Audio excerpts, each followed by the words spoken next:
cheek.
Hello, my trainer in this video is Han Plaz.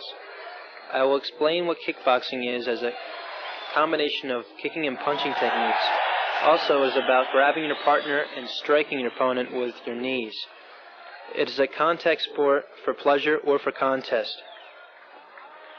The difference between training for yourself and for a match is short combinations, more action and reaction, more contact and conditional preparation for a match. Combinations and counters do not apply in the ring. It's more like a technical chess game of short attacks and counters. If you do it just for fun, it is a realistic approach to the truth and will benefit your body and mind with timing, conditioning, and achieving a goal. It will help you also with things in your normal daily life. In the next videos, we will show you the basics, but also the real thing up until the ring. Please remember that in one way or the other, the basics are so important because these techniques always come back at you. In this first video, we will show you some punching and kicking techniques, and these will be explained how to use these in a correct way and with simple combinations. Our special attention goes to the techniques, balance and footwork, and basic stances. These will be trained on the heavy bag for distance and coordination. Every training we start with a warming up, jump rope, shadow boxing, running, and flexibility exercises.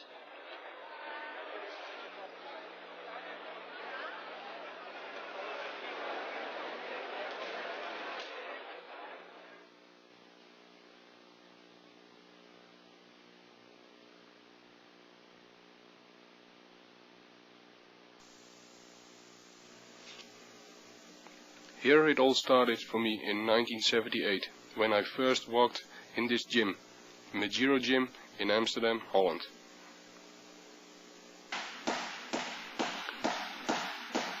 Like with all sports, we start with a warming up.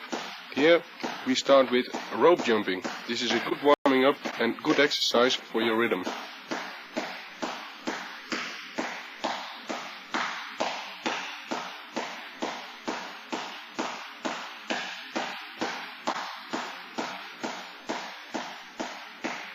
Rope jumping can be practiced for 10 to 15 minutes or even 20 to start off your exercises.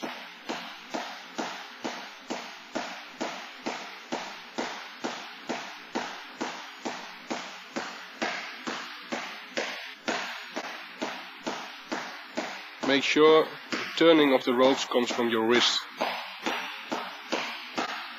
So keep your arms beside your body.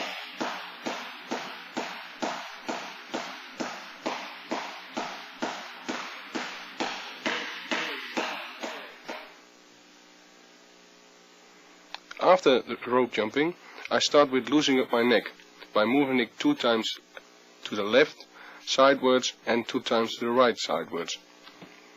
After that 2 times forward and backward. Then we make a big circle movement to the left and to the right, so the neck is free to move every direction.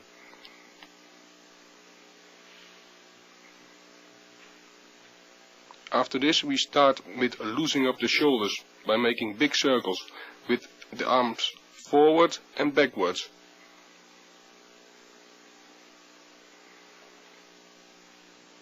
The hips for the kick and knee. I rotate the lower body with stiff leg to the left and right.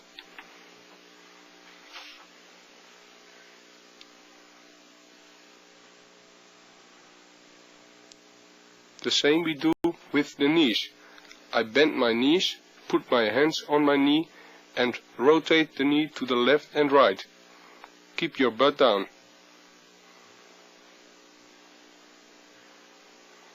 I bend forward and stretch the lower back. Keep my legs straight. I keep my legs straight. Throw my body loose. Do a warm-up before every training.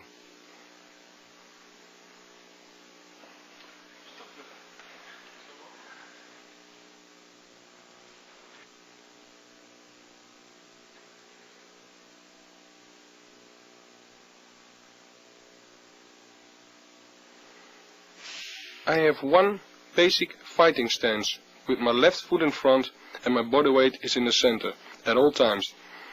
My hands are next to my body, and my other hand is next to my chin, and my left shoulder is forwards.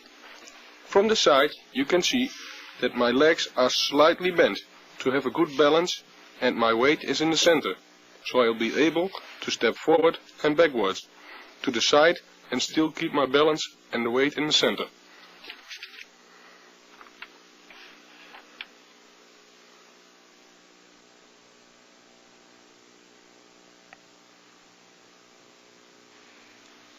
Here I show all the basic punches we use in kickboxing like in boxing. I start with the left jab from a basic stance with the punch jab. I step in one and at the same movement forwards as my hand goes forward. So it's a one movement step punch. And the right hand stays at my chin and step back to a basic position.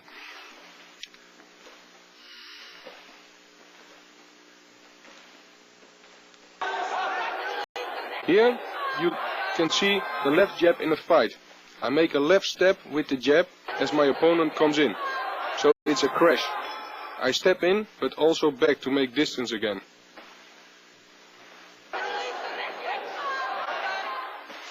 Right straight punch. Here you see I turn my upper body in the punch and turn my arm, keep my chin behind my shoulder and keep my balance in the middle.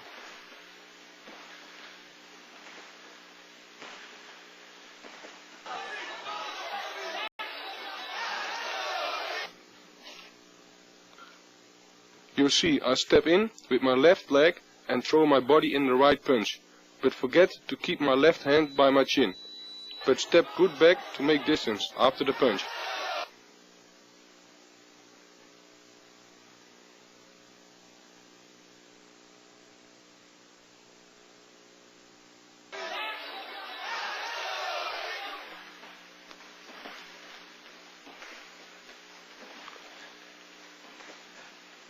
Left right straight punches. Now I do the left and right in combination.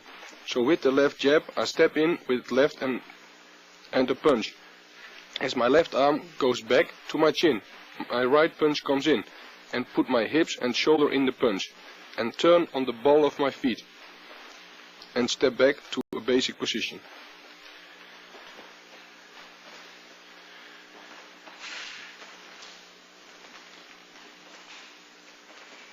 Footwork.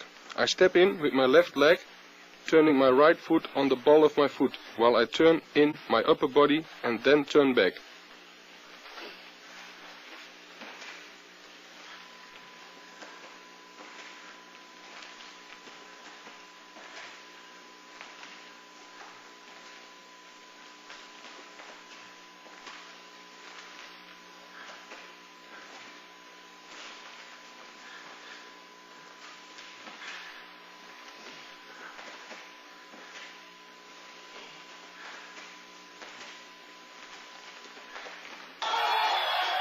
Here you see making a not so perfect left hook, while I'll step back. It's more only the arm and I not turn in my right shoulder.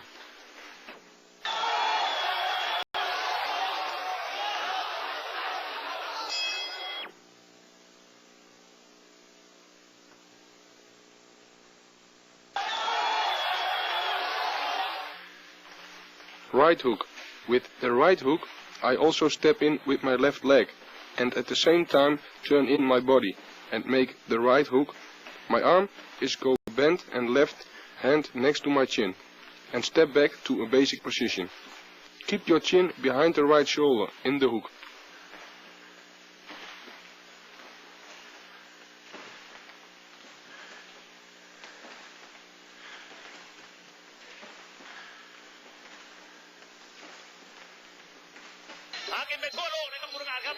In a slow-mo, you see I make a fake left jab. Step in with a hard right hook. My whole body is in the hook, not only my arm. And step back and make distance to make another right hook.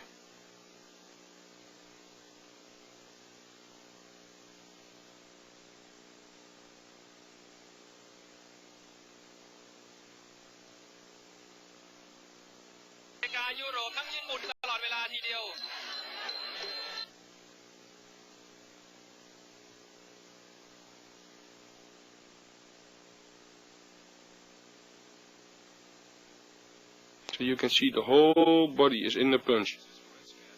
Afterwards I step back, make distance to make another right hook.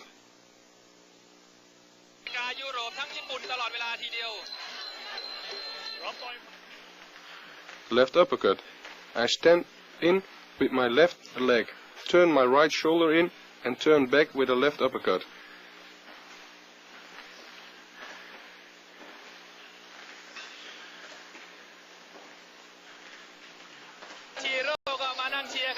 In the slow-mo, you see I place a left uppercut from a clinch position and still put my body in the punch.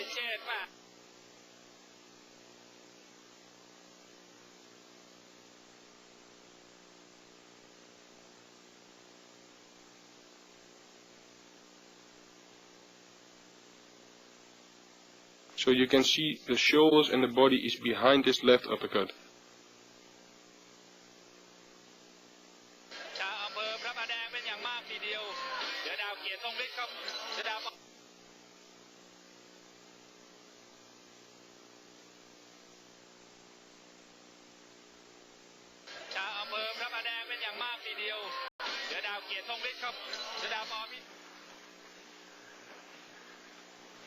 Right uppercut. I turn in my right shoulder in the punch and back again. I punch from my chin and not lower my right hand first to my middle, but turn it in with my body. With this upper body movement, I step in with left and turn in with my right foot on the ball and step back. Here you see I make a right uppercut, only with my right foot in front, but you see how I step and turn my body into the punch.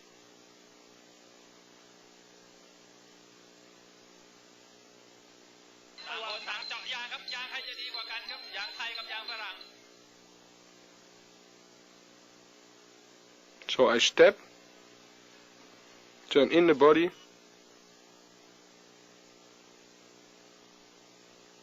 and step back.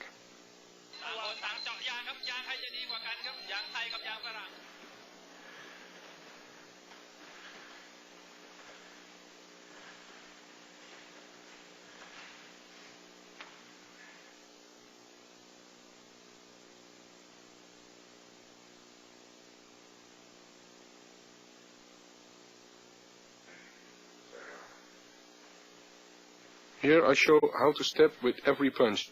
That's very important if you want to make more punches in a combination. Then you have to step with every punch to keep balance and distance.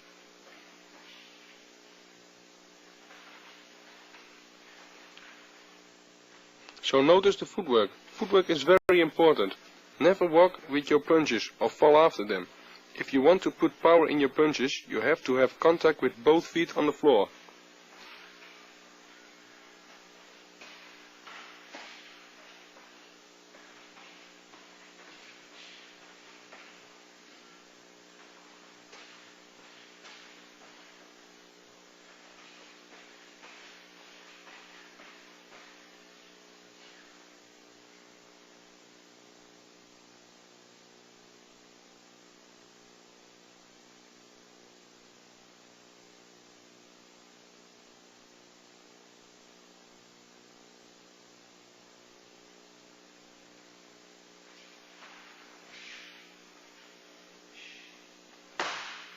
Here I show all the punches, but now on the back. My former trainer Jan Plas is holding the bag, and he counts for me, so he controls me.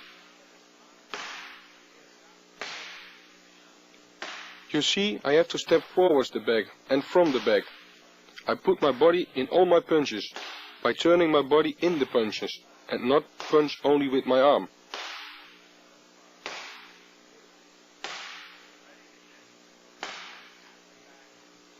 I keep balance by centering my body weight, and bend my legs to keep balance.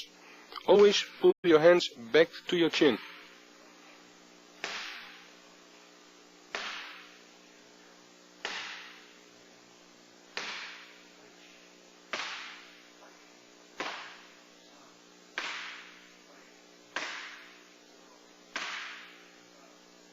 Notice how much power there is in the punches.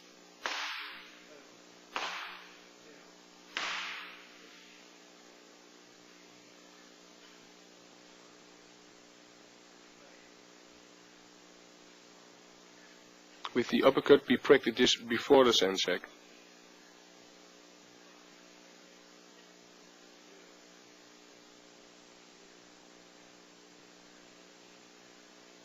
Notice the little steps in between, it makes it a powerful punch.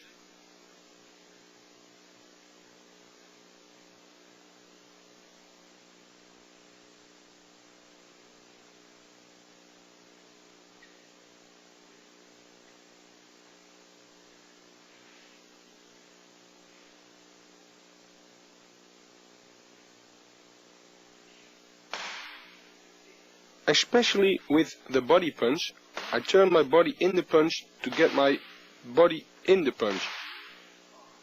So step forward the back and turn my right shoulder to the back. Bend my upper body a little bit and put my weight on my left leg.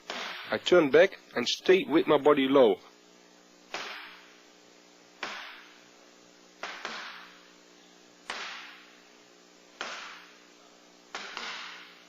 Then I make a left jab, step back and a right punch. Step back and a left right punch. Because of my step towards the back, I can put power in my punches.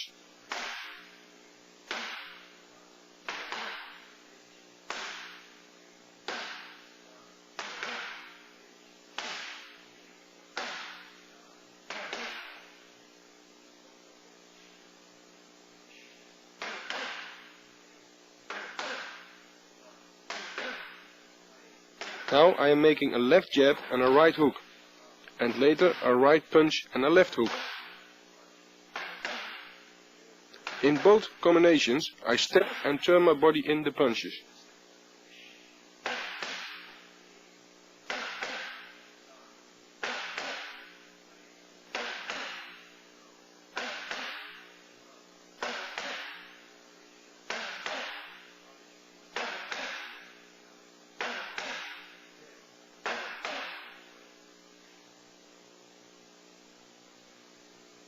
Now I start to make more punch combination. Every counter is coming, one punch more is added at the combination. I started with a left-right straight punch, followed up by a left hook to the liver, and then a left hook to the head, finishing with a right hand.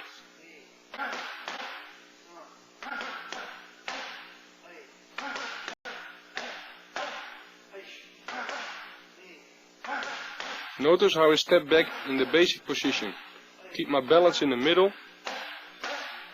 and so I can punch with full power.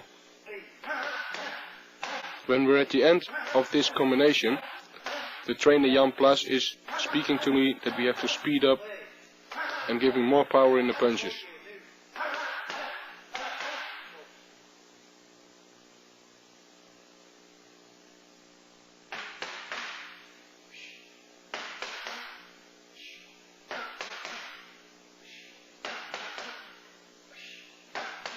Turn your body in every punch and take time for every punch, and later turn up the speed and the power.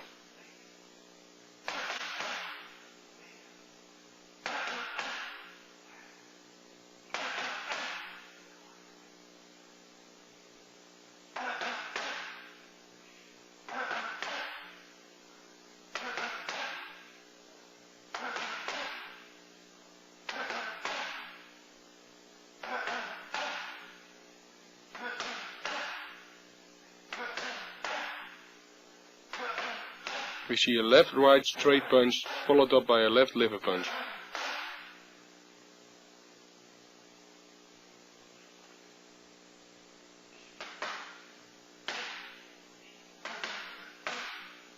Now I'm starting with a left-right straight forward punch followed by an uppercut, finishing with a right straight punch.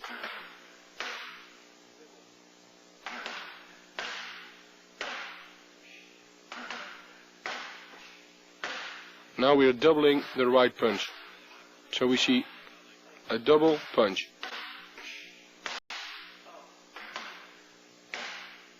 This is surprising your opponent. Now I make 10 right punches with full power.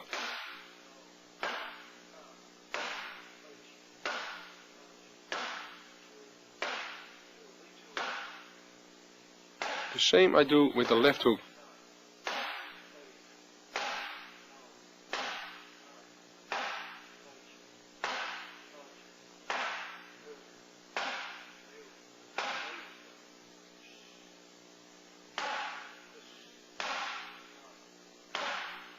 And 10 more, but now a liver punch.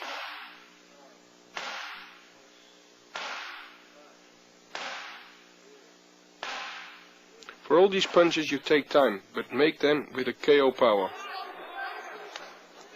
Here you see some punches with KO power.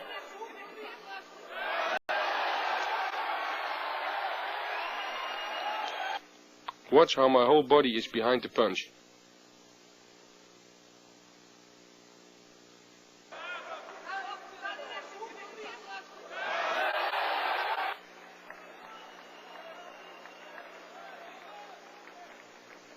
You can see I'm with both feet on the ground while giving the straight right punch.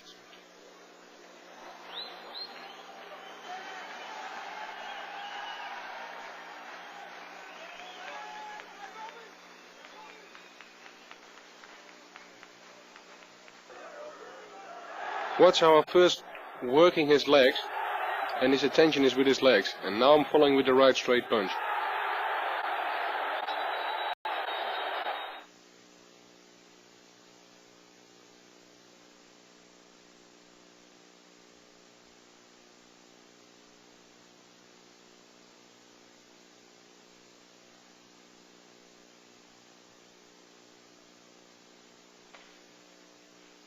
Knee techniques.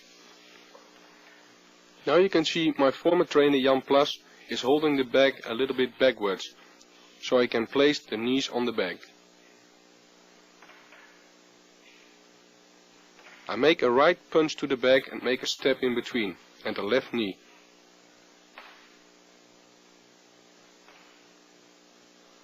Then I make a left jab and a right knee. With the jab I make a step forward the bag, and with the knee I pull my left arm in front of my face to block.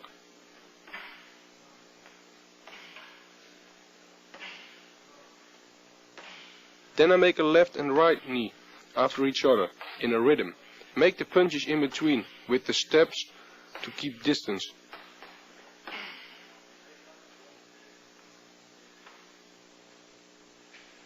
Now I'm grabbing the bag and make the knee from the outside to the bag.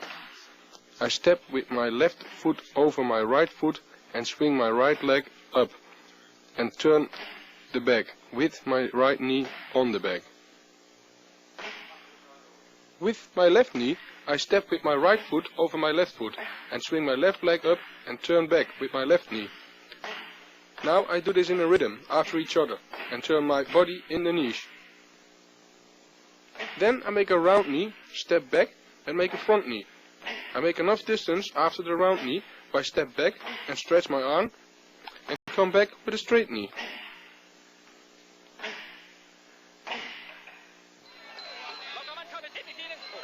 Here you see some knee in a real fight.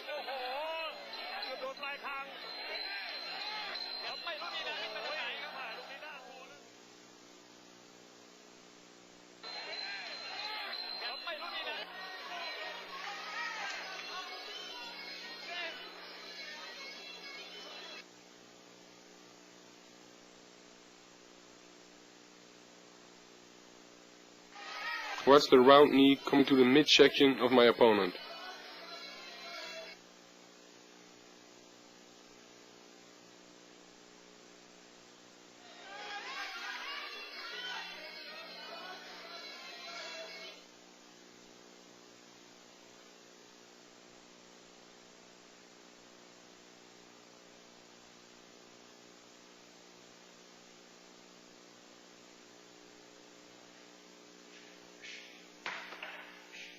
We use in kickboxing not only the normal front kick, but most of the time a push kick.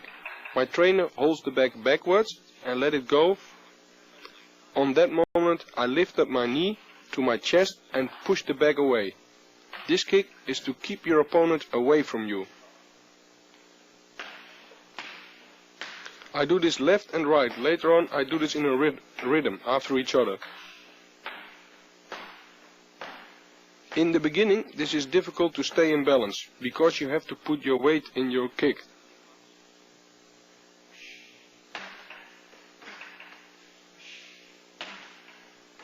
Now I make a left push kick and a right knee. After my push kick I put left in front and step in with a right knee. You see, I don't pull my left leg too much back for my distance. The same for the right side.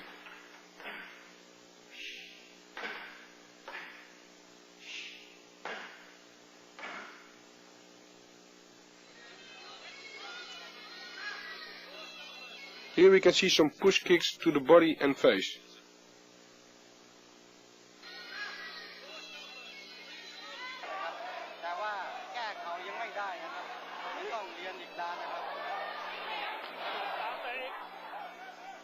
Here we can see it's almost a sideward kick straight into his face.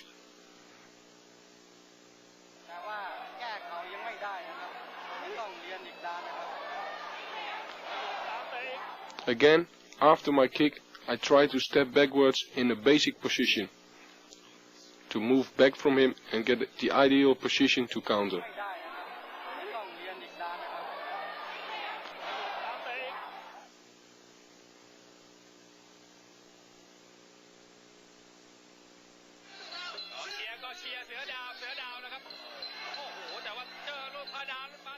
Here I'm giving a left front kick into the face of my opponent.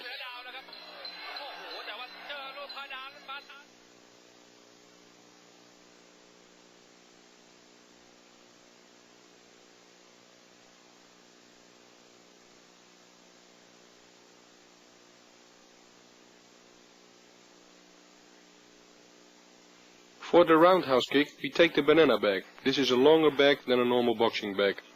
I make a left jab, step sidewards and forwards to the bag with my left leg, not straight towards to the bag. I kick with my right shin on the bag and pull my left arm for my face to block.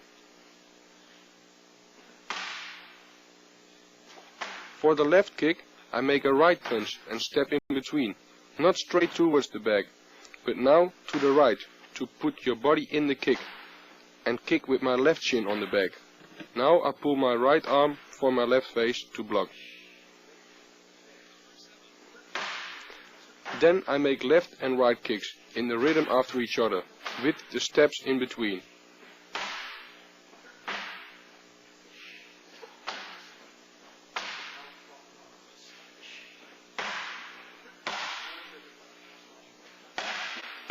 After that I make double kicks with both legs. You see, both kicks are hard because I turn my body in both kicks.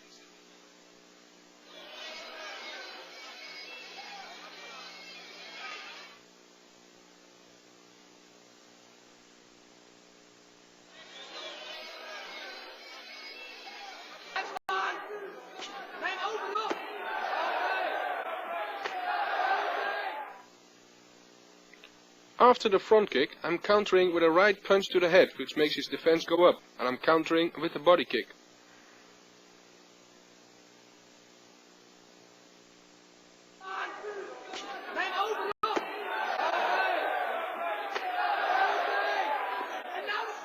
Again, watch how his defense go up, and the body kicks lands to the stomach.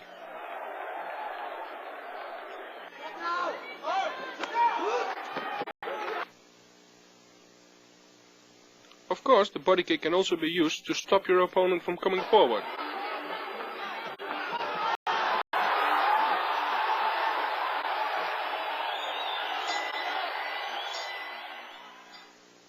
In this case, it's the punch what's causing the KO. The body kick after the punch brings him off balance.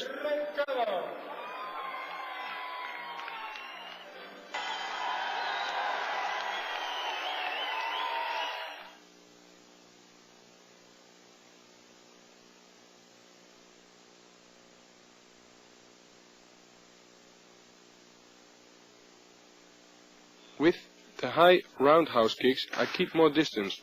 I make the left jab and turn on the ball of my left foot. Lift up my knee in a circle up and stretch my leg, not complete, when hitting the bag. The power is in turning my body with an explosion, not in my leg. With the left high kick, I make a step in between and turn on my right ball of my foot. Lift my knee up, and in the turn of my body I stretch my leg and kick. Step back to a basic position. Later I do this also in tempo, left and right high kicks, and make 2 steps in between for balance and distance.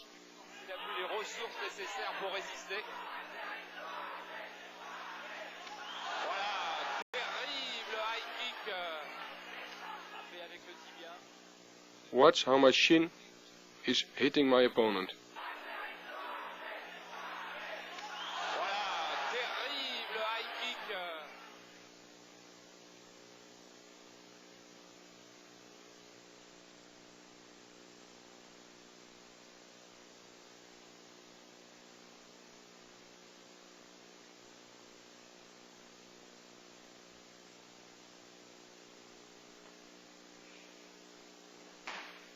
The famous leg kicks, which everybody thinks is such an easy kick. But to do it right, and at the right moment, it's not easy at all.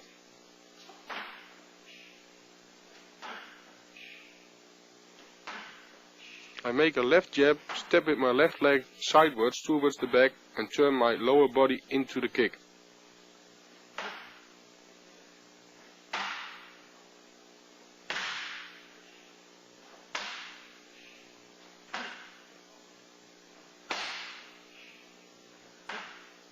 After giving the low kick, I'm giving a middle kick and then finishing with a right kick. Middle and high.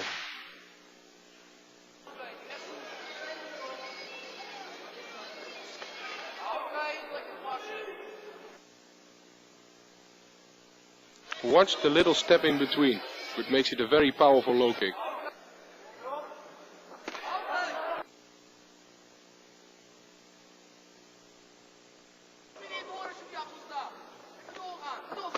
You can see a low kick doesn't always have to come from a front leg. You can kick your opponent on his standing leg.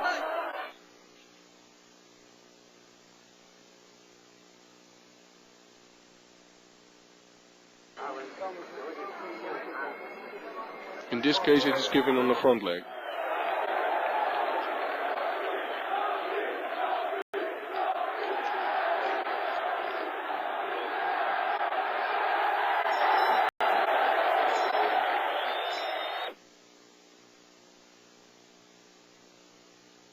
Watch how my balance is in the center, and I can hit his leg with full power.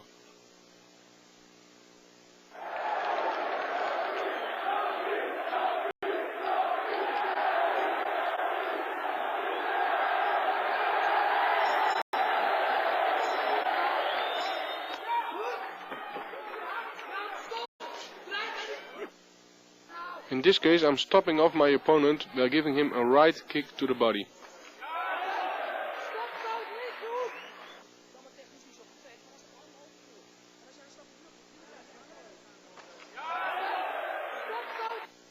Here we can see a left high kick to the head.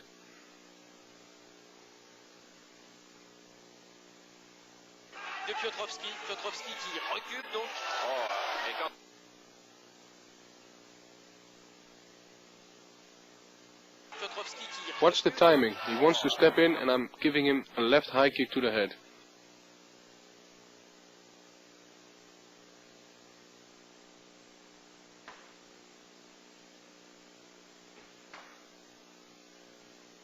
Here I show why you have to step sideways, forward to the back or your opponent, and not straight towards the back or opponent. If you do step straight forwards, the back, you will not be able to turn and put your body in the kick. This counts for all kicks.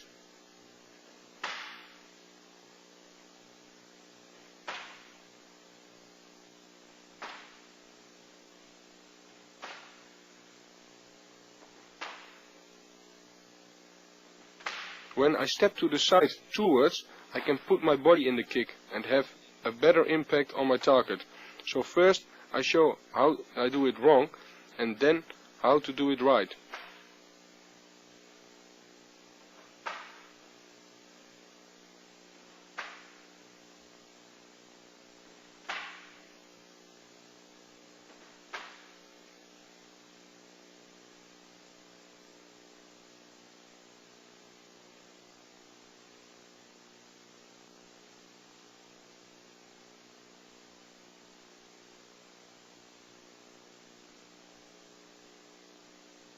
Now I'm building up a combination. I start with a left jab and a right leg kick.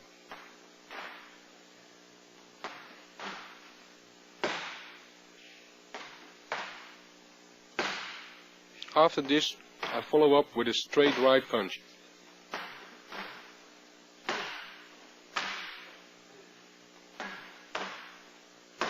As the series gets longer, I follow with a left kick to the body.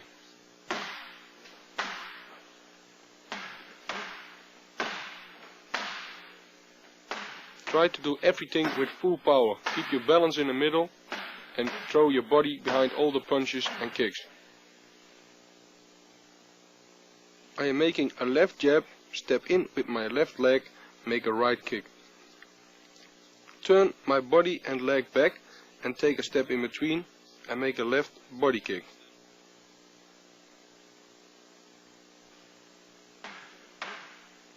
I found the certain rhythm in my combination and takes my steps to make distance and put power in my techniques.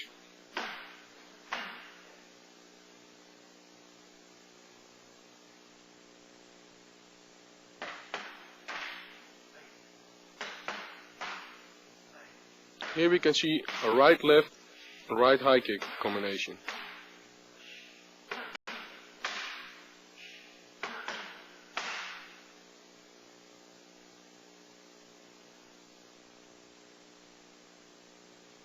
So right, left, right low kick. Right, left, high middle kick. Right, left, high kick.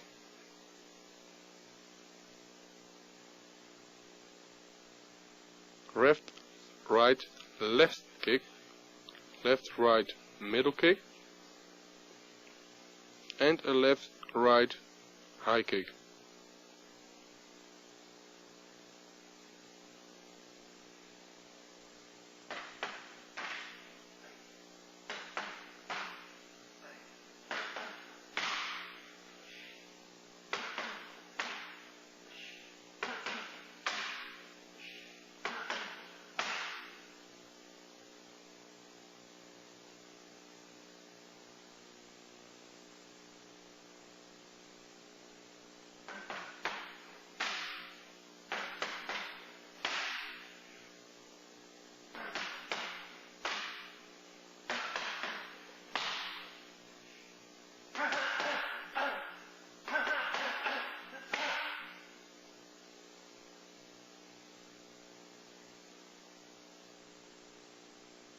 I start off with a left, right, left liver punch and a right low kick.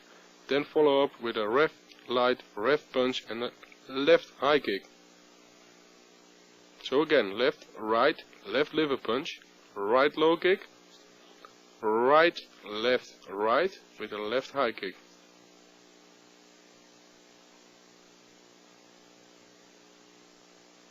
Again, watch my basic position and my balance in the middle at all times.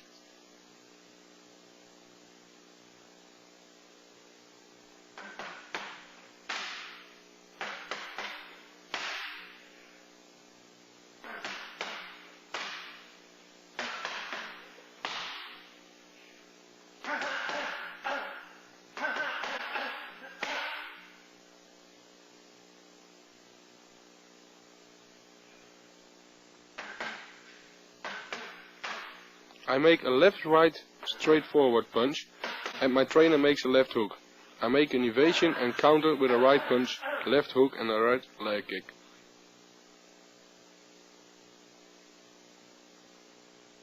Watch, my trainer makes a real left hook, so I really have to make the evasion for the punch by bend through my knee and go under the left hook through. And counter with a right punch, a left hook, make a step to the left and make a right leg kick.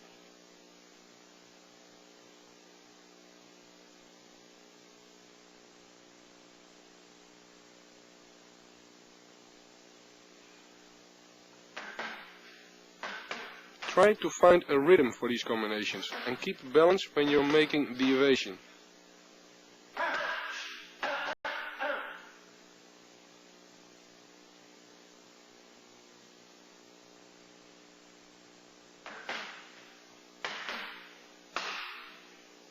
I make a left-right punch, my trainer makes a right hook, I go under the hook through and make a left hook, a right punch and a left body kick.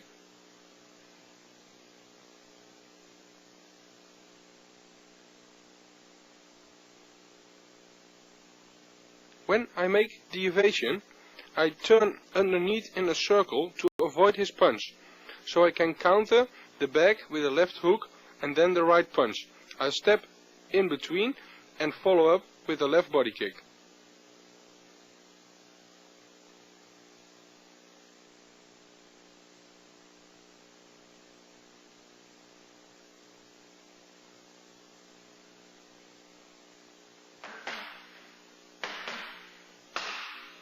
You see, I keep balance when I make the evasion, and the power in the hooks comes from my leg.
Now we come to the point what kickboxing is all about.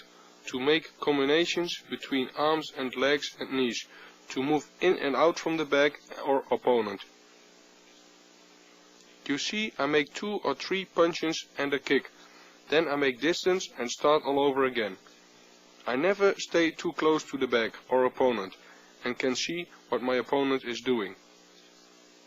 Sometimes I grab the back and make some knees.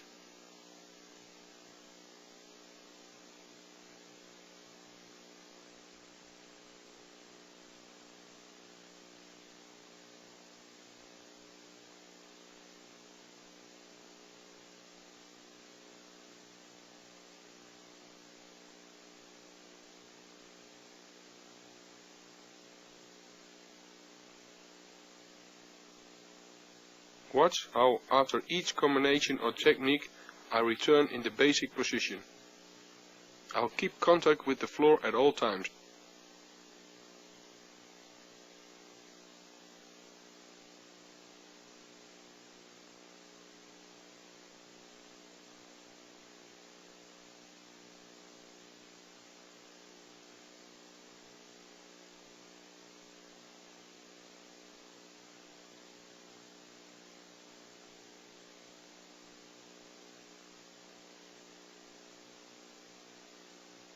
By this way I'm using the back as my opponent.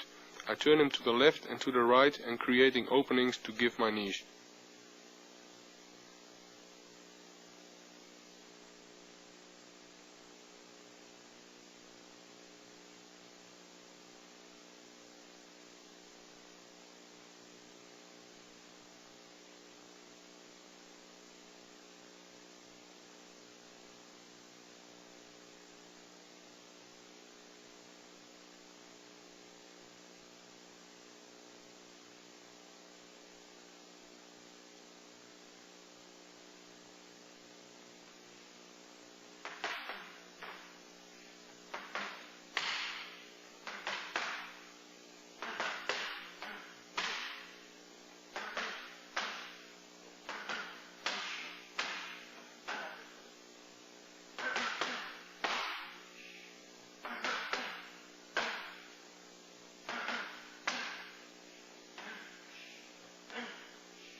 We practice these rounds normally for 3 minutes. After 3 minutes we have 1 minute rest to recover and to start all over again.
Training in a group will push you to the limit. It is the atmosphere and the rhythm which keeps you going in a group training.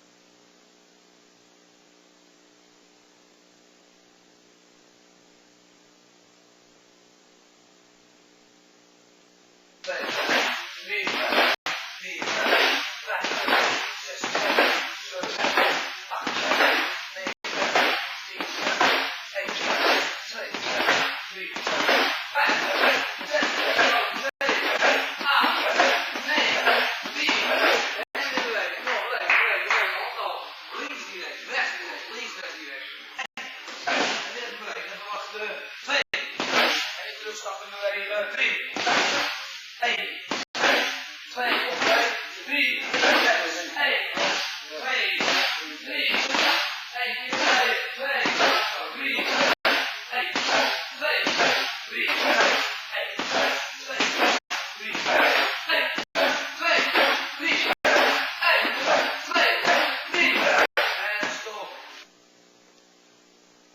Andre Mannard is controlling the rhythm by yelling and counting.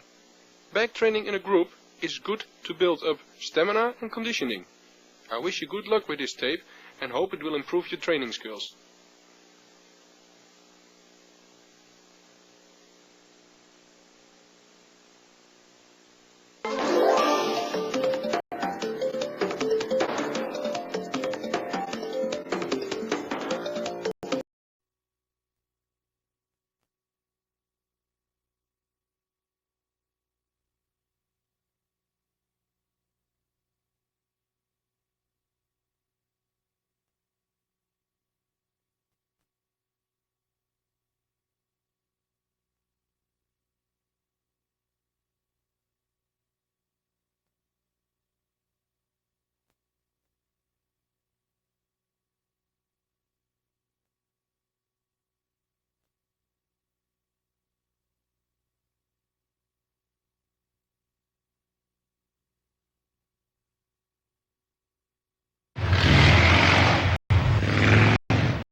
What is clinching? Clinching is when you're grabbing your opponent around his neck and he's also grabbing you. The purpose of clinching is to try to move your opponent into the right position and place a knee technique. The more you pull your opponent off balance or onto his wrong leg, the easier it is to set up a knee technique. Clinching is often used in slowing your opponent down or interrupting his rhythm. It's not only about power, but also about the combination of timing and power and other skills. It also involves very heavy conditioning. It's therefore very important that you use the power of your opponent as well. You can also use the knee techniques without the clinching as an attack or as a counter.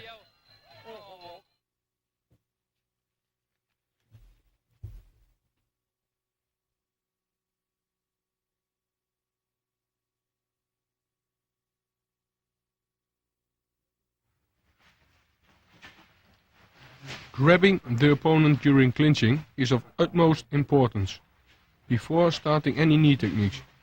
In order to do this correctly, we are tugging our partner around his neck and your partner takes you by holding his arms around you. Like a game, your partner tries to move his hands inwards. With your hands in an inward position, you have an advantage. In this position, you can move your opponent more easily and bring him off balance. This is done by giving short, powerful jerks on your partner's neck.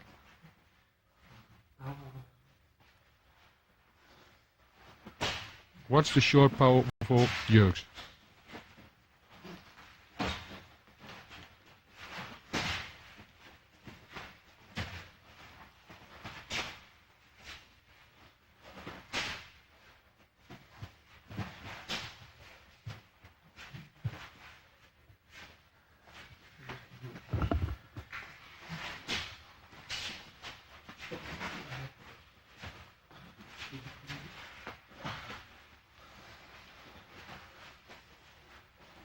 It's like a game, coming inwards in an inward position with your hands.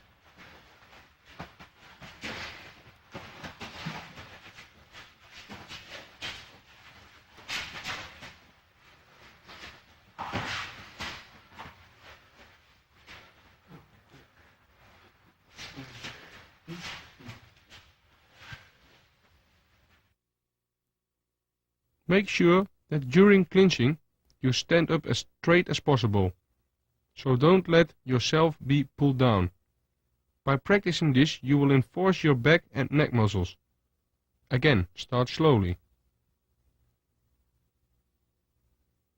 Also, the footwork is important in order to remain always in balance. In order to avoid off balance, make only short steps and stand as close as possible to your opponent, so you will give him no space for a knee technique.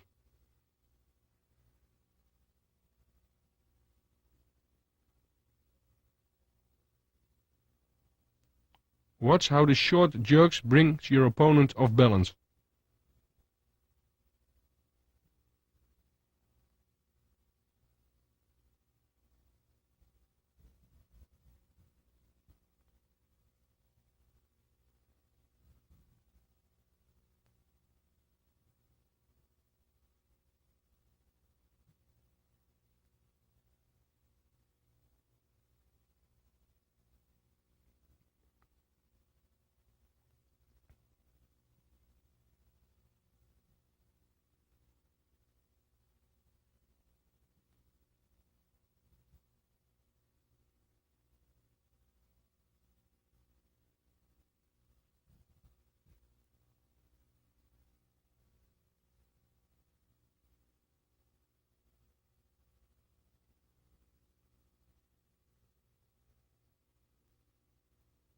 Watch my position. I stand up straight, move inwards with both arms and then grab his neck.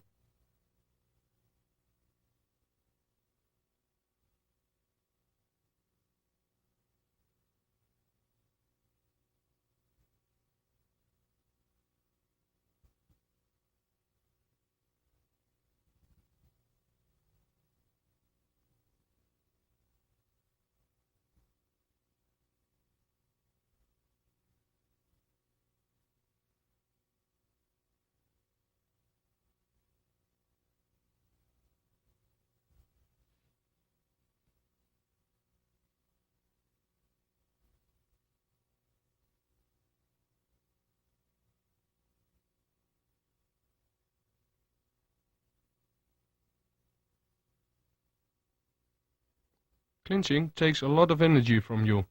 As in regular boxing they rest, here we're just starting.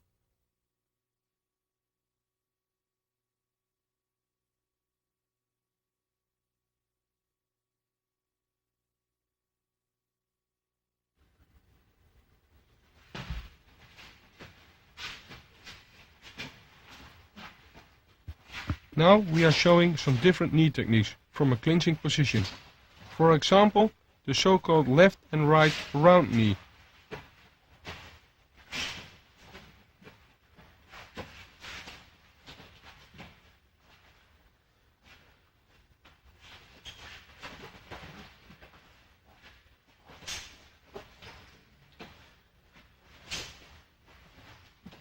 Furthermore, we see a left and right forward knee and a combination of both.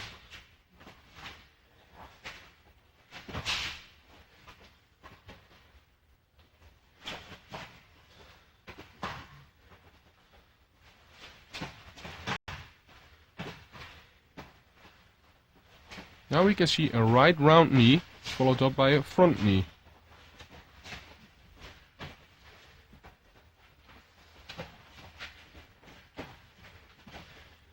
As all techniques are used from a clinching position, we have to create space first.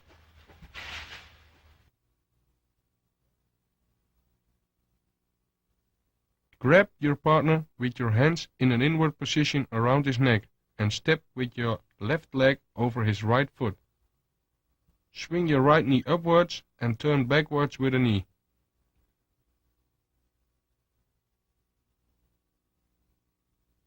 You have to hold your opponent firmly. You hit your opponent's ribs with the sideward knee.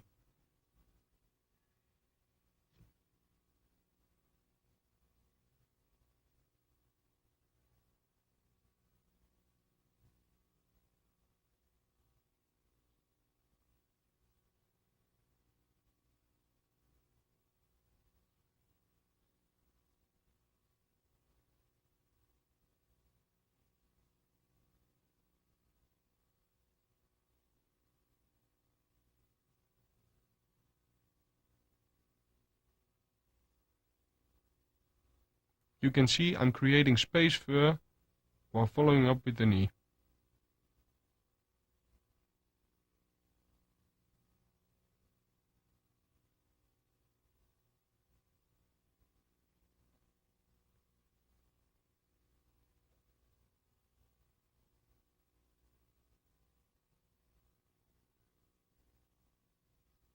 Watch carefully how close I am with my partner.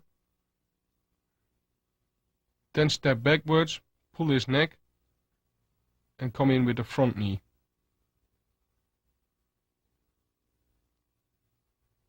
Watch how I stretch my back.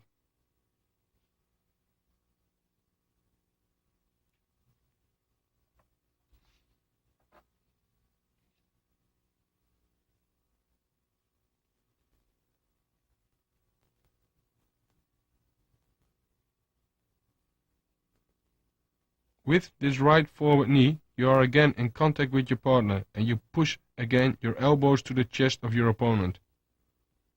Move your right leg backwards and stretch your arms. Move your left leg and give a forward knee.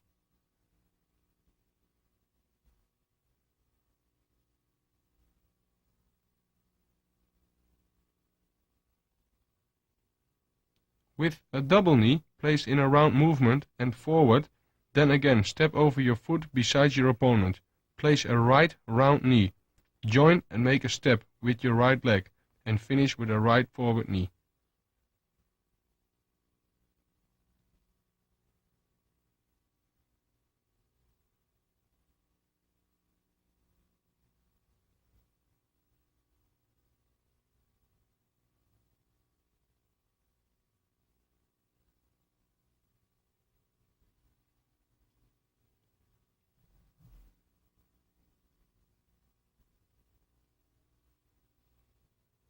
With a left double knee, we do the same. Again, step over your foot beside your opponent.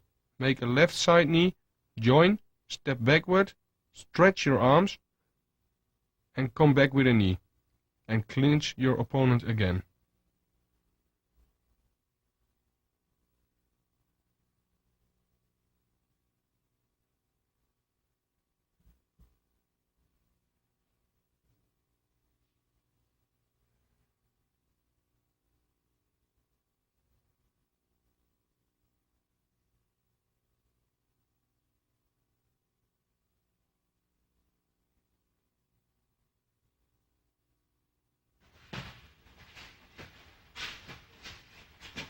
Make sure that always your opponent is grabbed around his neck from the inside and that enough space is ensured for every knee attack.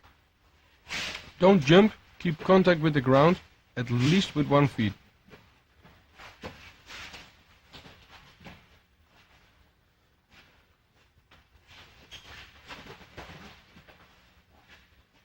Watch how I bow my back when I give the forward knee.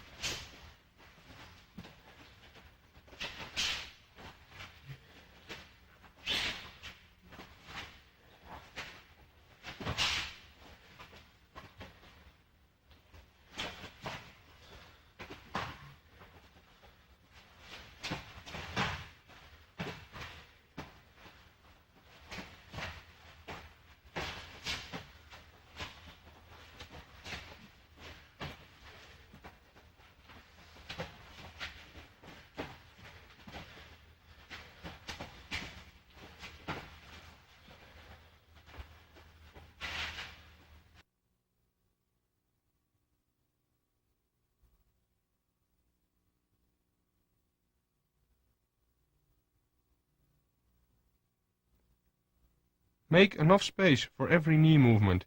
Again, step forwards and this holds especially for a forward knee. Be sure that you throw your body behind your knee attack, so don't keep your back backwards.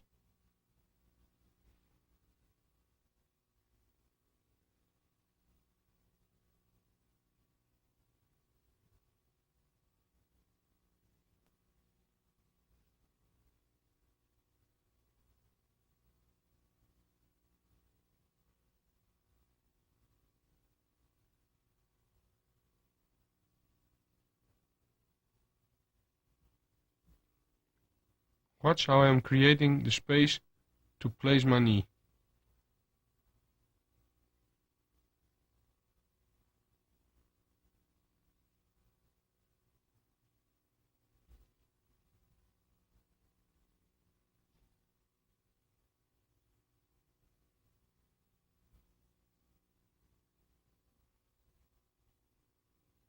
Make sure that your chin is locked between your shoulders and that you can't be hit by any counter punches, and stick to your opponent after each knee technique.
Watch how I close to my opponent. I clinch my opponent after giving each technique.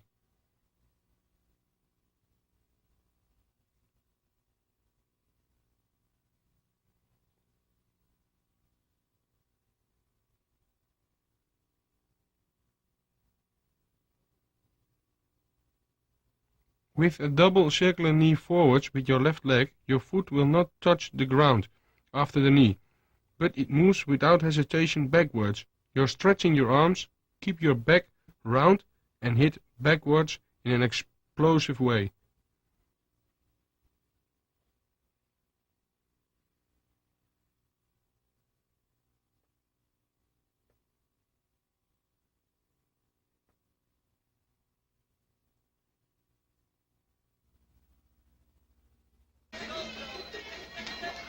During this fight, I make 2 times a double round knee to the body. Although I don't hold my opponent but the ropes, I still make space by stepping backwards and placing a round knee.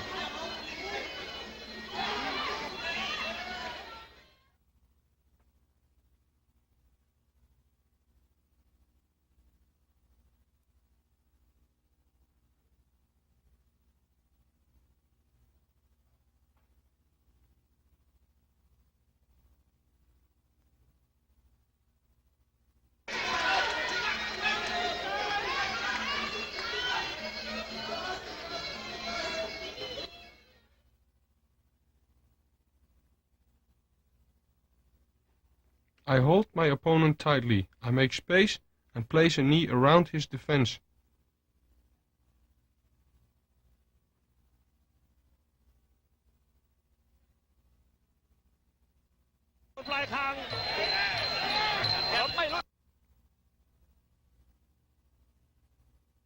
Again, we see a situation where I hold my opponent tightly, but now I make space, and I place a knee to the head. This technique is only possible if you are creating enough space.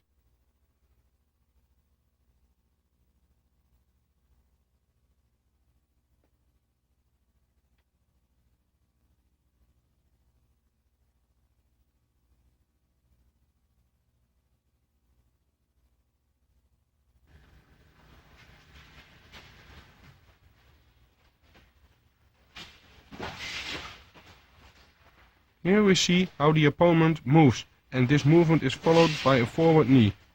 This is a complicated movement, a combination of stepping, pushing and pulling, and therefore we will treat this technique step by step.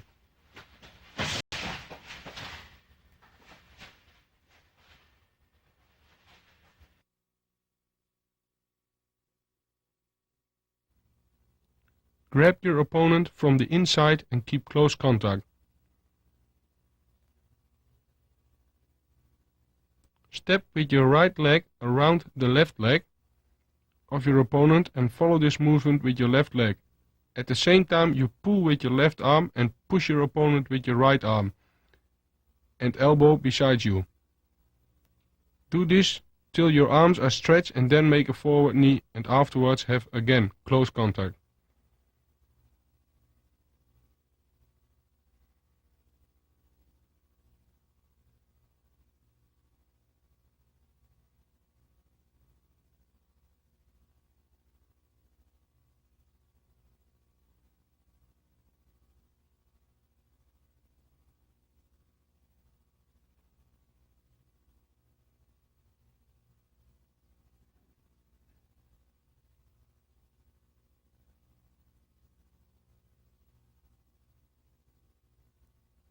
So you pull and push and follow up with the right forward knee.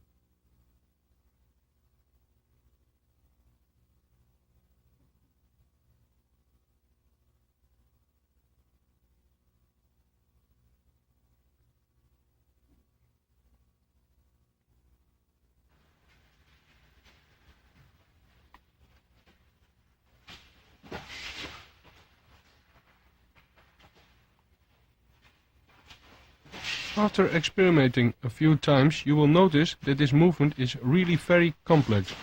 Many things have to be done at the same time, and therefore we will show a few parts in close-up.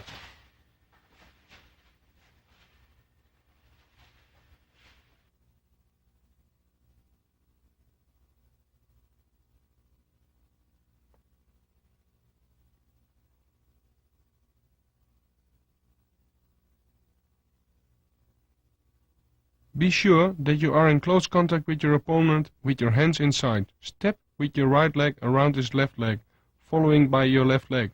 Again, pull with your left arm and push with your right one, your opponent beside you.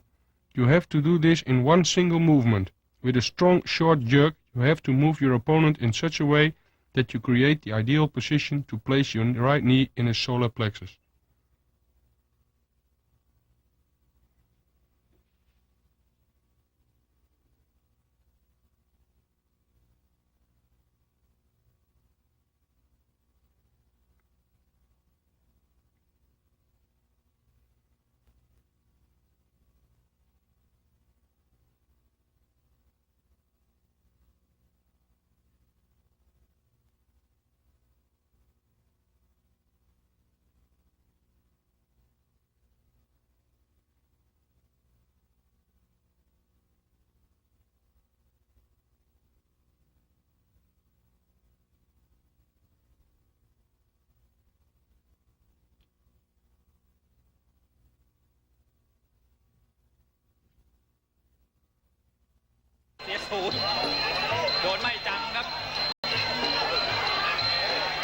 During this movement, you can see very clearly how the movement is during the fight.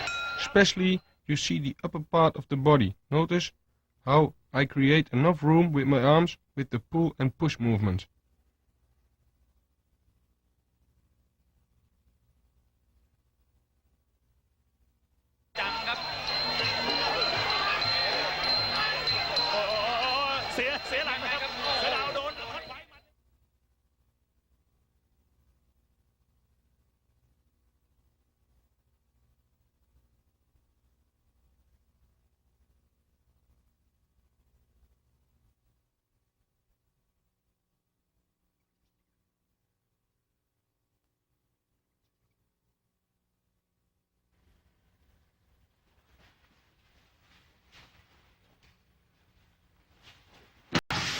Here you see a close-up of the footwork.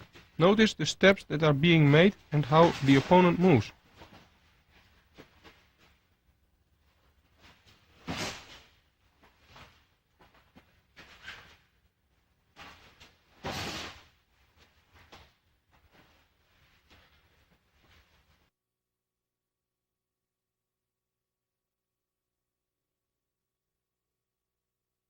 You have your left leg forward, and you make a step with your right foot around the left leg of your opponent. Join your left leg and turn at the same time your whole body around. Examine this carefully a few times. The movement of the feet is one of the important points of this technique.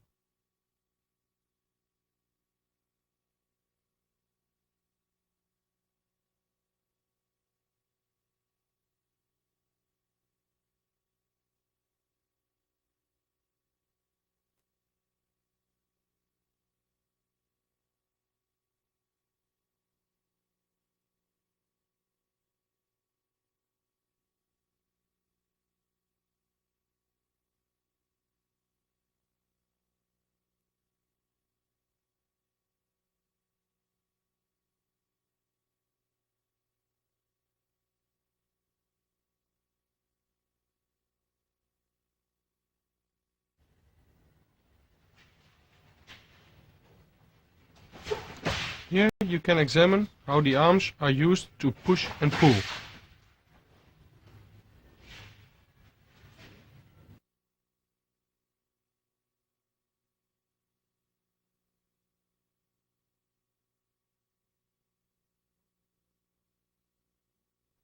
Watch the left arm. It pulls while the right arm pushes. In this way you move the upper body of the opponent.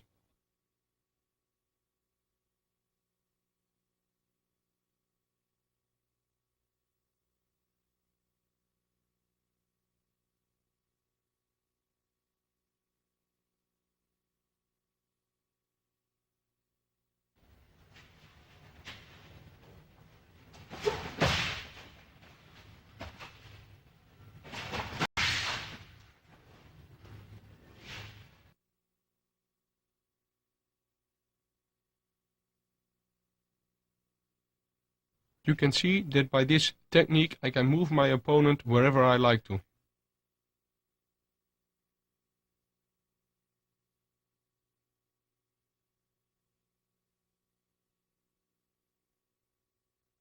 As well to the left as to the right side.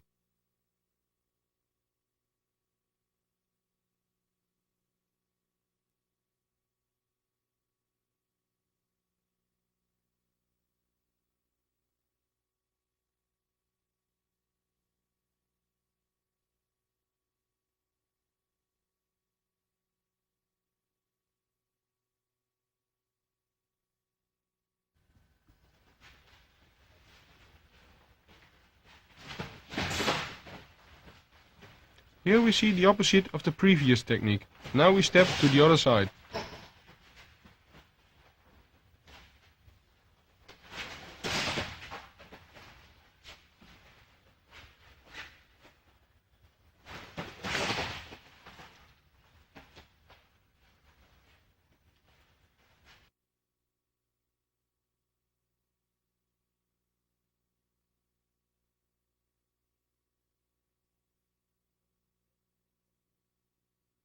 Now I step with my left leg around his right leg.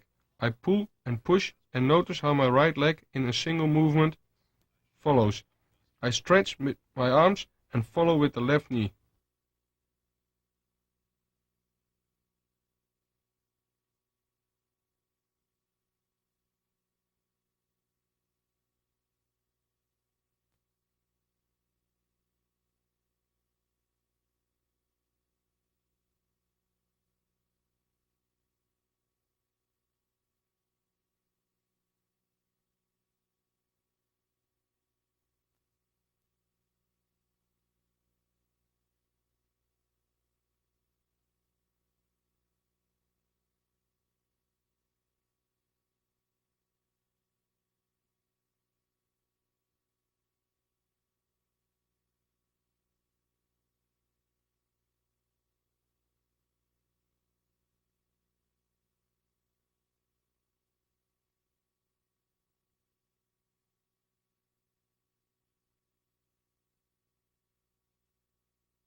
Be sure that the total movement resembles a single movement. In this way the opponent has enough time to return into a stable position.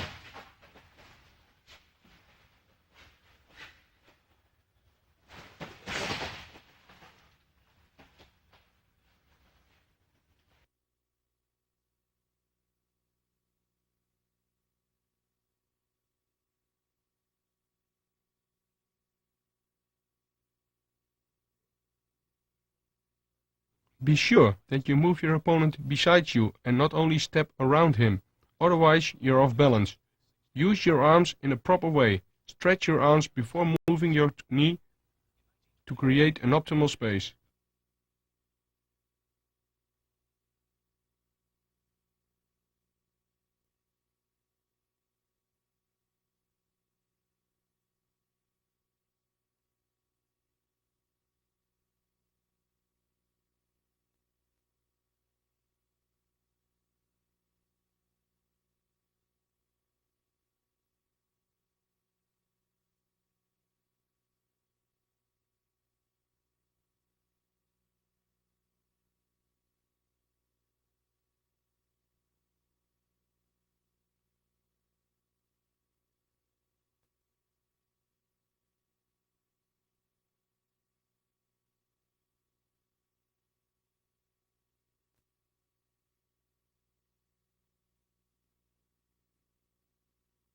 Again, after the technique, you clinch your opponent. You're as close as possible.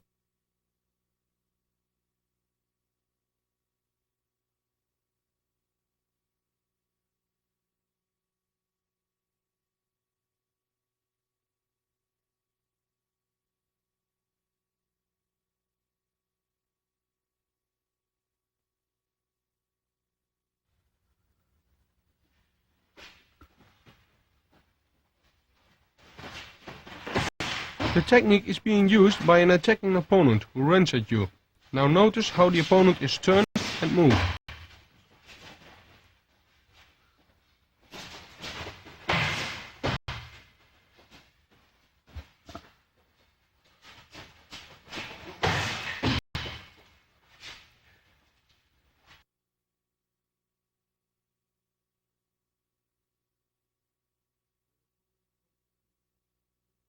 Your opponent contacts you. Take him with your arms and step with your right leg around him. Move your opponent into the ropes, following with the right knee.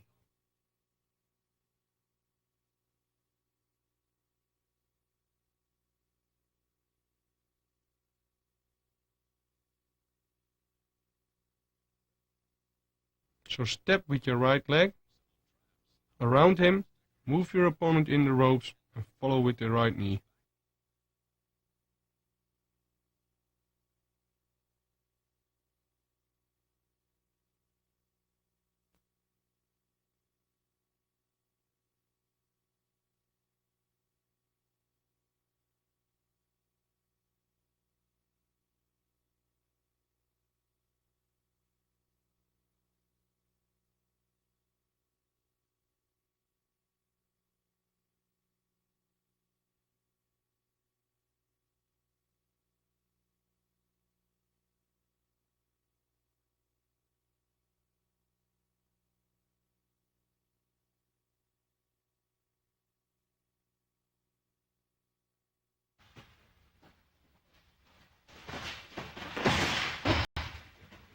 You are using the weight and speed of your opponent. How faster he comes at you, as the more quickly he becomes beside you.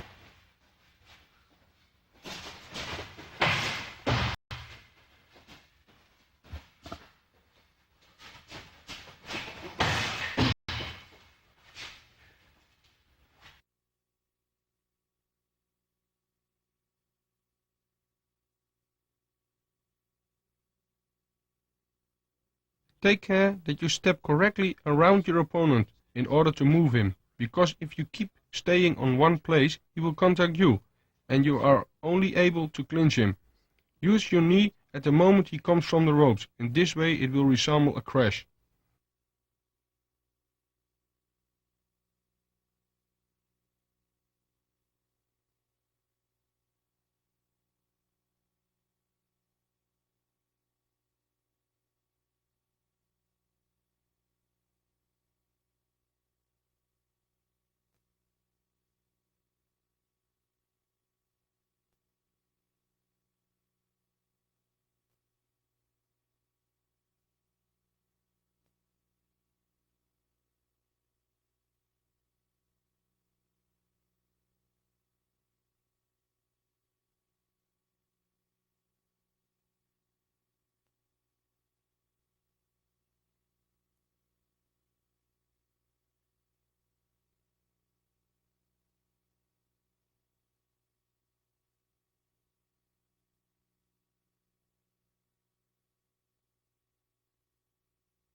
Again, your opponent runs at you, now you are moving left and right and finally giving a knee.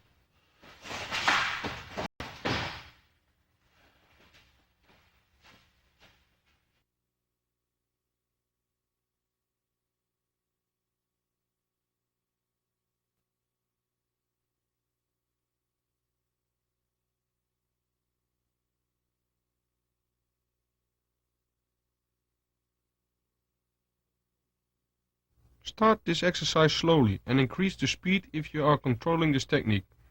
Again, the step movements are very important.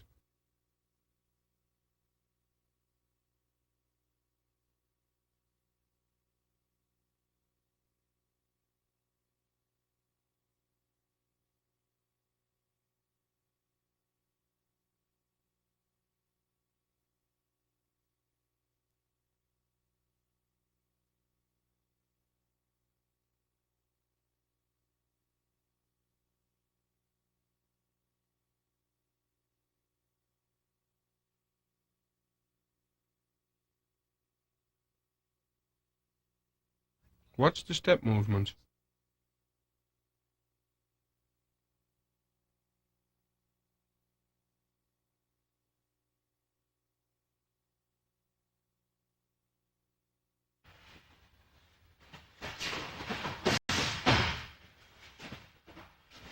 It is important to practice this exercise on both sides.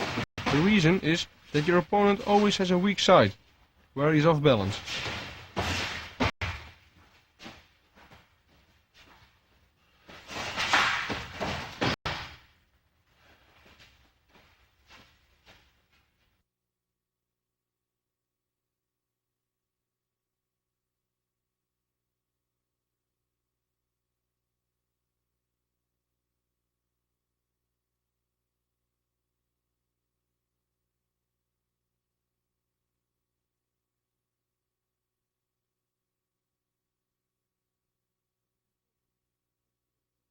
It is important to catch your opponent and afterwards to move him. So catch him, step around him and moving in one single movement. Catch him with a knee if he comes off the ropes.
Here we see how you can create an opening from a clinching position if your opponent holds you from the inside around your neck.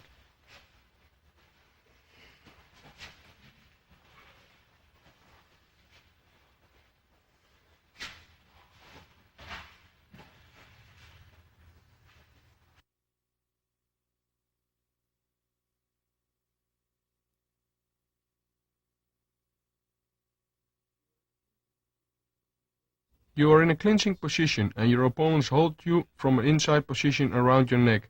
Move your right hand under his left elbow and push this elbow sidewards and upwards. Now you are creating an opening for a round knee.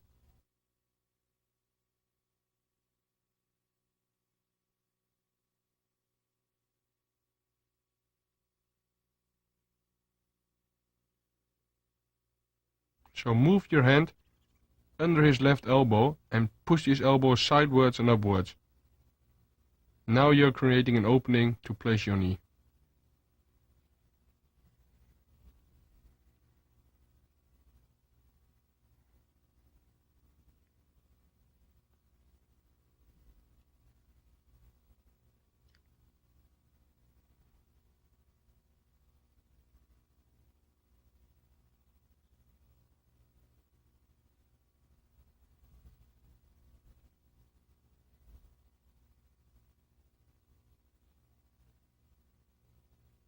We practice this both sides.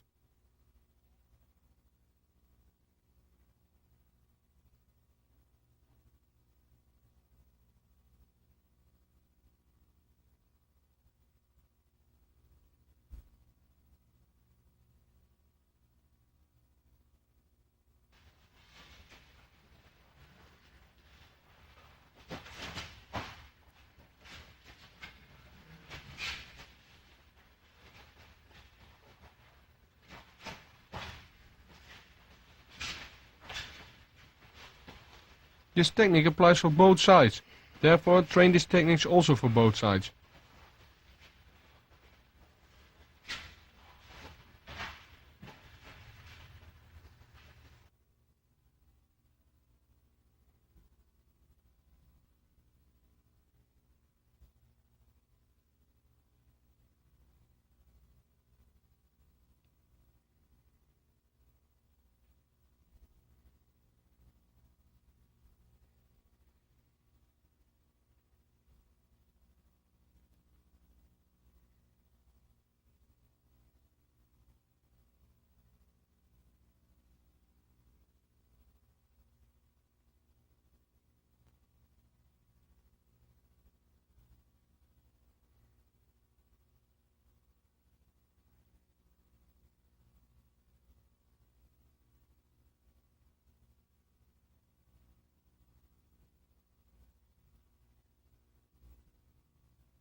On the left hand side, you move your left hand under his right elbow in order to lift it upwards and to place a knee. In order to move under his elbow, you have to bend a little bit while keeping your other arm around his neck.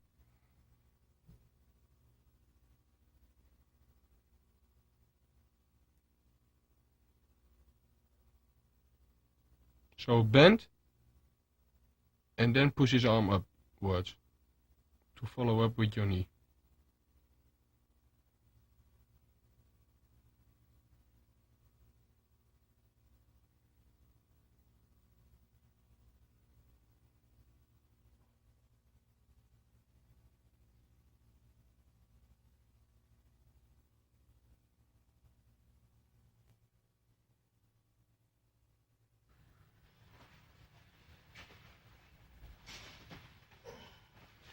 Now I will show you how we can block different kinds of knee attacks.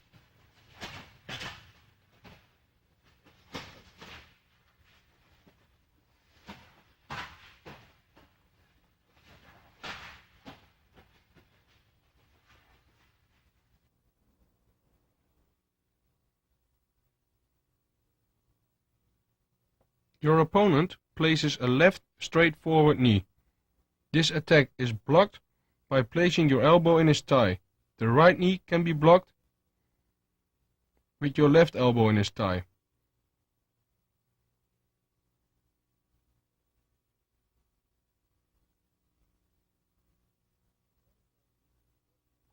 A round right knee is blocked by pulling upwards your right knee before the knee of your opponent hits the target.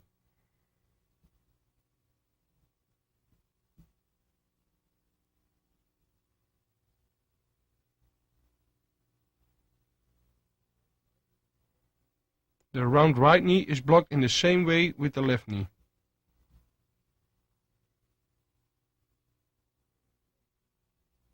It can be blocked with a left knee and a right knee. If you block this with the right knee, it's called a cross blocking. Notice that while blocking the straight front knee attack, you have to bend a little bit and you have to hit him with the point of your elbow. This really hurts.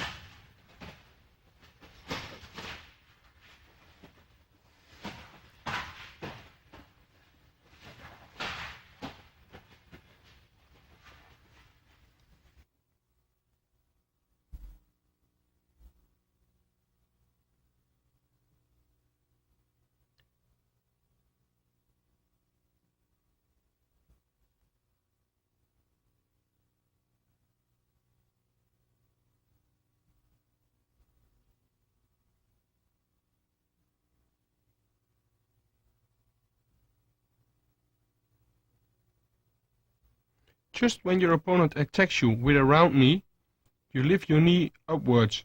Notice that this happens just in time to retain balance. Notice that this can be done with both legs.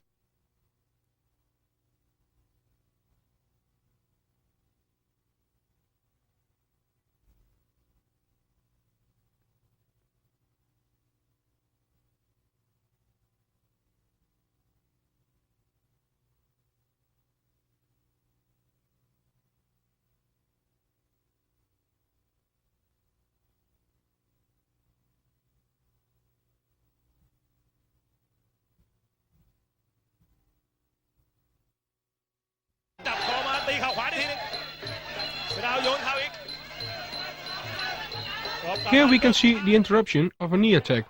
I pull up my knee to block a knee attack.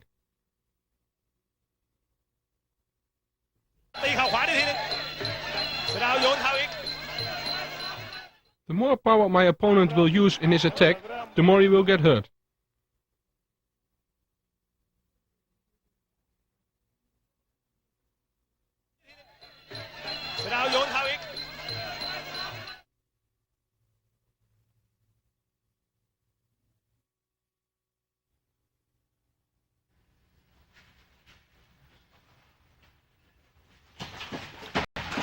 This is a kind of defense from the moment that your opponent strikes with a round knee attack. You will turn him off balance.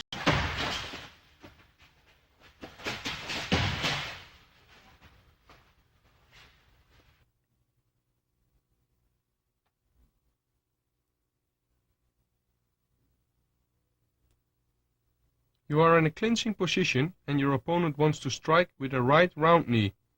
At the same movement, he is lifting up his leg. You will step around his standing leg and you have to make a push-pull movement in order to pull him beside you.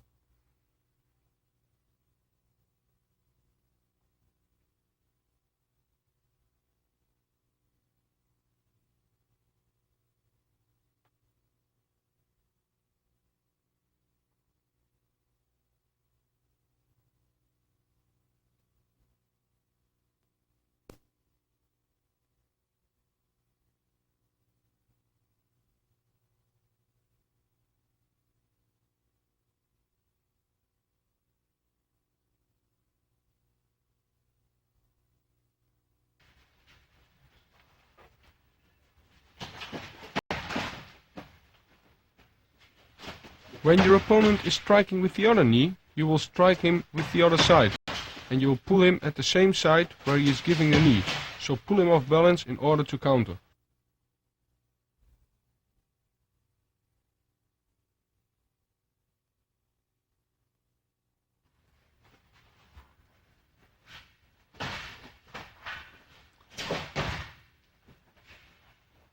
Your opponent attacks with a left straight forward punch. You block it with your right hand and you counter at the same time with a right low kick followed by a left knee.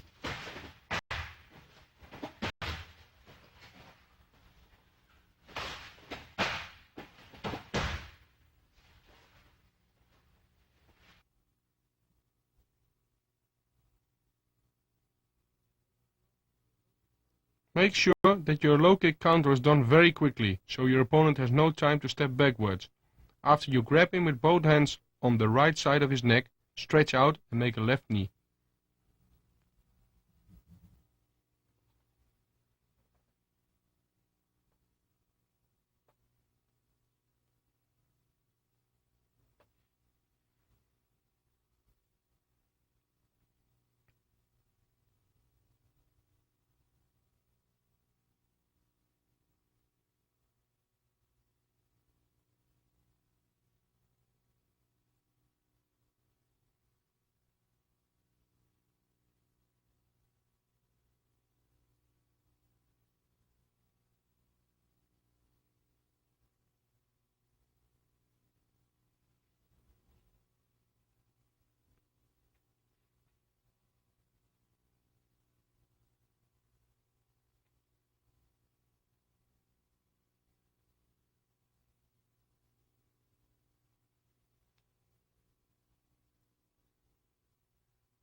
If your opponent stands with his right leg forward and attacks you with right jabs, you have to block with your left arm. Make a step in between in order to place a low kick. After this, place both hands around his neck and place a right knee.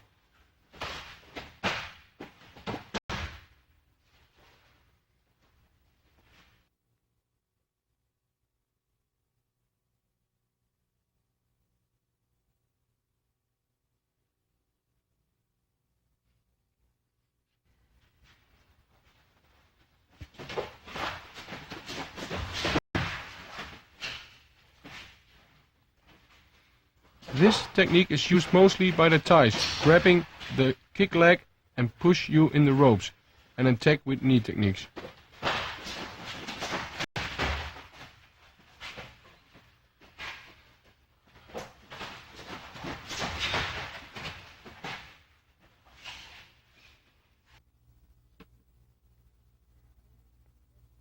Your opponent attacks with a body kick, left or right. You grab the leg on the moment it makes contact with the other hand. You push your opponent back to the ropes, and at the moment he bounces back, you attack with the knee.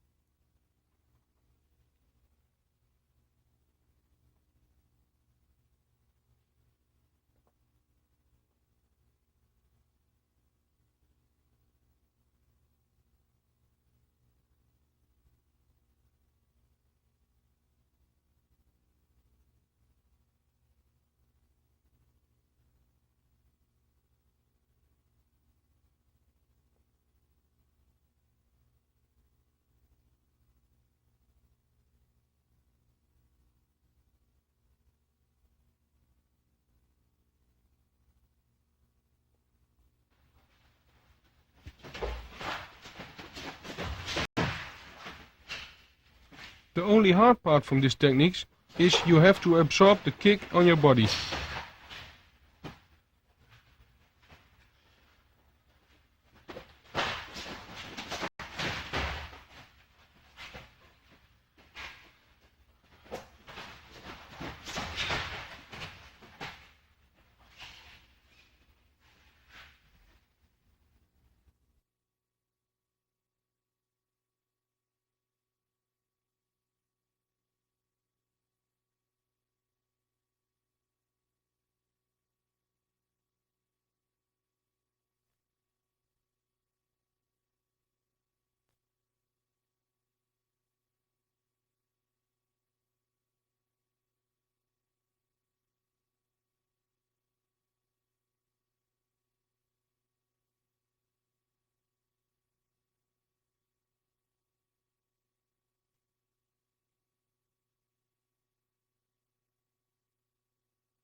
You can use the knee also as an attack after placing straight punches.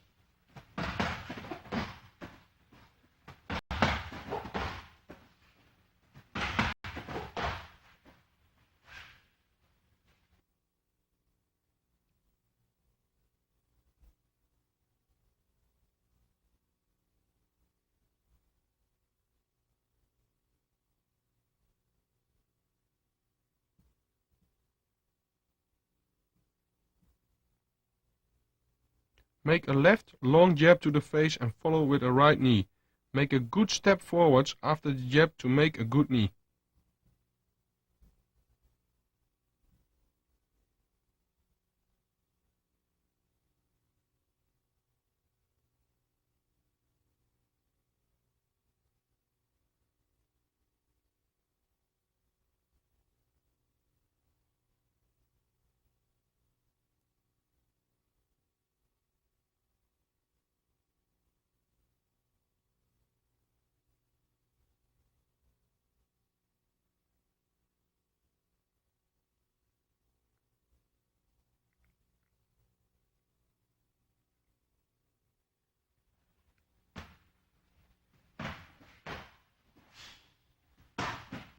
Make sure you make the right knee long, so stretch your lower back forwards in the knee.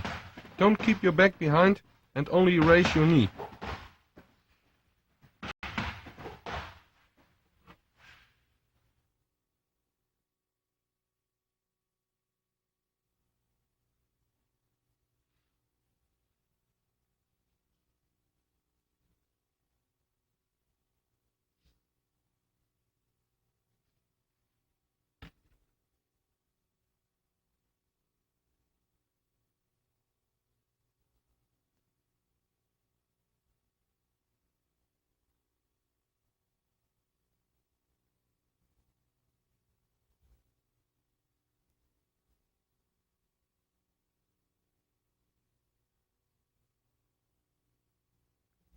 For a left knee, you make first a left and right punch to the face. Then you make a step in between to make the left knee. The step in between gives you a lot of explosion and power in your knee. Be sure you protect your face while you make the knee for a counter punch.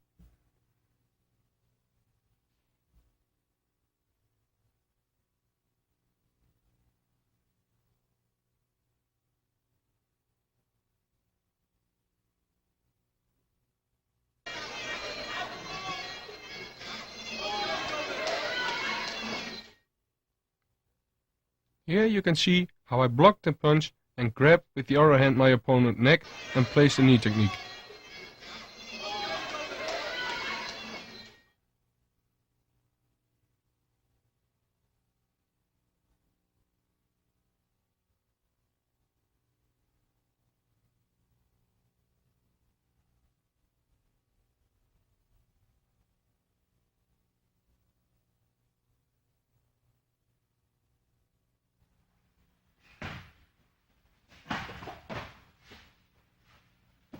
These are more counters than attacks.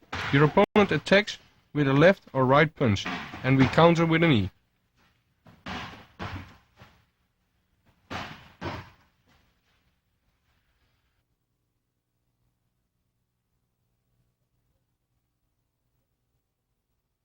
The left jab comes, I block with the right hand, take a step in between and make a left knee. Keep your face protected while you make a knee.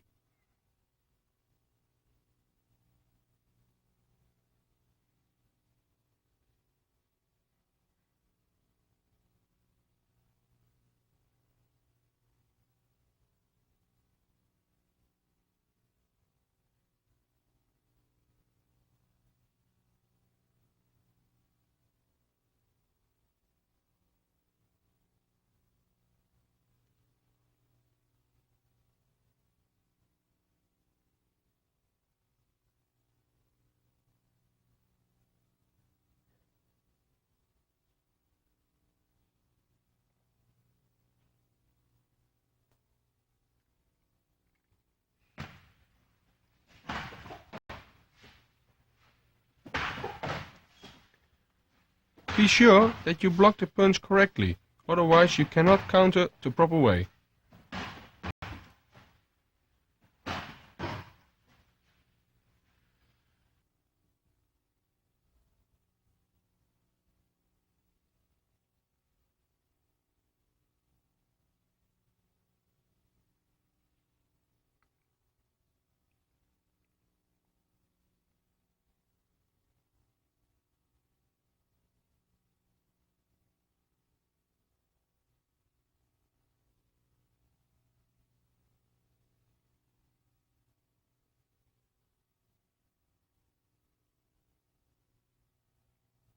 With the right punch, you block it with your left arm, and while your opponent is leaning in the right punch, you make your knee.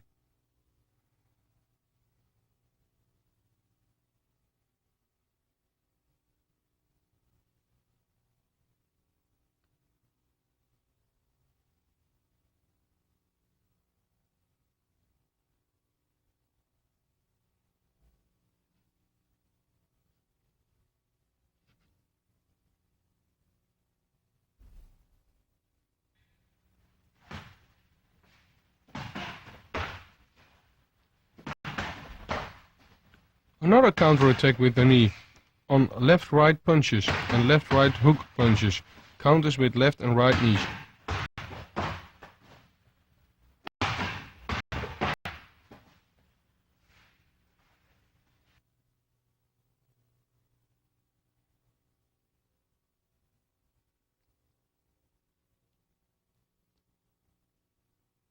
The opponent attacks with a left and right punch. I'll block and counter with a right knee.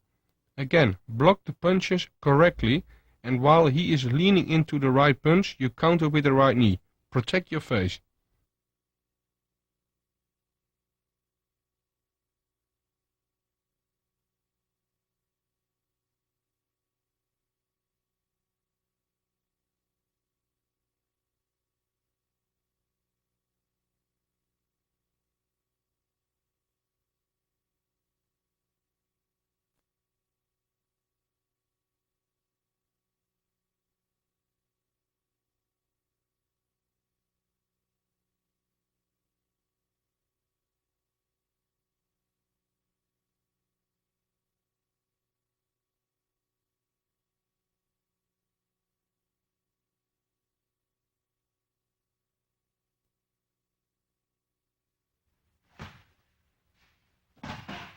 Here we have an attack with a left-right straightforward punch plus a left hook. We block the left hook on the gloves, and at the same time we make the step in between and grab with your left arm around the opponent's neck and make a left knee.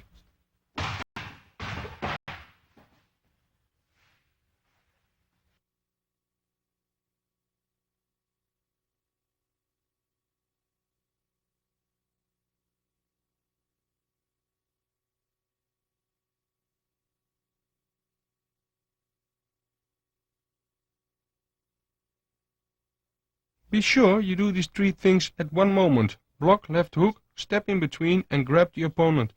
Then you give your opponent no time to step back before your counter.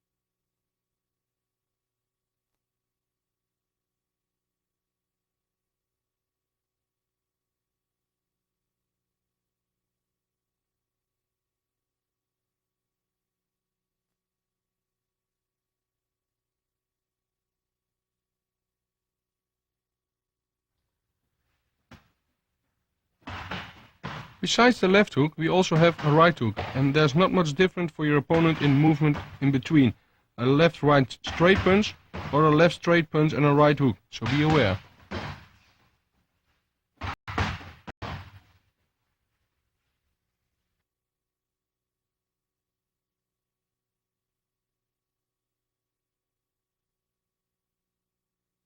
So your partner makes it difficult for you to make them both left-right straight punches, left straight punch forward and a right hook.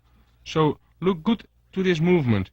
If he comes with a right hook, you step a little in the punch and block it on the gloves and step in for the right knee.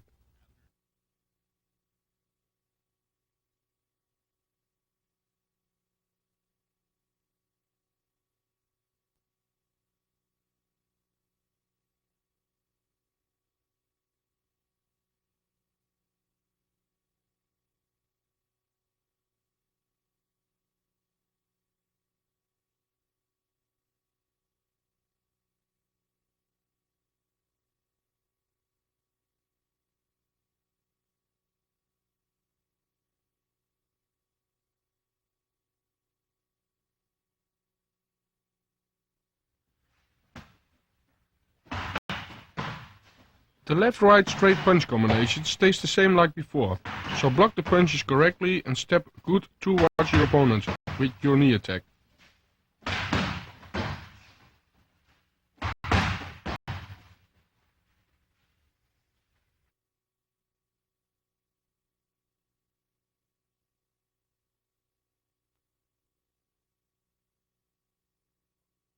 Be sure you step into the hook when you block it.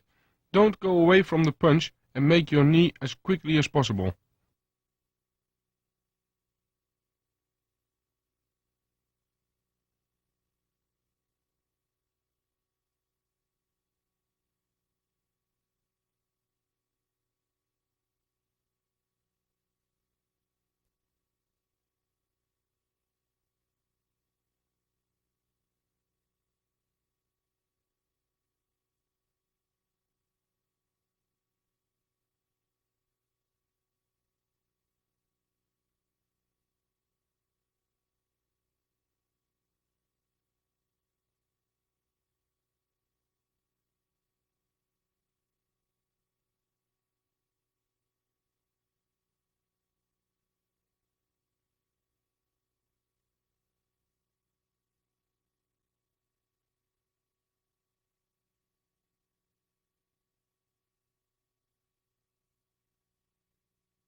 This technique is to stop your incoming opponent with a front kick when he walks on you, catch him with the knee.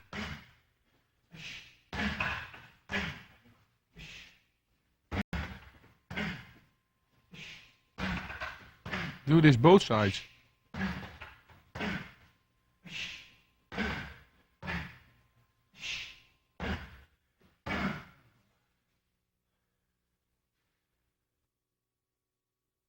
Your partner holds the bag backwards and let it go. On that moment I interrupt with a front kick and I follow up with a knee attack. Again, practice this both sides.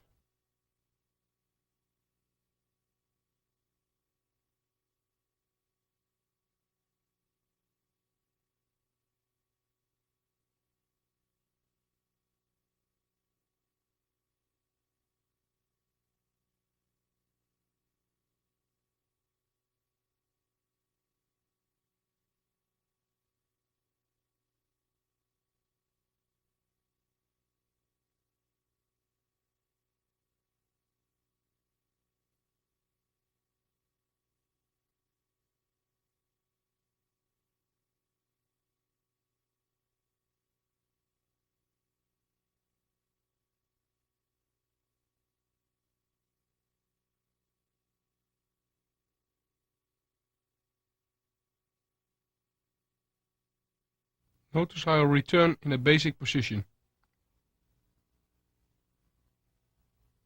And I keep my balance in the middle.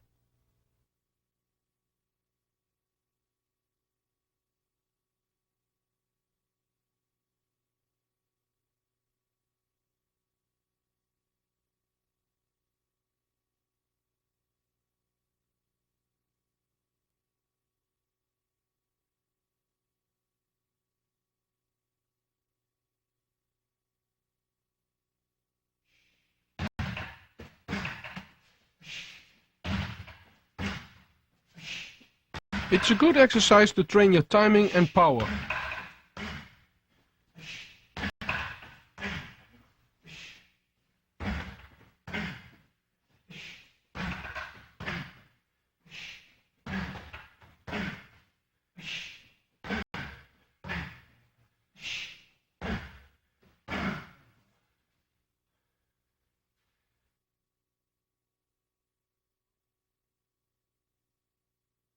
Try to push the back away with the push front kick, and when the back comes back again, you give the knee. Protect your face while you're making the knee.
Here I do all kind of knee techniques on the back.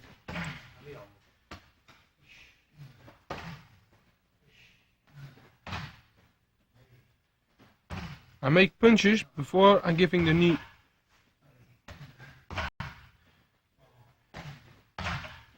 By giving these punches, I'm blocking the opponent's side.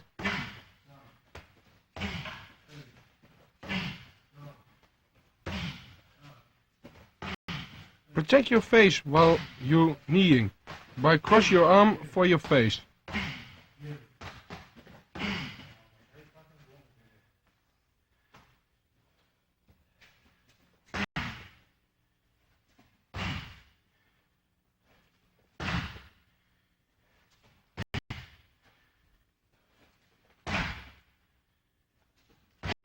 Now I'm kneeling from a clinching position.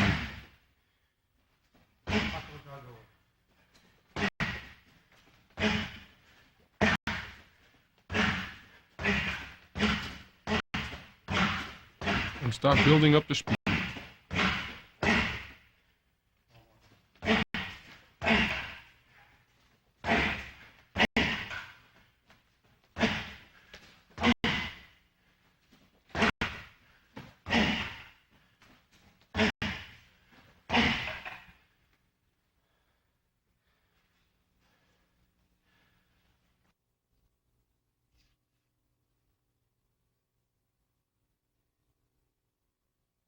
Be sure to minimize the distance to the back by stepping forward after your punches.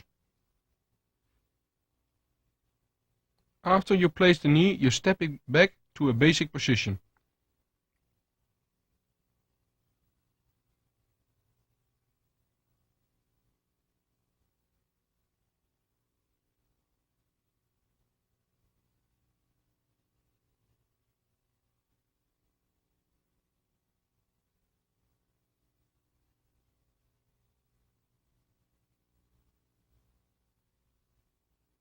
After your turn in the basic position, you attack again.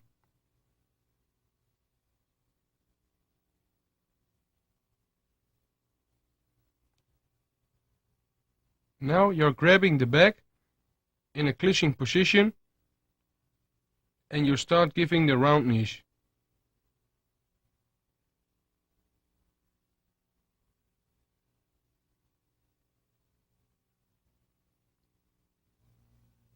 Make sure you place the knees on the right level. It's a good training for power.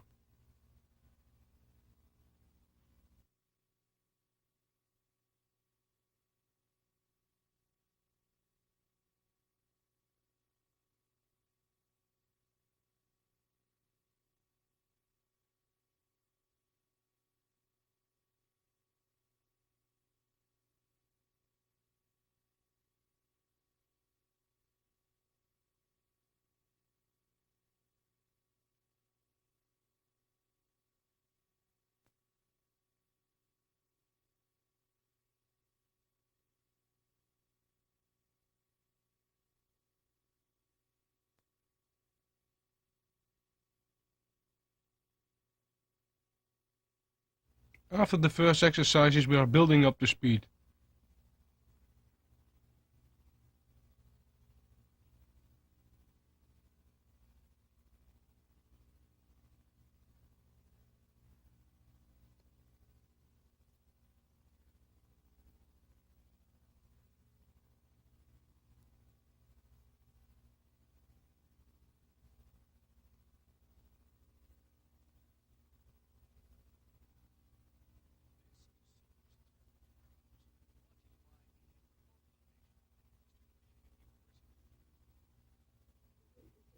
Notice the little steps in between.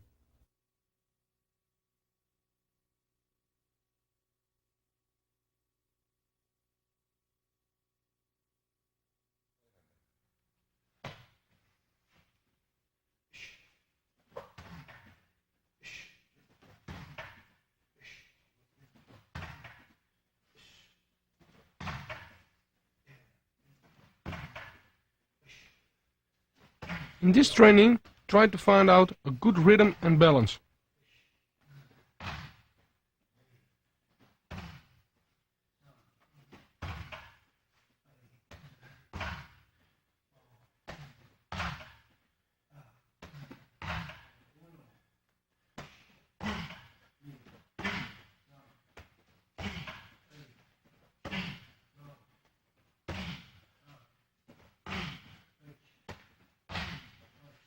The trainer will tell you by counting how many times you have to do these techniques.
After learning our basic techniques, we will now continue with the real thing, training with a partner. The basic equipment for this kind of training are 14 or 16-ounce gloves, mouthpiece, Thai boxing shorts, groin guard, shin protection, and safety kicks. The most important difference between bag training and training with a partner is that now there is a moving object and it also hits back. So it is important that you are concentrating fully on your training and that you combine your knowledge of timing, distance, balance, and footwork. Later we will include intensity, power, and conditioning. As we progress in kickboxing, the basic techniques will be repeated again, and it is important to remember 2 points. Never walk after your punches, and never start thinking you've got it easy after you've just pulled off a technique successfully. After making a counter or blocking technique, it is important to be aware of your distance to your opponent. Understand the situation and try to stay out of reach. It is important to return to the basic position. We will start this tape with the basic blocking and counter techniques.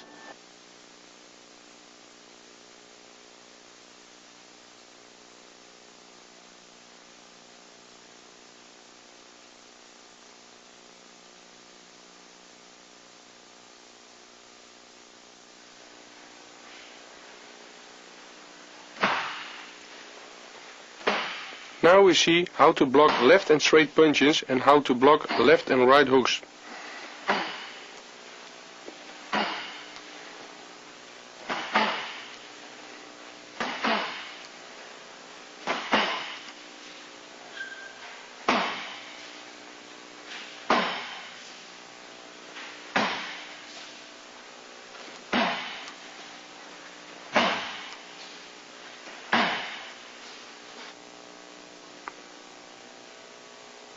See how my partner attacks with a left straight punch to the face.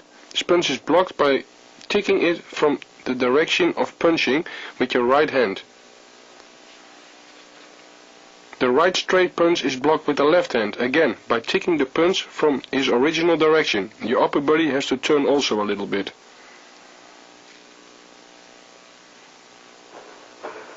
Now you see left and right punches after each other again. Again, you will tick the left straight punch with your right hand and the left straight punch with your left hand.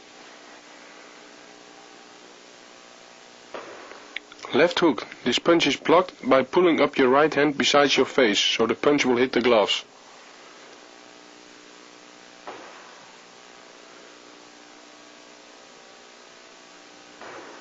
The right hook. Now your left hand has to be pulled up beside your face. Again, the punch will hit the gloves.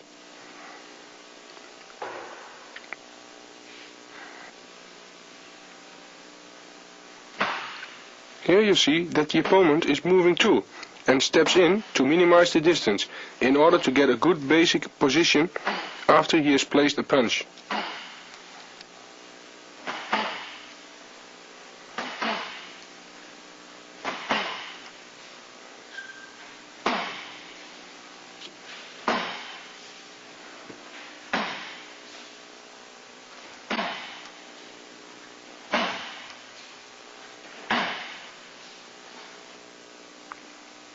Watch carefully. Your opponent is out of reach and has to move inwards to hit you. And this exactly happens in a real fight.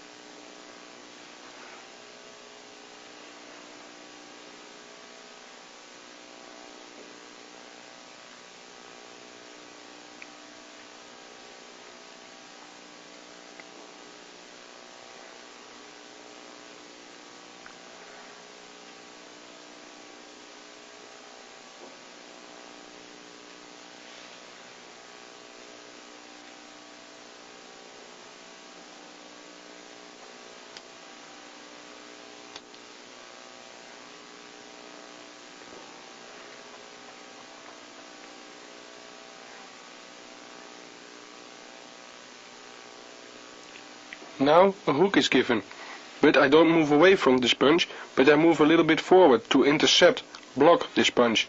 Don't forget to stay in balance while intercepting this punch.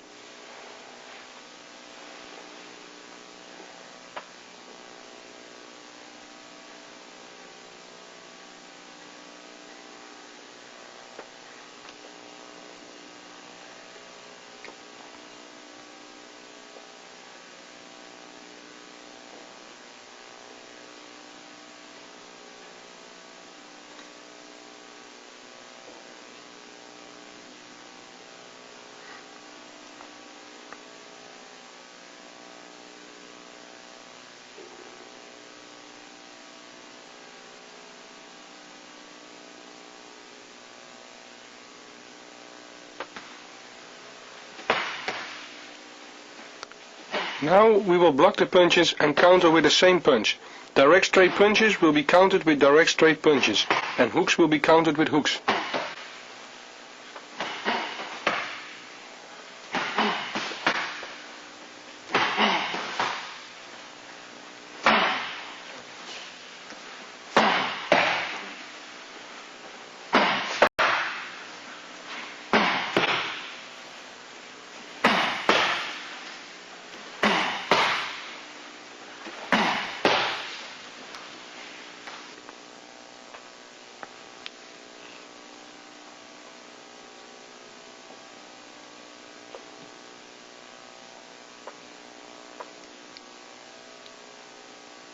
The left straight punch is blocked and directly countered by a left straight punch.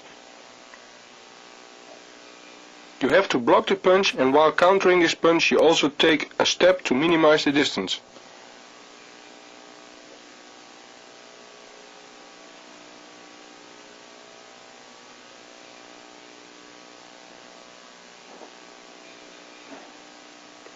It's the same situation with right and left straight punches.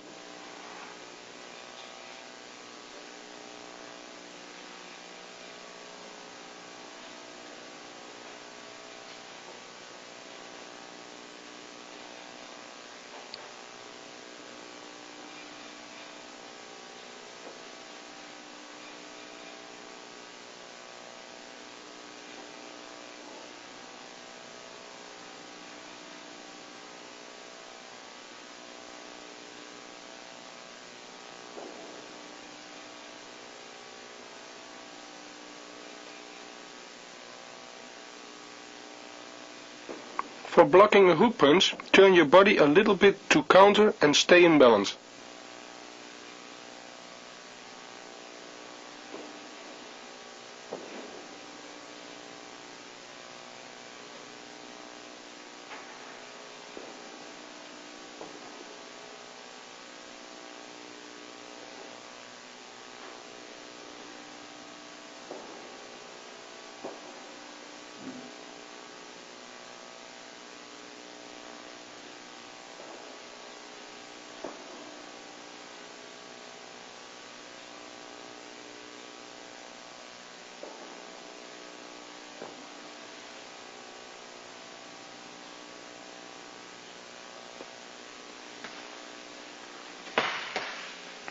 These techniques is like playing a game. It's an action game of reaction, moving to and through, and returning to the basic position. Always keep eye contact.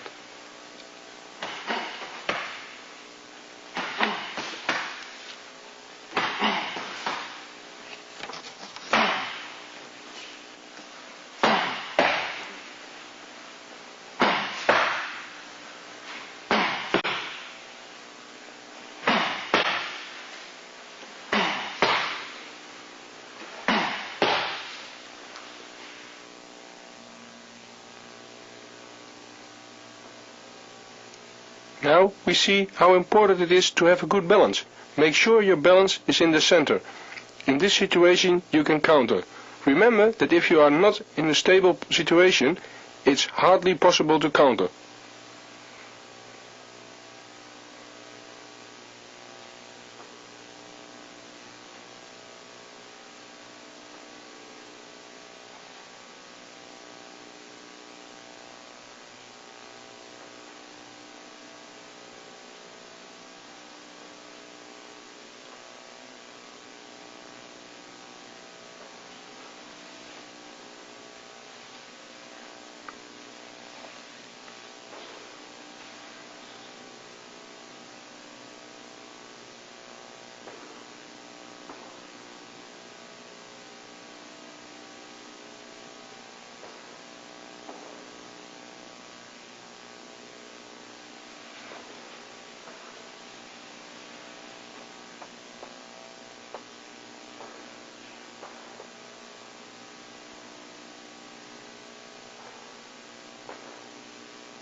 first block is against a leg kick. You block with your shin. You absorb the kick, don't make a crash of legs.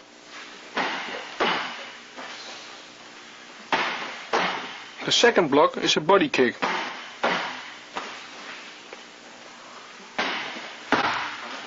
The third block is a high kick. These last two techniques you block with both arms, not just one.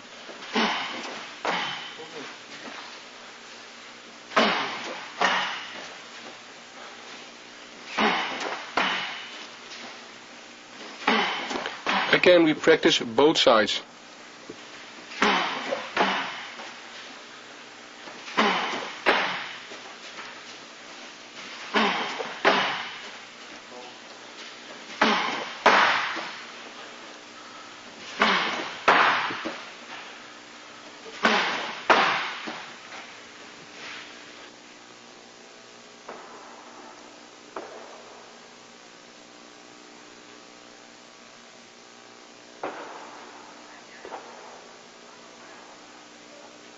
Your partner attacks with a left jab and a right leg kick.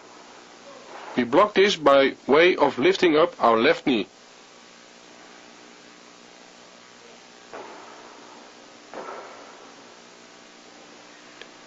Now my partner attacks with a right body kick. Don't step away this time, but lean a little bit into the kick. Block with two hands. Keep your left arm against your body.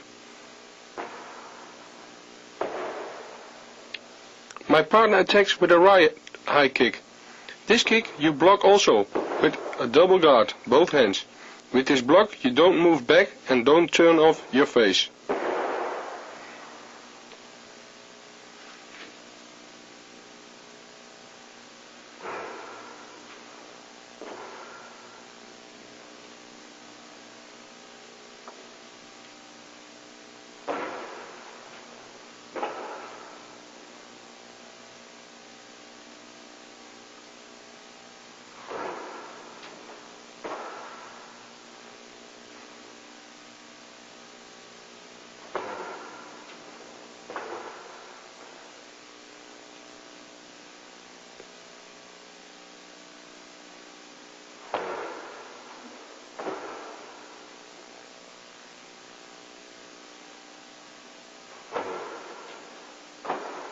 Again, practice this both sides.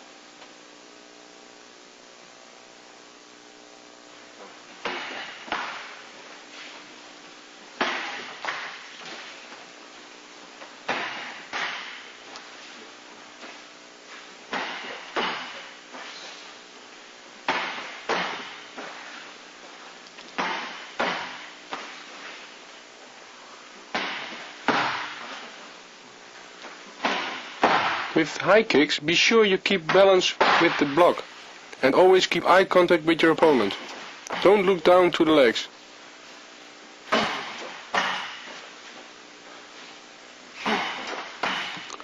To block left kicks, it's a little bit different. So we can see here by giving the leg kick.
Now my partner makes a leg kick to the back of my leg.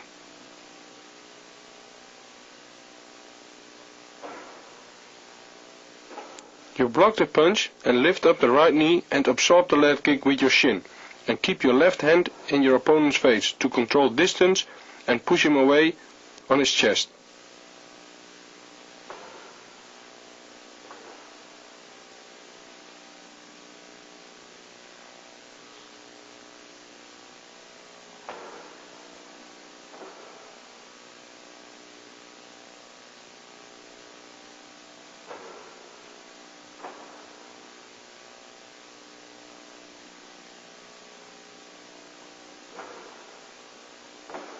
The body kick and high kick you block with a double guard.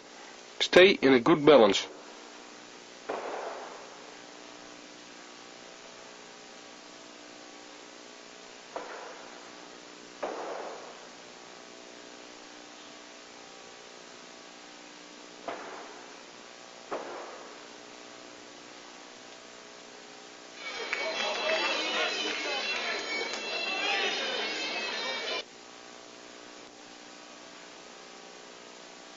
Here you see some leg kicks, body and high kick, blocks in one of my fights.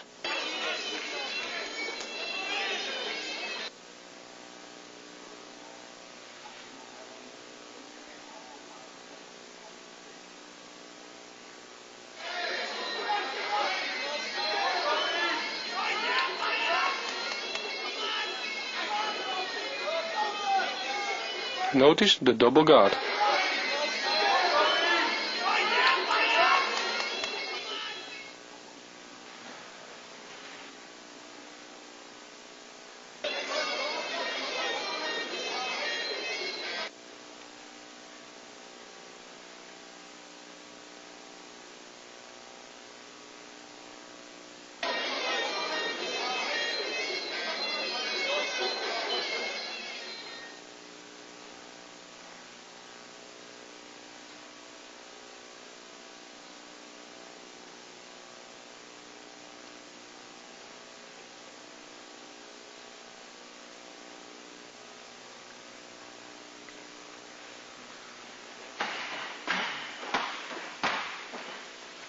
Here I block kicks and counter with the same kick back, and my partner blocks and counters the same way.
It's important that you are in a real fighting distance from your partner to make it real.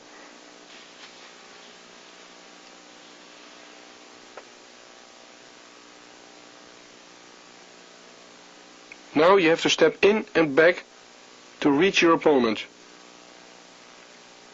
Always go back to a basic position.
Notice that after the high kicks we return in the basic position and the balance stays in the center.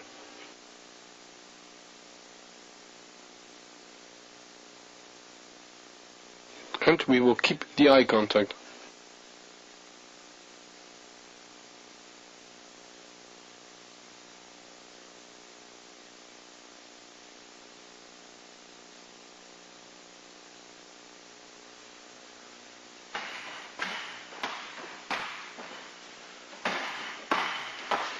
This exercise is good for footwork and distance and rhythm. Stay good in balance and start slowly. Later on we go faster when we're controlling these techniques.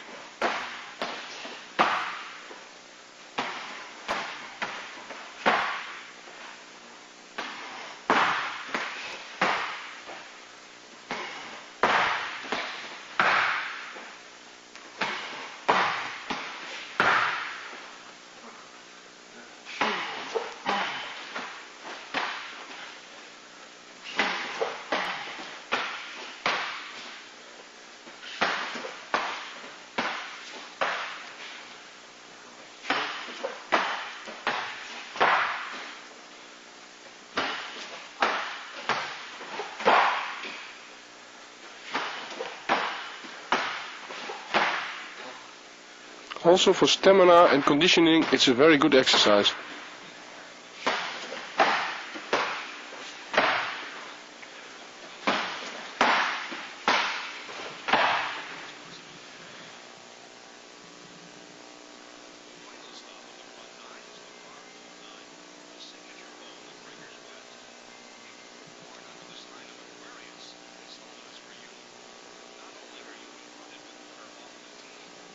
Be sure that you step back after every action, so you can control the situation.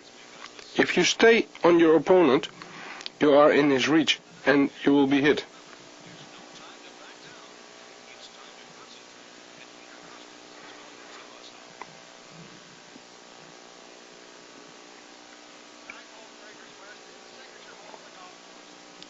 If you step back, he has to step in to hit you, so you have the time to block. This is a good preparation for other techniques to get distance.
You can see, when you step back, he has to step in to hit you.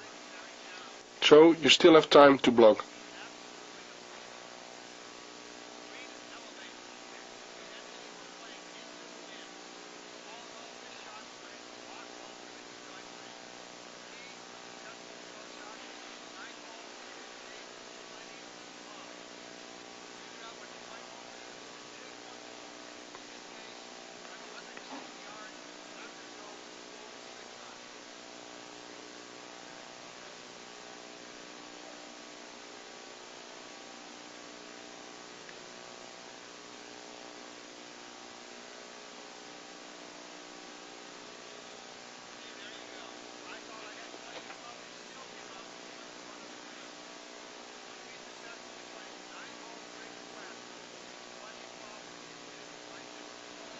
We block the high kick by holding both our arms for the kick.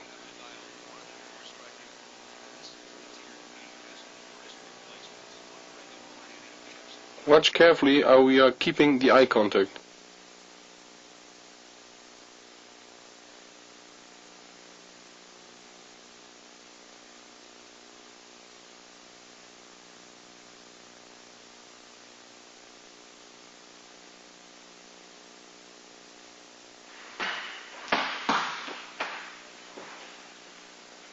Here we start to make counter techniques with arms and legs.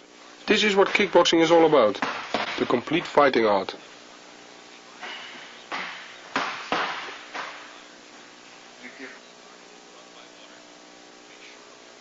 My partner attacks with a left jab and a right leg kick. I block the jab and leg kick, step in with a right punch, left hook and follow with a right leg kick.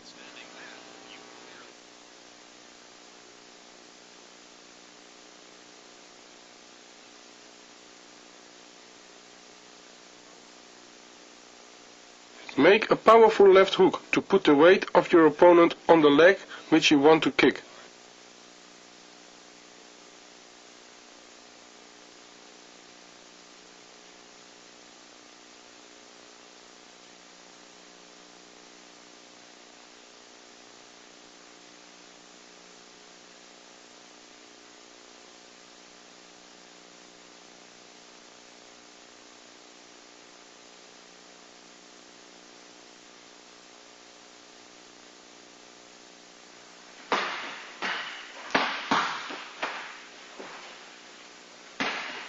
After the leg kick block, you step right away in with your opponent's right punch, so you don't give your opponent the time to recover, and keep eye contact.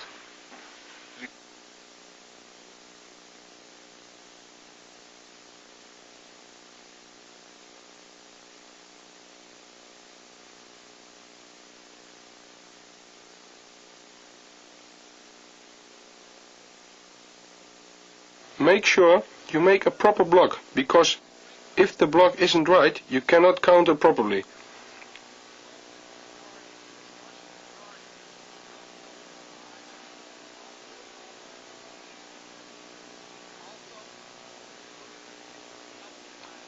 Make your punches quick and a hard left hook, then step a little sideways.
Everybody has a nickname. One of mine is Hammer Kick Kaman, King of the Low Kick. They say I make the hardest low kick in kickboxing. I disagree because I don't think I have the hardest kick, but just a successful technique that involves a combination of different factors that, along with a lot of preparation, turns into a very effective low kick. There are a few very important factors to consider before placing a low kick. First of all, how are you going to place your low kick? How often? Why? When? Also important is that you notice when your opponent gels from your low kick. When is your low kick effective on your opponent? Most people would say that it doesn't take technique to place a low kick. That is absolutely not the fact. Most fighters make a kind of football or soccer kick in the hopes that they'll hit something. The low kick is one of the most difficult kicks to place correctly. In this video, we'll look closer after taking step-by-step, point-for-point instruction about what's important and how to place a perfect low kick.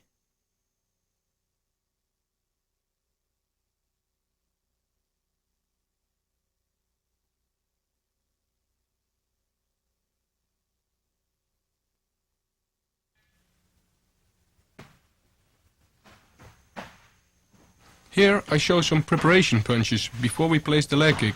That's very important, because if you don't punch and take away his side, he will block your leg kick if you use it as an attack. With counter and interruptions, it's a different story.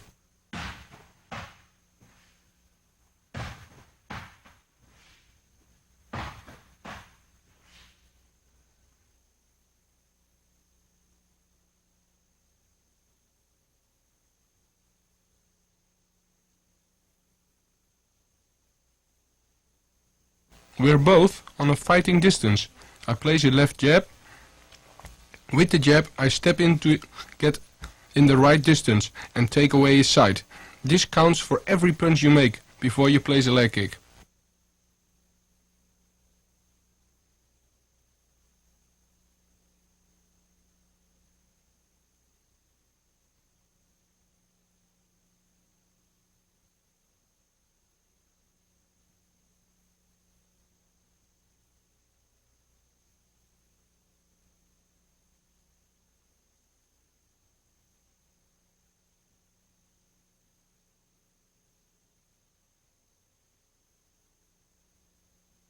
Watch carefully how the punch take away his side, and then follow up with the low kick.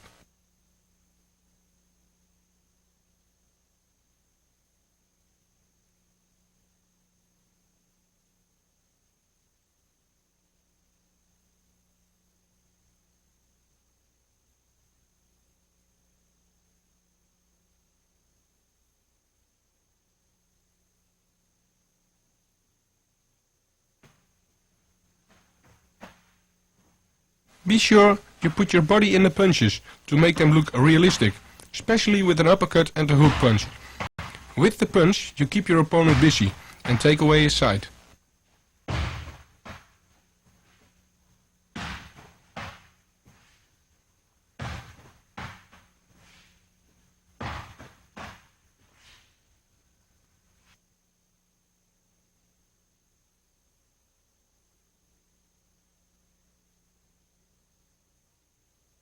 After the punch, I take with my left leg a step sideways, forwards to my opponent and kick with my right shin on his thigh. You see, I make my kick a little downwards to get a good impact. Protect your face while you're kicking.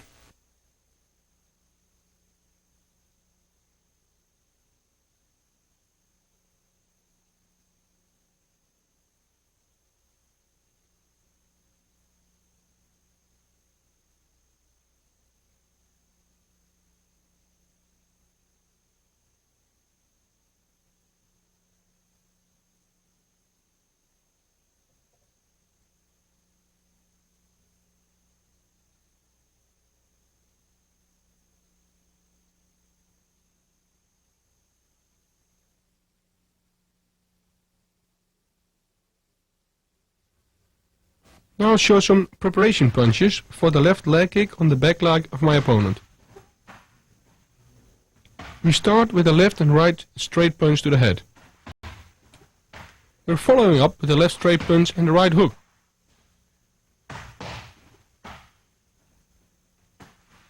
And we finish with the left straight punch and the right uppercut.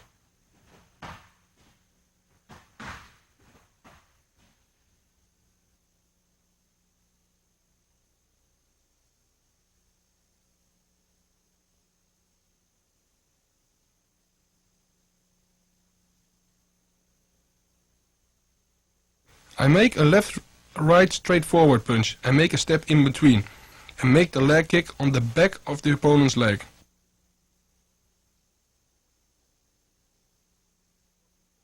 An important point with the step in between is that you don't step around your opponent, but step in to the right.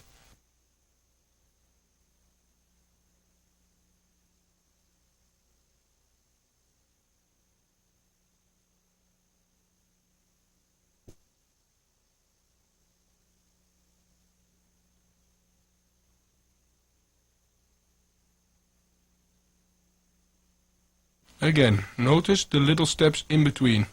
It makes your low kick very powerful.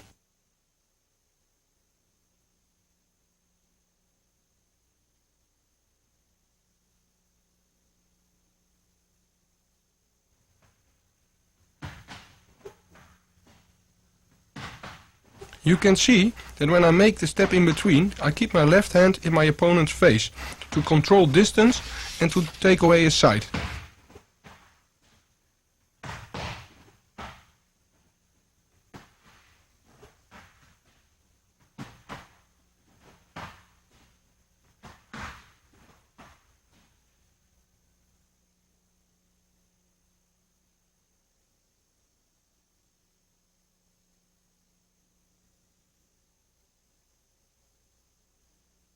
Make the punch relaxed but powerful, so he has to block it.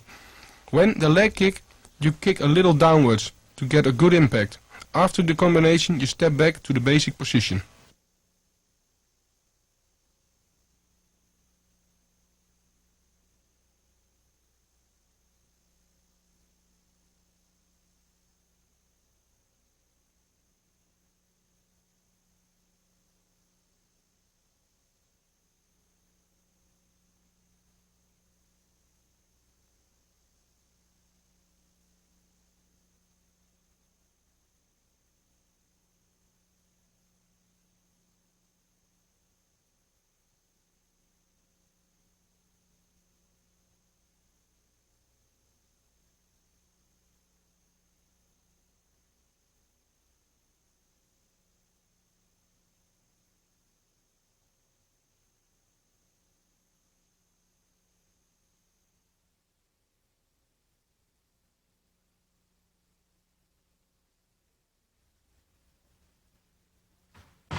Here I start with a right straight punch forward and a left hook.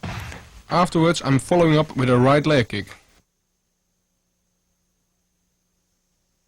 Make the right punch long and powerful. Then the left hook, to make him block and put his weight on his left leg. Step to the left forwards and place the right leg kick.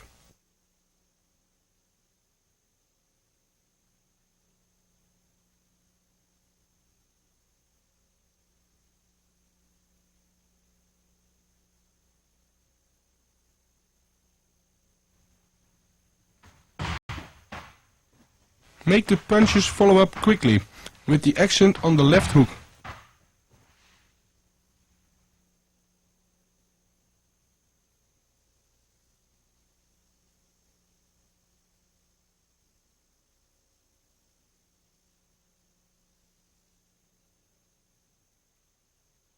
When you take the step, you look at your opponent and kick with your right shin on his thigh. Step back to the basic position.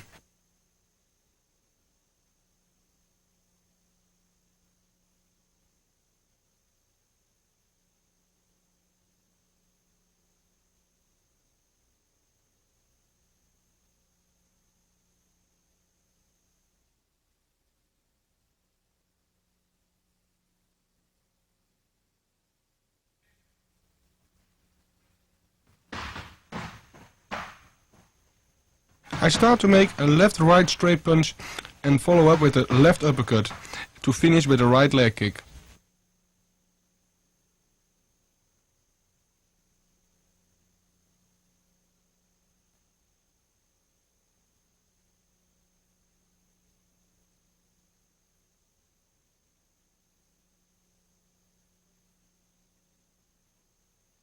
Make the punch relax with the accent now on the uppercut. And then, after this, you take a good step forwards.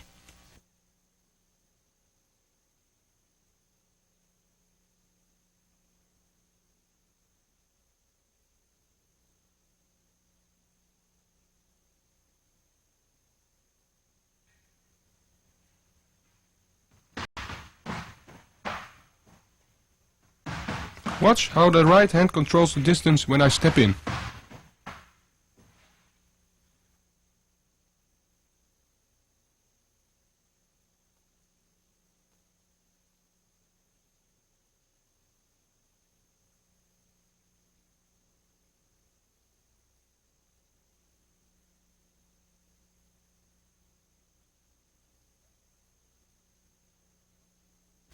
When you step for the leg kick, you keep eye contact and put your hips in the leg kick. Always step back in the basic position.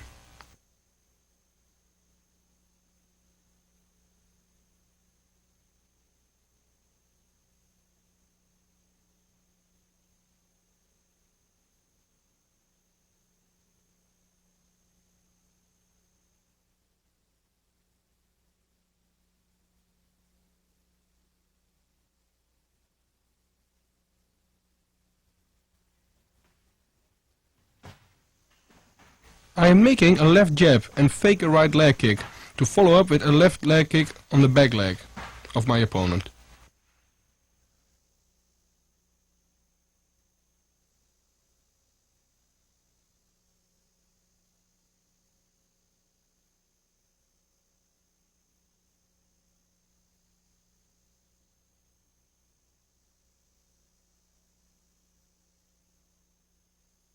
After the left jab, I make a real movement to make a right leg kick. So he will try to block on that moment. I step in between and kick the back leg.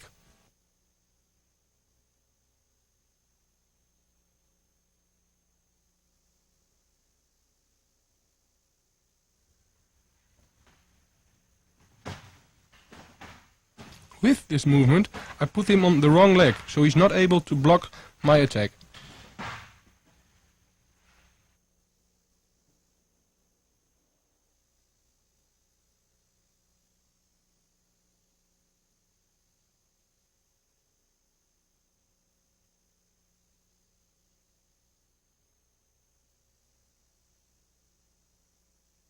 You can see I put my whole body in the fake movement and turn my body back with the real kick. Take it easy with this exercise, because your opponent is leaning on the wrong leg.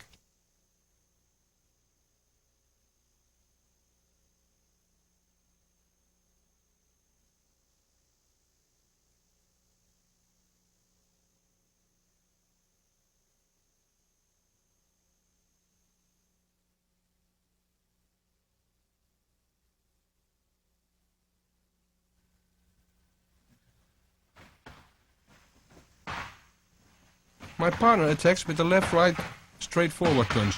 I block and counter with a left jab and a right leg kick.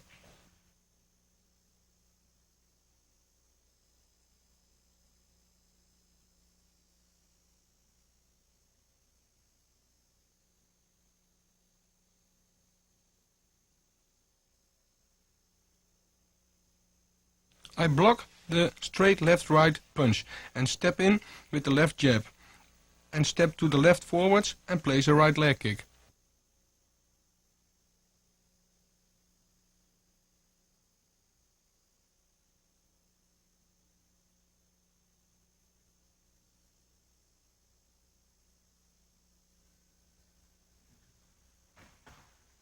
The jab has to follow up quickly after the block and take a good step to the left forwards.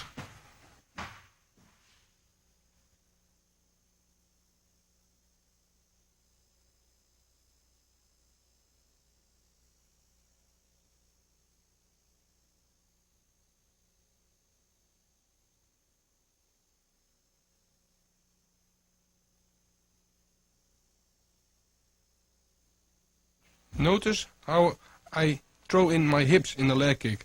Don't keep your hips behind and kick with your shin. And protect your face while you're kicking. Again, step back in the basic position after your attack.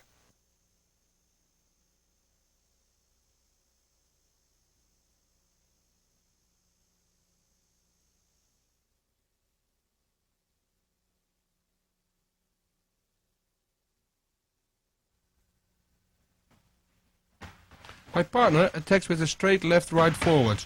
I block and counter with a right leg kick.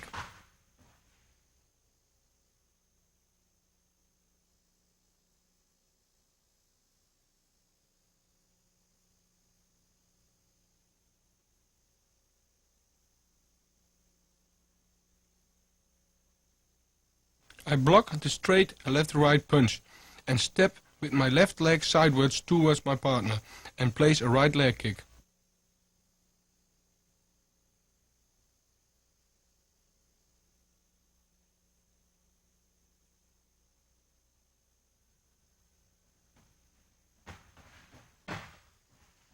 Make sure you step in when your weight of your partner is still on his front leg.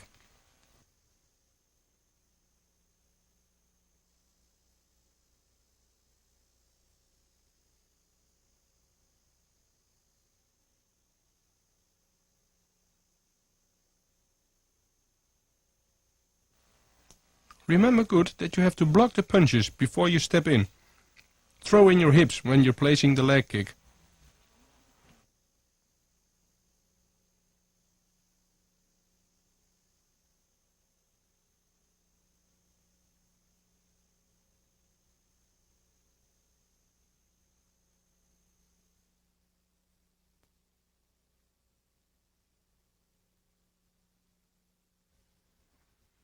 The attack is the same.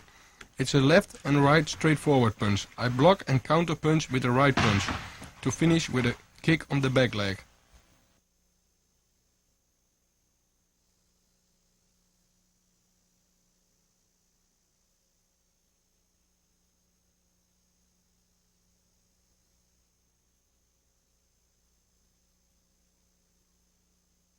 I block the punches correctly and step in with a straight right punch.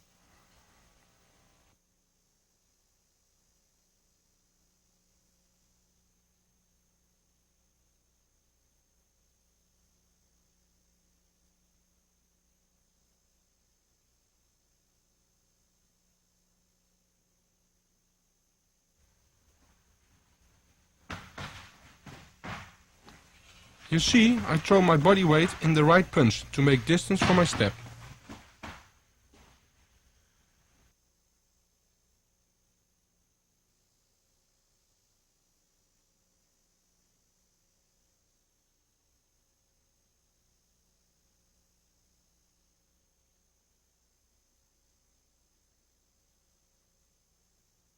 After the punch, I step with my right leg sidewards towards my partner and kick the back leg with my shin.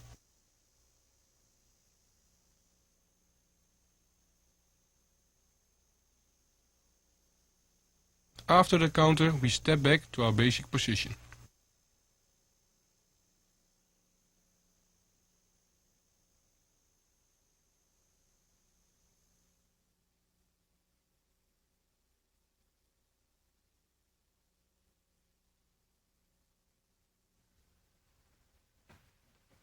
I make an inside leg kick when my partner attacks me with a straight left-right punch combination.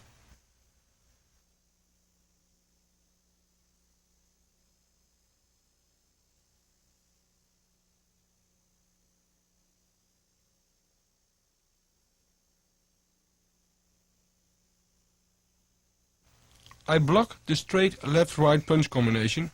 On the same movement, I take a step in between and make an inside leg kick with my left leg.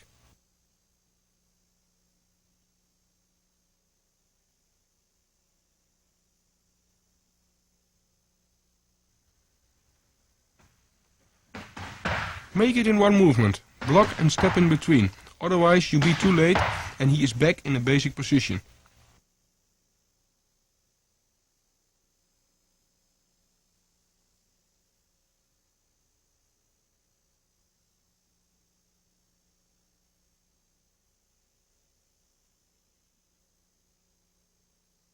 You can see that I kick him when his weight is on his front leg, so he cannot block, and I'll kick him off balance.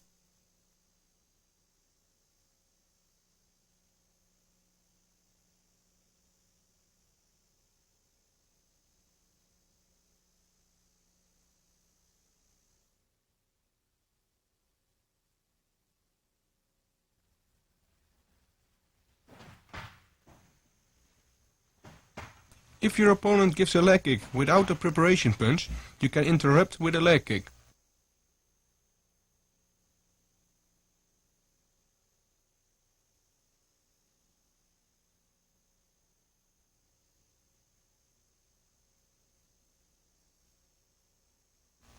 This is all about timing. When you see the attack coming of your opponent, you can interrupt him with the same leg kick.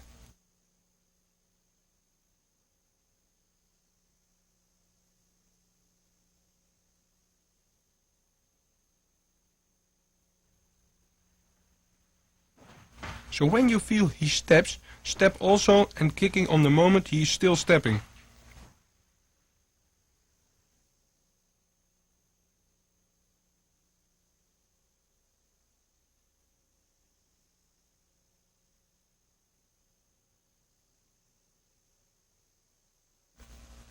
Most of the time you can do this when your opponent is tired or has a bad leg kick. It's all about timing and protecting your face while you're kicking.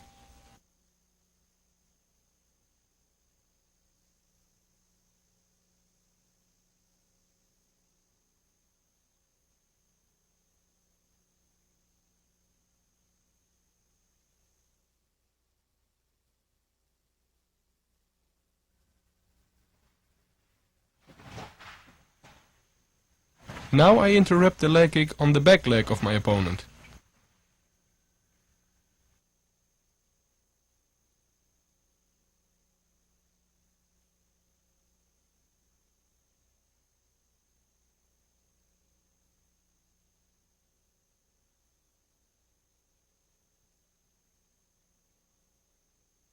Your partner tries to make a leg kick on the back leg and you are quicker. Step in between and kick on his back leg.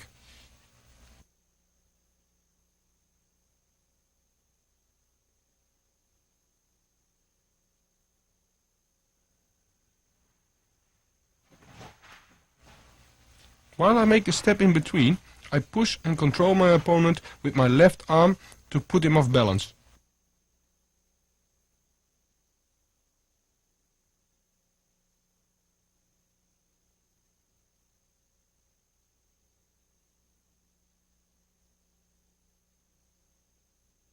Don't step straight towards your opponent. Step a little to the right and kick with your shin.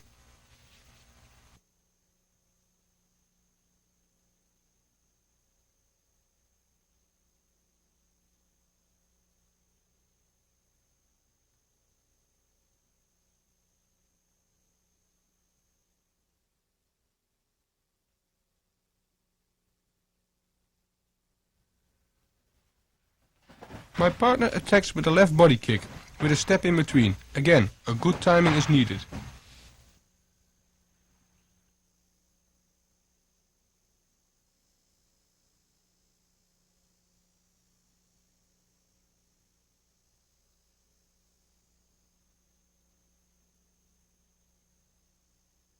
On the moment he makes the step in between, I take on the same moment a left step sideways forwards and kick the inside leg.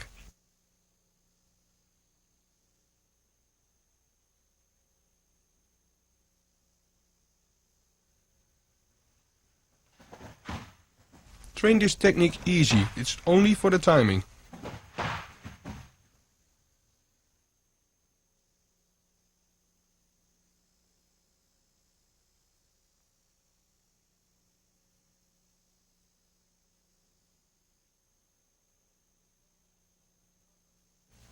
Keep your guard up while you're kicking and put your hips in the kick. Kick the inside of the thigh with your shin and keep eye contact.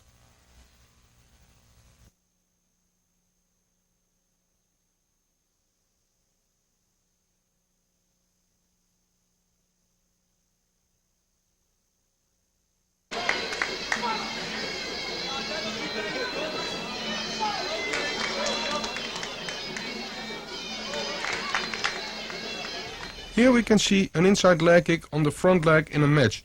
You see, I kick him off balance.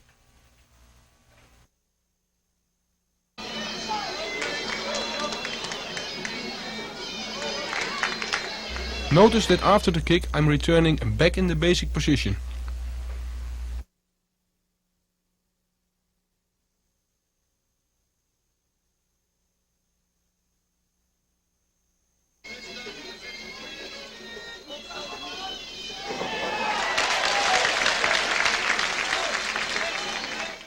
Now I'm interrupting a left body kick with a right inside leg kick.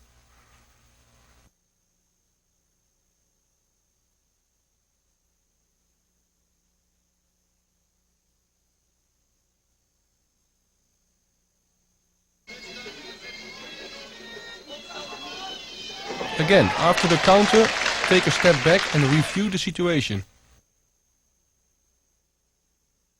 We can see the result. This kick really hurts your opponent because his other leg is stretched while he kicks.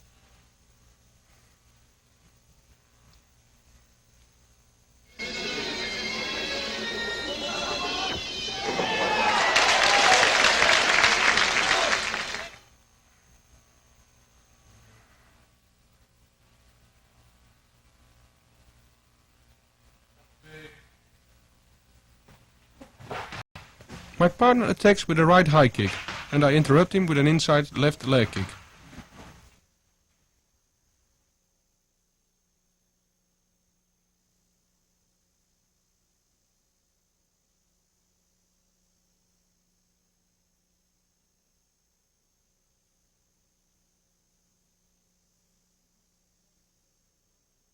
On the movement my partner's leg is on the way to my head, I step in between, and when his leg is on the highest point, I kick him on the inside thigh.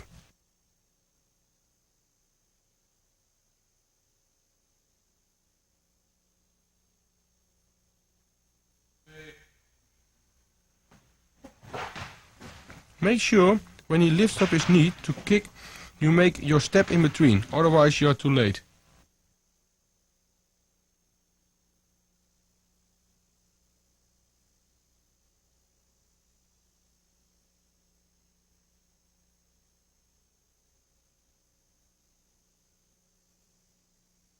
Always keep your left hand next to your head for security, even you know you can go under the kick, and step to the right front with your right leg.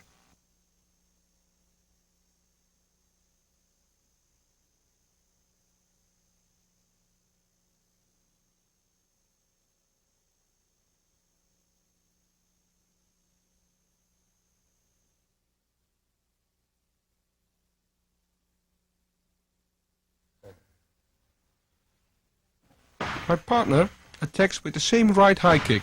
I block and interrupt on his back leg with a right leg kick.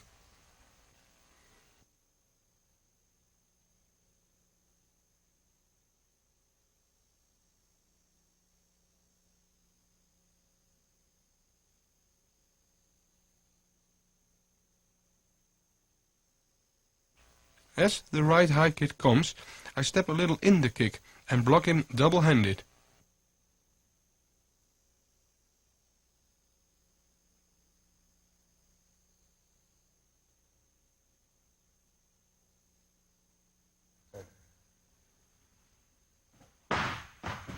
Put your body weight in the block, because you have to stay in balance.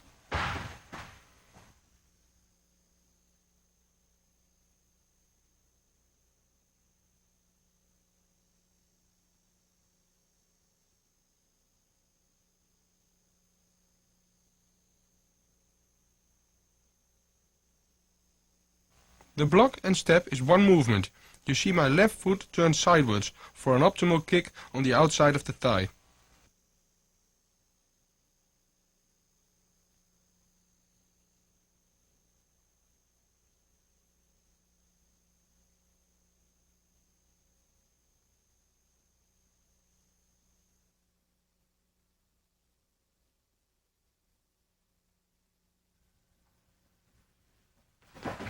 This technique looks the same like the left body kick interruption, but there are some differences.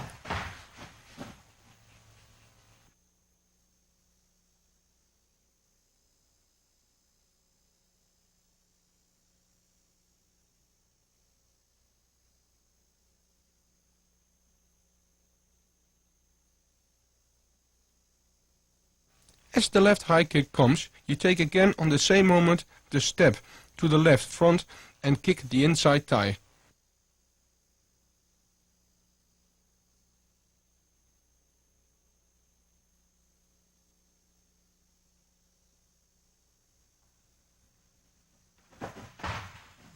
The difference is that only now we step a little deeper to avoid the kick and bend your upper body a little.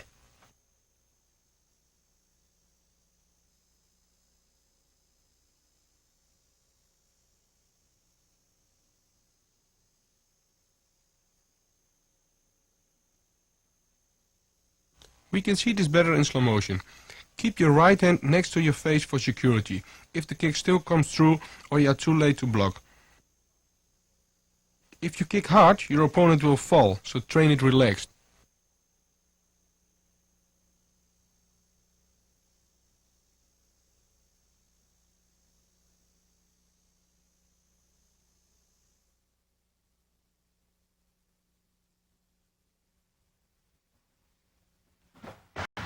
The attack is a left high kick.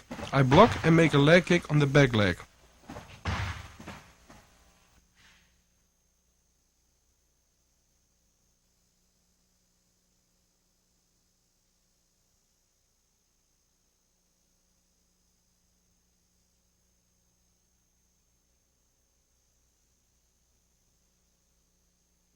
As the leg is on the way to my head, I make a block, double-handed, and step in between and kick the back leg.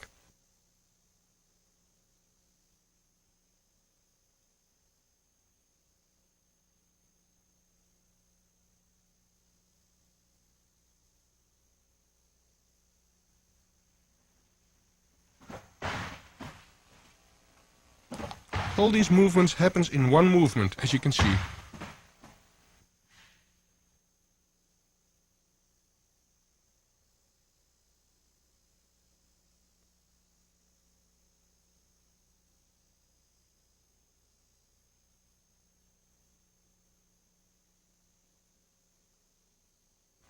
Put your weight in the block as you step to stay in balance, if the kick is hard, and take a good step with your right leg to put power in your leg kick.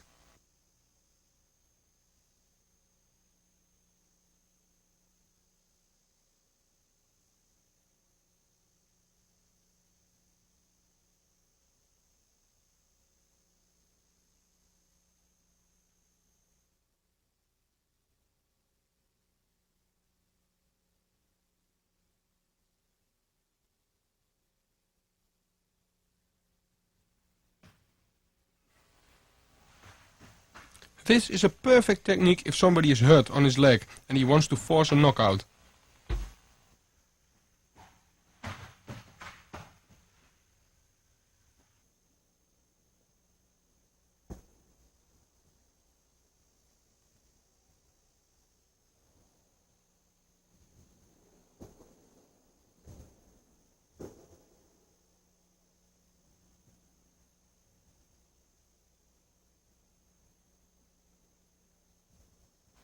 I'm faking my opponent and step back and wait for a counter punch.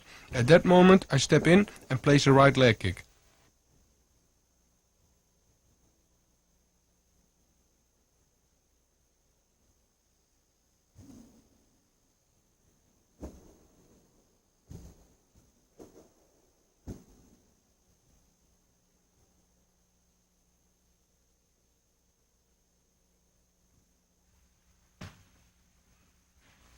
Make the fake look like a real action and step back and wait for the counter.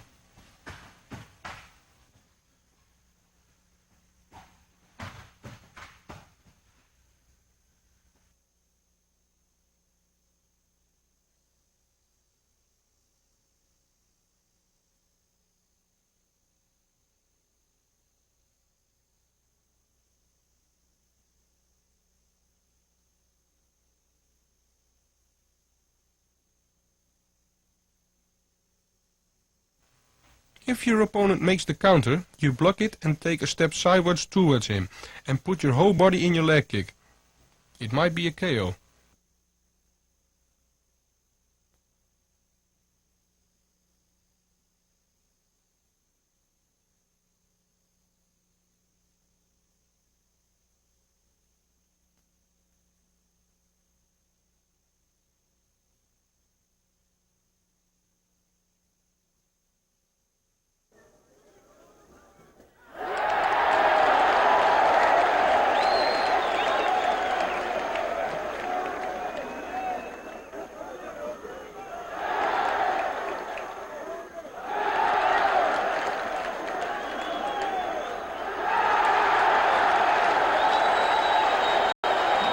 In these fighting moments, you can recognize the movement we just trained, the fake and the counter leg kicks.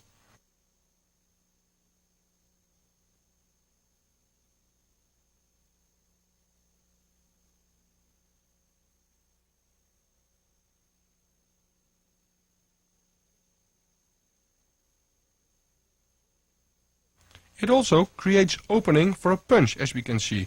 Because your opponent is hurt on the legs, his mind is fixed on the pain in the legs.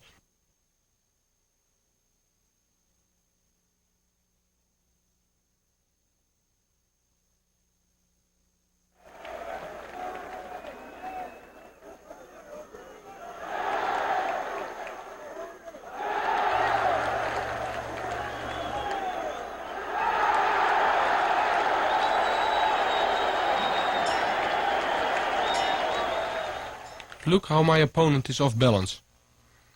And how I place here the right low kick. He wants to force a KO. By staying in your basic position and kicking him on the legs, his mind is in the pain in his legs. Now we create the opening for the final KO punch.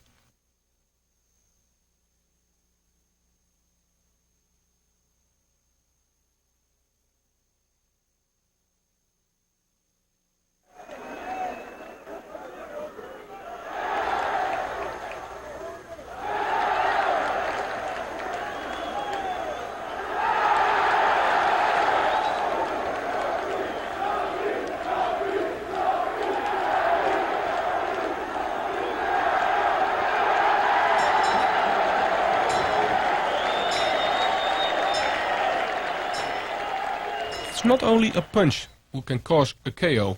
As we can see here, my second low kick holds so much power that he goes KO on the legs.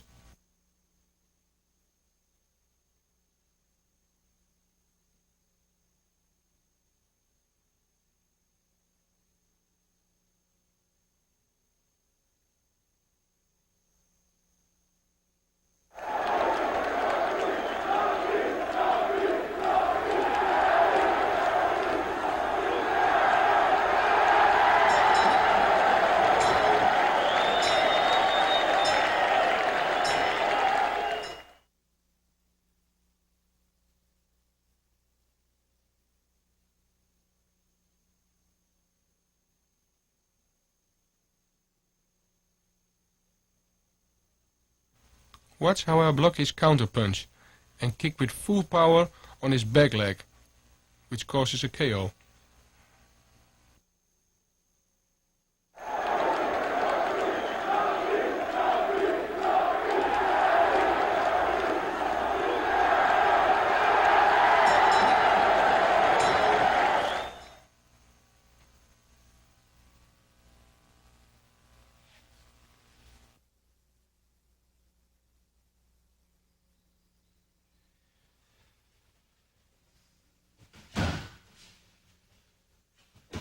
Here I'm training the leg kick on full power on the big pad, on the front leg and on the back leg.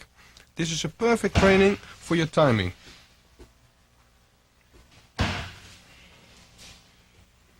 You can train this on a big pad, otherwise you hurt somebody.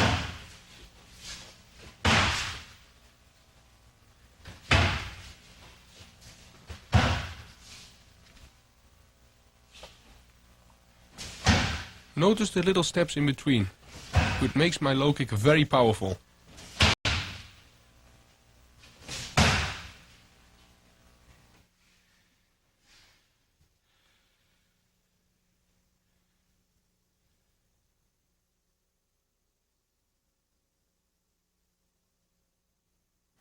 Your partner holds the pad in front of his left leg and you move on a fighting distance around him.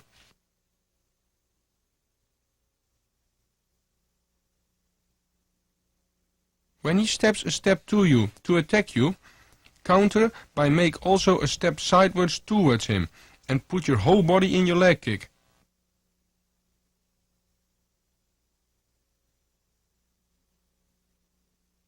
Be sure you kick with your shin.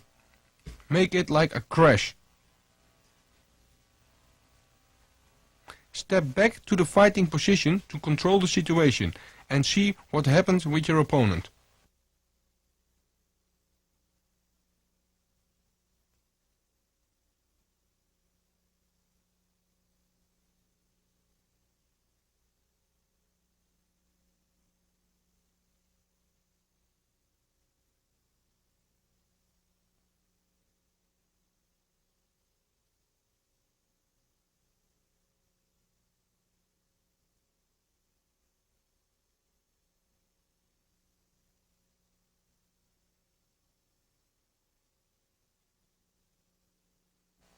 Notice the little step in between, and the whole hips is thrown in the leg kick.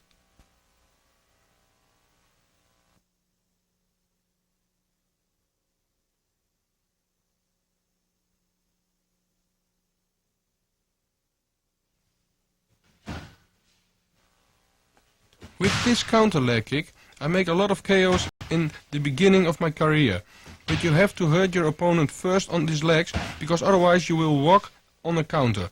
Because there is no preparation punch, only a fake.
When practicing this exercise by kicking the back leg, we do the same, only you make a step in between.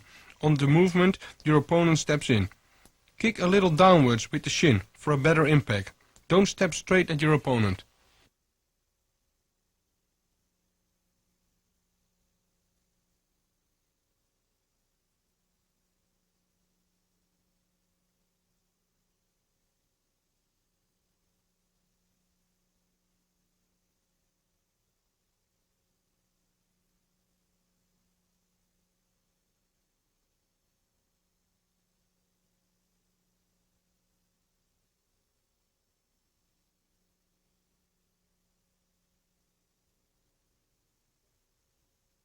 So make a step in between on the movement your opponent steps in.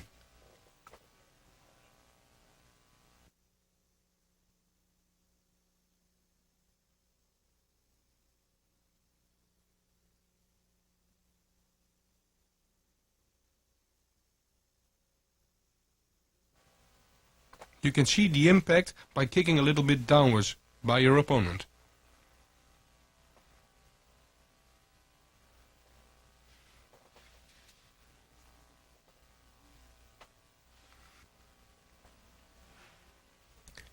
The attack now is a left front kick, and I redirect the kick. This is the beginning of many counters on a front kick. But this has to happen first correctly to do anything.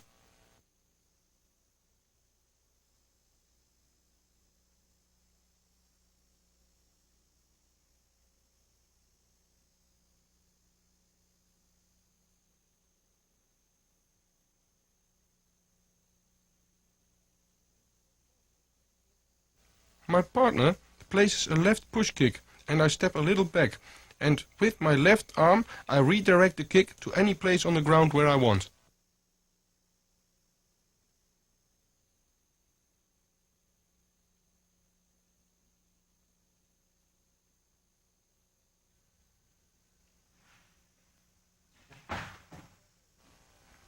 Let your partner really try to hit you, so you have to redirect the kick.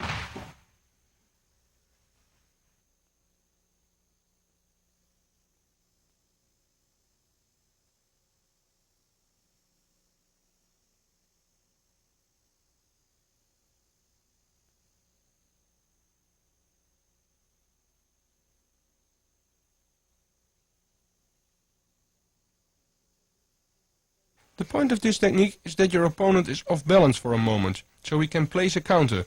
So it's important that you redirect the kick with some aggression, not just block it, but sweep the leg a little.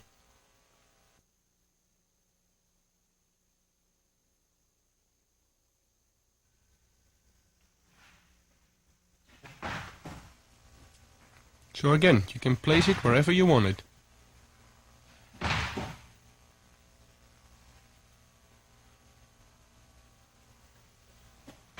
Now we see the attack with the right leg, and I redirect it to take him off balance.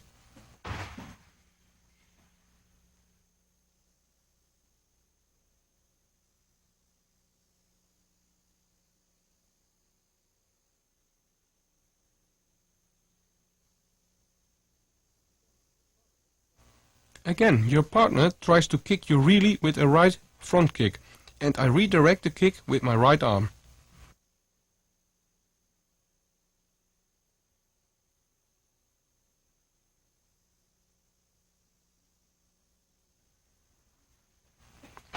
You see, I do this with some power, otherwise I can't redirect a strong kick.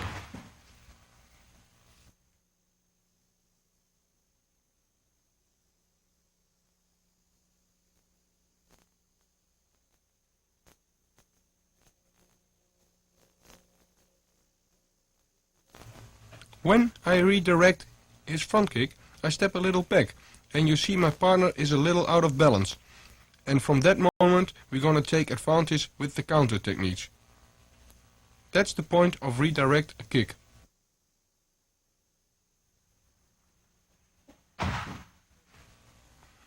Of course, this also can be practiced to the other side.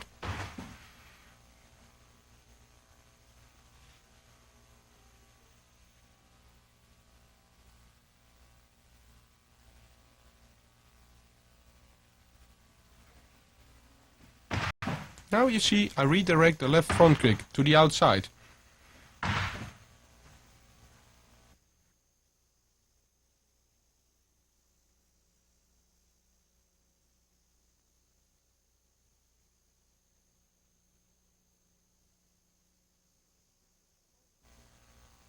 My partner attacks with the left front kick, and now I redirect it with my right arm to the outside.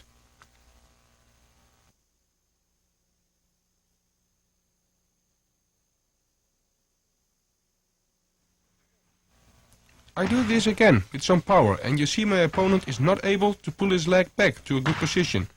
Not right away.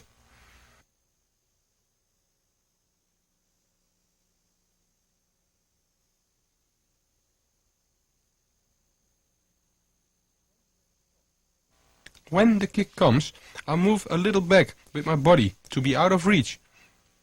You see, after I redirect the kick, he is a moment off balance.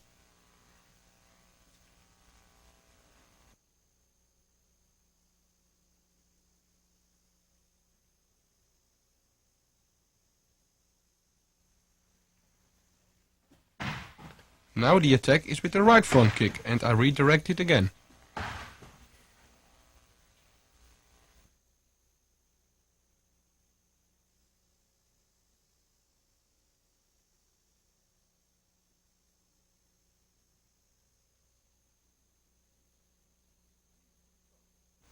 When the kick comes, I step a little bit back, and at the same time I redirect the kick with my left arm.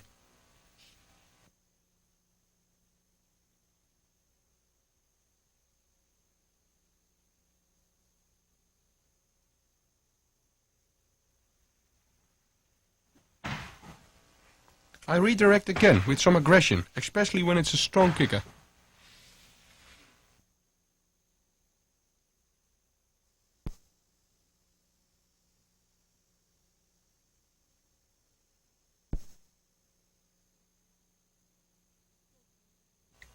Because you do this with power, he is not able to pull his leg back right away. He is a moment off balance. And that's what we want.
Now we not only redirect but also counter, and that's the reason why we redirect, to place a good counter.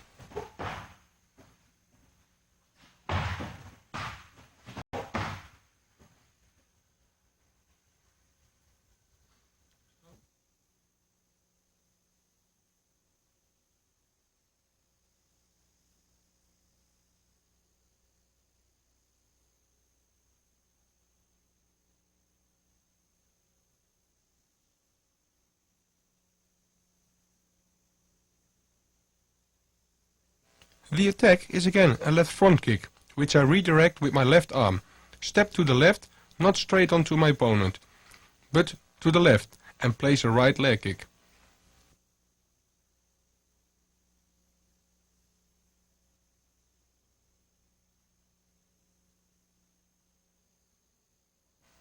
We follow up the leg kick with a left knee.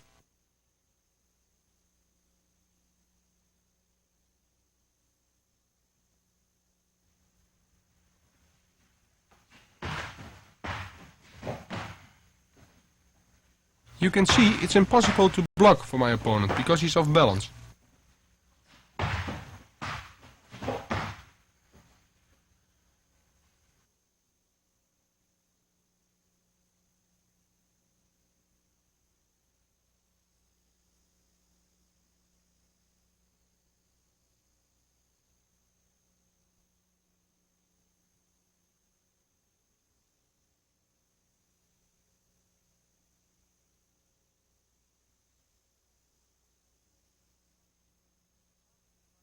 After the right leg kick, I leave my right leg in front and grab him with two hands on the side of his neck. Take a step in between and place a left knee and step back to the basic position.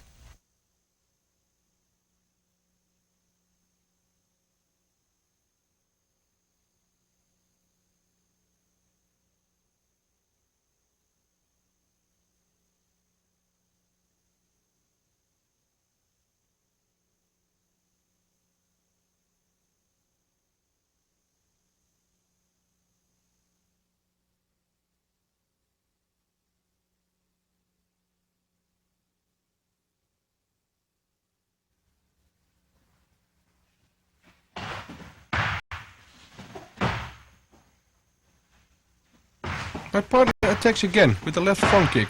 I redirect again with left, step in with a right leg kick, a right hand push and following up with a left high kick.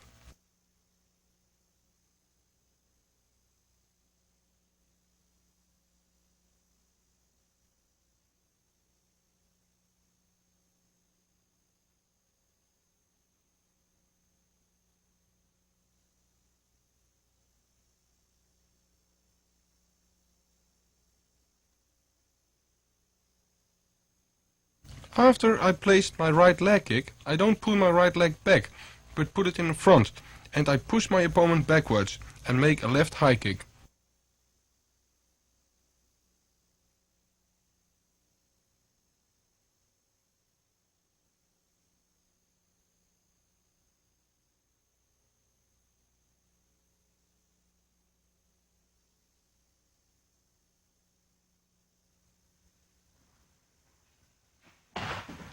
Notice that with the right arm push I make the right distance for my kick.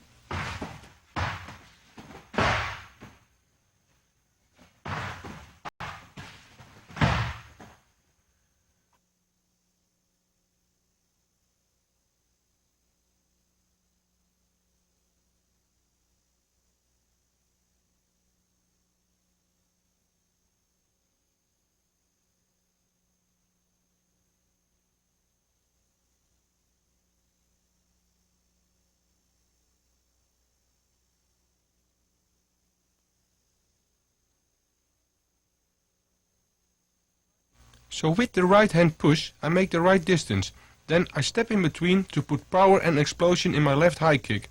After the kick I step back to the basic position.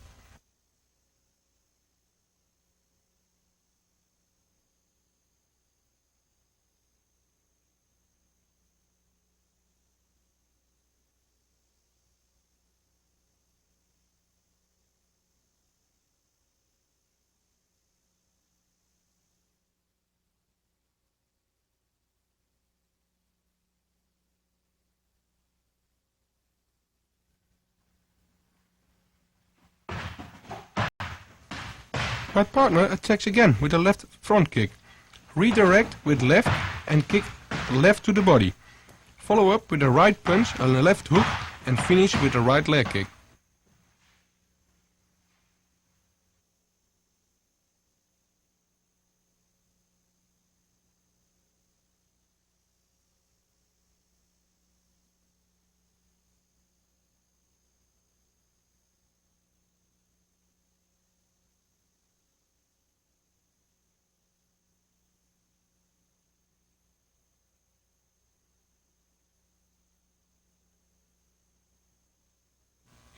When I redirect the kick, I take a step in between and make a left body kick and leave my kicking leg in the front, so I'm in the right position to make a right punch and a left hook to finish with the right leg kick.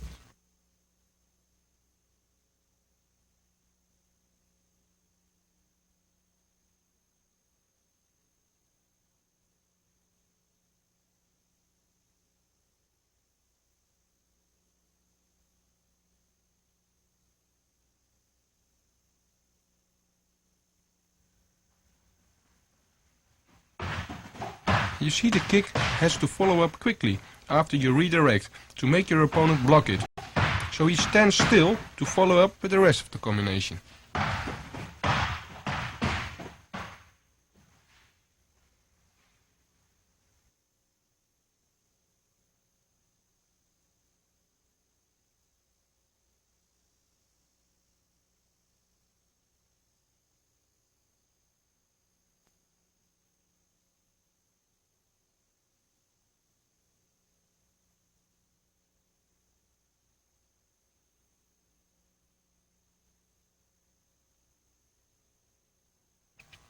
After my kick, I fall a little after my punch. Then put my whole body in the left hook, step to the left forwards and put my hips in the leg kick to step back in the basic position.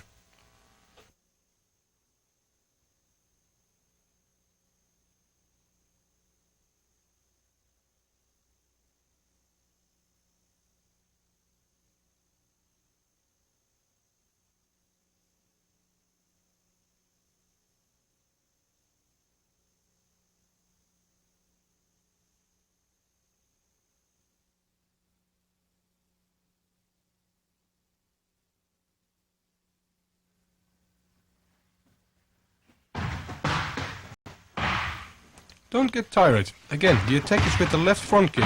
I redirect it again and counter with a left hook, a right punch to finish with a left body kick.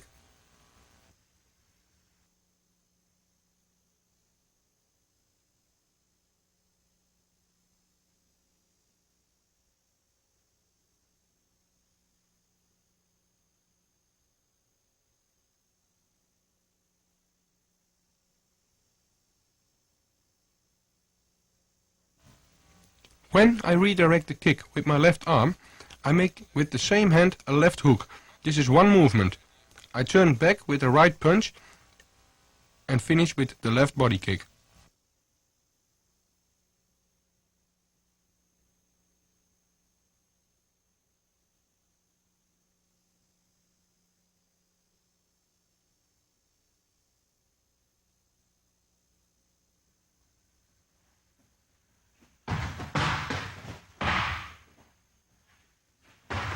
Here you can see that the redirection and the left hook is one movement.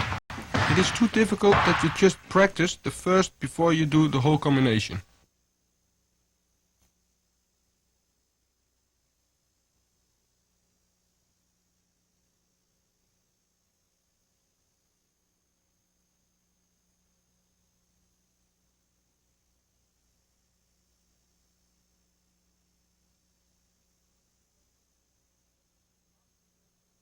After the left hook, I turn back with a right straight punch, just to keep him busy upstairs, and make a step in between, and make the left body kick with my shin, and step back to the basic position.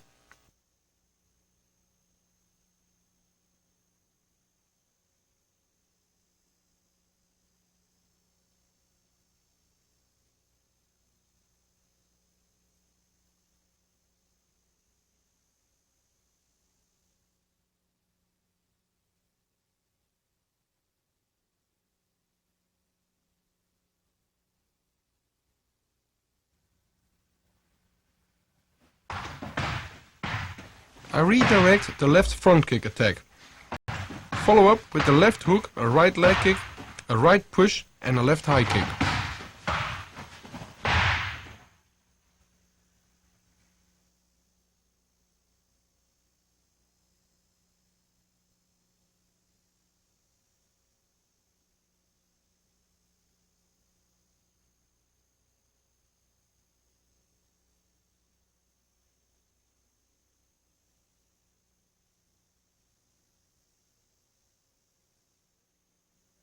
When I redirect with left, I make the left hook again in one movement, but now step after the hook to the left forward and place a right leg kick, a right push and finish with the left high kick.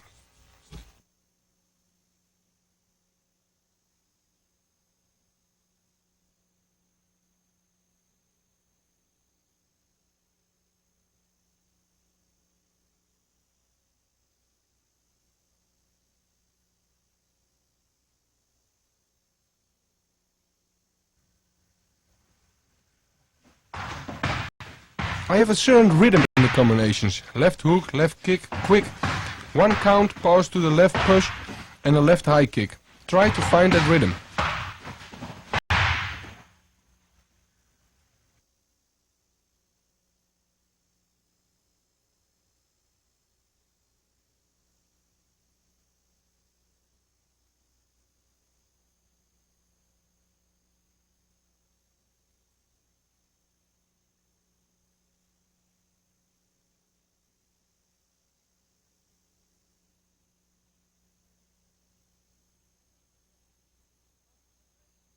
After the left kick, I will leave my right leg in front, make a push with my right arm to make distance for my left kick, and I make a step in between to make speed and power.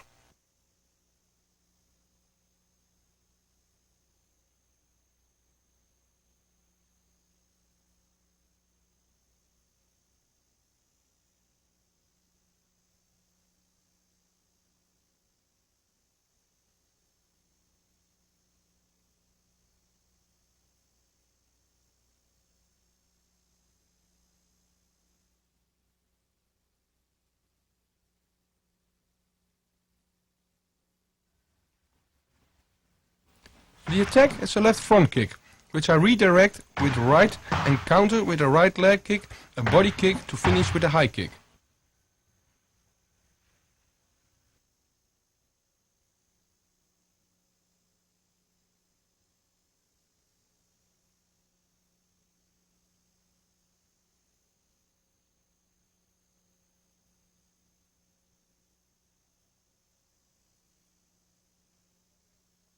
I redirect the front kick now with my right arm and sweep the leg outside. Now he's off balance for a moment. On that moment I make a left step forwards and make the right leg kick.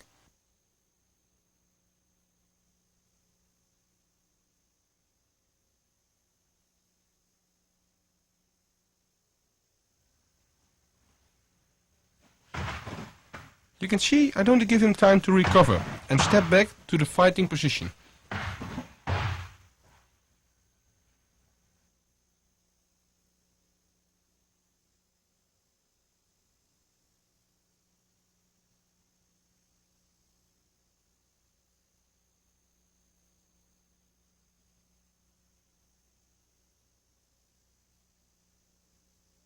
The counter I place are on 3 levels, low, middle and high. Remember, with the high kick you keep more distance.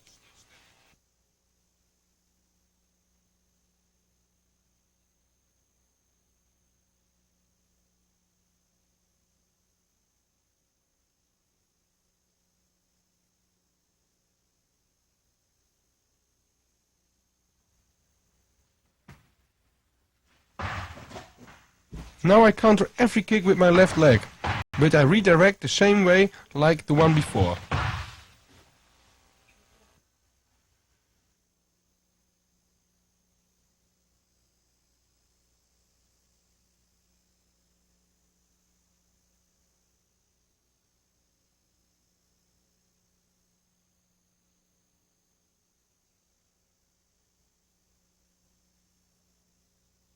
I redirect the left front kick with my right arm sweep the leg outside and make a step in between, and make a left leg kick on the back leg.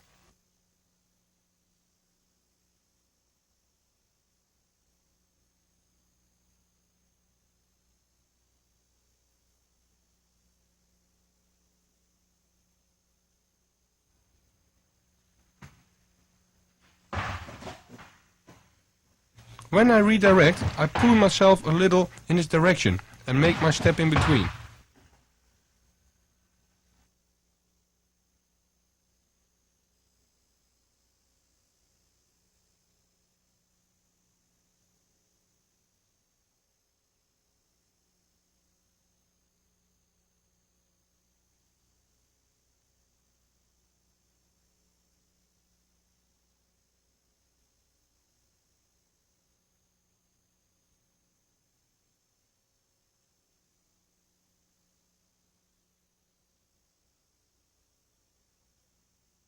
With my high kick I keep enough distance, so I don't pull myself in when I redirect to keep the right distance for the high kick.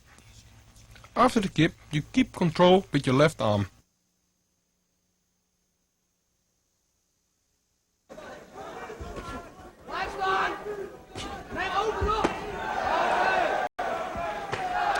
Here you can see some of these redirect techniques and counters in real fights, so you can see they work in the ring.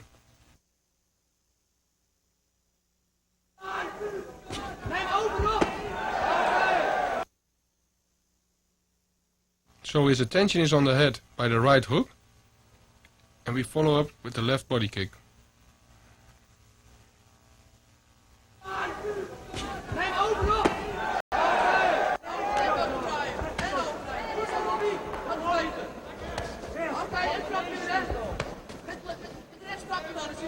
Again, redirect and follow with the low kick on the back leg.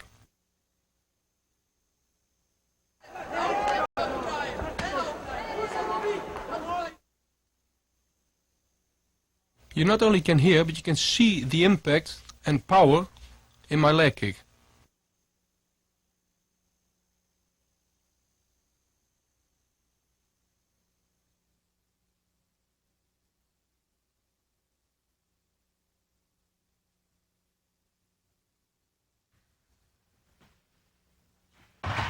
When the left front kick comes, I redirect with my right arm, make a right punch and make a left body kick.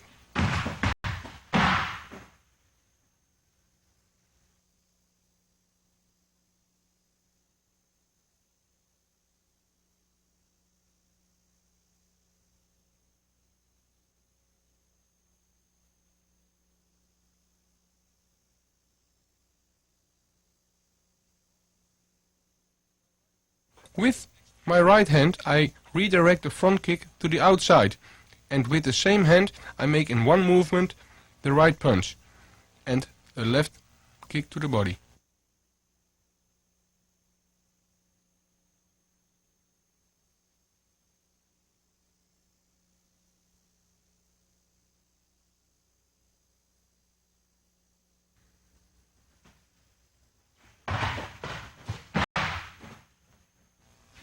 I redirect and punch in one movement. Fall a little in the punch.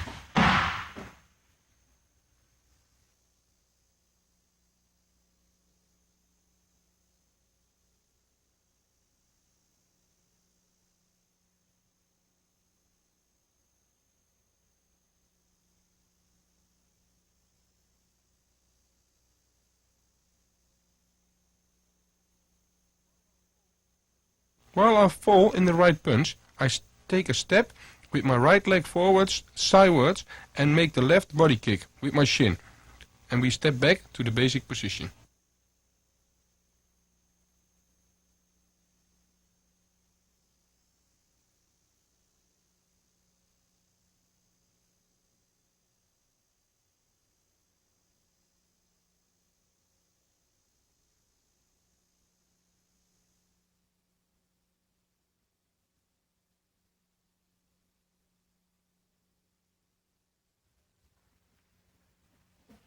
The attack is now a right front kick, which I redirect with my right hand, counter with a left leg kick and a right punch, followed by a left hook to finish with a right high kick.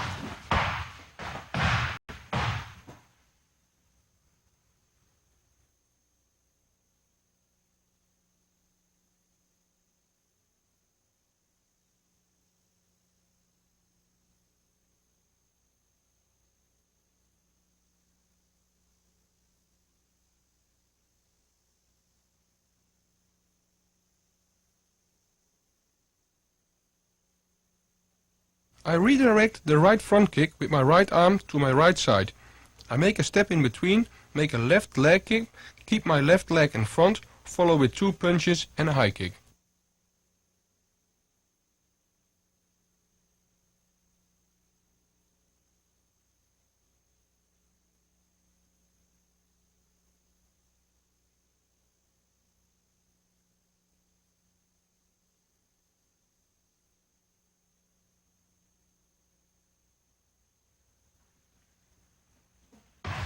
I am placing the leg kick so my opponent sticks in one place, so I can place the punches.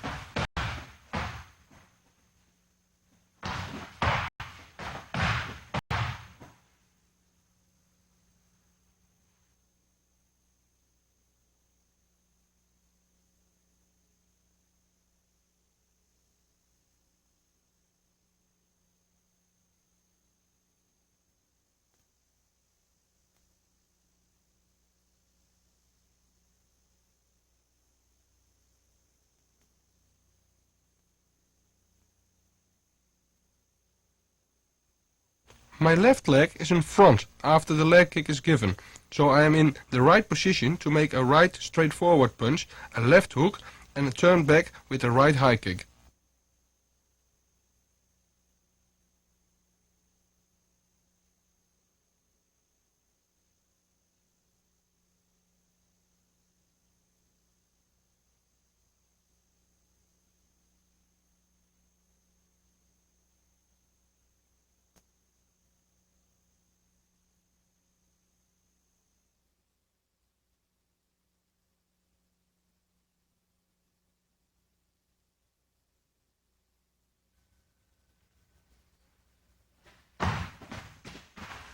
The attack is a right front kick. I redirect it with my right arm, follow up with a right punch, a left leg kick, a left jab to follow up with a right knee.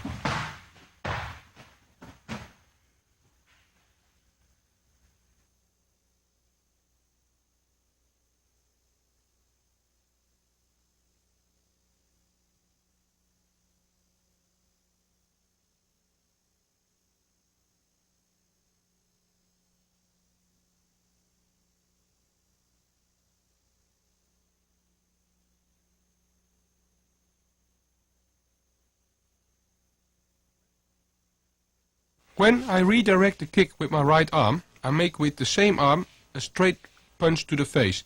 Take a step with my right leg forwards and make a left leg kick, a left jab to finish with the right knee.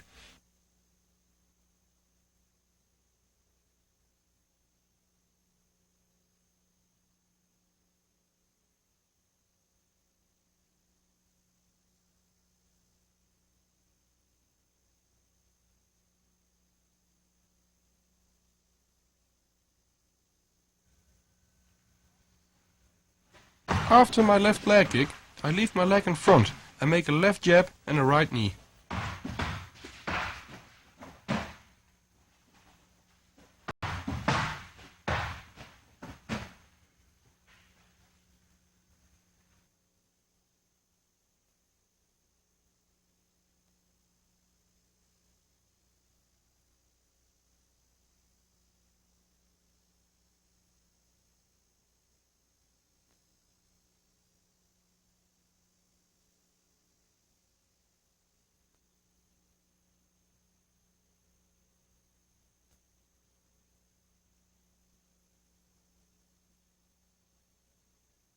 With the left jab, I take away his side and grab him with my right hand behind his neck and pull him towards in my right knee.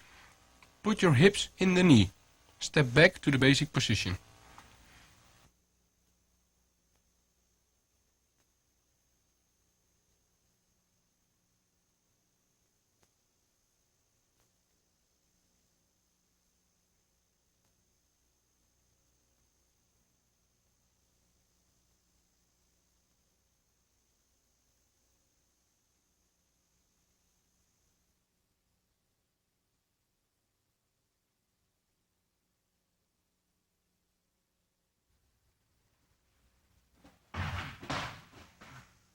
My partner attacks again with a right front kick. I redirect with my left arm and counter with a right punch and a left leg kick.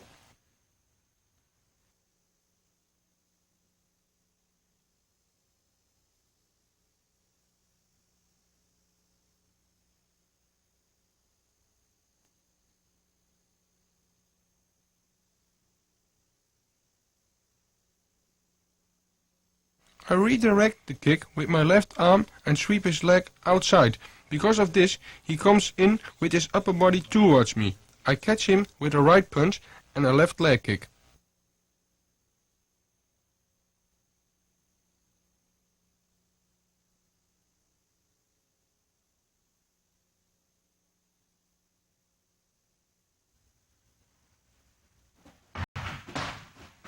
Notice how I step a little bit back when the kick comes. But with the punch, I throw in my weight forwards.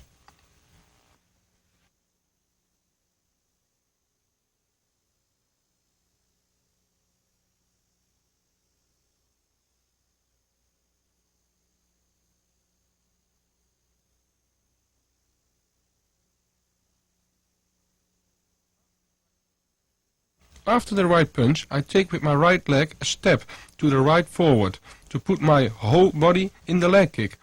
Kick a little downwards with the shin on the thigh and keep with your left arm control of your opponent.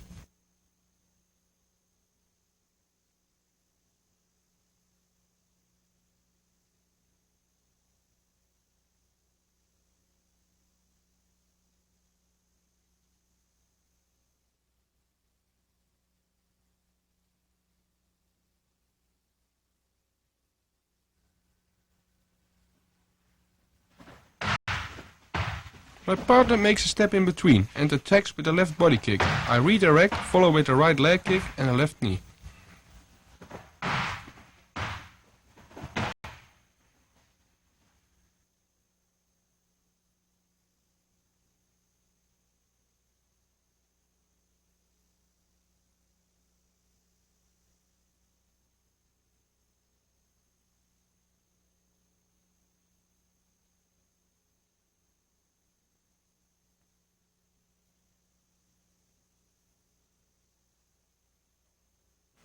As the kick comes, I step a little back, block the kick with the double guard, and with my left arm I push the leg down at the moment it makes contact. Do this with a bit of power, so he can't lift up his leg to block the leg kick.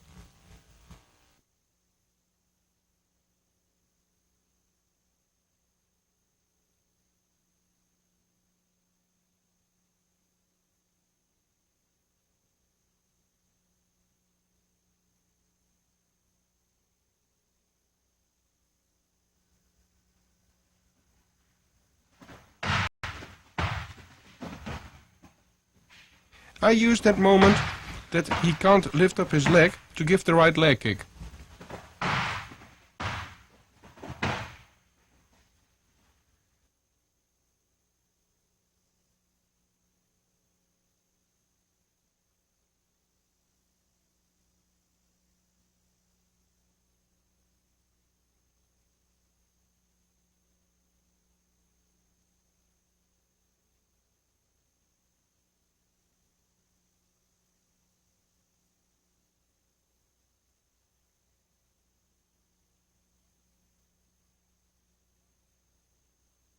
After the leg kick, I make a step in between and grab with my left hand my opponent behind his neck and pull him in my left knee. Put your hips in the knee and step back to the basic position.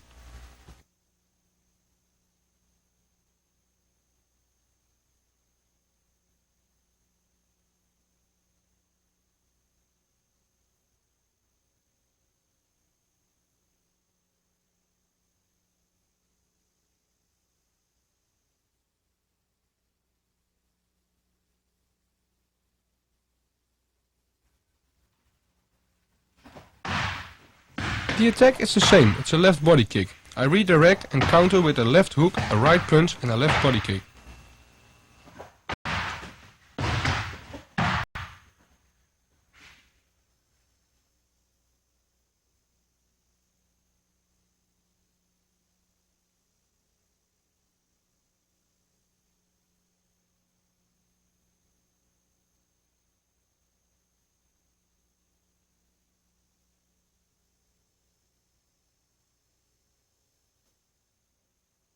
I redirect again with my left arm and with the same arm I make a left hook and a right punch to follow up with a left body kick.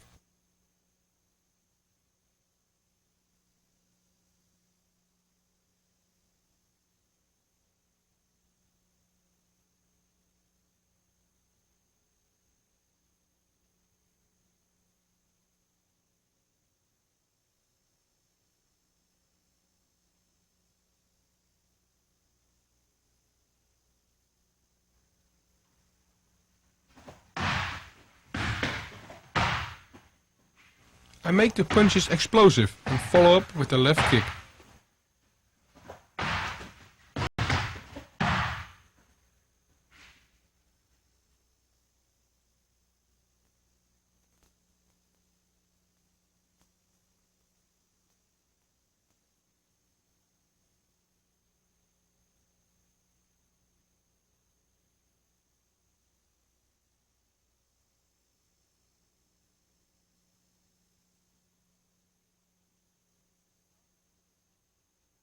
After the punches, I make a step in between to make a powerful left body kick.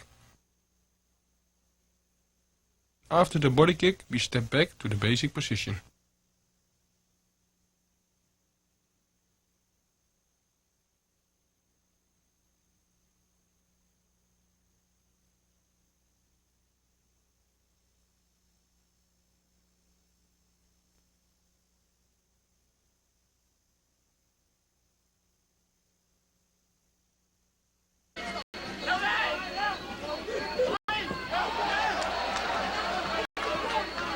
Here we can see a body kick which is blocked by me and countered by a right punch and a left leg kick.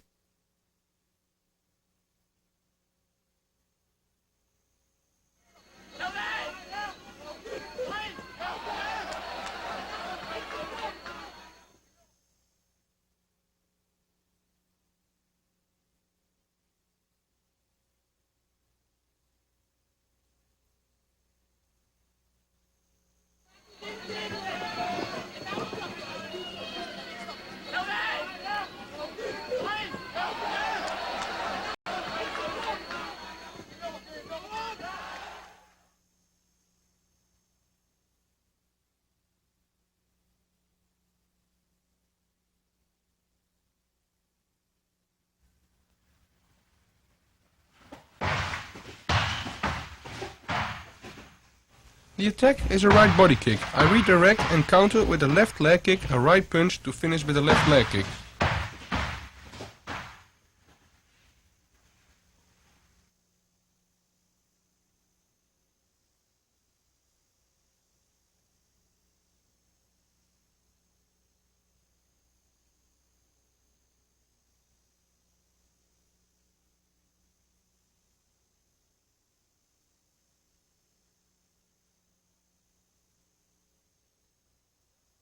I redirect with my right arm, take a step with my right leg and make the left leg kick.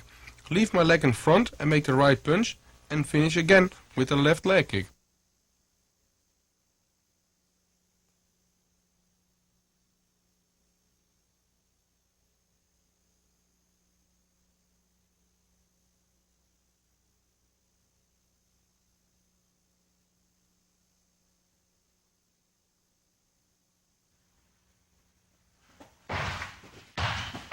After I redirect the leg, I make quick the leg kick, so he cannot step away from the punch.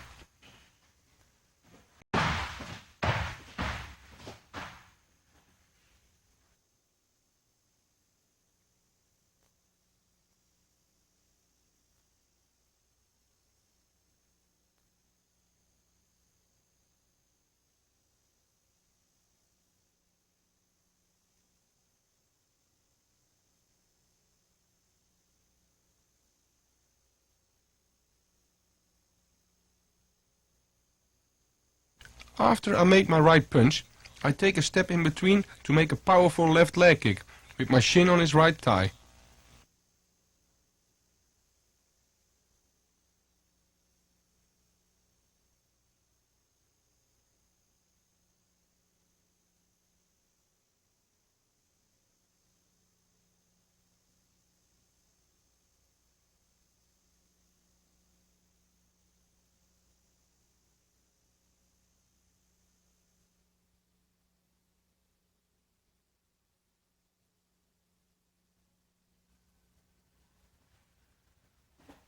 My partner attacks with a right body kick, and I redirect it and counter with a right punch, a left push and a right body kick.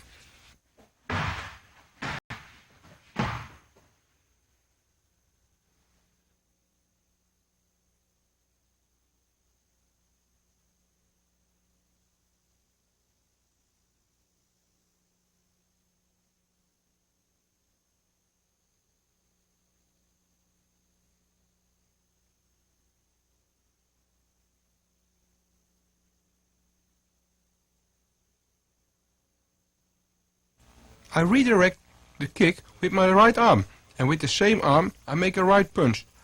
Turn my body back with a left hook or push to finish with a right body kick.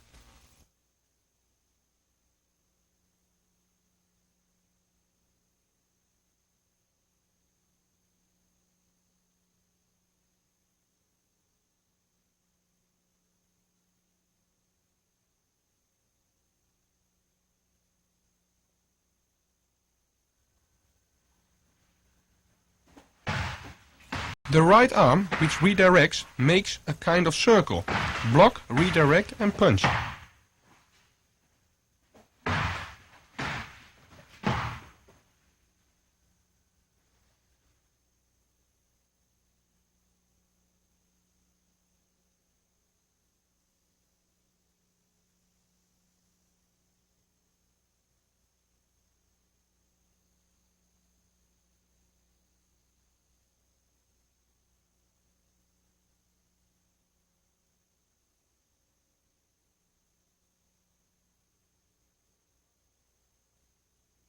After I make my right punch, I just turn my body back with a left push, not really a hook. To get in the right position to make my right kick, I make a step left forwards with my kick.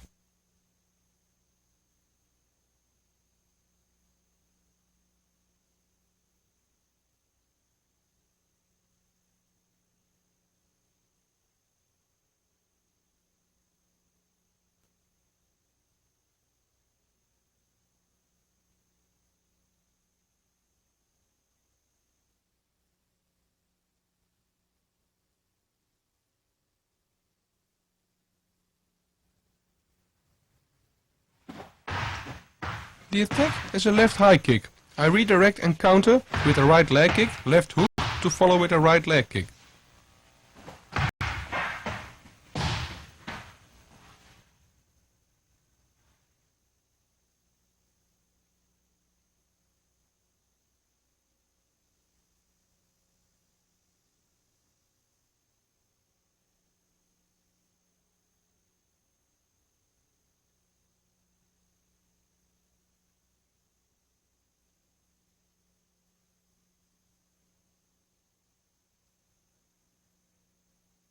I redirect the left kick with my left arm and push the leg down so he can't pull the leg backwards. So his leg is in front. Make a right leg kick, a left hook and a right leg kick.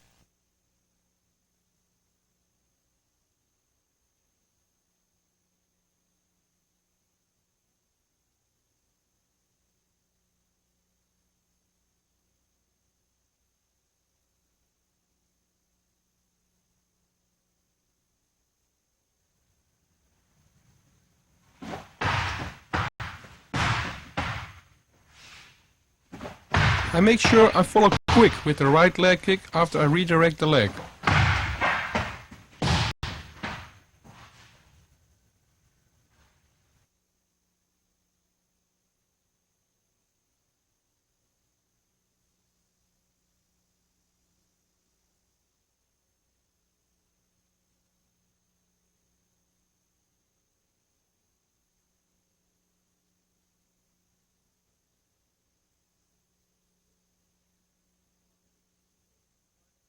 After the first right leg kick, I turn my body back with the left hook to be in the right position to make a left step forward and put my whole body in the right leg kick.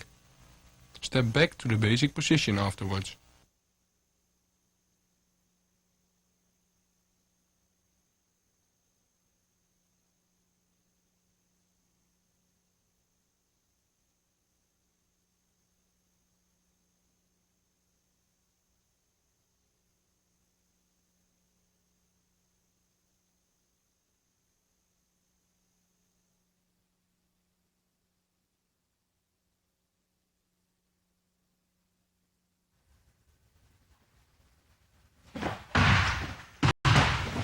Now the attack is a left high kick, which I block and redirect. Counter with a left hook and a right punch.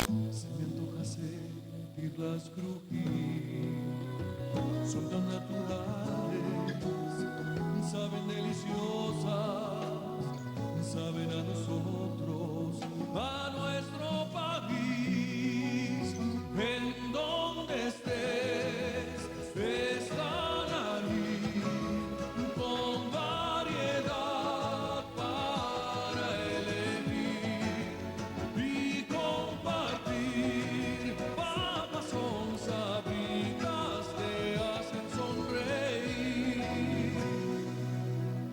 Sabritas te quiere ver sonreír. Preparar el desayuno nunca había sido tan fácil. Nuevo empaque de Gran Día. Pártelo fácil, mézclalo fácil y disfrútalo.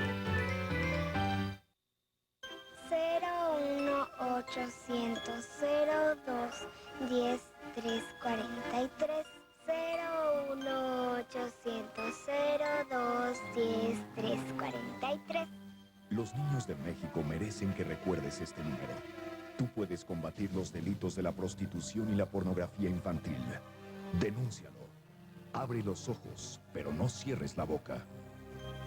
Contigo es posible. La onda de calor azota suavemente la ciudad. El termómetro llegó hasta los 38 grados centígrados. Te recomendamos salir con tu traje de baño. ¿Buscas un golpe de frescura súper intenso? Maxer te da la máxima explosión de frescura que no se acaba. Maxer, explosión refrescante. Yo también, yo también, yo también. Yo también estudio bachillerato y puedo trabajar porque me especializo en computación. Yo puedo estudiar una licenciatura porque terminé el bachillerato. ¿Ya pensaste hasta dónde quieres llegar? Grupo Cultural Isel, tu mejor futuro. Alguien llegó a romper el orden de sus vidas, pero en realidad será el principio de su equilibrio. Usted debe ser el ex esposo de Christine. Usted debe ser... No olvides llamar a Melanie Parker. Un día muy especial, este martes 9 de la noche en Galavisión Espectacular.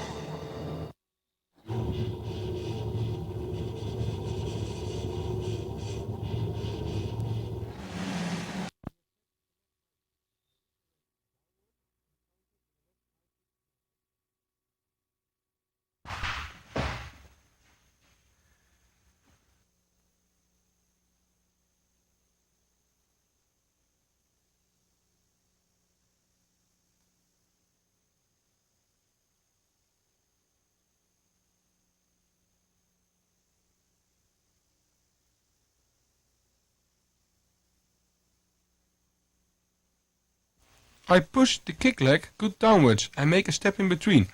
Follow up with the left high kick and then finishing with the right punch.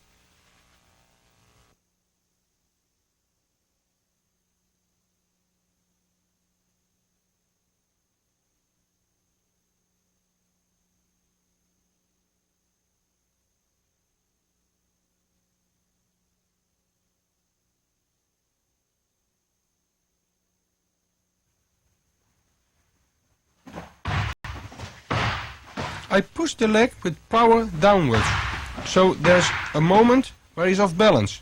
I have to counter quickly with the left kick.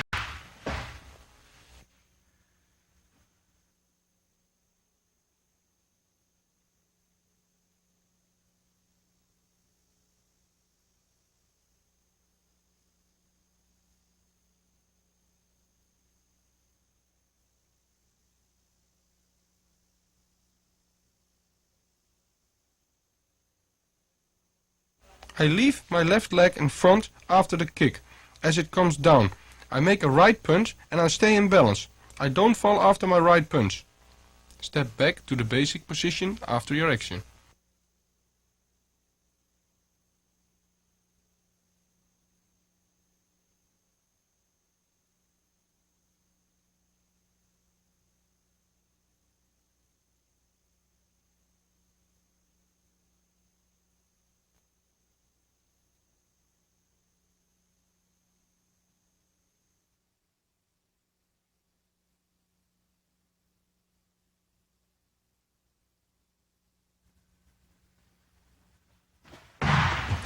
The attack is a right high kick.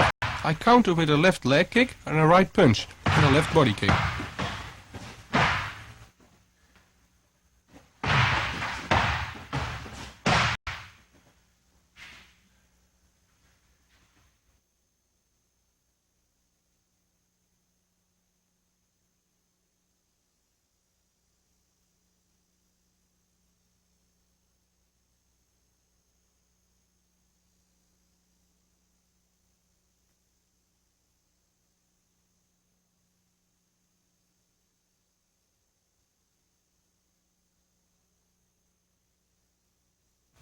As I redirect the kick with my right arm, I step in between and counter with a left leg kick, a right punch to finish with a left body kick.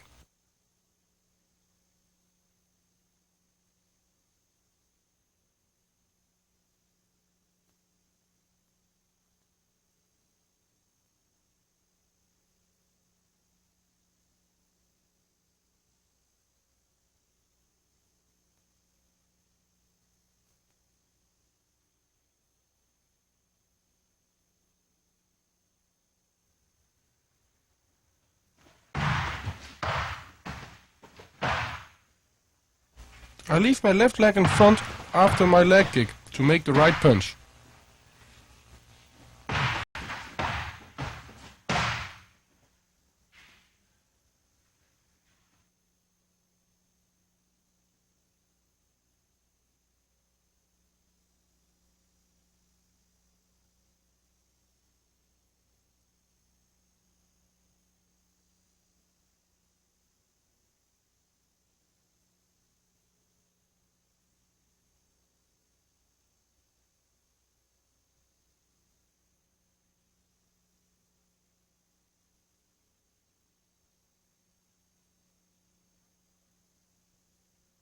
After the right punch, I make the famous step in between to make explosion and power in my left body kick. Step backwards after your action in the basic position.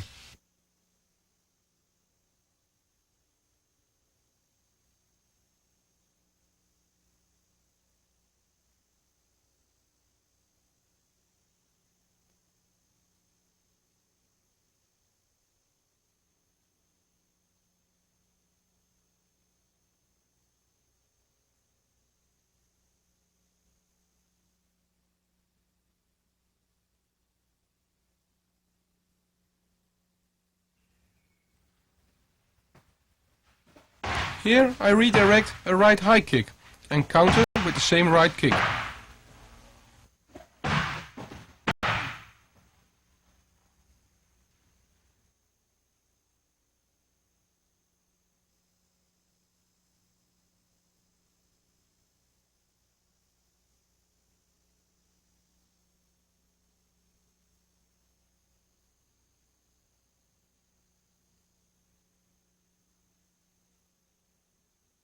With the first kick, you can see I can't redirect it properly.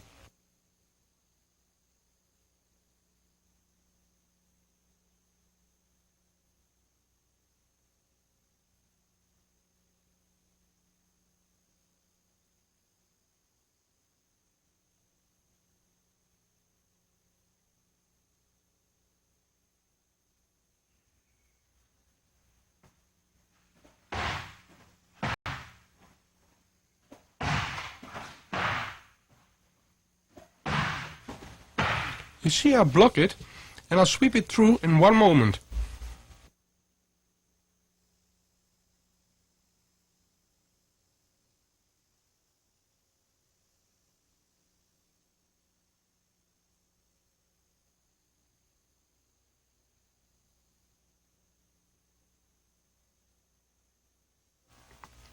You can see that the step with my kick is not right because I step straight at my partner. My kick has no power and I can't turn my body. So step to the left forwards so you can turn and put your whole body in the kick.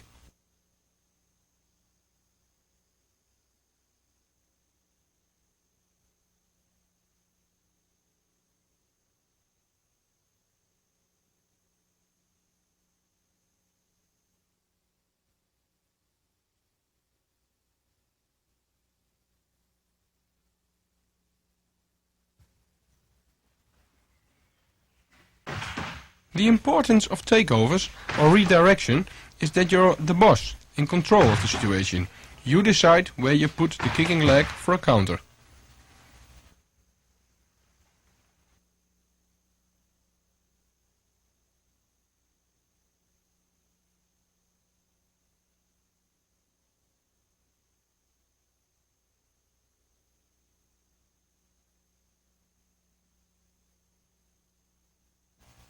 The first takeover I do with the front kick. I can put it in the front by pushing it down and put it to the side by sweeping it through.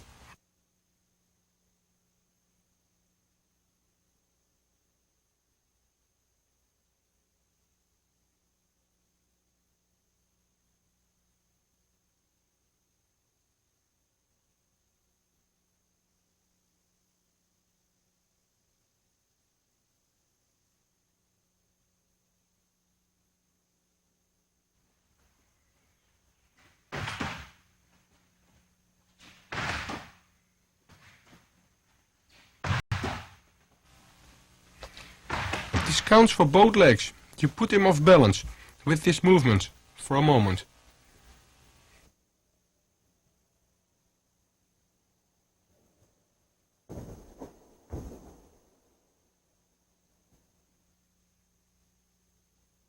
You can see I have to use a little force to put the leg where I want, because I don't want to pull his leg back to a good position, because I want to counter.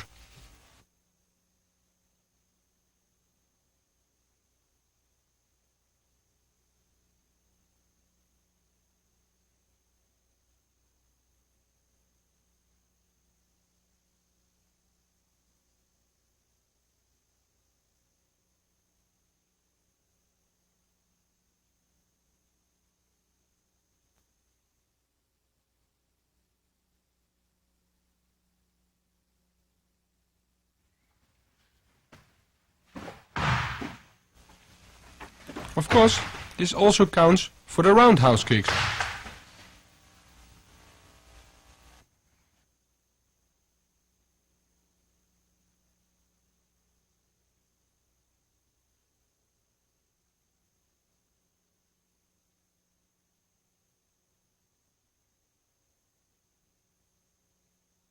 First of all, I block always with a double guard.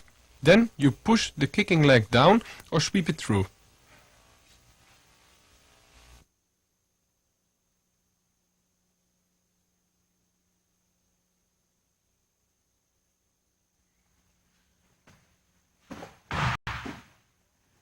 The left kick is redirected with my right arm and the right kick with my left arm.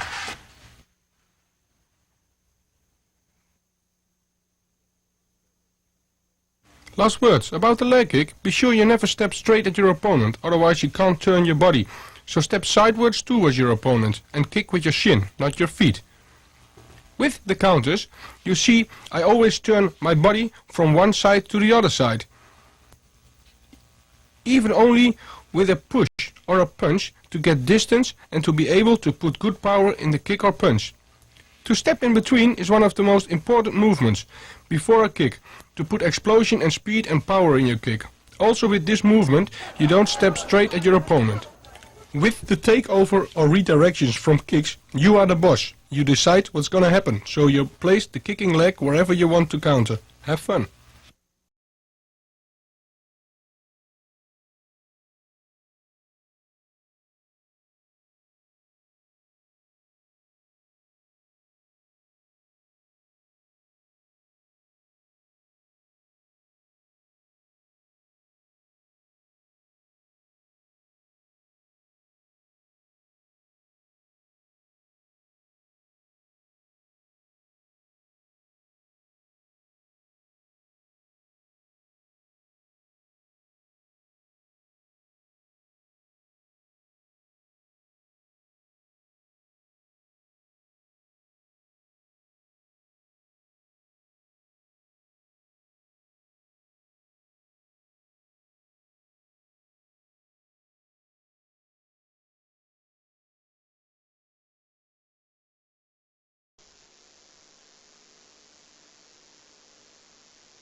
Long series of punching combinations are very rare in kickboxing, except if your opponent is having problems, for instance after receiving an 8 count, or when he's having conditional problems and doesn't have any defense.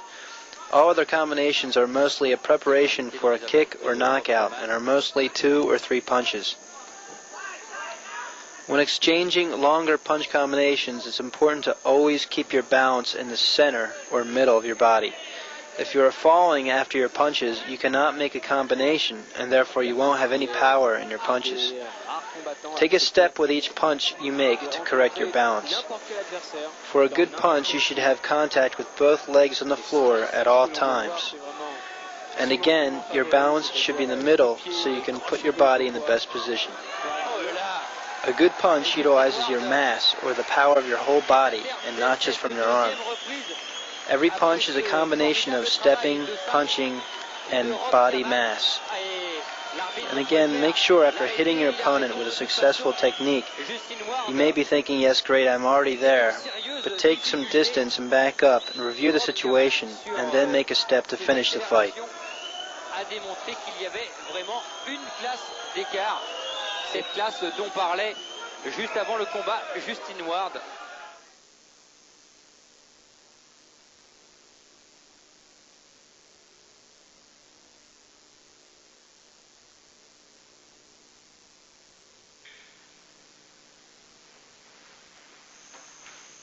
The evasion of left and right straight punches and the evasion of left and right hooks.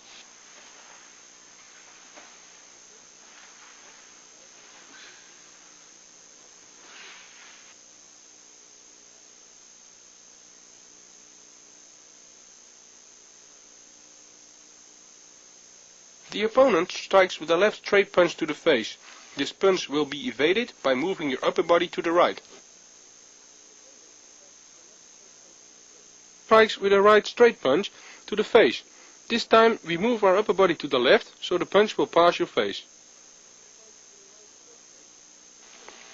Our opponent gives a left hook to the face. The punch can be evaded by bending quickly, so to speak, by diving under this punch, and to turn into the opposite direction of this punch. You can make yourself smaller by bending your knees to move under this punch. The same story goes for the right hook, but now only you turn into the opposite direction. You will turn to the other side under the punch of your opponent.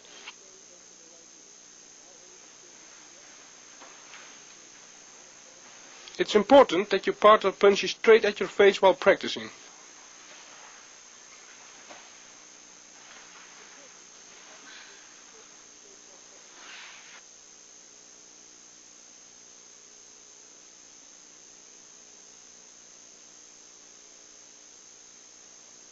Make sure you have a good balance for moving your upper body sideways, in this case to the right side.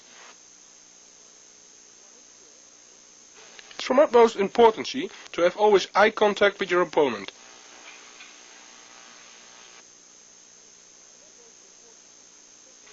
With the hooks, it's important to bend your knees in the right way and not to bow only your upper body. Look at your opponent and keep your hands at your chin.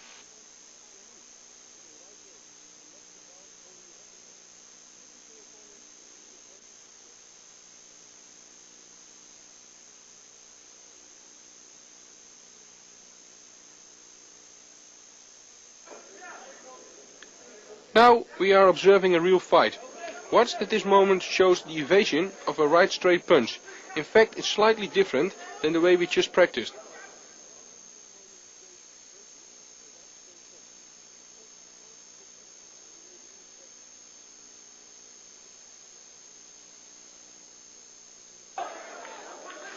During this match, I'm moving a little bit under the punch, but I remain in balance in order to be able to move away.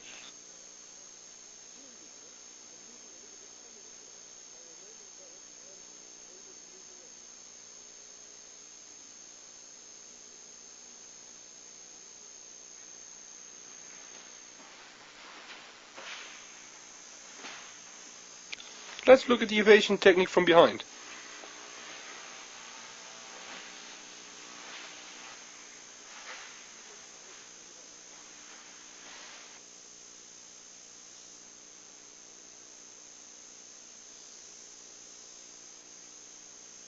You can clearly see that your upper body has to move sideways in order to evade these punches.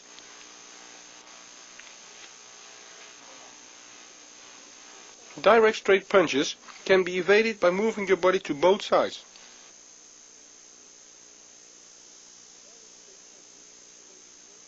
With the hooks, you can see that you have to bend your knees to turn your upper body under this punch. You have to turn in the opposite direction of the punch.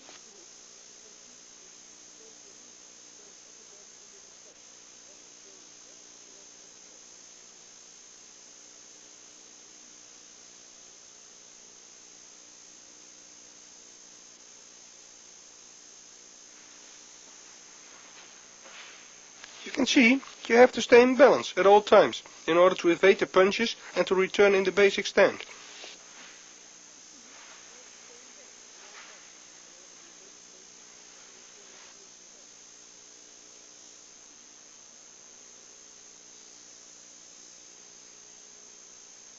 Notice that it is important to bend a little in order to stand in a stable position for evading these punches.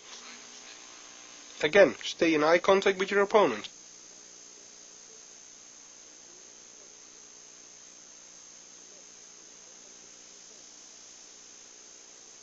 With the hook punches, your whole body has to move in order to evade these punches.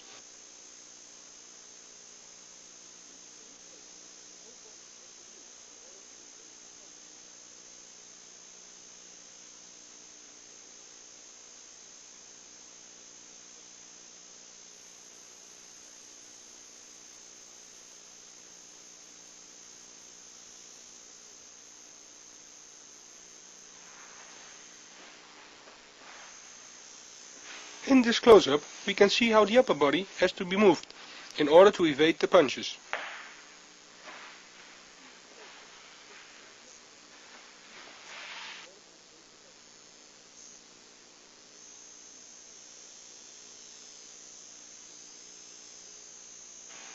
In this slow motion, you can see how far you have to bend to evade the punches.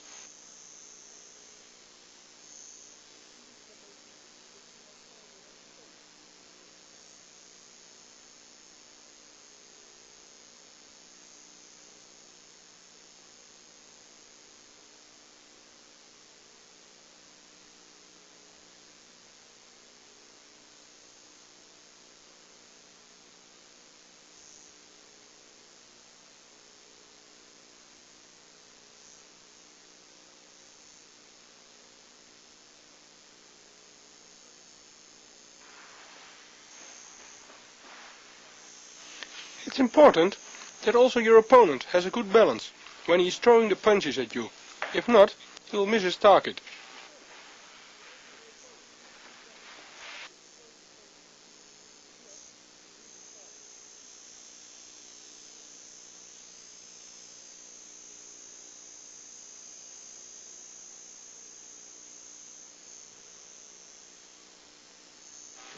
If your partner has no balance, he will fall after punching, because he's missing his target.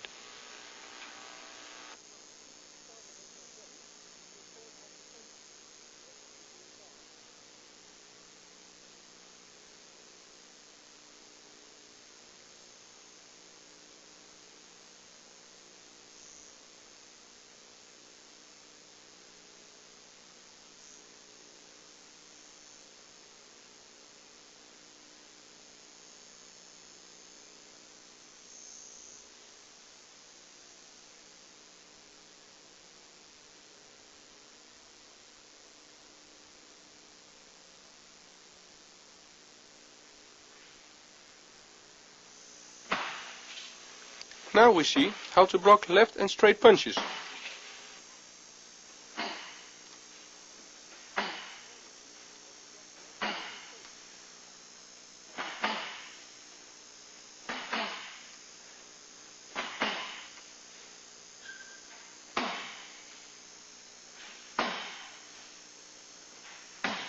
And also how to block a left and a right hook punches.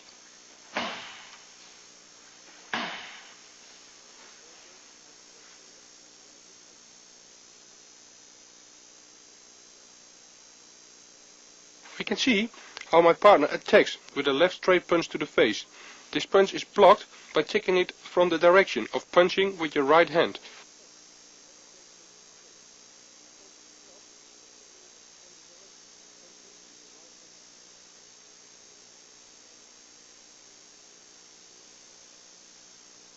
The right straight punch is blocked with the left hand, again by taking the punch from its original direction. Your upper body has to turn also a little bit.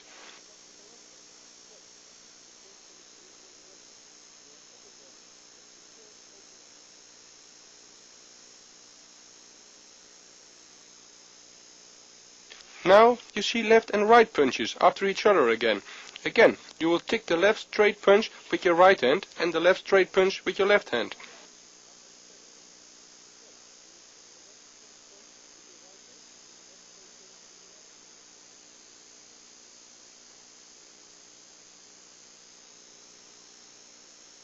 The left hook.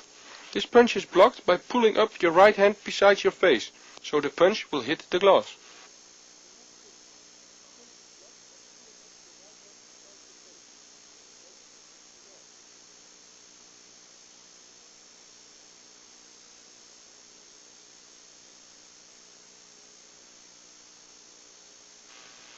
The right hook. Now your left hand has to be pulled up beside your face. Again, the punch will hit the glass.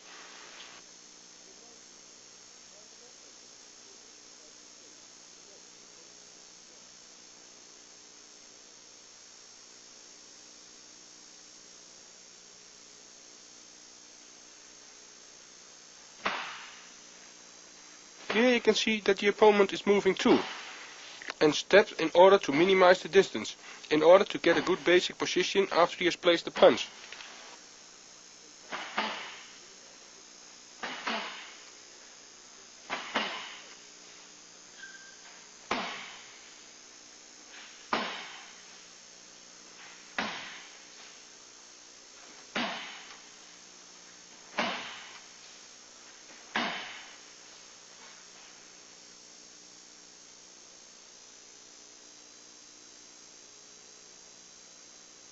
Watch carefully. Your opponent is out of reach and has to move inwards to hit you. This is exactly what happens in a real fight.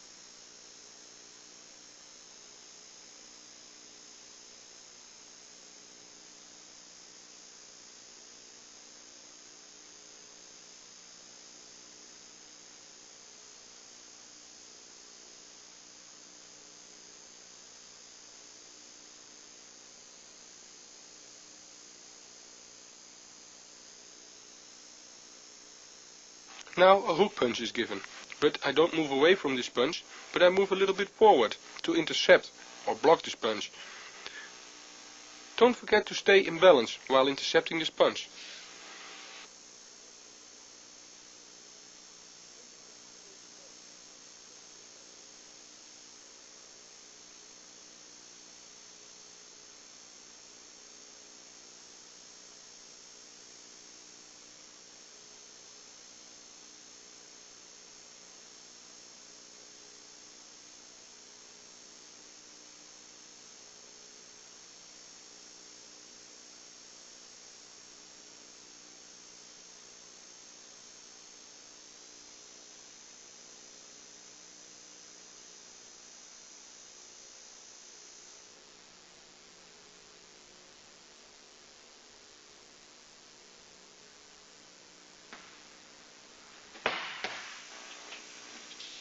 Now we will block the punches and counter with the same punch.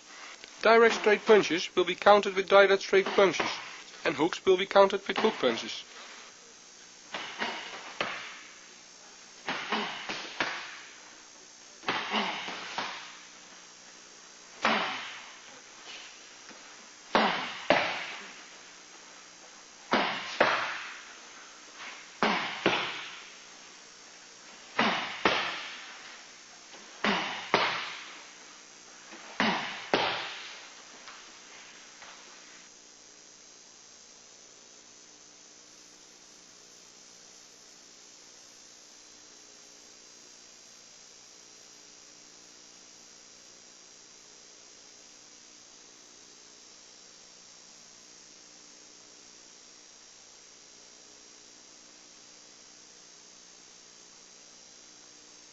The left straight punch is blocked and directly countered by a left straight punch.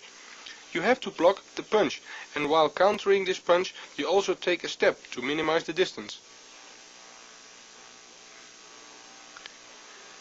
The same situation applies with the right and left-right straight punches.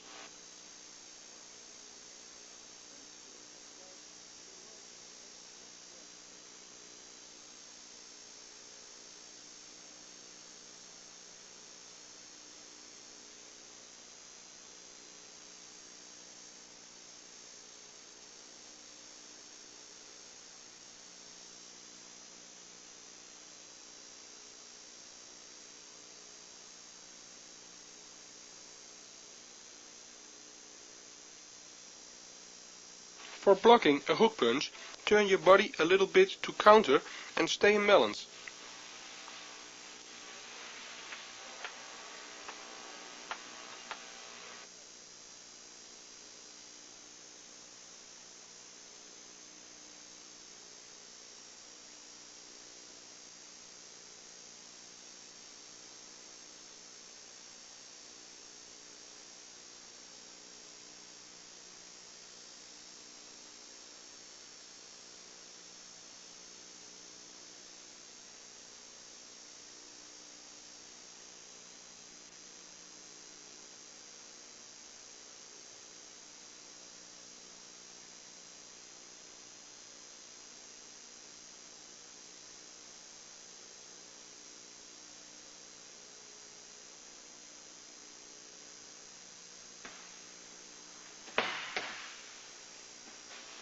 These techniques is like playing a game. It's an action game of reaction, moving to and through, and returning to the basic position, and always keeping eye contact.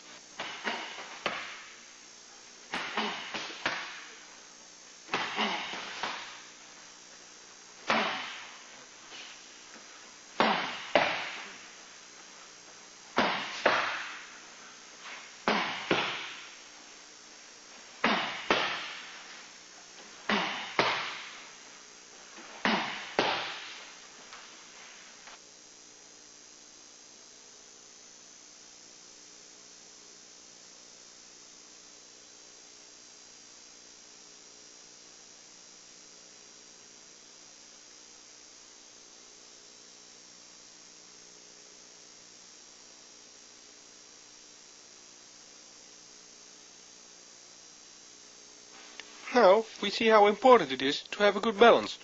Make sure your balance is in the center. In this situation you can counter. Remember that if you are not in a stable situation, it's hardly possible to counter.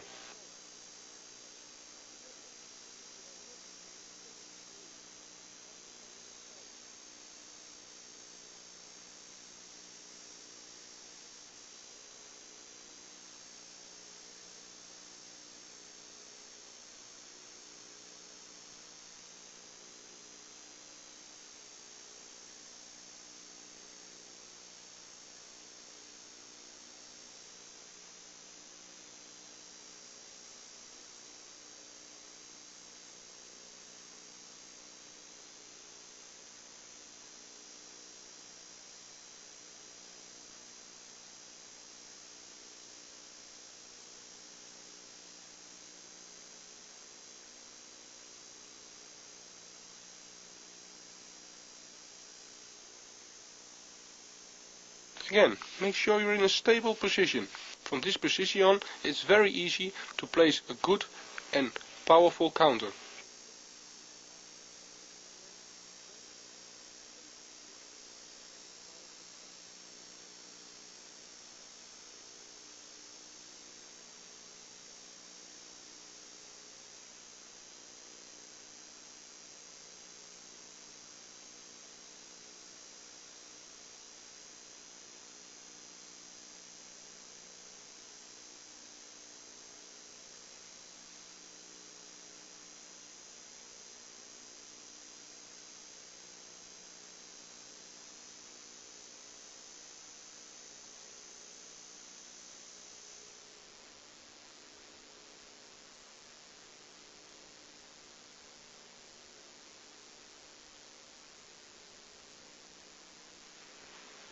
The partner attacks with a straight left and right punch. After blocking these punches, I am countering with a straight left and right punch, followed by a punch to the liver and a left hook.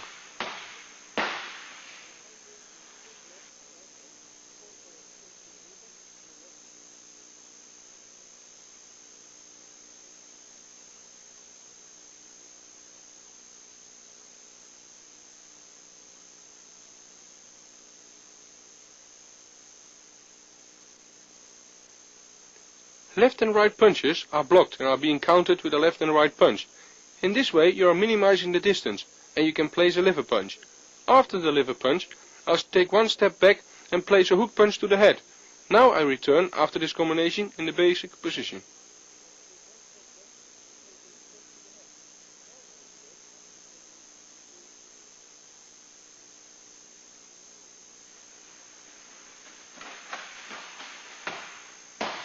We see an action and reaction game by moving forward and backward from your opponent.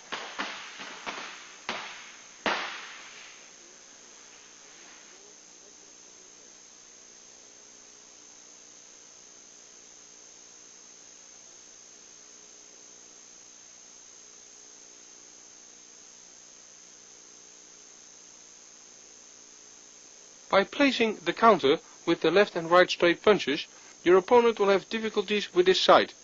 He pays attention to the defense and by punching to his head, his guard will go up. Now we are creating an opening for a liver punch and a hook. Remain in a good balance in order to make the combination.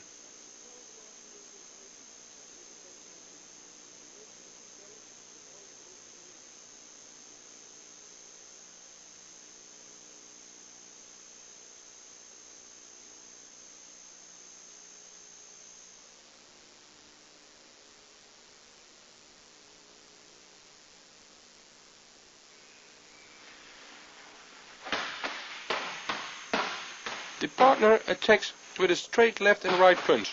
The counter starts after blocking these punches with a straight left followed by a right uppercut left hook, straight right punch and finishing with a left punch to the liver. Finally we come back in the basic situation.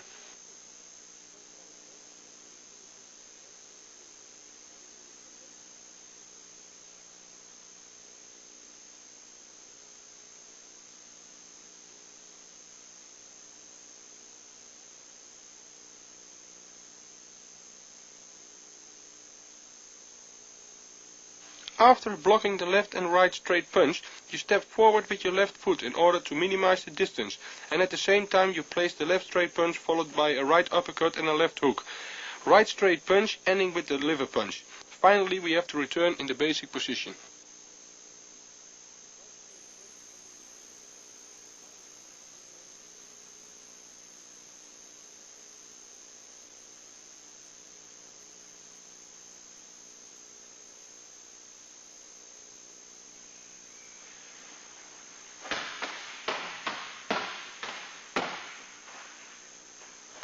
Now, we see that the combination of punches have been changed from head to body.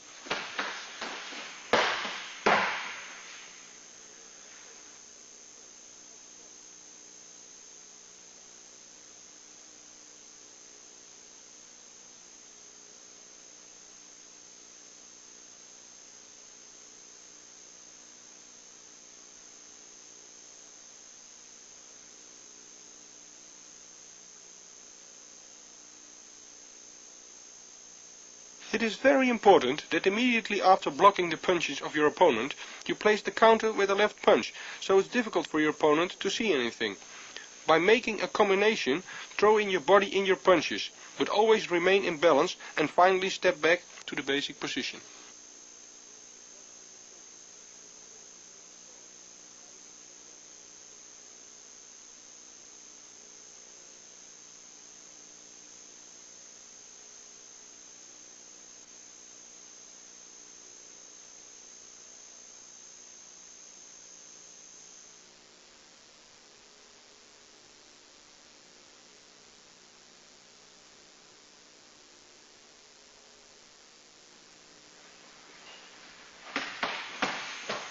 Now you can see my partner attacks with straight and left right punches. These punches I block and I counter with straight right punch followed by a left uppercut and a straight right punch ending with a left hook.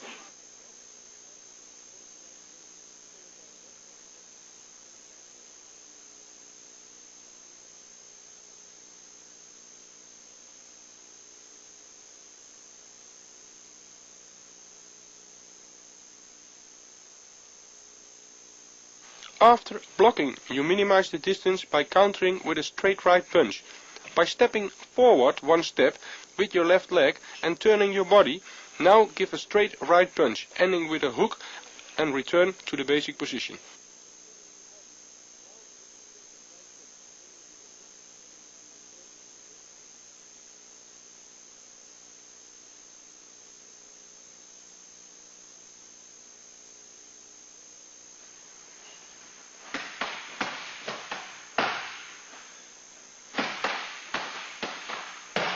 Watch the rhythm of the punches.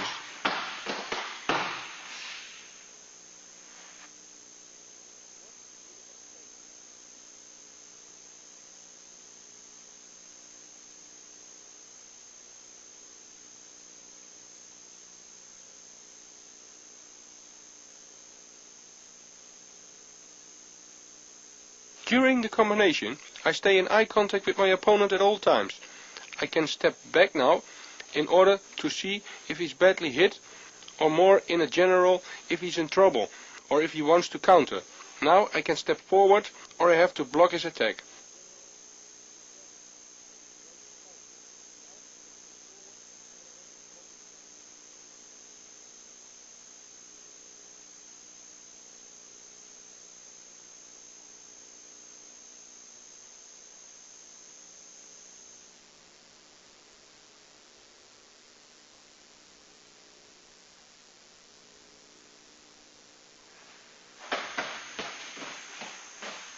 The partner attacks with a straight left and right punch. I block and counter with 2 times a straight left punch, straight right punch to the body, ending with a right hook.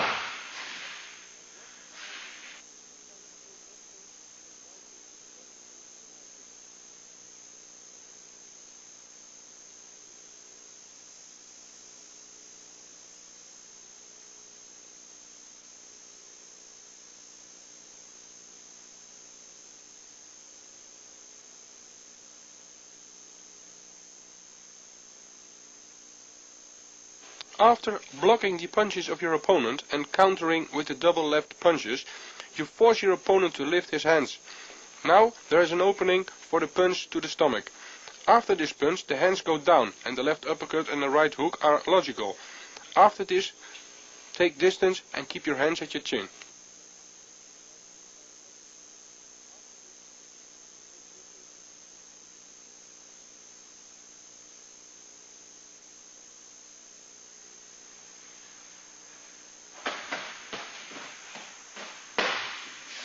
Make sure that the double left punches are straight to his face.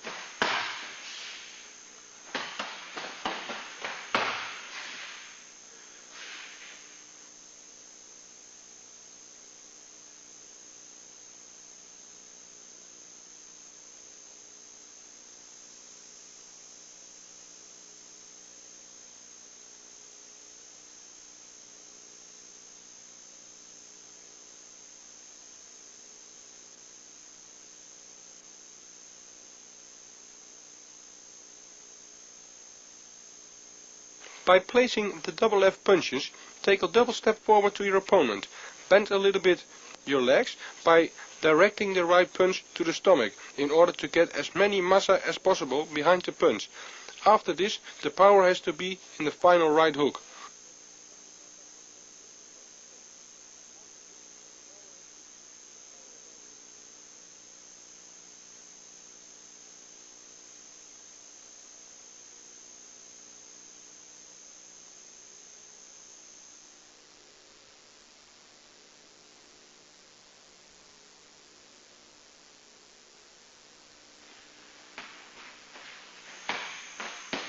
Partner attacks with a straight left punch.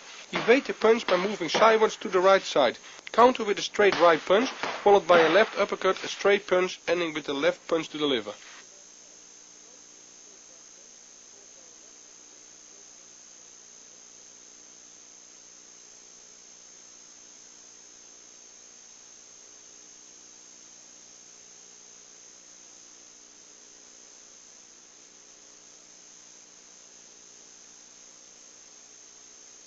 Make sure you avoid the left punch and counter directly with a straight right punch, followed with a left uppercut, a straight right punch ending with a liver punch.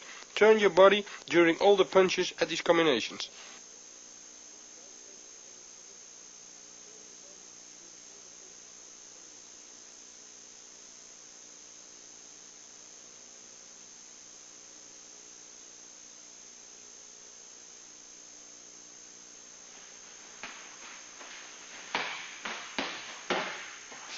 Pay attention, when countering, it will make a big difference in placing the punches high and low.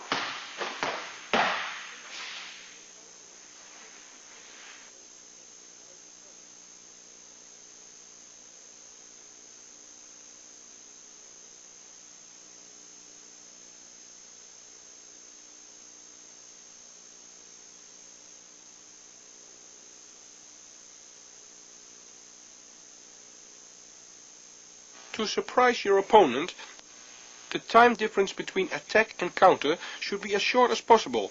Again, pay attention to minimize the distance, your balance, and take a step back after you made a combination.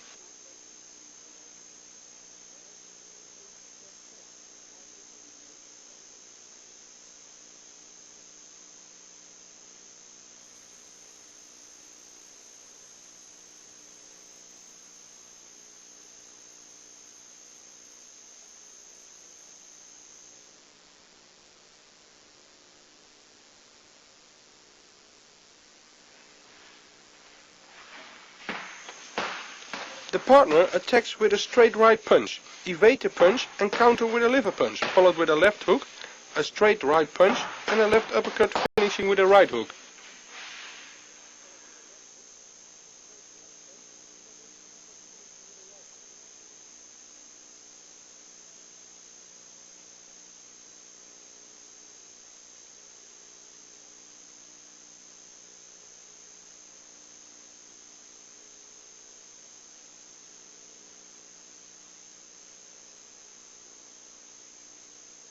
My partner gives a straight right punch to the face. Evade the punch by moving your body to the left. The punch will pass your face and during this I place a liver punch and a left hook.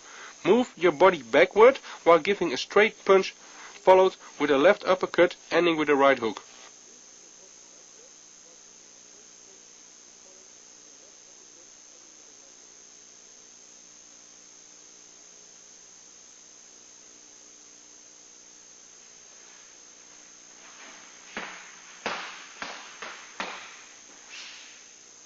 Start slowly and increase your tempo if the combinations are improving.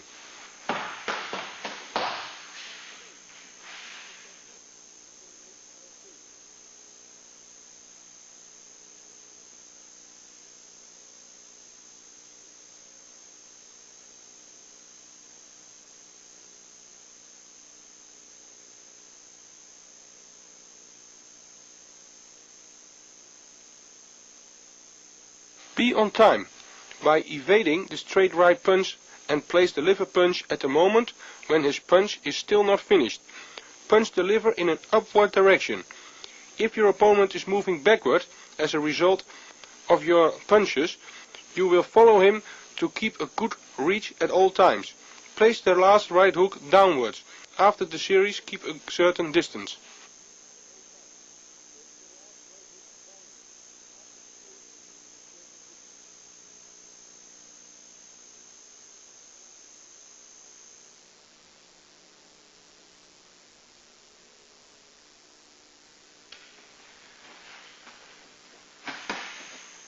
Your opponent attacks with a straight left, right punch followed by a left hook. I counter with a straight right, a left uppercut, a right hook and finally a left hook.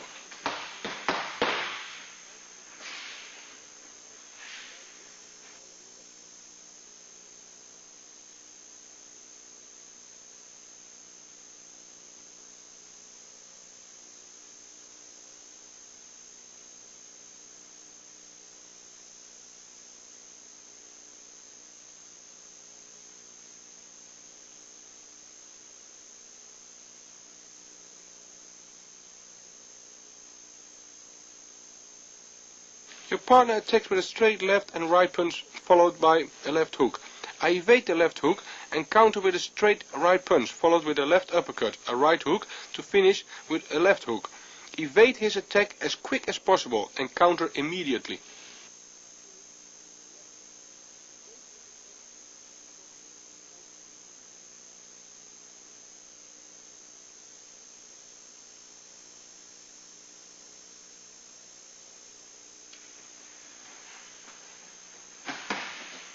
Because you are going from a downwards to an upwards movement while countering, there will be a lot of power and speed in the punch. Be careful during practicing. Start slowly.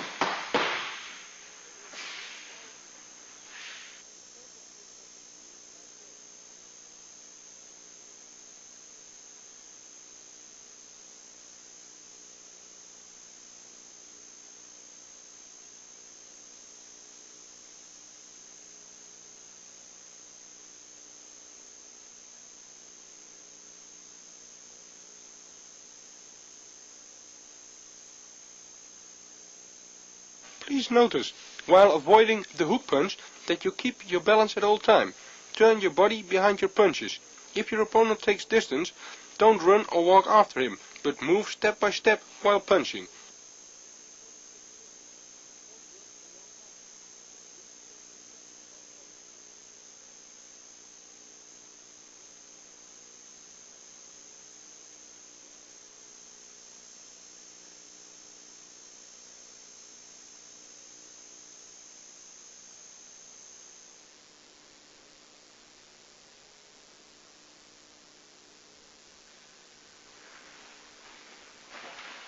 The partner attacks with a straight left punch and a right hook.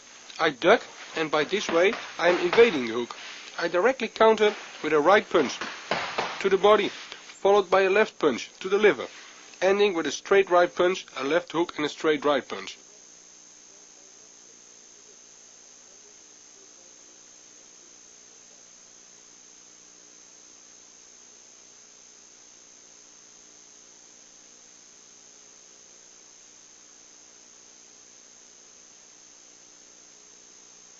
Start with blocking your opponent's attack.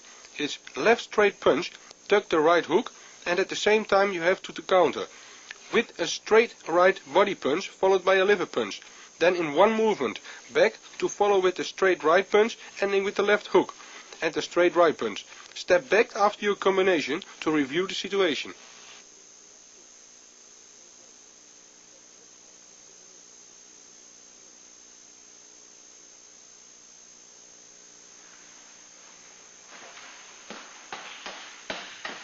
Bend your knees for evading the right hook in order to use a counter technique.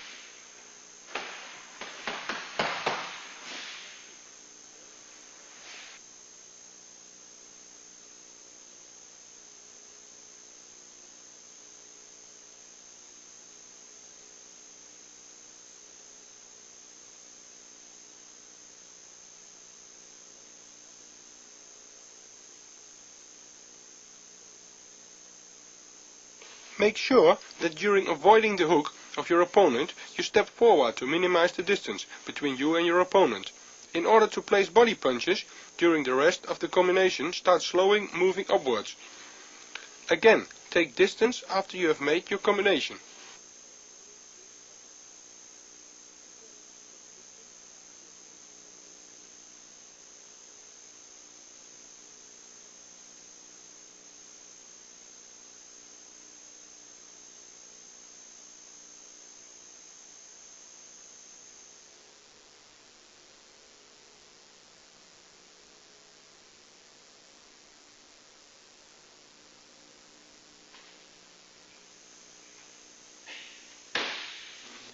This is a game of jabs and straight punches on the pads with a partner who is holding the pads. This is for punching with power and that your partner can correct you while exercising. Your partner will be placed a counter now, and then in order to assure that your defense is okay, you also have to examine the movements on your feet. Your partner who holds the pads will stay outside of your punching reach. So every time that you are punching, you have to step forward in order to hit the pad, and to go back in order not to get hit yourself.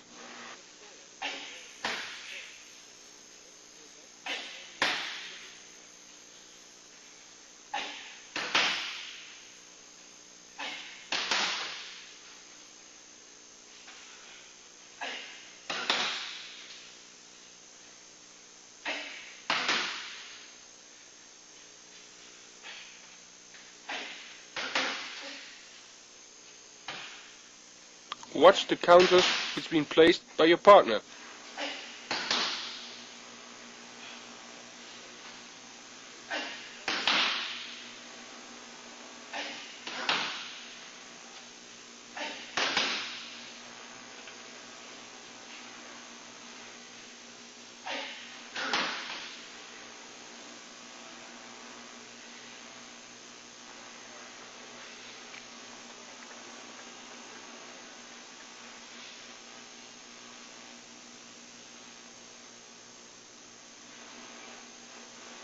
Make sure that your punches are explosive, and during punching, lock your chin behind your shoulders, especially while training the straight punches and the jabs.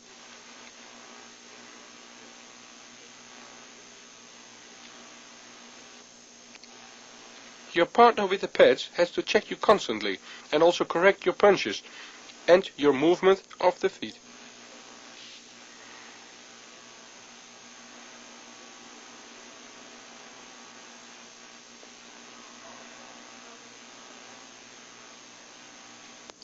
Don't stick on one place after punching, but move all the time.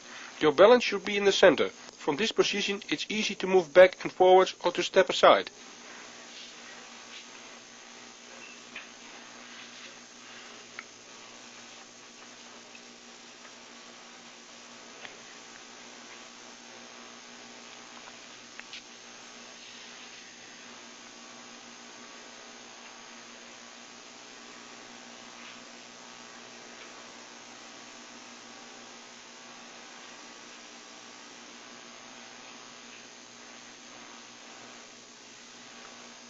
It's important that my partner keeps me busy at all times.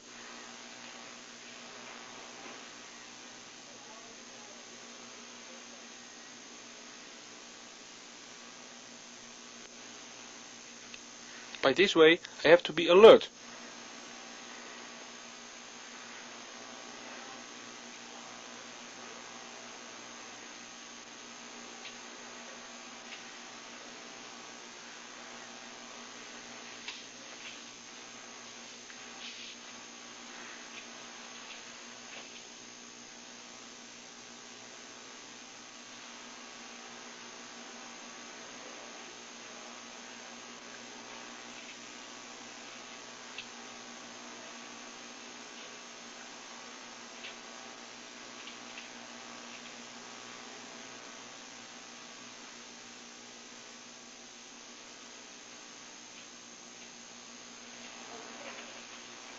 Watch carefully, it's like a game, but it's a very good exercise.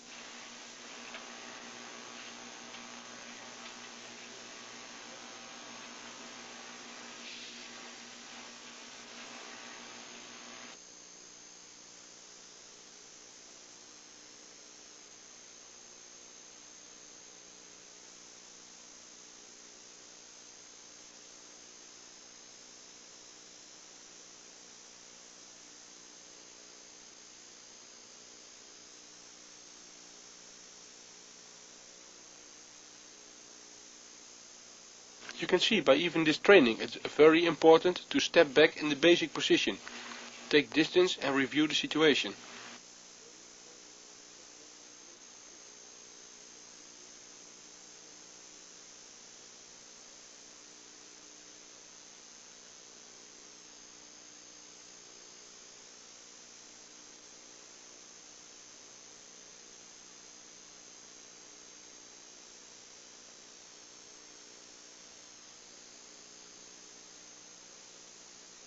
Watch the little steps, and I'll keep contact with my feet on the ground.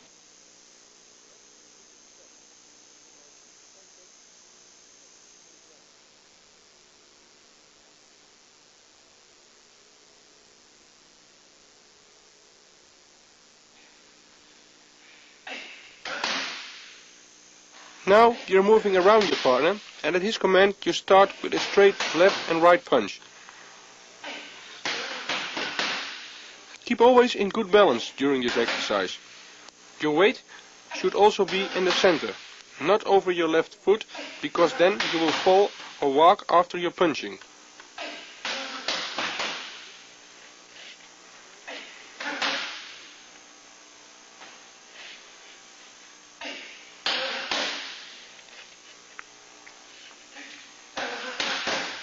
Exercise your punching techniques while moving forward and backward.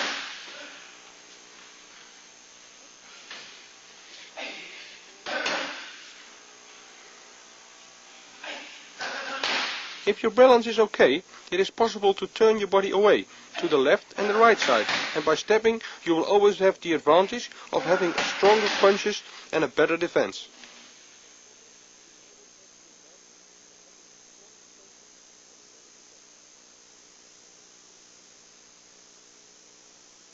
can see by the count of 1 that I start with 2 straight punches. By the count of 2 I'm following up with a straight right punch.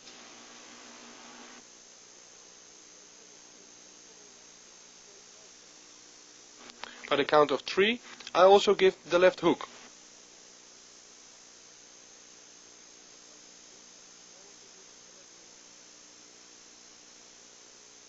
By the 4th count I'm finishing with a right straight punch.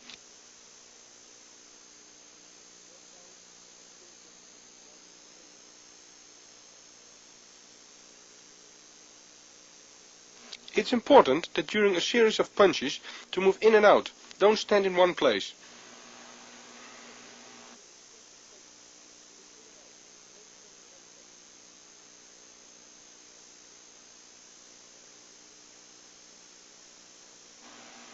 Again, your partner makes corrections. He corrects your stances, footwork and counters, now and then, with punches to the head.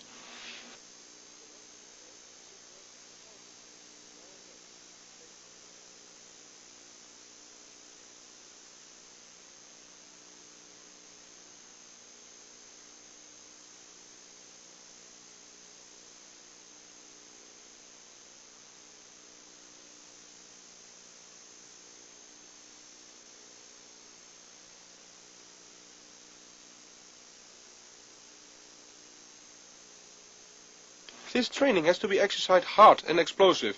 If you have any problems by practicing this, start slowly.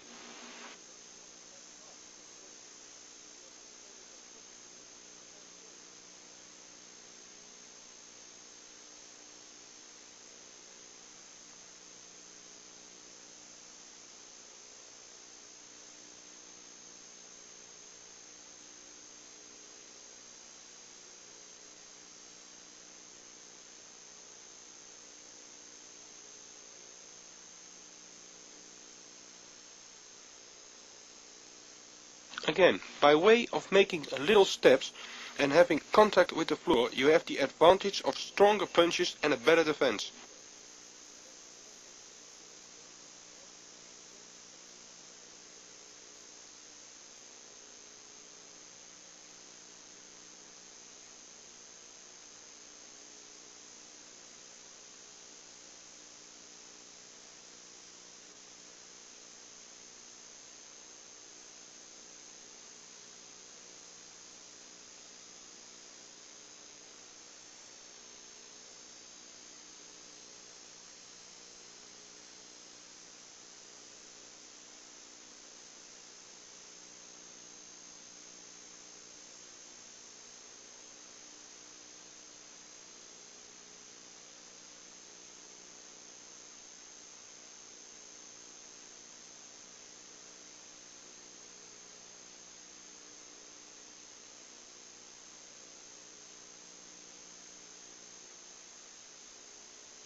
We practice this exercise with power and explosive energy.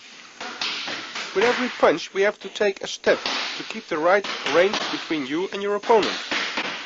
Also your partner is training in the same techniques while holding the pads. By taking step by step and moving back and forwards holding the pads up high. After each series of punches you take distance again to make room for a new series of punches. This especially is important while moving backwards against an attacking fighter. By the count of 1 you start with a left and straight forward punch.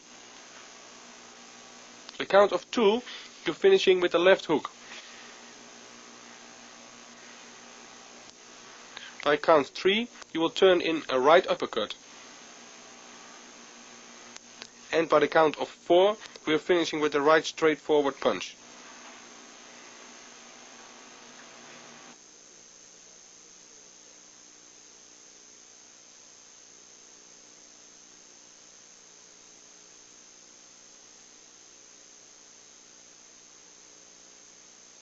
Keep the balance in the center.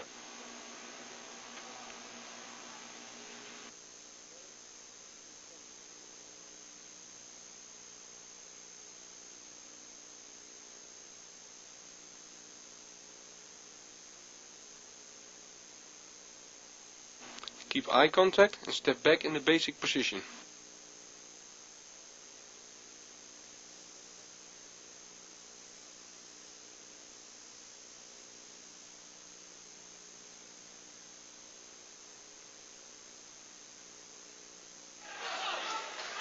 Changement de tactique chez le Hollandais qui se sert maintenant de sa jambe arrière gauche. In this fight we can see clearly how important your footwork can be. In this case, in order to keep punching while stepping backwards. Remember to take small steps and keep your balance in the center. Et changement de tactique chez le Hollandais qui se sert maintenant de sa... You can see that I'm creating space by making a step by each punch, and I'm making while moving backwards, but I'll still keep power in my punches. This is only possible when your footwork is okay, so make sure you stay in the punch distance with your opponent. Oh, c'est terrible. Le Polonais va être recompté et la fin du round va lui faire du bien s'il l'atteint. Kaman ne le quitte pas des...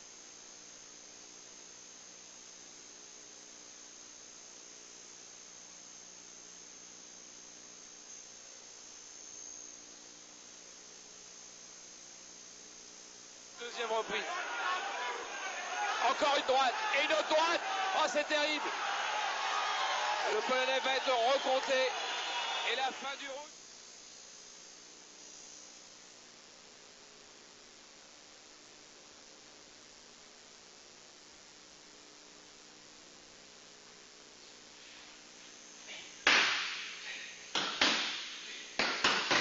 Make sure that you step every time when you're punching. Stay in balance and throw your body in the punch. This way you get the best power and massa in your punches. If you train these punches backwards, make as many space as possible, but still from a position what makes it possible that you can move your body forwards. By moving backwards, it's important that your upper body stays in balance and lean not backwards.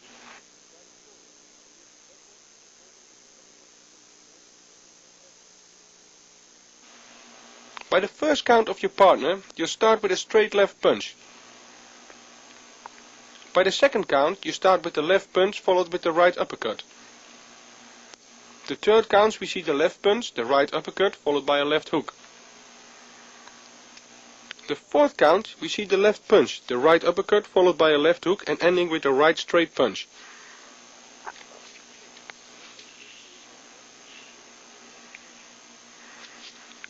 Again, these series techniques will be practiced as well forwards as backwards, especially for aggressive forward coming fighters. It's a good training method.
If you start the series punches while attacking forward, you start off with a straight right punch.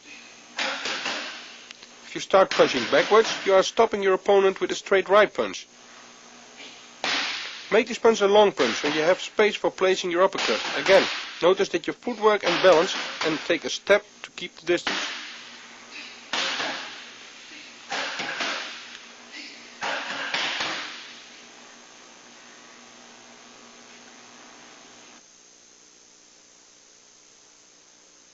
For the first count we see the straight right punch.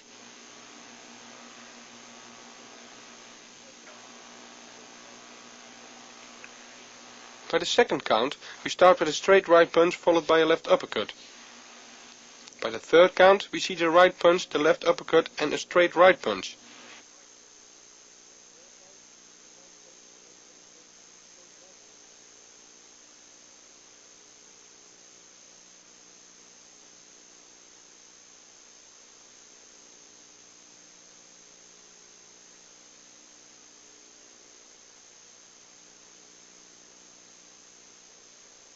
At the fourth count we see now the straight right punch and finishing with the left hook.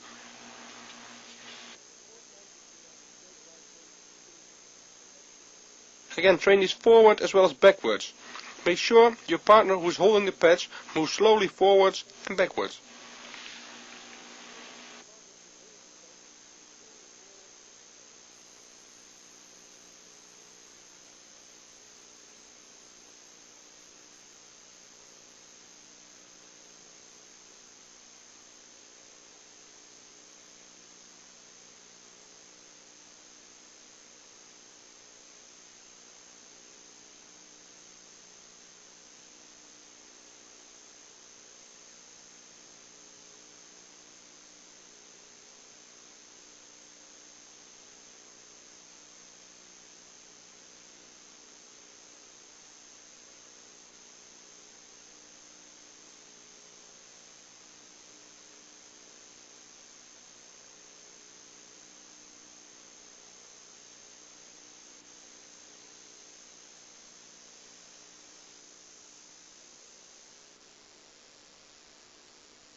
By placing the first left hook, make sure you step with your left foot to minimize the distance.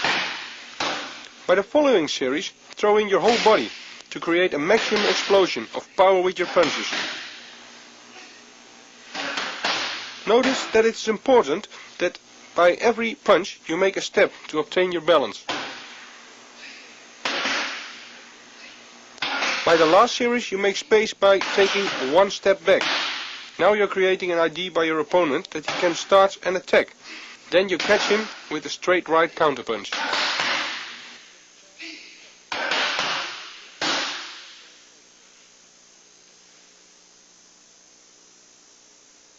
By the first count we start off with the left hook. By the second count we see the left hook and a straight right punch.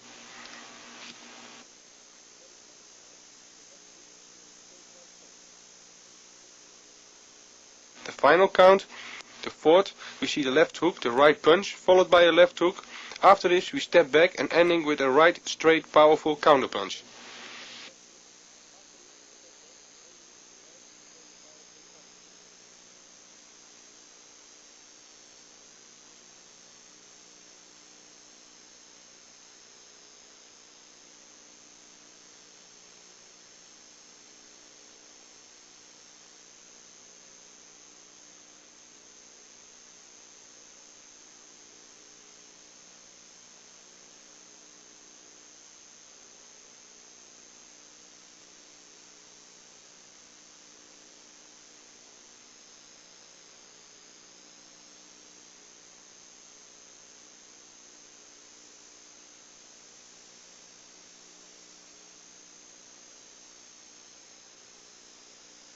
Again in reverse, start the exercise with the left hook.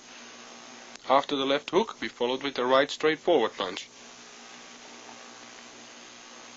By the third count we're finishing with one more left hook. By the last count we see the right punch followed up by a left hook.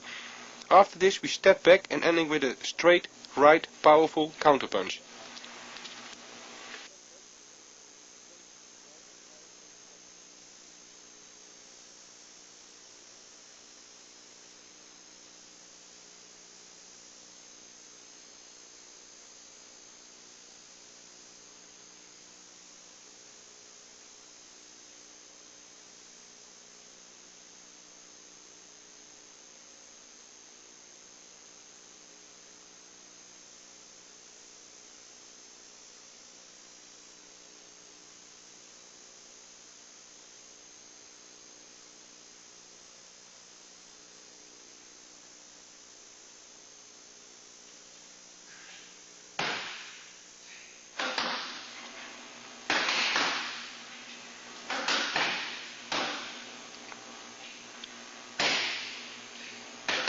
Make space by stepping back after each series, so you can step in to stay in punching reach of your opponent.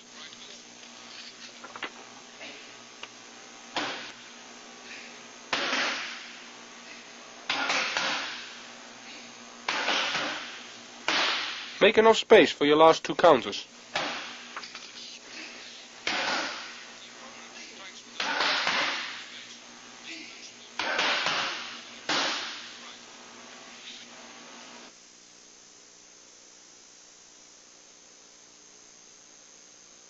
After you are making the left hook, turn your body to maximize your straight right punch. This also makes it very hard for your opponent to place counter techniques. This will happen if you will stay in your old position and not turn your body.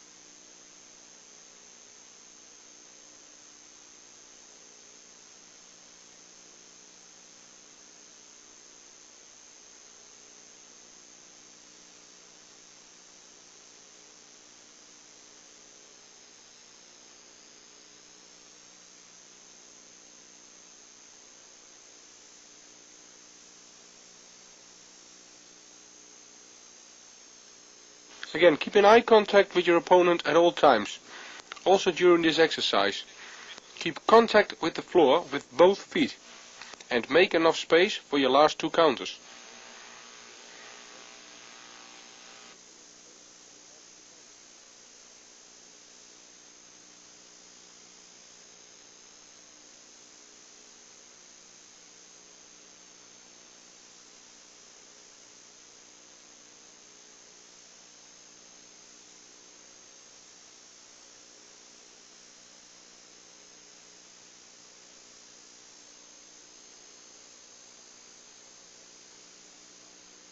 Your partner, who holds up the pads, is very important that he tells you when to strike.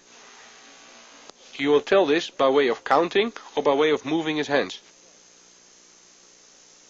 as well as moving forward as backwards.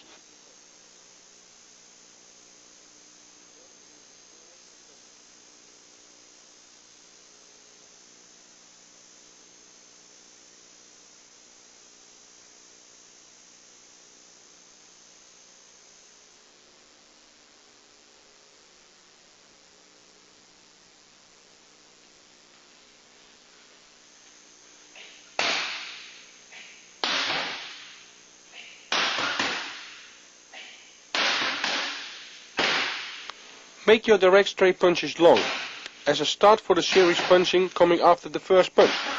Train this exercise relaxed but explosive. Step with every punch you make and keep the right distance.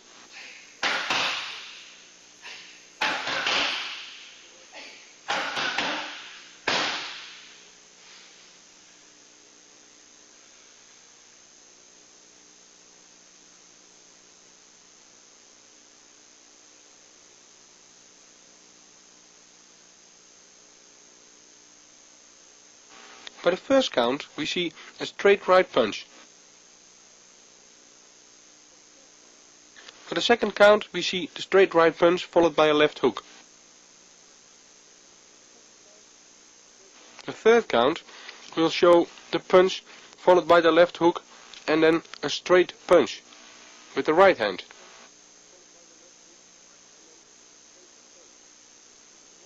And the last count, we step backwards to finish with a powerful right straightforward punch.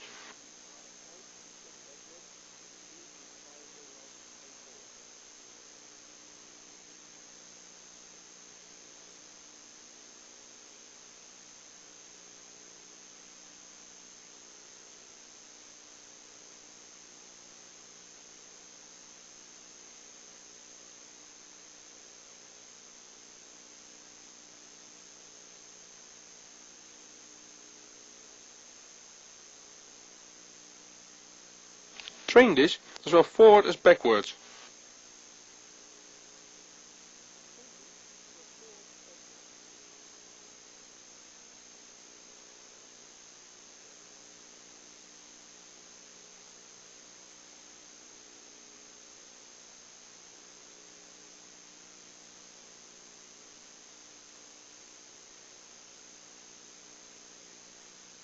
Watch the step back and then come in with a counter punch with the left hook.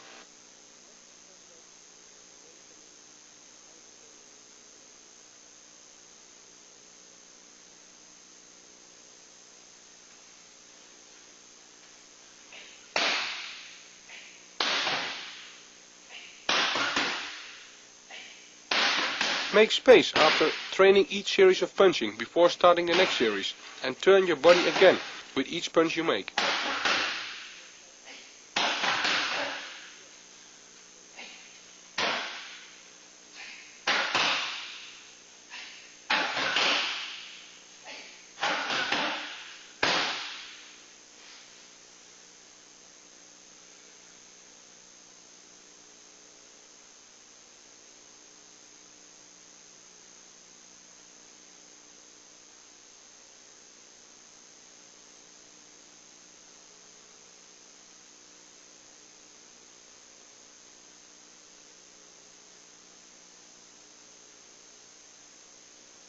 Your partner, who holds the gloves or the pads for you, is the real opponent who slowly approaches you or steps away from you. Make sure that after the last series given, you create enough space by stepping back. Let your opponent come to catch him with a left hook.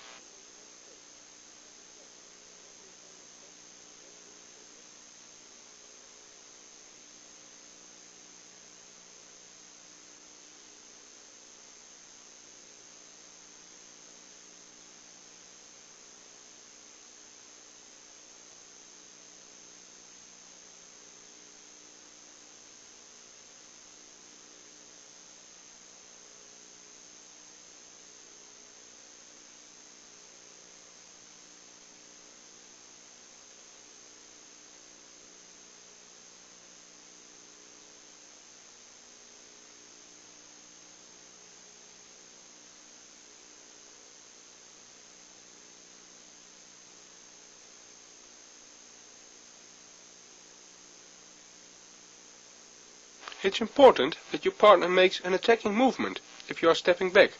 Turn your right shoulder forwards to optimize your left hook.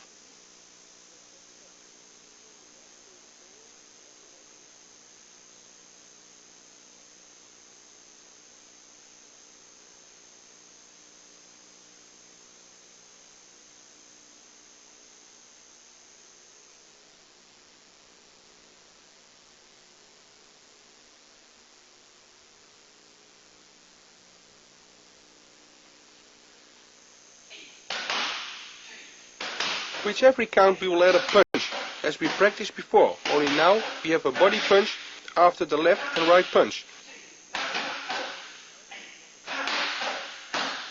By placing these first two punches, we will minimize the distance to place a perfectly liver punch.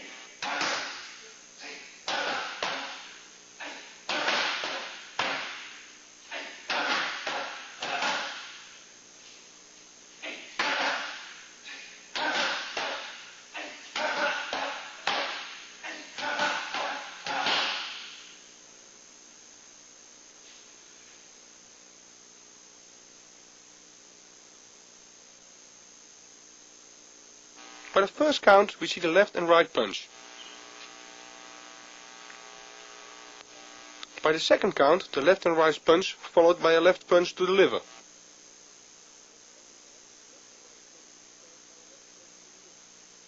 The third count, we will add a left hook at the end.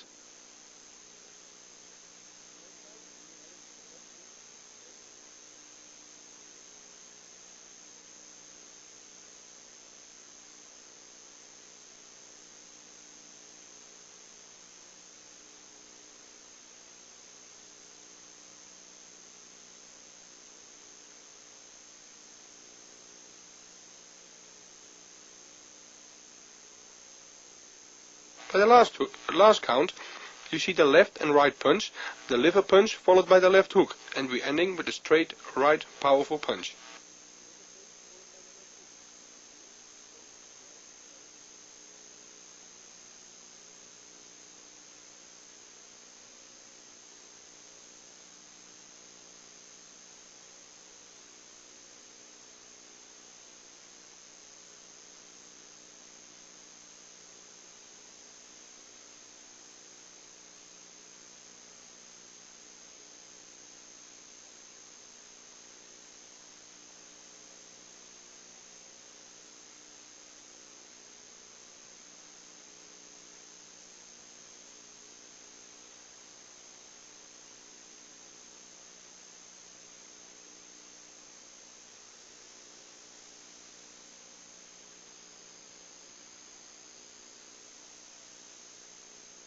Notice the little steps in between, which minimizes the distance, to have a good position for placing your counter punches.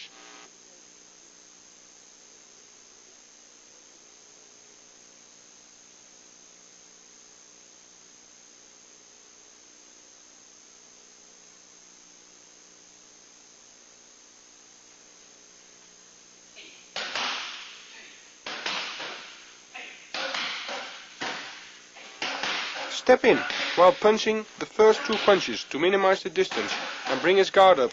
Now we create an opening for the liver punch.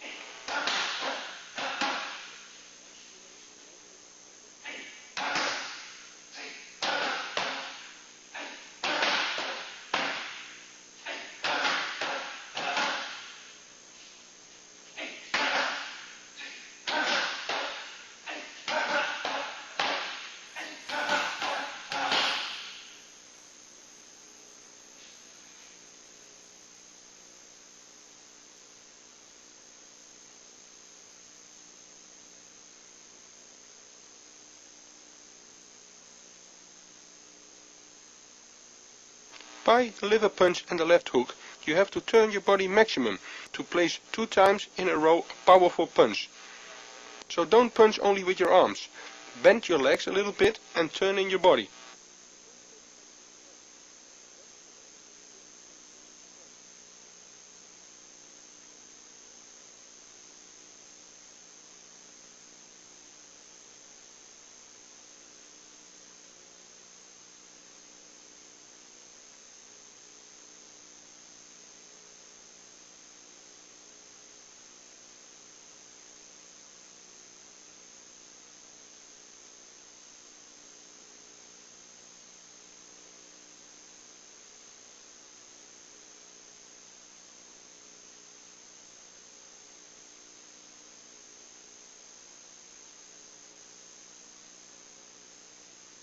By the first punches, I bring his guard up, so you can see this creates the opening for the liver punch.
Your partner starts with a straight left and right punch followed by a left hook. Dive under this hook to counter with a right punch and a left hook.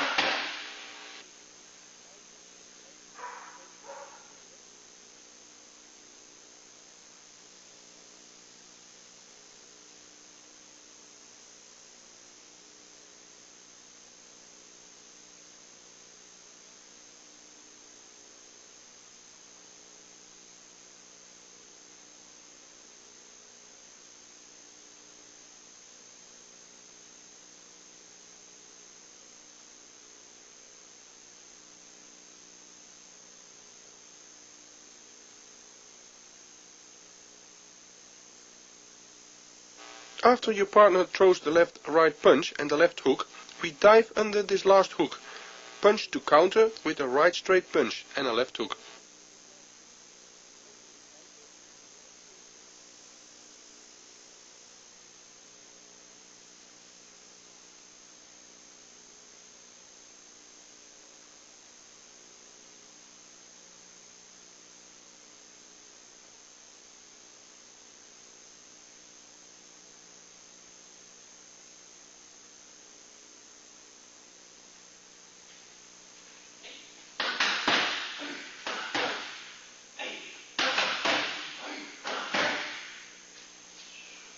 Be on time while avoiding the hook punch. The power from your counter comes from your legs.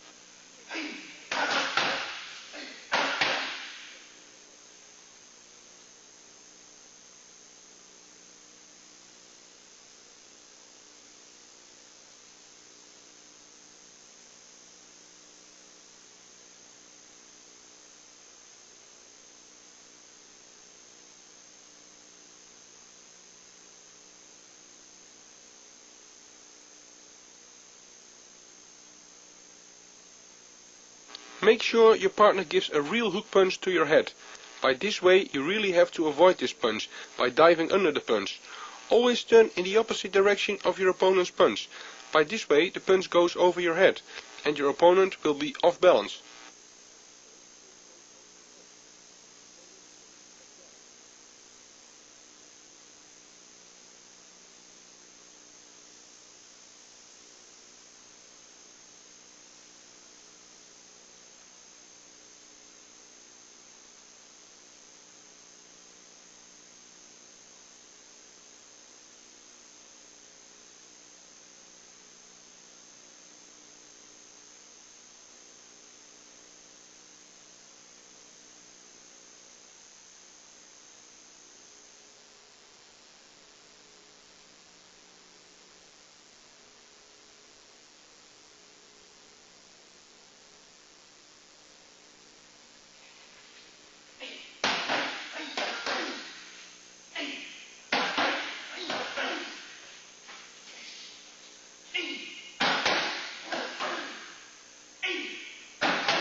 Now you attack with a right uppercut and a left hook. Your partner counters with a right hook. Now I will avoid this hook by diving under the punch and counter with a right and a left punch to the body.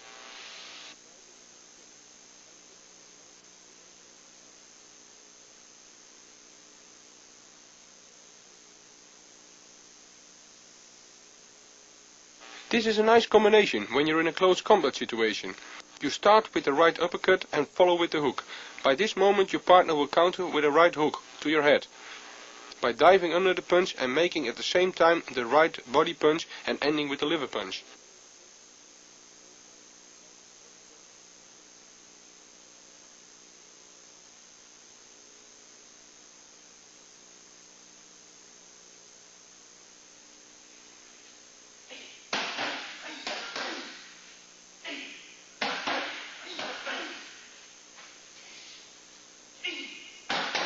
While turning in the opposite direction of your partner's counter, the body punch will have maximum power and will be very effective.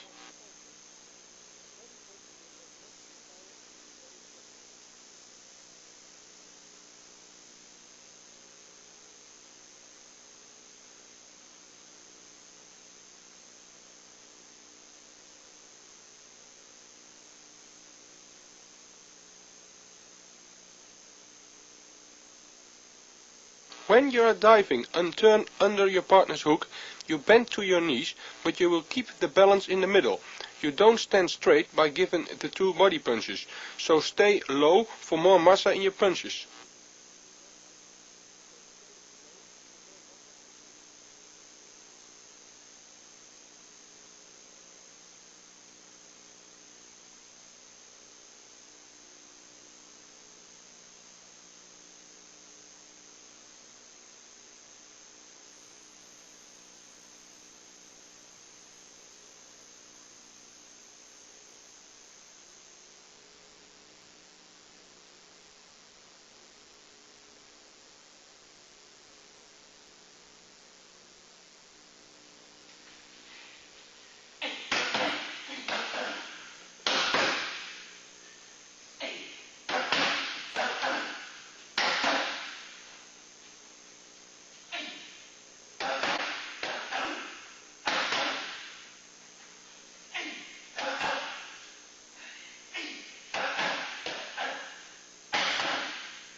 You attack with a left uppercut followed by a right hook. Now your partner counters with a left hook. Again, we avoid by diving under this punch, countering with 2 body punches after we take 1 step back and finishing with a straight right punch ending with a left hook.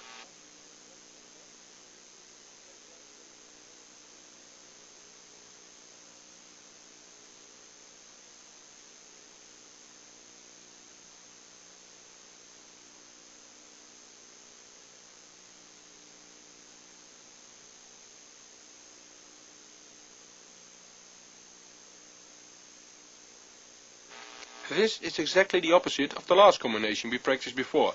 Again, these techniques only apply by a close combat situation. By countering his left hook by diving under his hook punch, we are in the ideal position to counter with the 2 body punches. Again, stay low while punching to the body.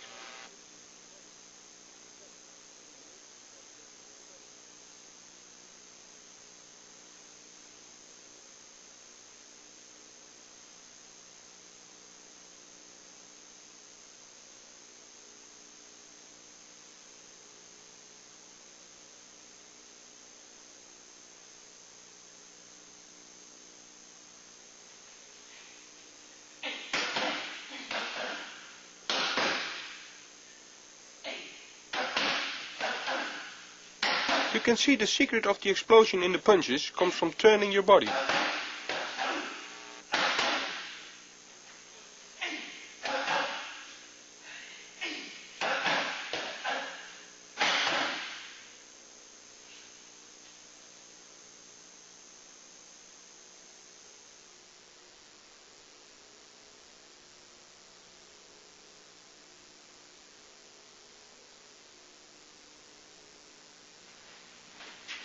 First elbow is like a circle movement from an upward position.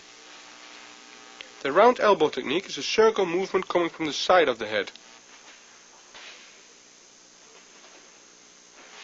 The upward elbow between the defense of your opponent.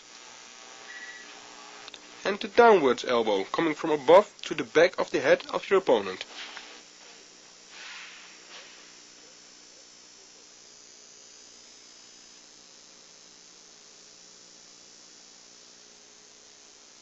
During your step forwards, your elbow makes a circle movement and comes from above your head.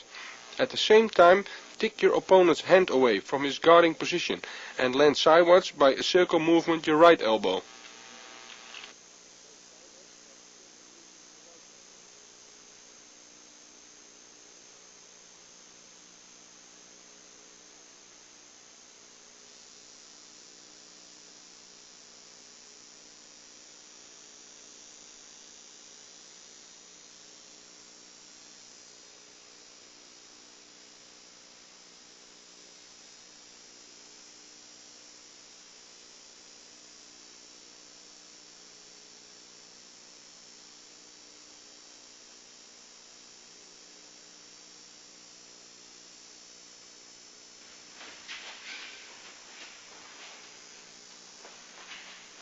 It's the same with the left elbow, only you step in with your left foot.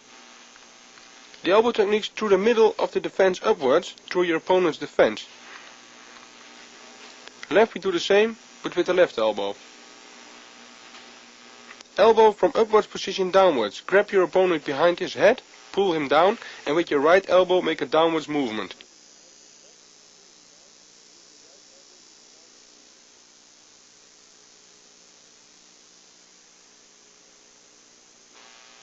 Make sure that your whole body is behind your elbow techniques, and not only your arm. Taking a step with each elbow is very important. As with a punch, we need to minimize the distance between yourself and the opponent. And make sure that the hit with the elbow is with the very end of the elbow, and not your underarm.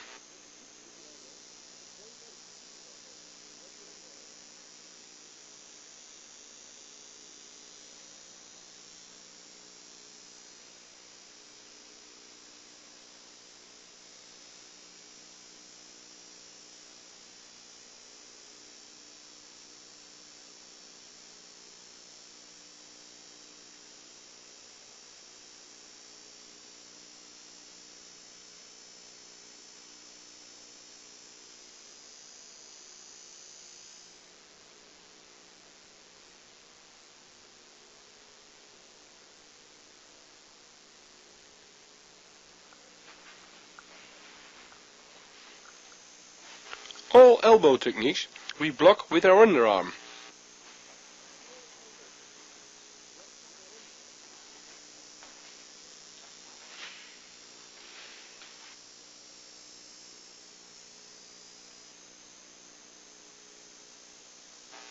If you see the elbow coming, try to interrupt the strike by pulling up your underarm. Don't wait for the elbow, try to break his attack before he can complete his technique.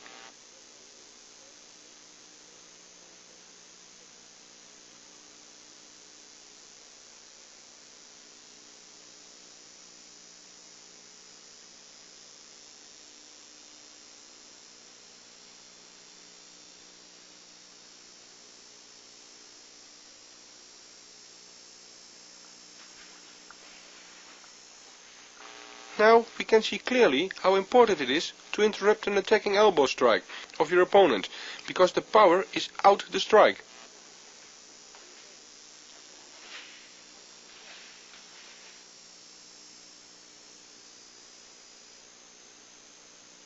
To block the elbow strikes coming from above, you have to put your underarm sideways for your head.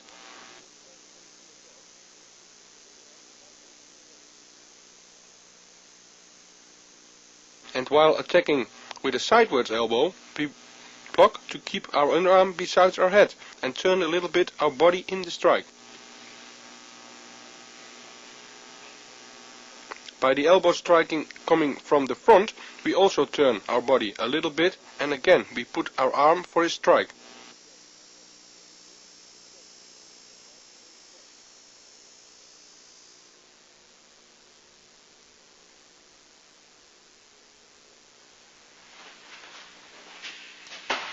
My partner attacks with a straight left punch, which we block with our right hand and we counter with a left elbow. When the partner attacks with a straight right punch, now we block this with our left hand to counter with a right elbow strike.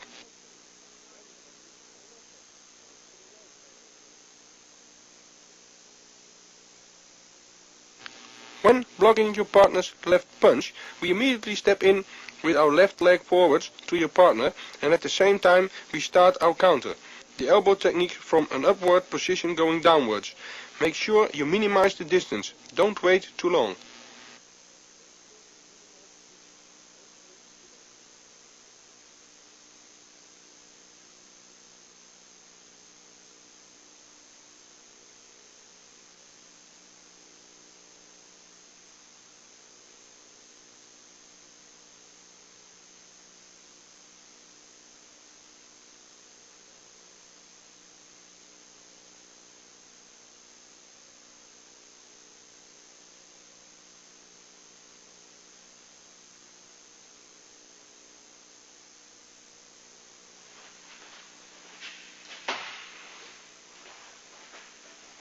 We can see clearly that the technique is one movement.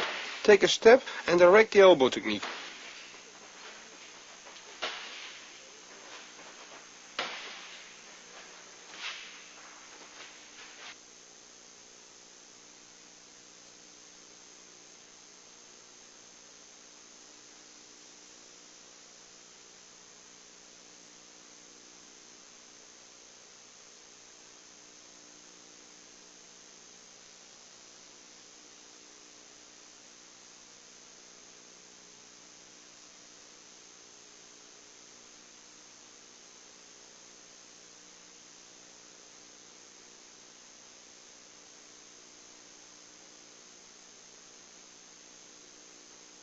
By the attack of your opponent's straight right punch, you defend this by blocking tick with your hand this right punch to the inside. Immediately step forward with your left leg. Now turn your body in this ideal position to give a perfect and powerful elbow.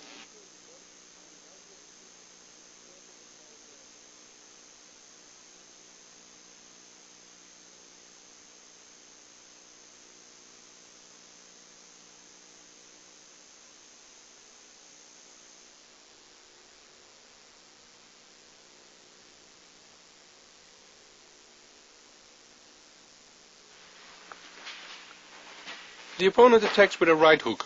By blocking this punch we immediately step into place a sideward elbow strike.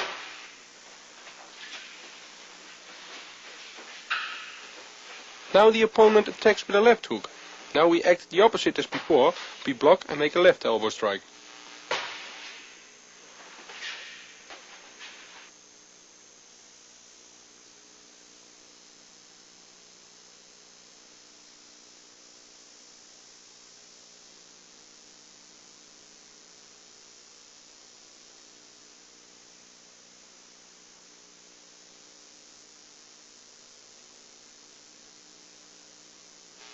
In a close combat fight, your partner attacks you with a right hook punch.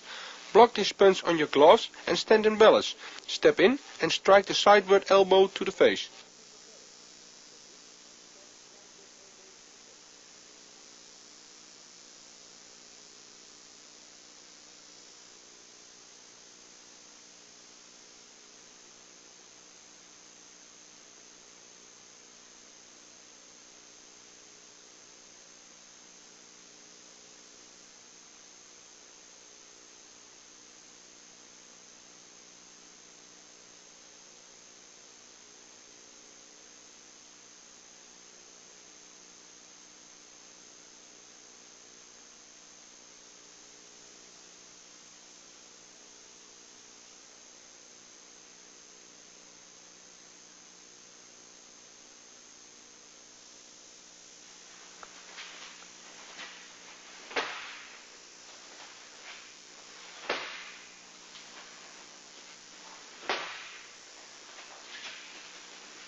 When the partner strikes with the left hook, I step forward to my opponent to interrupt and block his hook punch.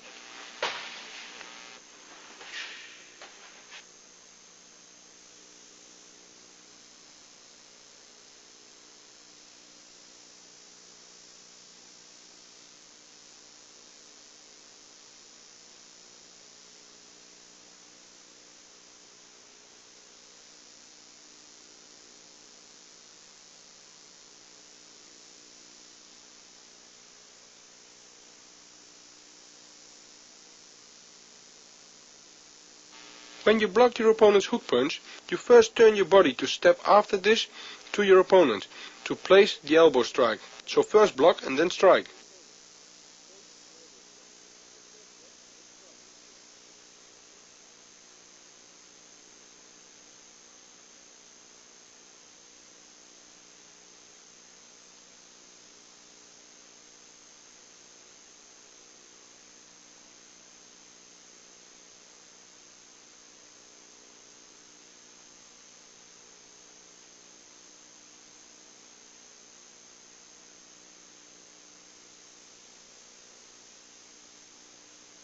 Let's see how this applies in a match.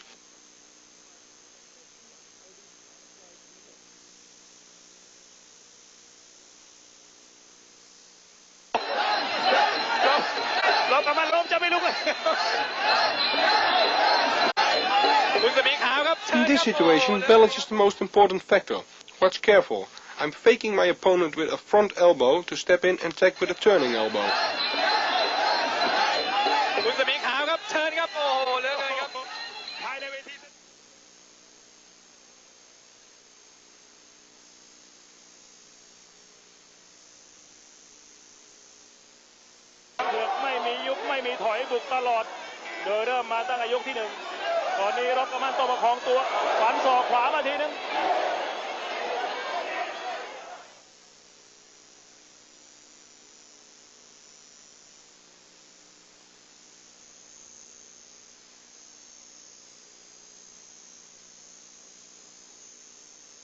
I am blocking a low kick from an aggressive forward coming fighter. I step back and move forward again and give an elbow strike from the side.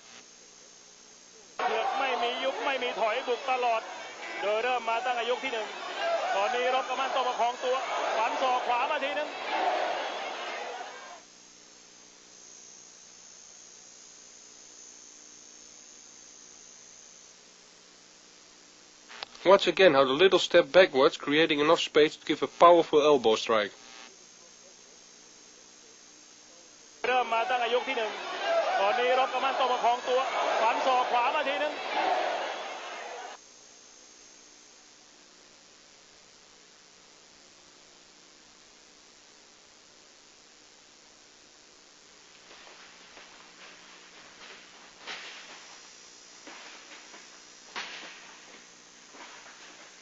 We show an attack with an elbow technique with a punch to start this combination.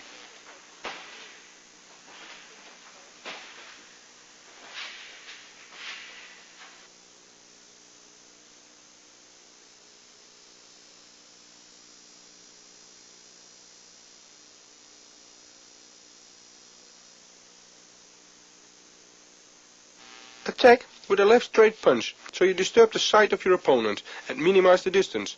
After the punch, take one more step and strike with the same arm, a left elbow strike.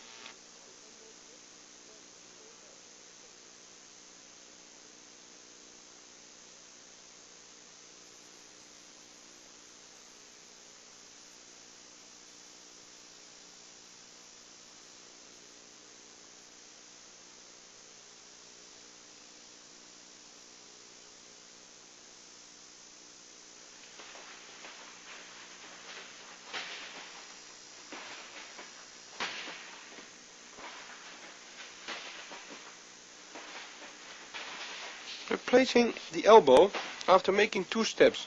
One big step we take by placing the right elbow strike.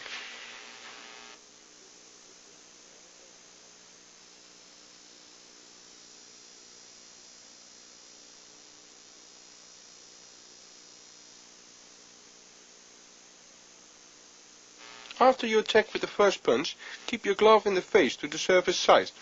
At the same time, turn your elbow from an upward position downwards. Make sure you turn your whole body.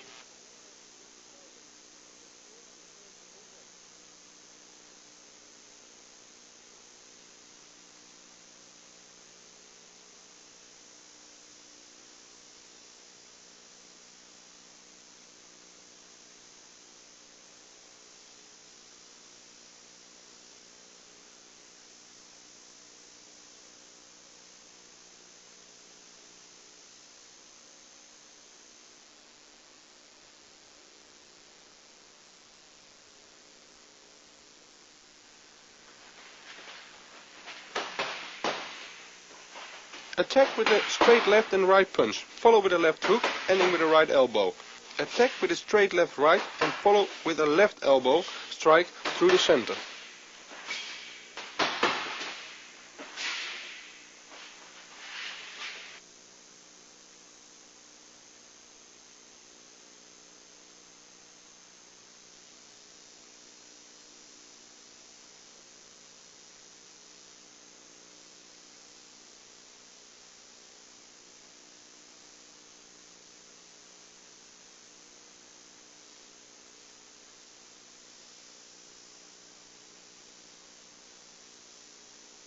You minimize the distance between you and your opponent by attacking with a straight left and right punch and a left hook to end. Follow with the right elbow coming from the side. Take notice, I take two steps while punching and place the elbow strike after the action, return to the basic distance.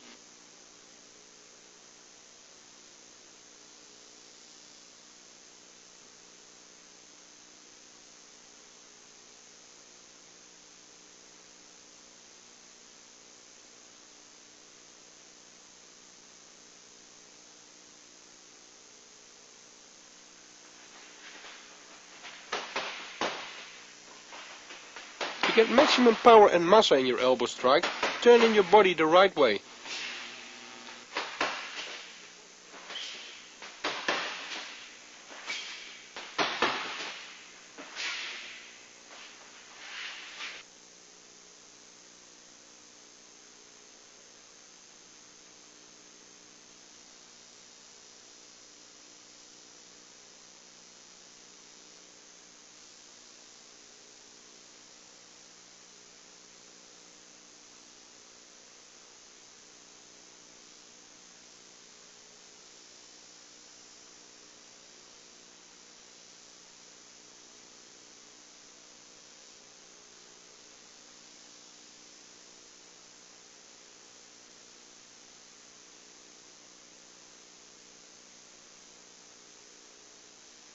Before making the left elbow, I attack with a straight left and right punch. Take notice that I step by the front elbow, give upwards to the defense of my opponent.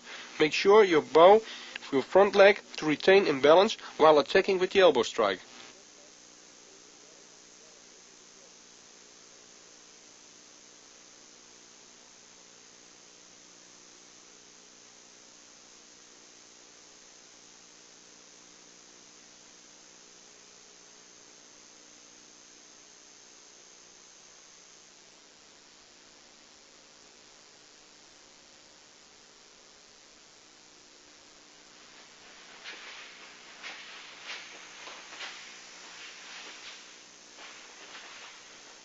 Elbows from a clinching position are very dangerous and effective. Train this slowly.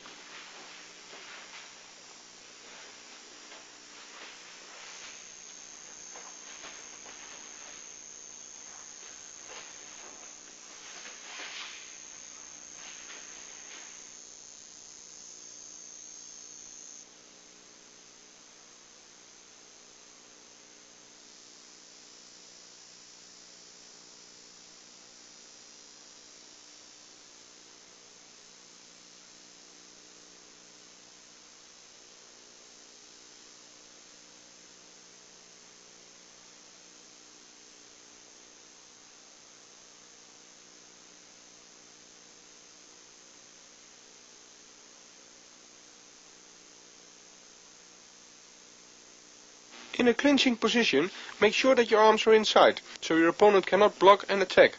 Notice that by each elbow you have to create space. This space is created while making a little steps backwards.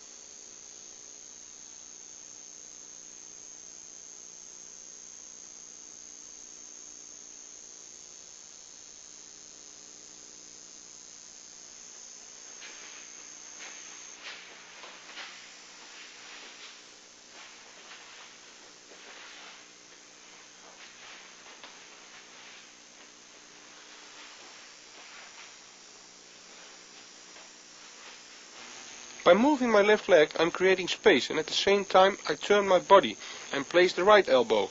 These techniques explained are similar to the elbow techniques from a clinching position.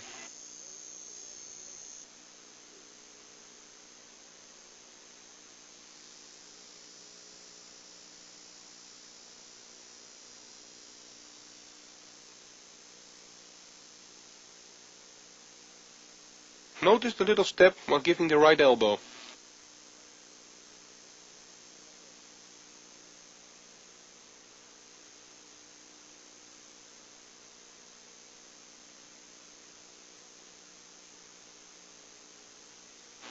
Again, make sure that you're in an inside position while clinching.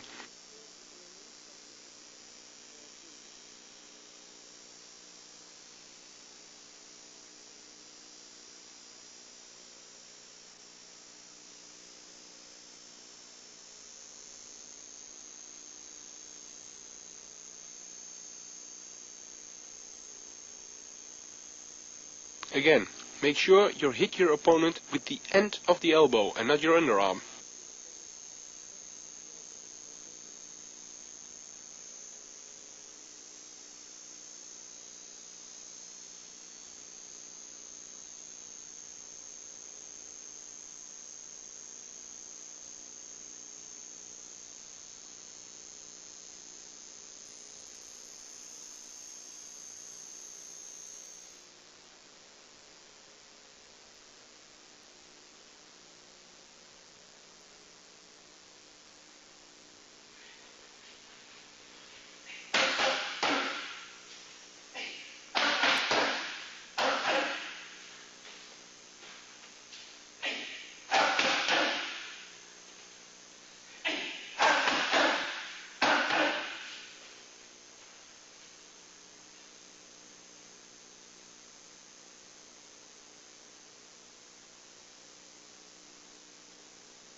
This is the ideal way of training punch and elbow techniques by working on the pads.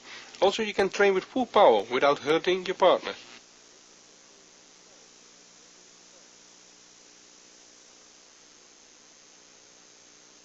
You attack with a right uppercut and a left hook, and follow up with a right elbow.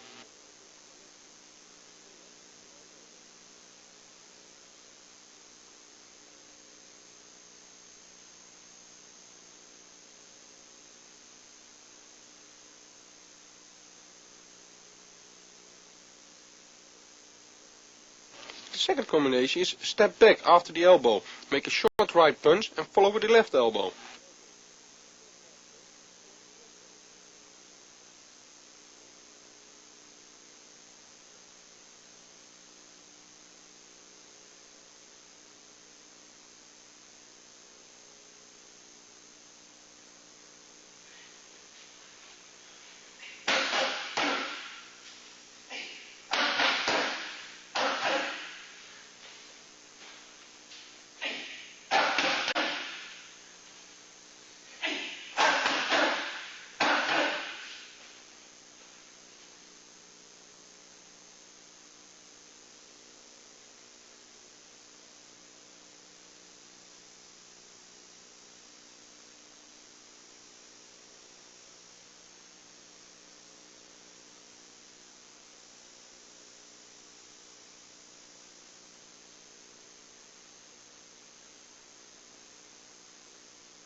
Make enough space after you place the first elbow strike, so your opponent can come forward to you.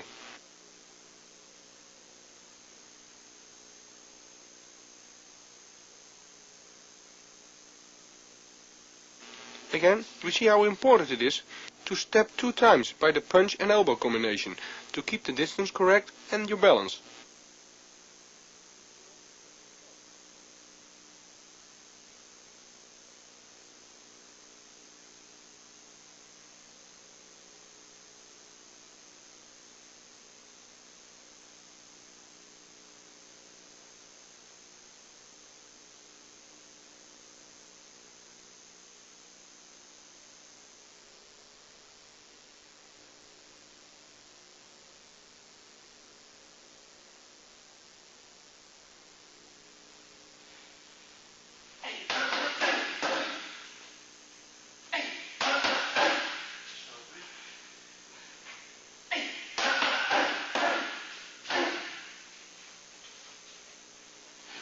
After the left and right punch, followed by the liver punch, you are close enough to throw over your right elbow.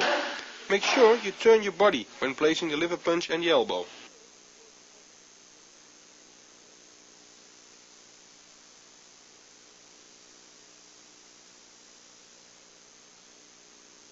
You attack with a straight left and right punch, followed by a liver punch and ending with the right elbow.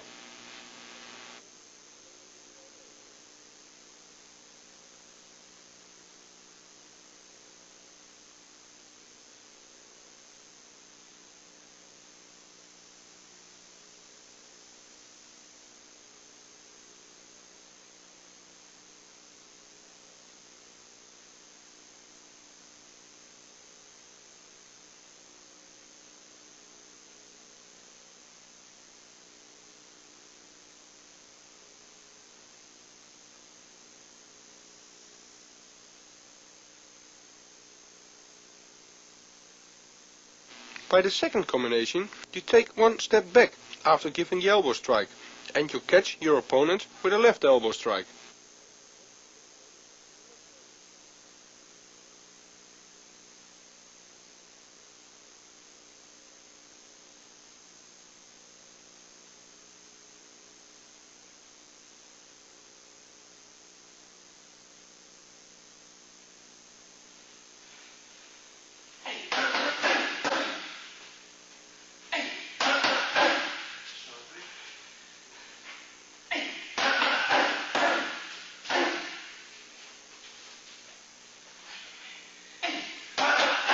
Make after the first elbow enough space so your opponent can move forwards to you.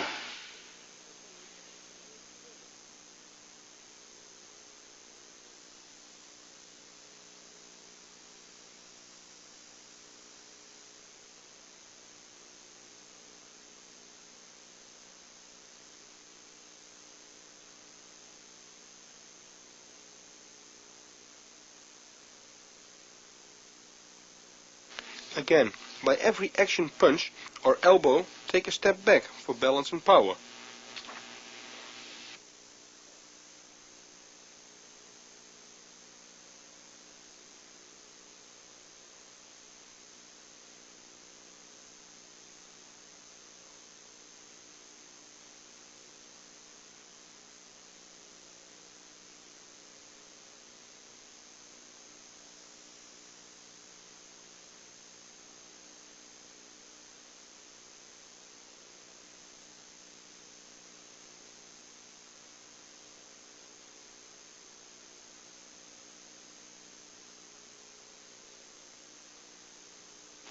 Don't stand still on one place after placing the elbow strike.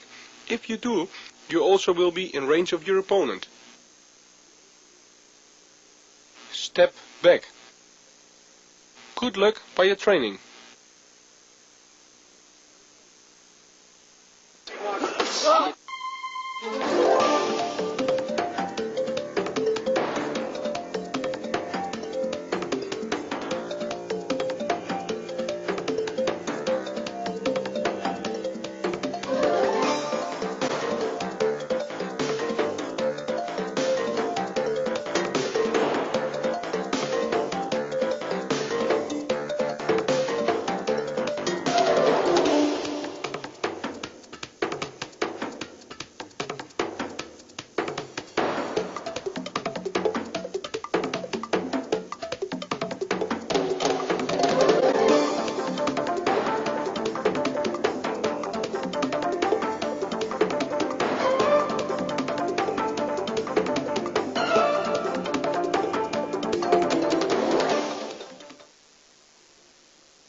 Now we have fought many fights and we want to break through to the international top toward winning titles. Your goal is to be a champion in your weight category. You'll have to do a lot to achieve this, and remember, you are not the only one. There are many who have this ambitious goal. So the point is to be better than the rest. This doesn't mean that you have to be stronger than your opponent, because there are many ways to outclass your opponent and be better than the rest. Most fighters are already stagnant with a certain fighting style or their strongest points, and think that's going to be enough. Fighters like this become too predictable. Just be unpredictable and have a large range of techniques in your repertoire. Also, it's important to analyze yourself so you can see what your weak points and strong points are and correct and improve those points. In my case, I had good strong kicking techniques at the beginning of my career. So I started to add an extra boxing training, and after a while my hands started becoming strong weapons. If you know how to combine these two disciplines, kicking and boxing, you'll become a dangerous fighter because you'll have a knockout strike in your hands as well as in your legs. Plus, you create openings with your hands and vice versa.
My trainer, Andre Mannard, is holding the pads for me.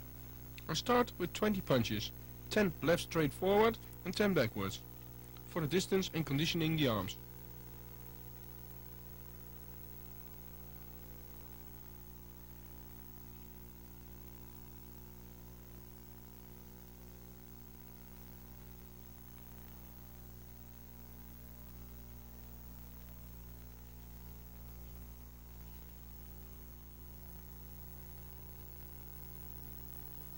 After this, I'll start with a 1 till 4 punch combination on my trainer's count. We started with the left and straight forward. By the count 2, I'm giving the left and right straight forward and a left body punch. Count 3, we're at it after the body punch a left hook. At the last count, we're again with the left right straight forwards, the left body punch, left hook to finish with a right straight punch.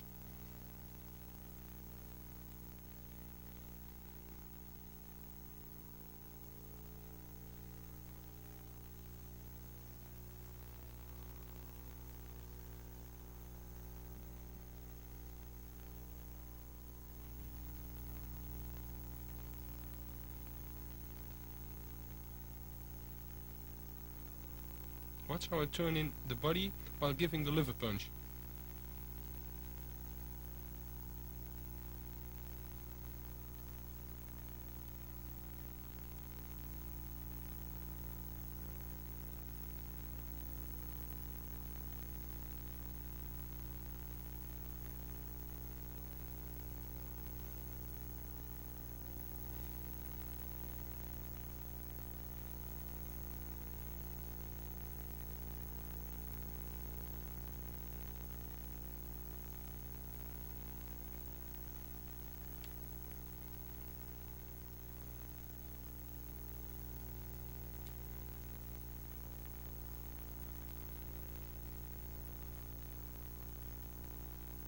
You can see, while keeping my balance in the center, my punches are powerful.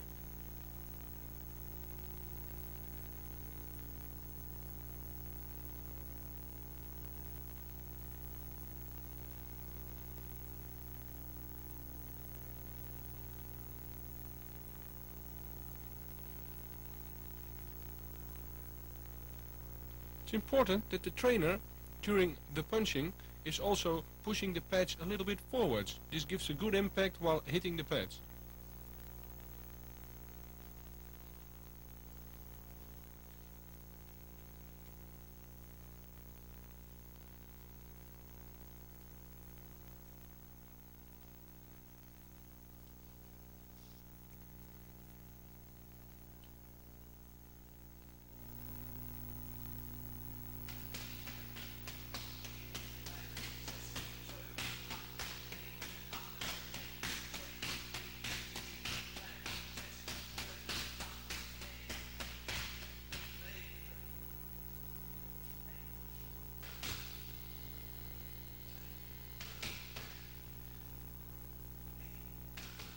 You can see my trainer is in constantly control. If I make mistakes, he corrects me. The important things are the footwork, distance, timing and the power.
Watch how Andre is pushing the pads a little bit forward. Again, this gives a good impact while punching.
My trainer Andre is checking my defense with counter punches and leg kicks.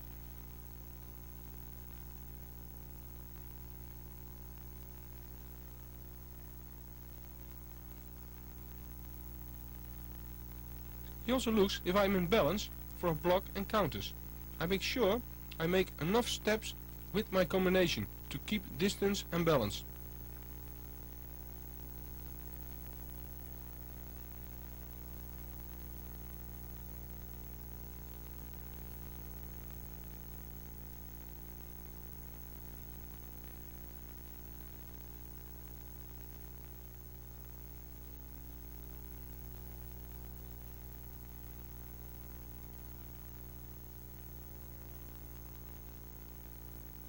Again, with every count, there is a punch added to the combination.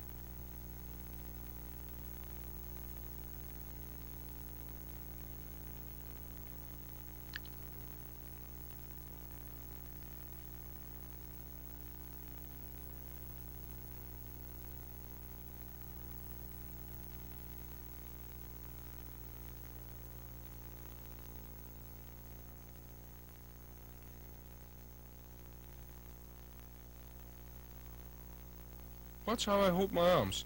This is to measure the distance.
We're showing the last part of the second round.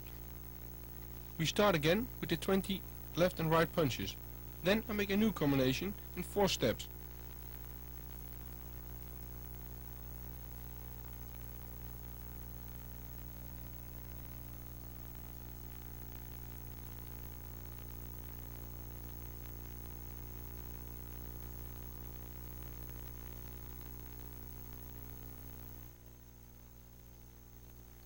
Again, by the first count we're starting with the left jab.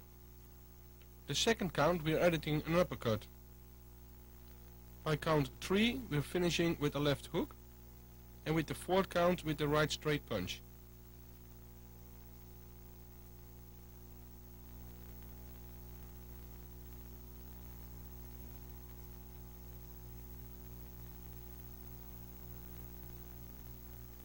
You can see that after every punch or combination I step back to the fighting distance. So I move in and out. This is important to measure the reach, as well for my trainer as for myself.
You can see my trainer Andre is checking me constantly.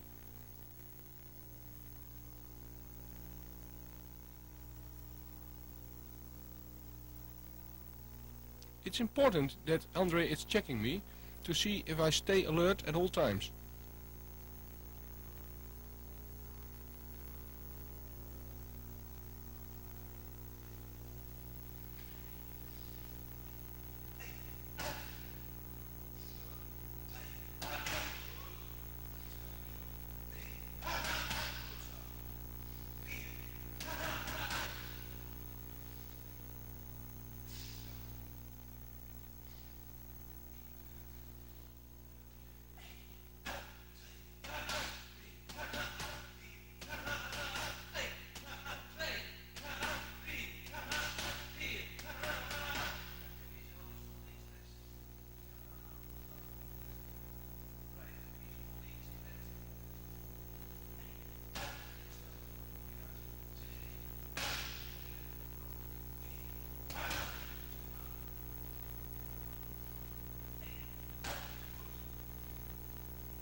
I'm finishing the round with single power punches.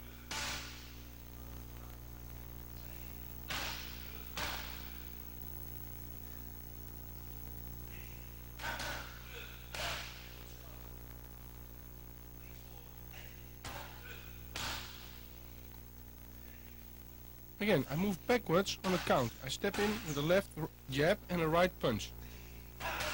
Now you can see I step backwards and finishing with the right punch.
I am starting with the 20 punches again, then the new combination in 4 steps.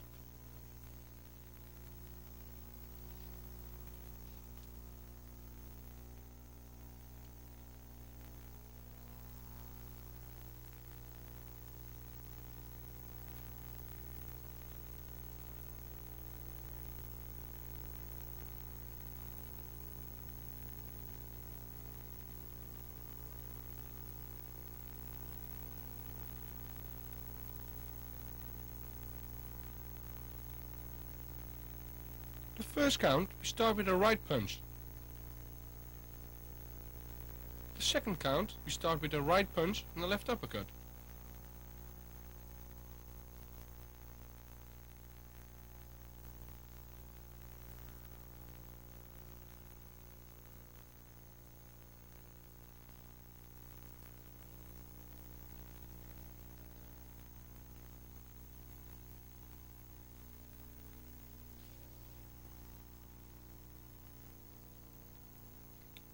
On the third count, we're adding a right straight punch to our combination.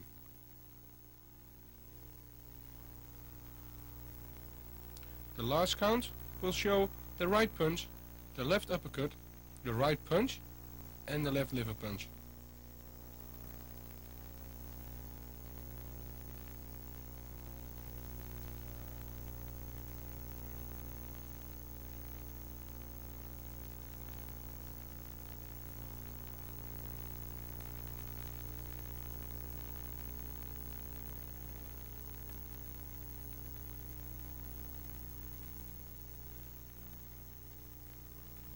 I have a certain rhythm in every combination. This is bang, bang, 1 second rest and bang, the body punch.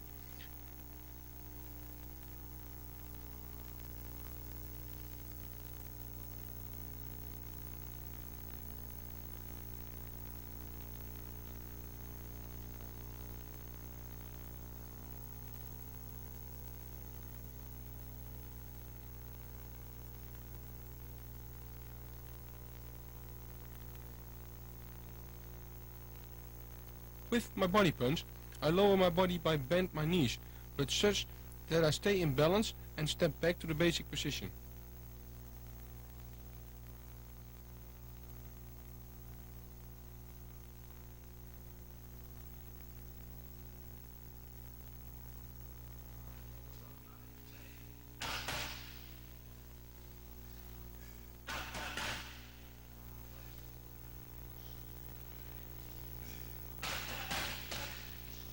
Here we can listen to the rhythm from the punches on the pads.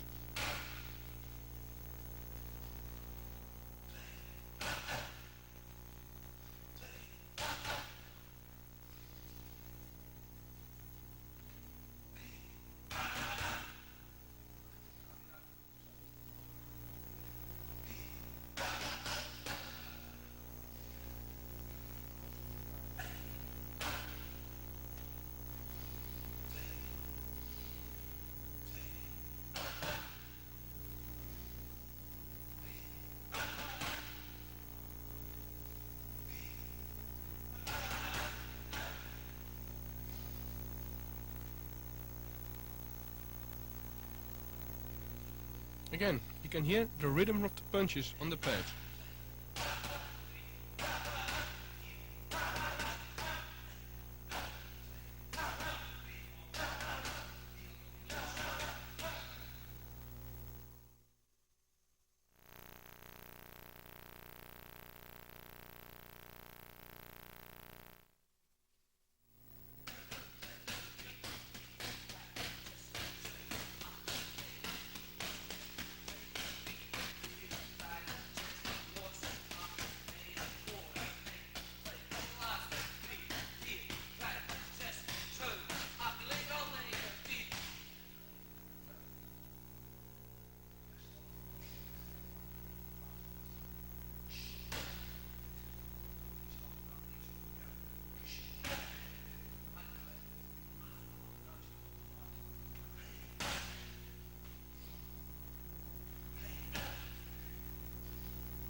We start the fourth round with 30 left-right punches.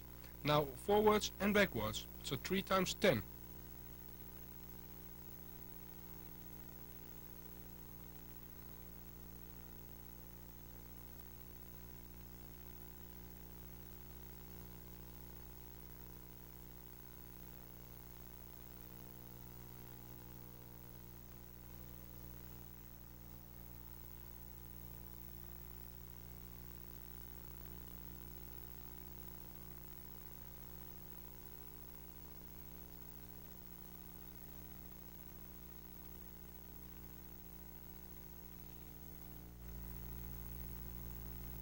After that, I counter with punches on a right leg kick and a left high kick.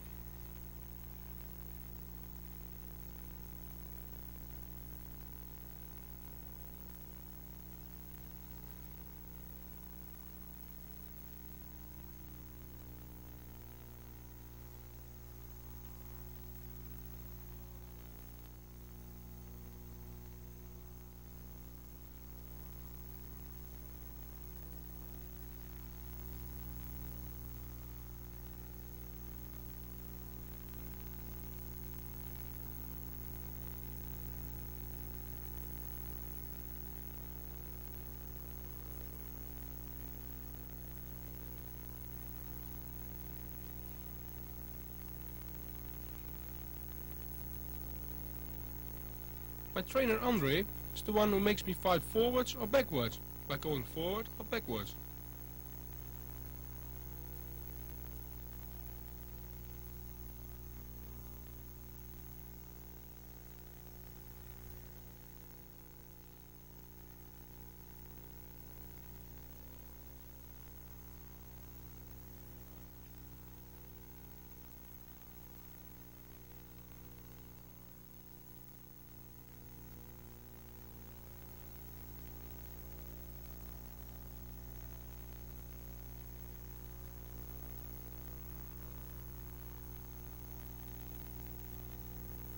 Andre attacks me with a right leg kick.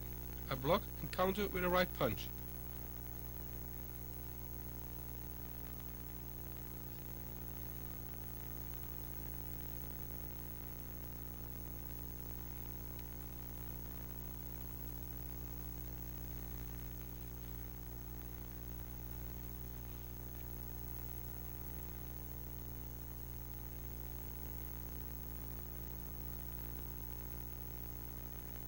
The second attack is a left high kick.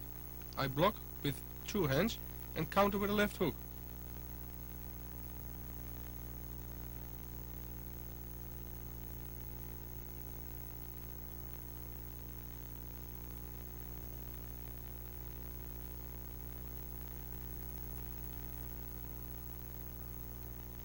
After this, I counter with a double punch.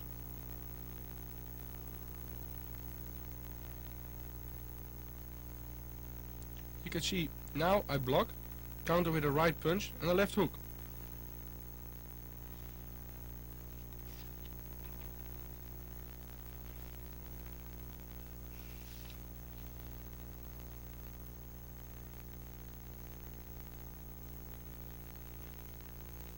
With the high kick, I make a left hook and a right punch.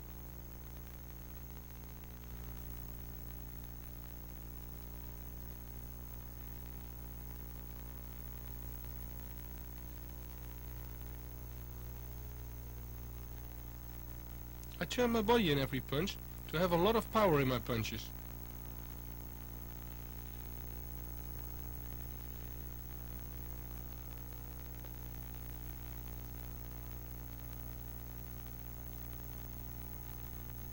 After this combination, I make an extra kick, so the punches stay the same, but I follow up with a right leg kick and a left body kick.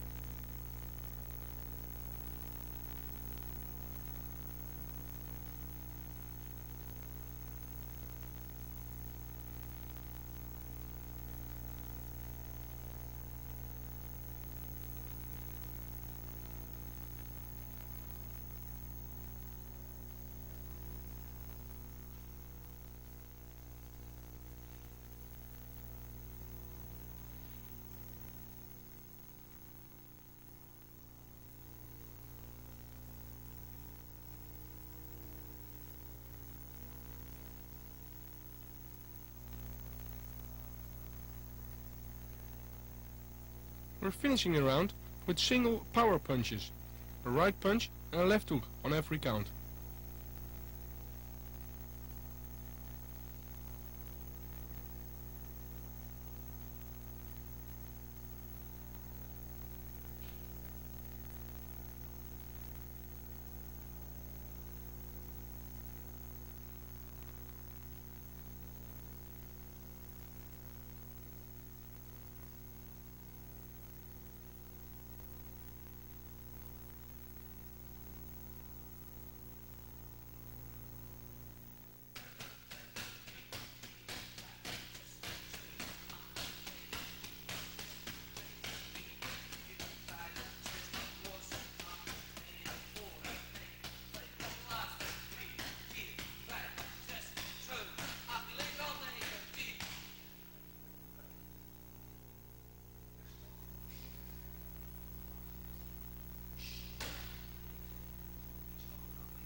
You can see Andre is keeping the pressure on me, and sometimes he let me come forward.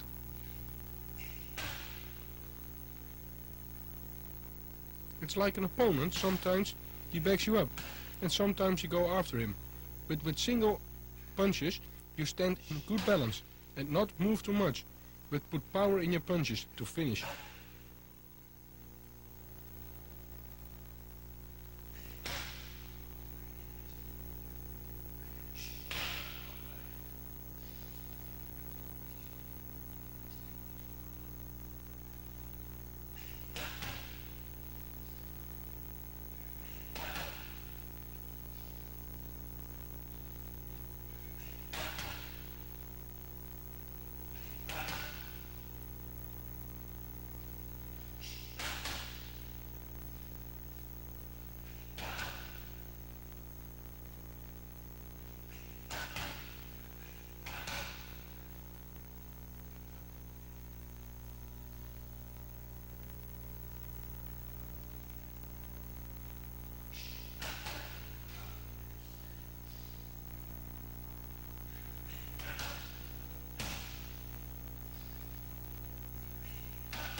And we're finishing the round with the single power punches, a right punch and a left hook on every count.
Now I start with the kicks.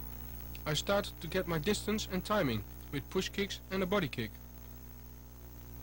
And later I counter on front kicks with body kicks.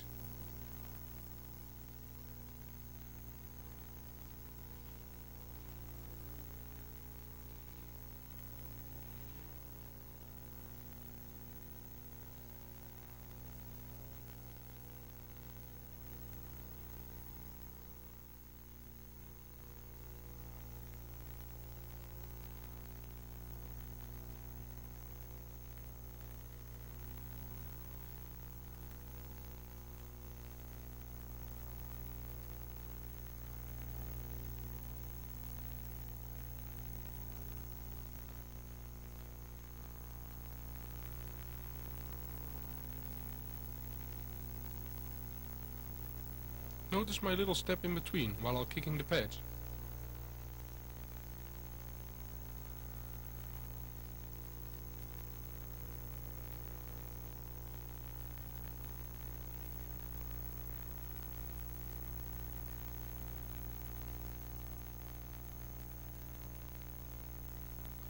Now Andre attacks with front kicks and I redirect them and counter with a left body kick and later right kicks.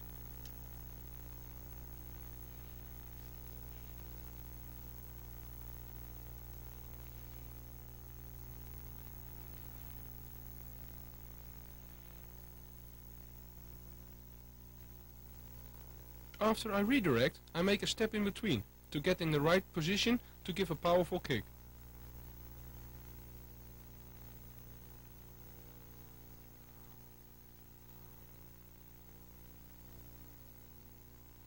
You can see I turn my whole body in the kick and be ready for every counter after my kick.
You can see that after I redirect the attacking leg, my opponent gets off balance, which creates an ideal opening to give a counter kick.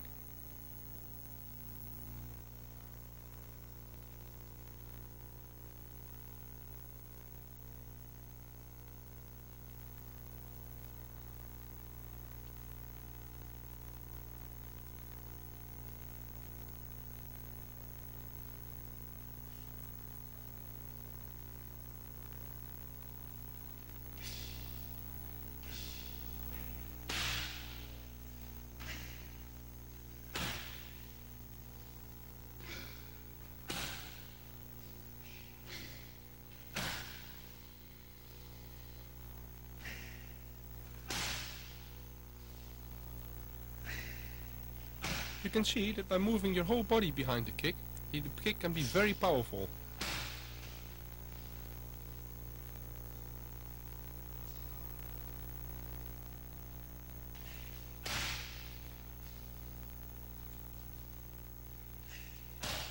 This is the finishing power we need in a real fight.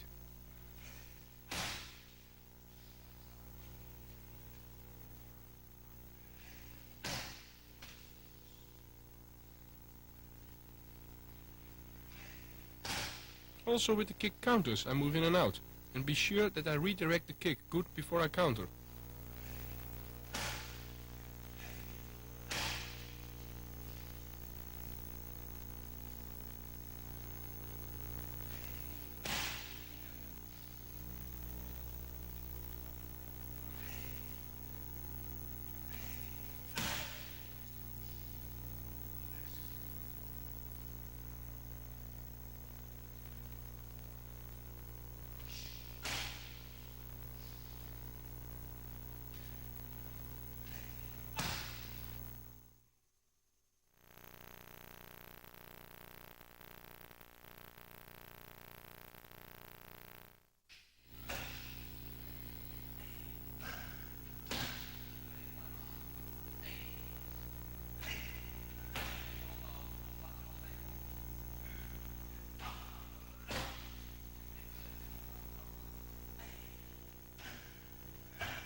Now we take the big pad for the kicks, for the better impact. I start again with a push kick and a body kick for 30 seconds.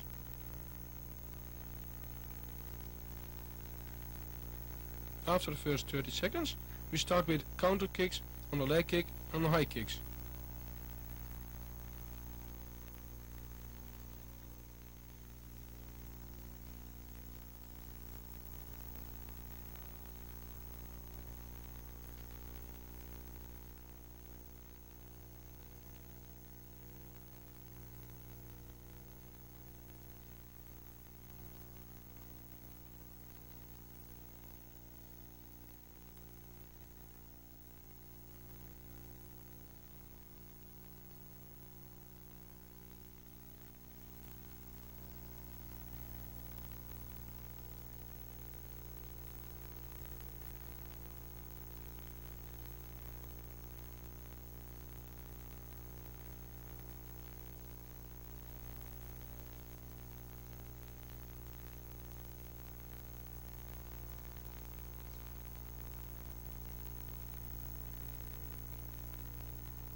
Now my trainer Andre is attacking me with a right leg kick. I block, make a step in between and counter with a left body kick.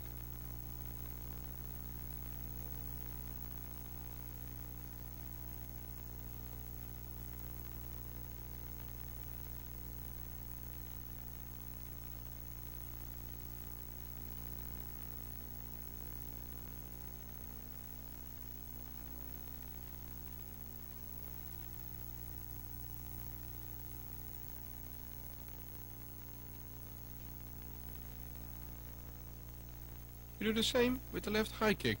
I block and counter with the left body kick.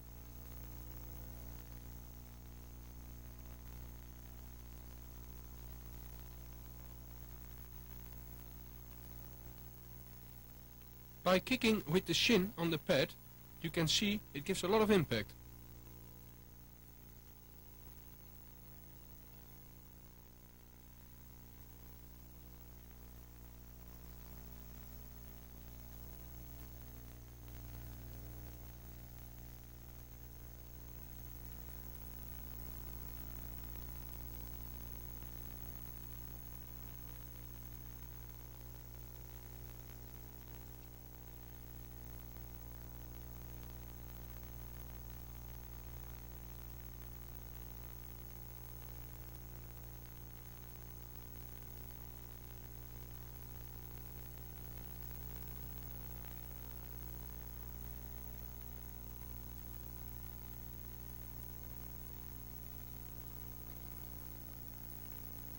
Notice the double-handed block as we learned. After this we counter with the right kick.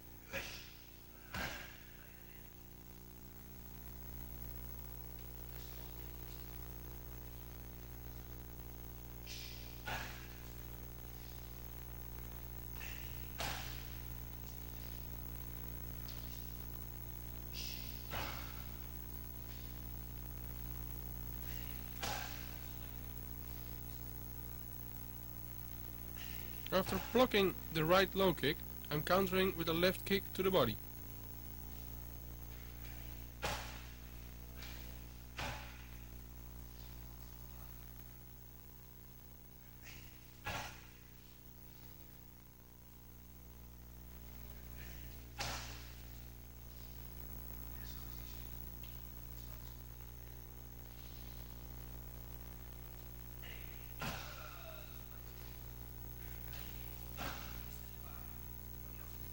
You can see, with my right kick, I take a good step with my left leg sidewards, forwards, to get the right distance.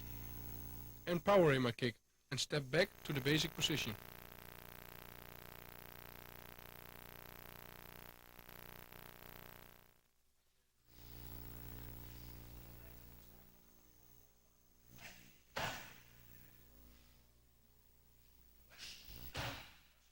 First part of the round I make counter kicks on the left jab and later on the right punch with leg kicks.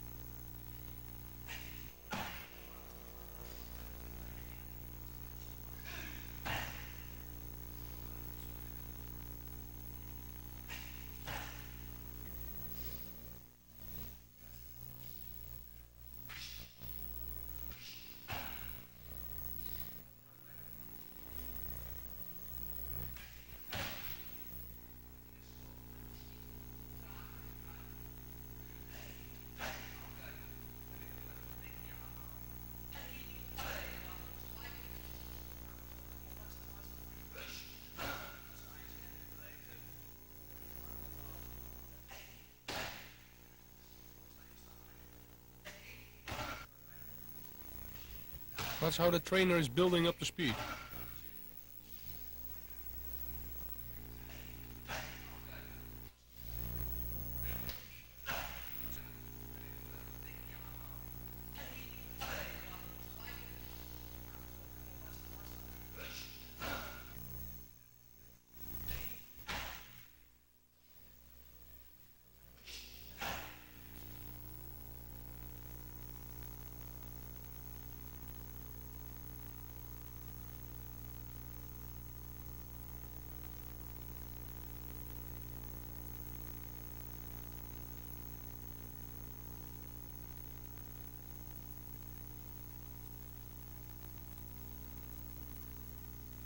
I'll block the left punch and come in with the left body kick.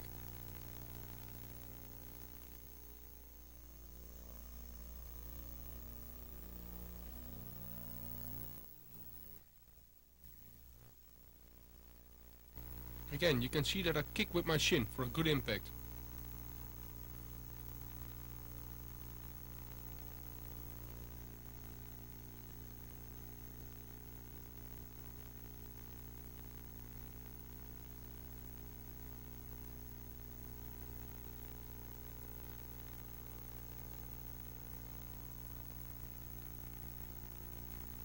To turn your body while kicking is very important to kick powerful.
Here I made total sparring with a big bag, but start with push and body kicks.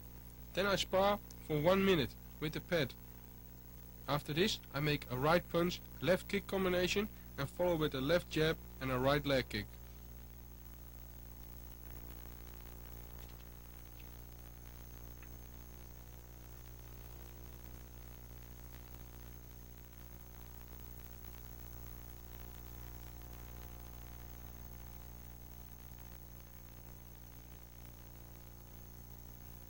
While sparring, I try to do everything fluid and not only with power.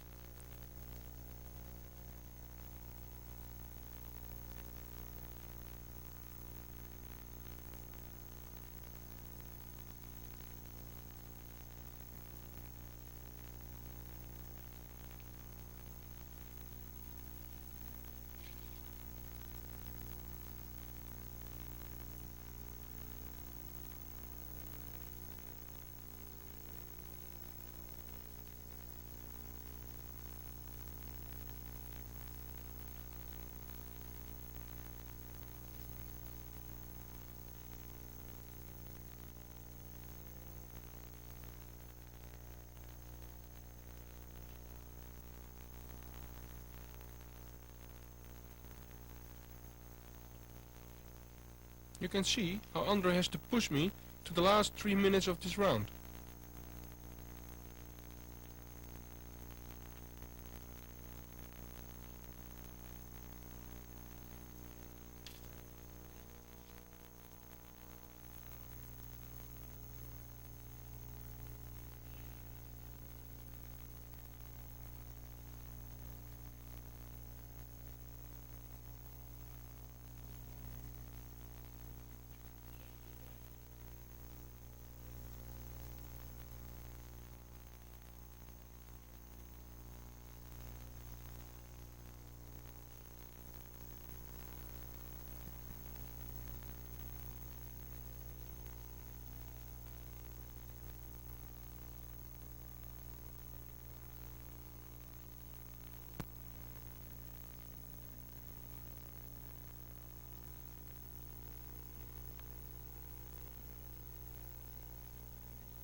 Now the exercise starts with a left jab, where I follow with a right kick to the legs.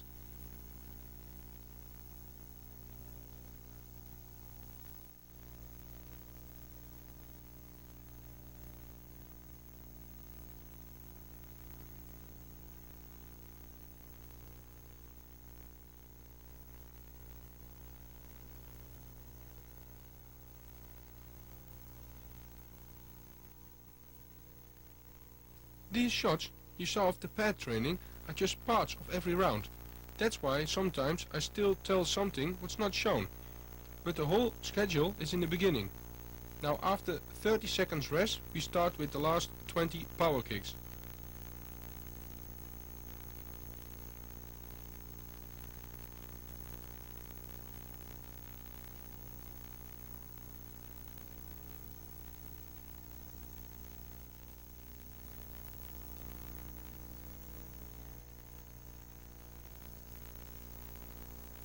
After the second 30 seconds of sparring, I make hard right punches, as Andre steps in and finish with some high kicks.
Now we start with the last part of the training, the 20 power kicks.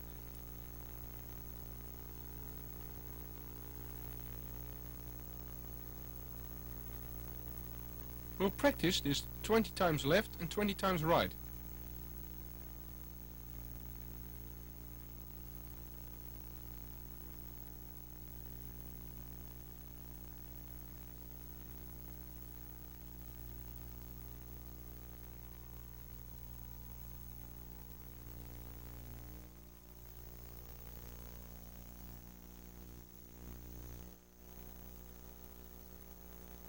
Watch how I kick with my shin bone.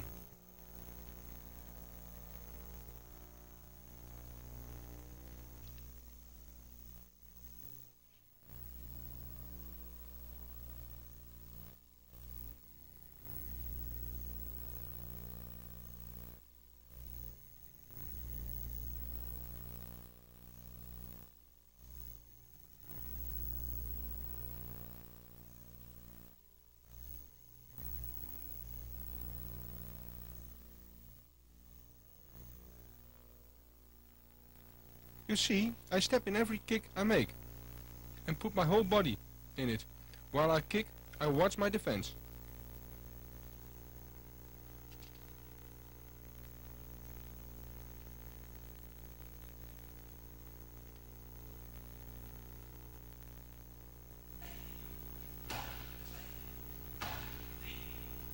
My explosion of the kick is in the step to the pad and only in my leg.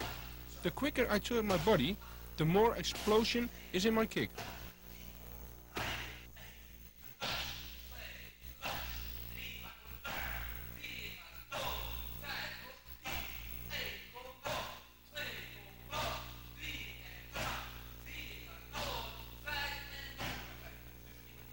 After the kicking, Andre clocks my heartbeat for 1 minute.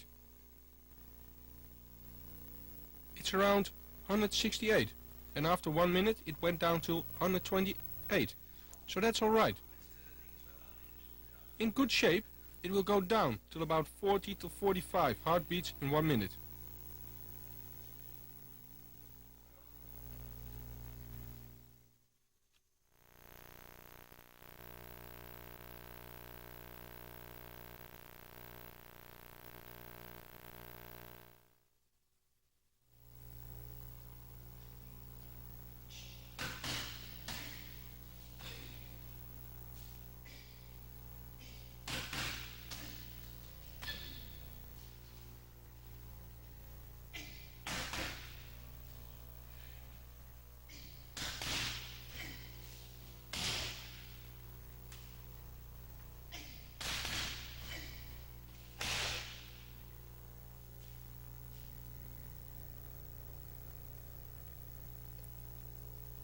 This is more a complete form of training on the pads for Muay Thai. Bob Schreier, my partner, holds the pads.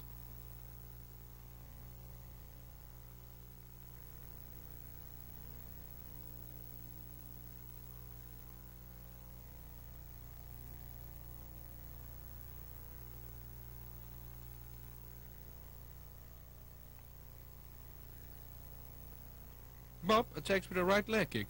I block and counter with a right punch, a left hook, plus a right leg kick.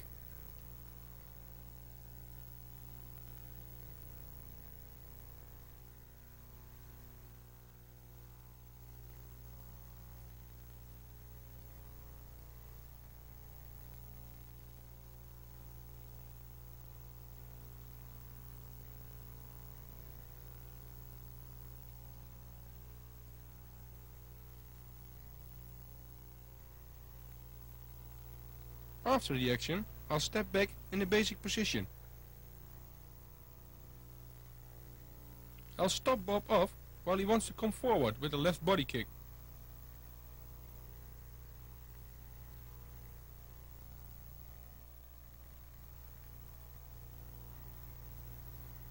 So he wants to come forward and I'll stop him up with a left body kick.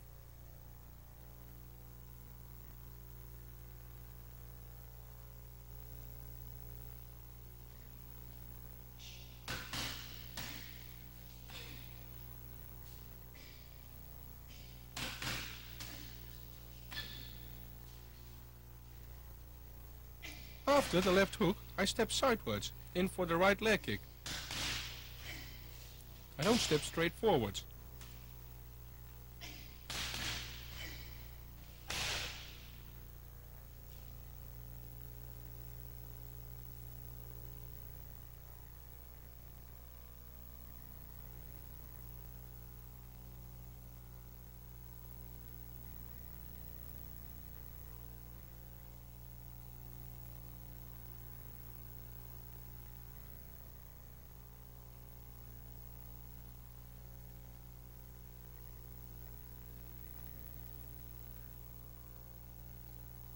I'm making the same block and counter punches and leg kicks, but now I step back and make a step in between and come back with a left body kick.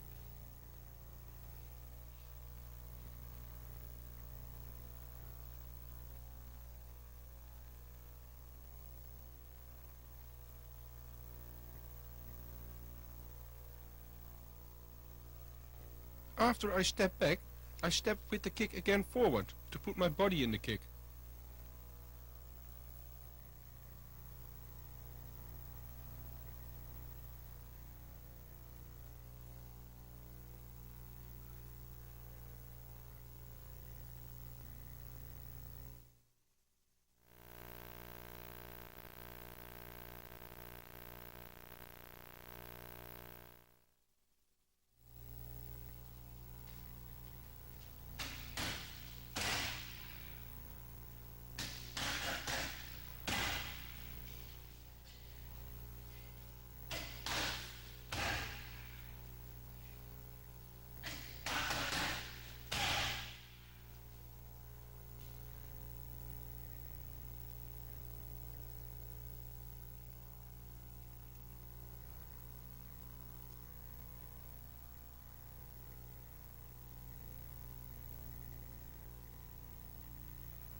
Here we can see I'm making counters on a high kick with a punch and a left kick. Bob attacks with a left high kick.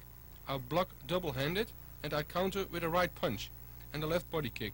I put my body in the punch and step in between and put my body in the kick too.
With the second counter, I make a punch combination, step in between and kick left to the body.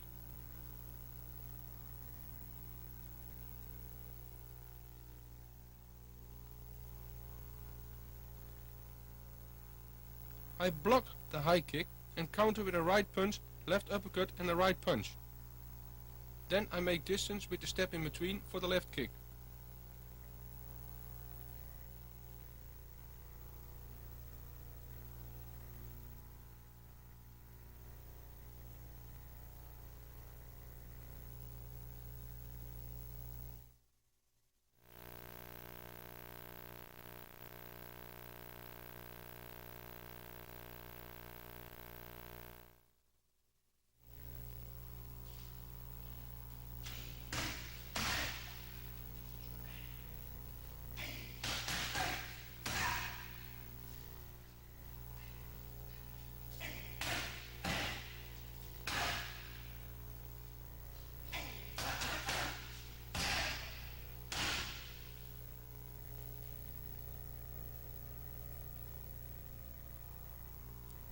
Bob attacks with a left front kick.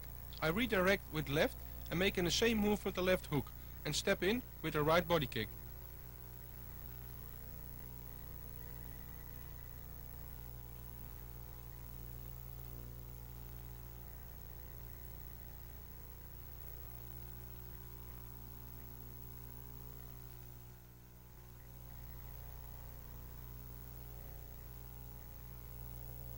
With the second counter, I redirect the same, but counter with a left hook, a right punch and a left hook.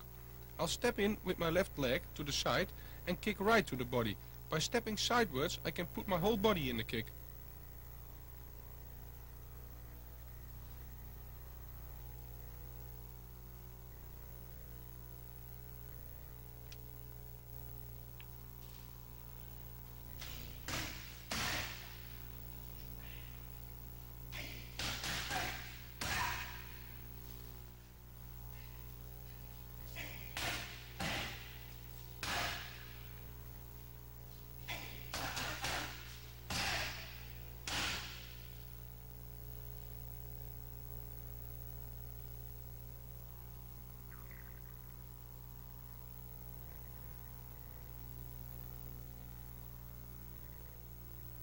I make sure I redirect the front kick good before I counter, otherwise the counter is no good.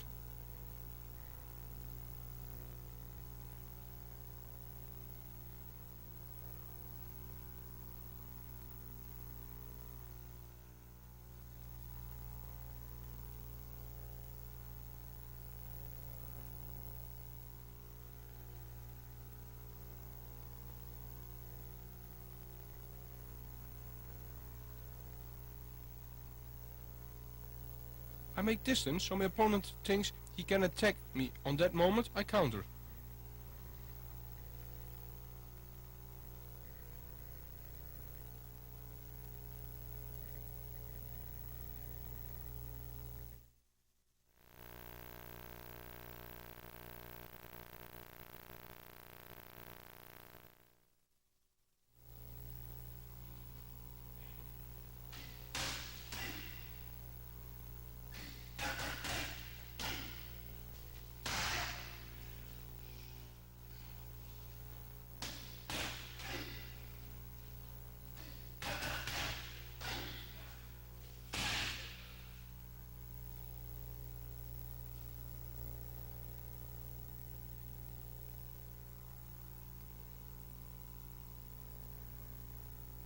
Bob is attacking me now with a right high kick. I block double-handed and counter with a left hook. Step in with the right knee.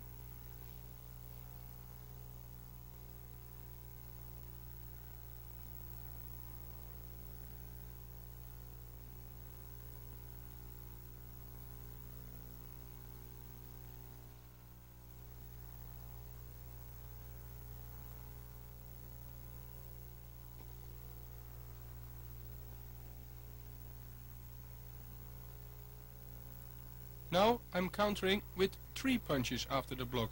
A left hook, a right punch and a left hook. I'll step in with the right knee.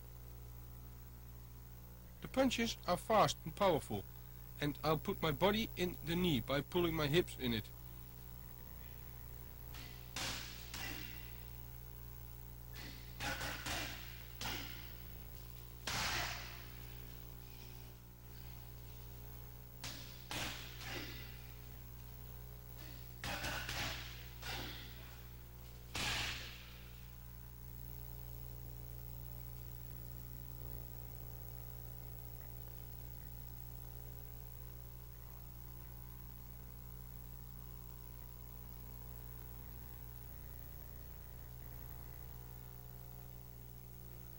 I make sure that the block is double-handed, because if the kick comes through, I can't counter.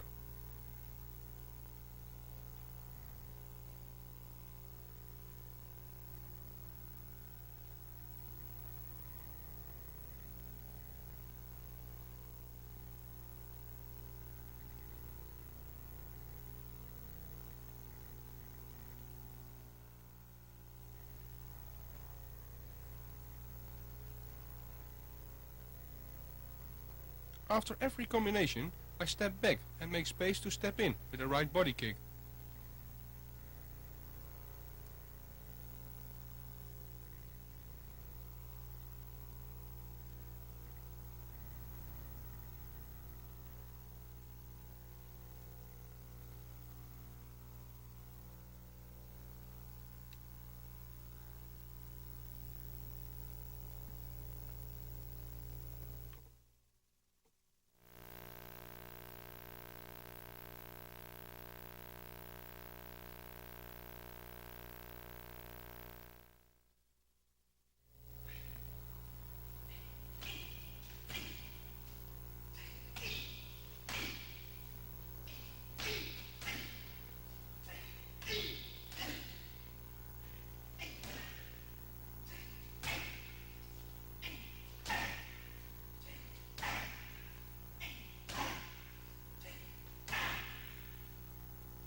Bob is coming in, and I stop him with a front push kick and a knee, if he comes in again.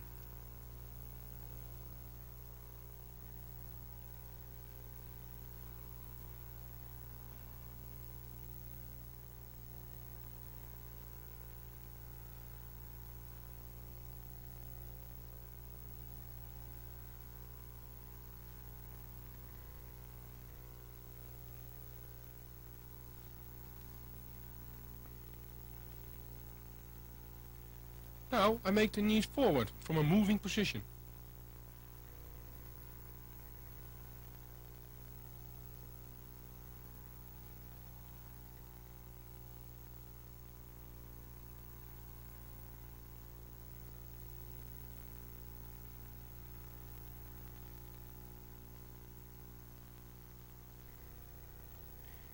In the beginning we do this on a count.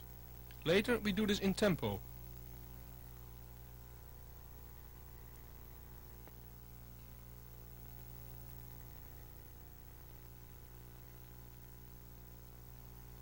When I grab Bob around the neck, I stand close to him, and when I make the knee, I step back and make distance and fire back.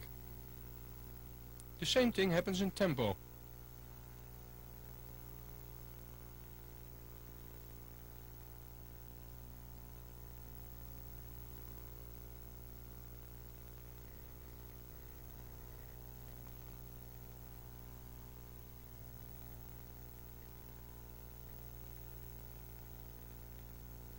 Now we're practicing the exercise in tempo.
You'll see that after every knee I make distance again, to oversee everything and to step in again.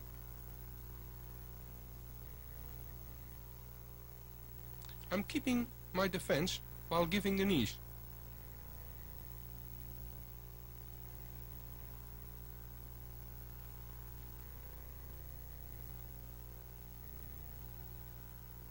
You can see it's very tough for Bob who's holding the pads, so I aim good with my knees and kicks. If you don't aim too good, he will get hurt.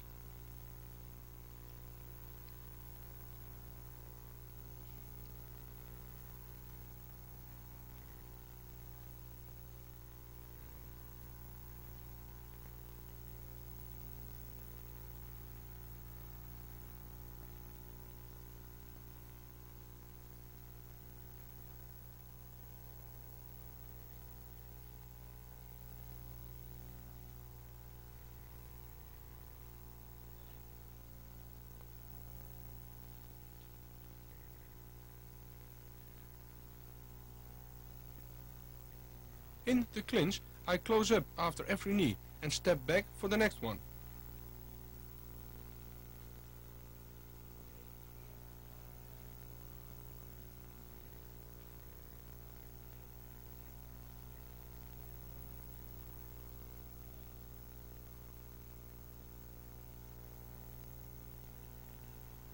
And again in tempo.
This training is for the timing and power in the leg kicks.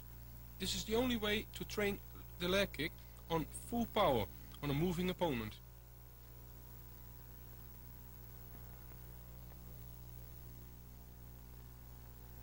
Bob is holding the pads for his left leg and steps towards to me. On that moment I also step sideways forwards and make a right leg kick.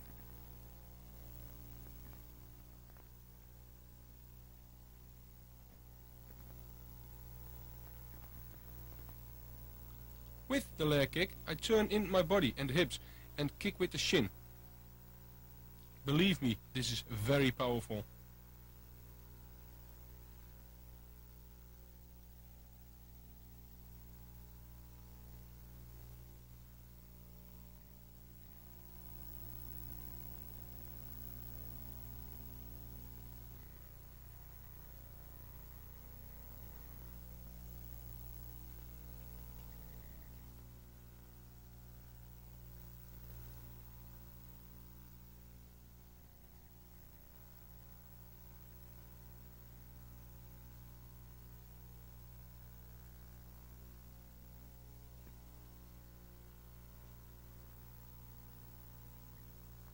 Watch the impact when my shin is hitting the pad.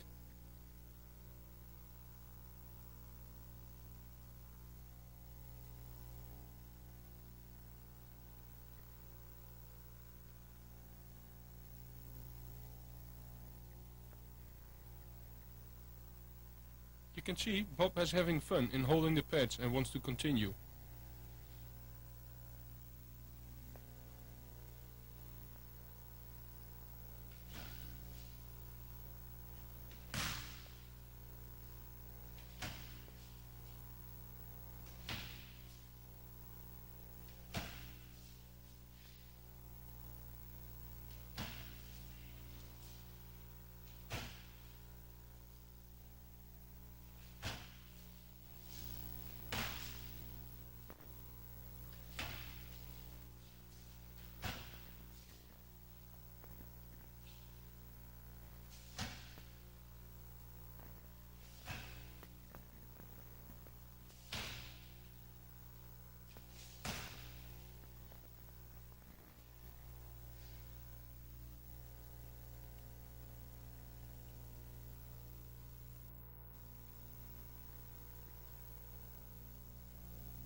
The same I also do on the back leg.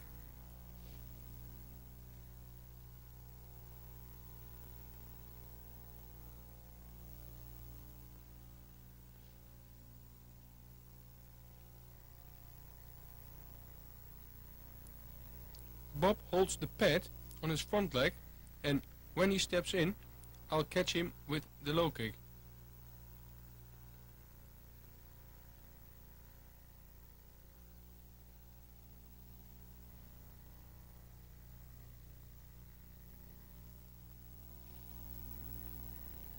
When Bob makes the step, I make a step in between and make a left leg kick on the back leg.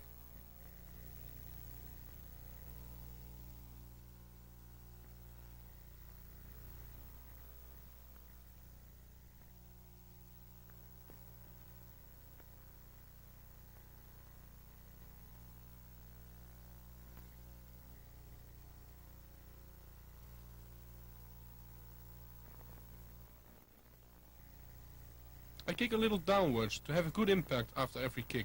I step back and move and wait for Bob to step in again.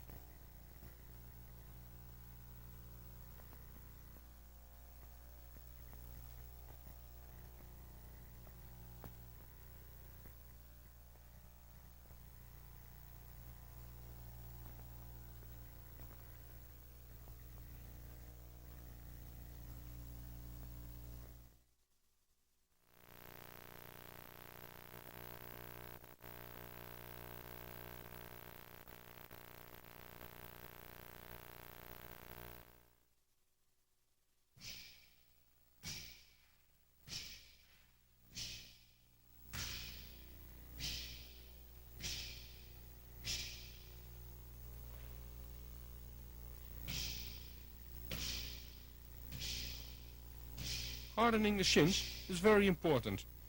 You need an old truck tire which doesn't have any profile left. You put the tire against the wall. You can see Bob kicks with his shin to the side of the tire. Start slowly and do this 3 times a week. It will hurt in the beginning.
What I just did on the big pad with the leg kicks, I do now with my partner, just for timing, so not with full power.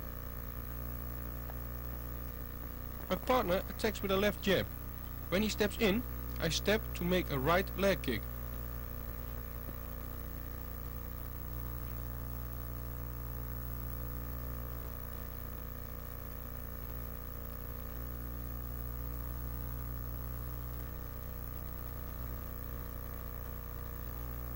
It's an important exercise for your timing.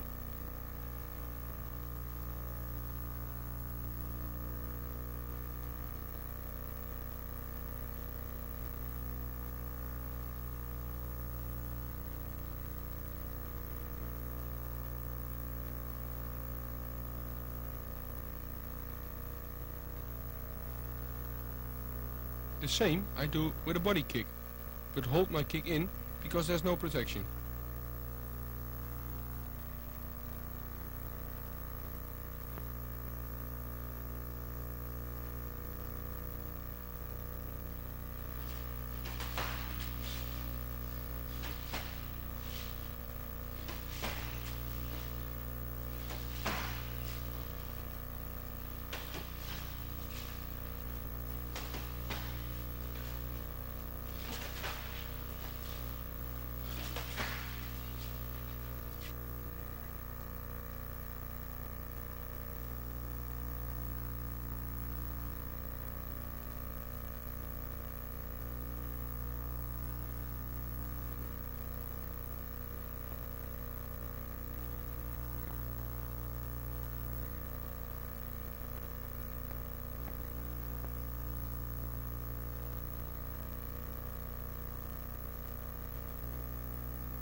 Il a mûri, il a pris son temps.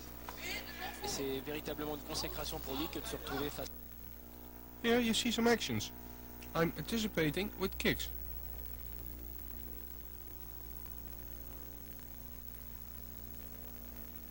C'est véritablement une consécration pour lui que de...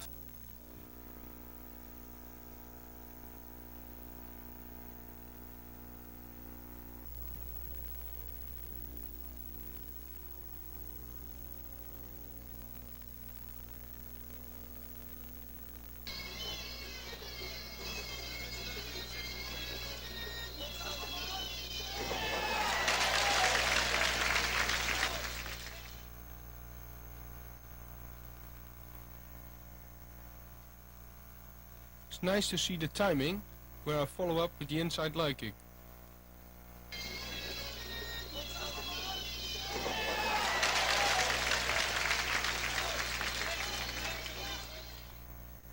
You can see that my kick is so powerful that I kick him off balance.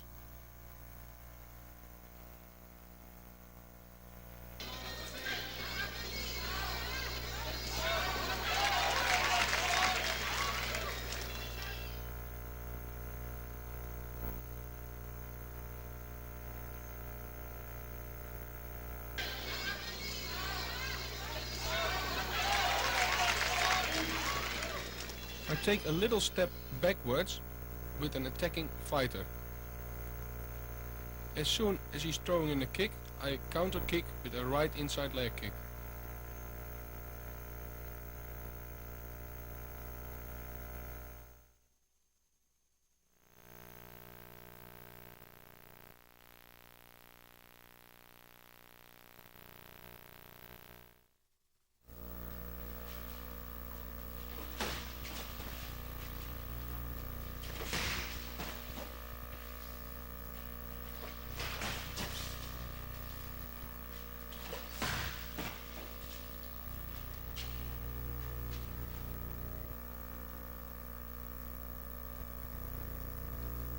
I interrupt here some kicks with punches.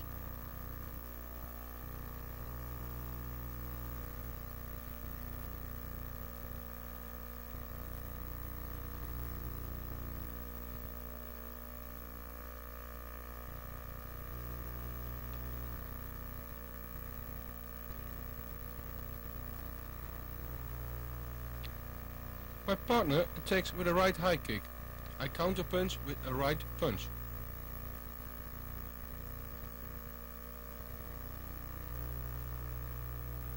Now my partner attacking me with a left kick and I counter punch with the left hook.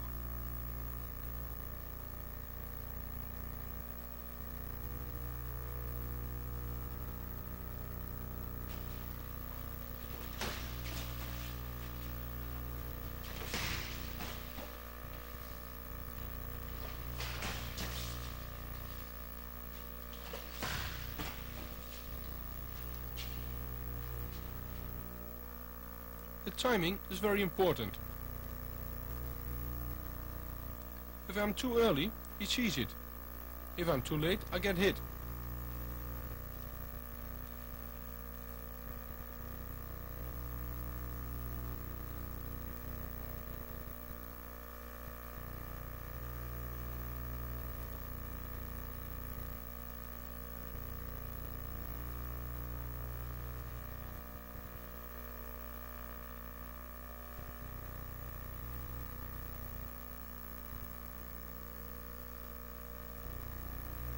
When giving the left hook, I keep my right arm high for security next to my head. So if I am too late, I still have one hand on the right place. Il suit les conseils qu'on lui a donnés. Ne pas rentrer dans la garde de Luc Ferreil, car c'est à mi-distance qu'il est dangereux. Encore un contre du gauche. Oh, il était terrible ce crochet du gauche. Vous avez vu l'effet à retardement. Here we can see some interruptions with a punch, and the attack is a kick. It's all about a good timing.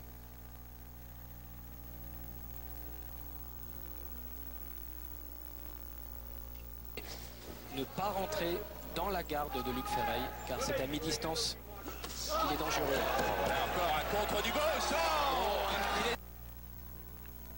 My opponent attacks me with a right leg kick.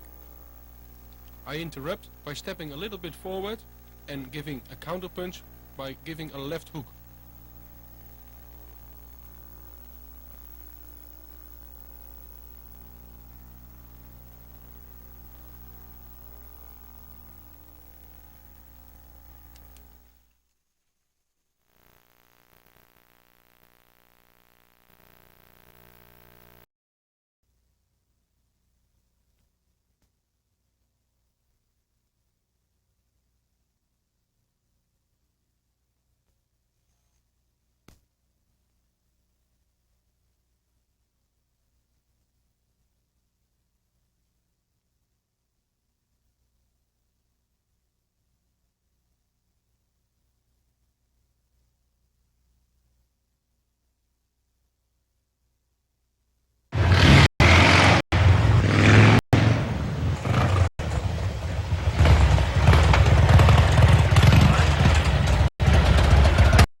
Now we have fought many fights and we want to break through to the international top toward winning titles. Your goal is to be a champion in your weight category. You'll have to do a lot to achieve this, and remember, you are not the only one. There are many who have this ambitious goal. So the point is to be better than the rest. This doesn't mean that you have to be stronger than your opponent, because there are many ways to outclass your opponent and be better than the rest. Most fighters are already stagnant with a certain fighting style or their strongest points, and think that's going to be enough. Fighters like this become too predictable. Just be unpredictable and have a large range of techniques in your repertoire. Also, it's important to analyze yourself so you can see what your weak points and strong points are and correct and improve those points. In my case, I had good strong kicking techniques at the beginning of my career. So I started to add an extra boxing training, and after a while my hands started becoming strong weapons. If you know how to combine these two disciplines, kicking and boxing, you'll become a dangerous fighter because you'll have a knockout strike in your hands as well as in your legs. Plus, you create openings with your hands and vice versa.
My trainer, Andre Mannard, is holding the pads for me. I start with 20 punches, 10 left straight forward and 10 backwards, for the distance and conditioning the arms.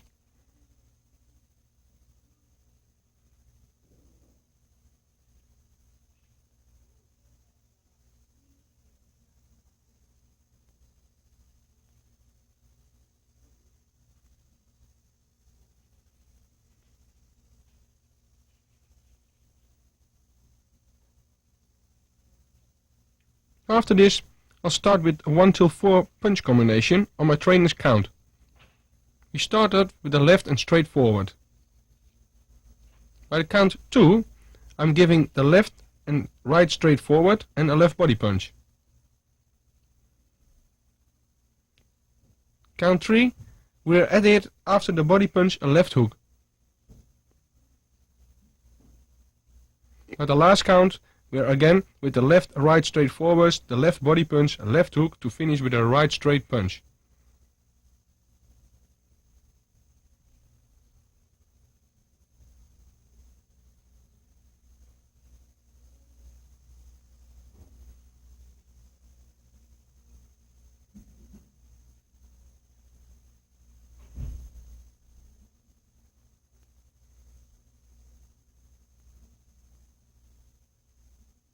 Watch how I turn in the body while giving the liver punch.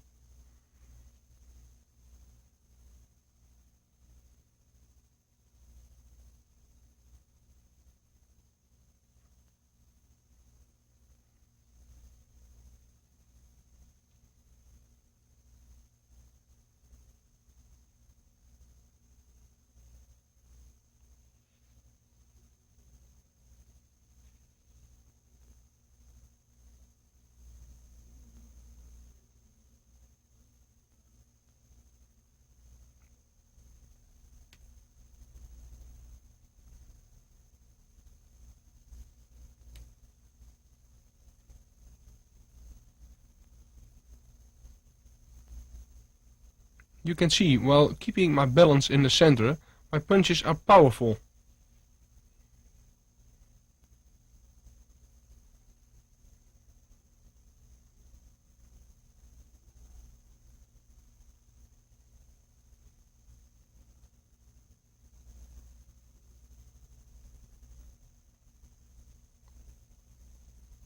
It's important that the trainer, during the punching, is also pushing the pads a little bit forwards. This gives a good impact while hitting the pads.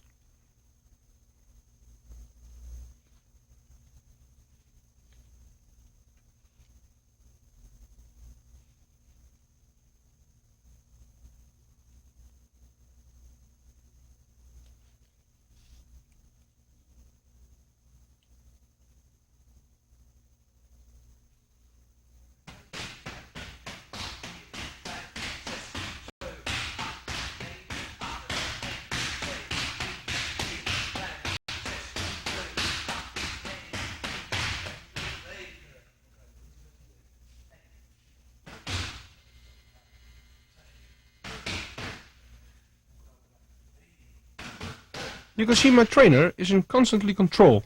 If I make mistakes, he corrects me. The important things are the footwork, distance, timing and the power.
Watch how Andre is pushing the pads a little bit forward. Again, this gives a good impact while punching.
My trainer Andre is checking my defense with counter punches and leg kicks.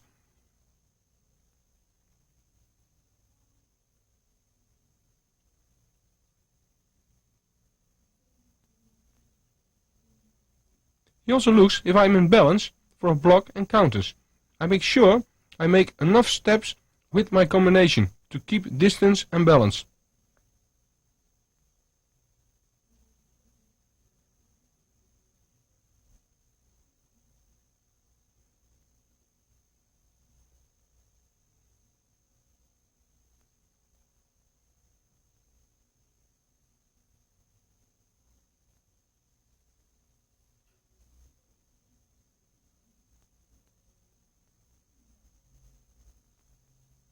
Again, with every count, there is a punch added to the combination.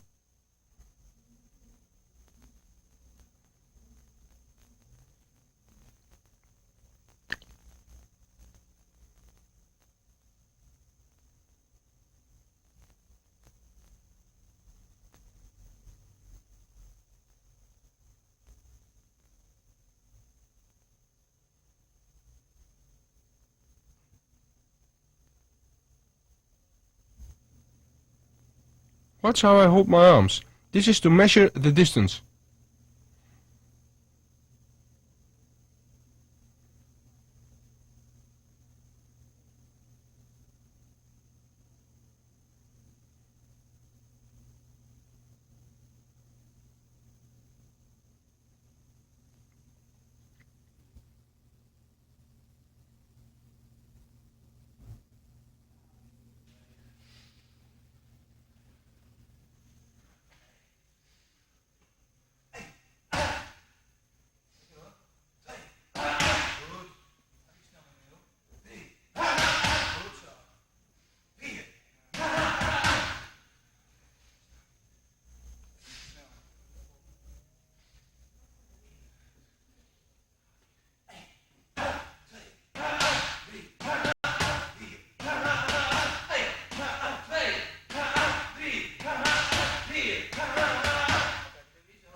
We're showing the last part of the second round.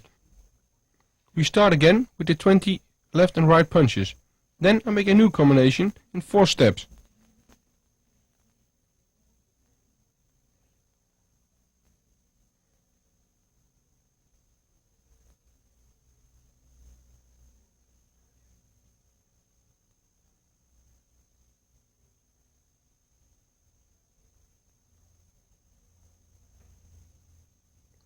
Again, by the first count we're starting with the left jab.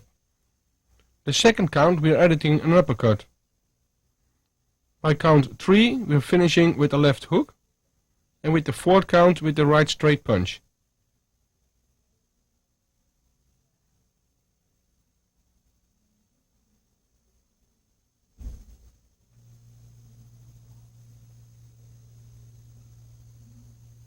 You can see that after every punch or combination I step back to the fighting distance. So I move in and out. This is important to measure the reach, as well for my trainer as for myself.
You can see my trainer Andre is checking me constantly.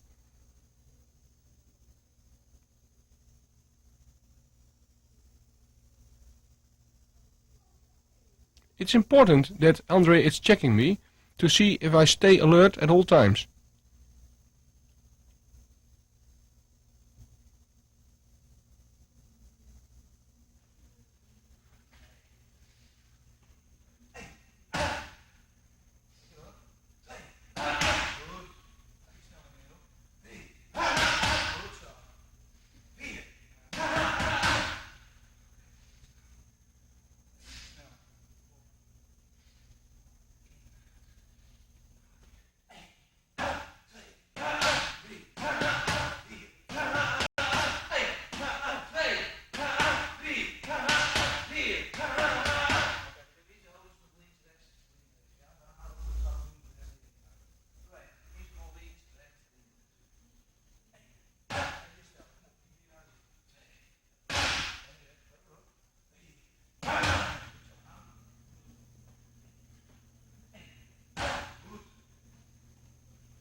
I'm finishing the round with single power punches.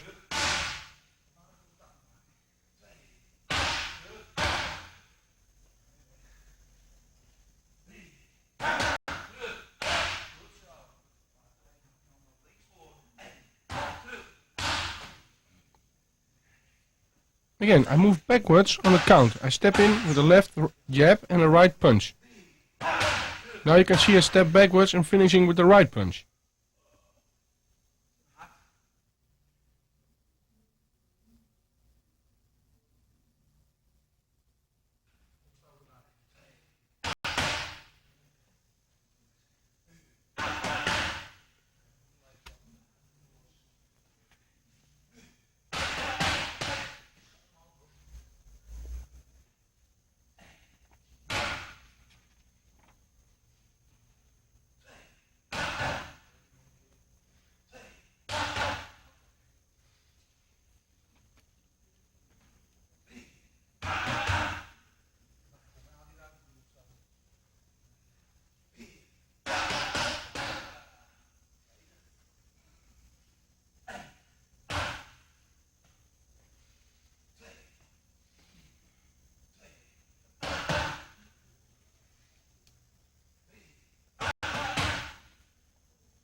I am starting with the 20 punches again, then the new combination in 4 steps.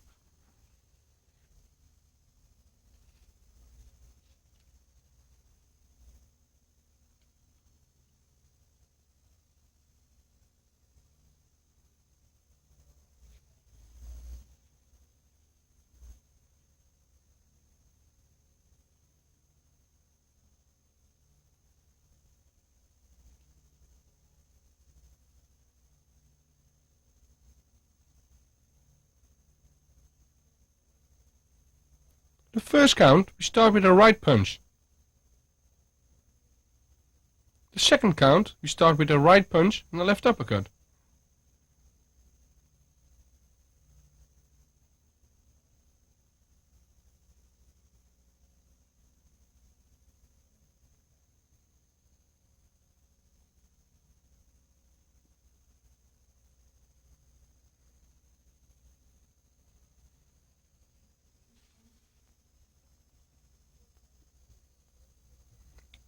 On the third count we're adding a right straight punch to our combination.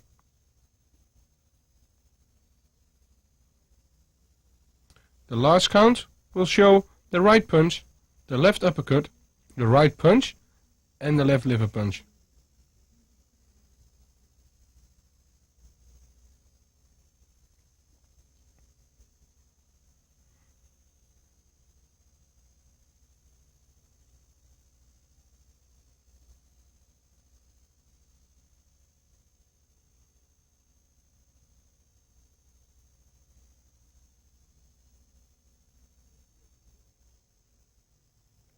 I have a certain rhythm in every combination. This is bang, bang, 1 second rest and bang, the body punch.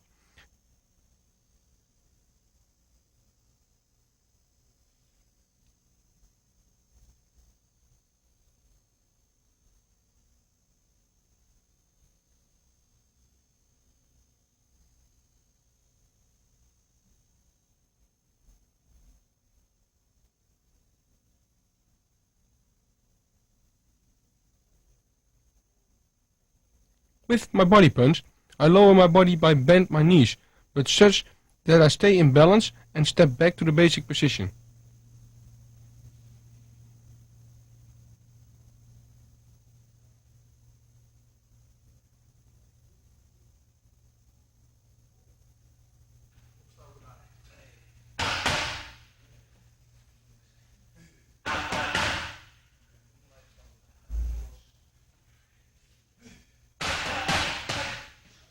Here we can listen to the rhythm from the punches on the pads.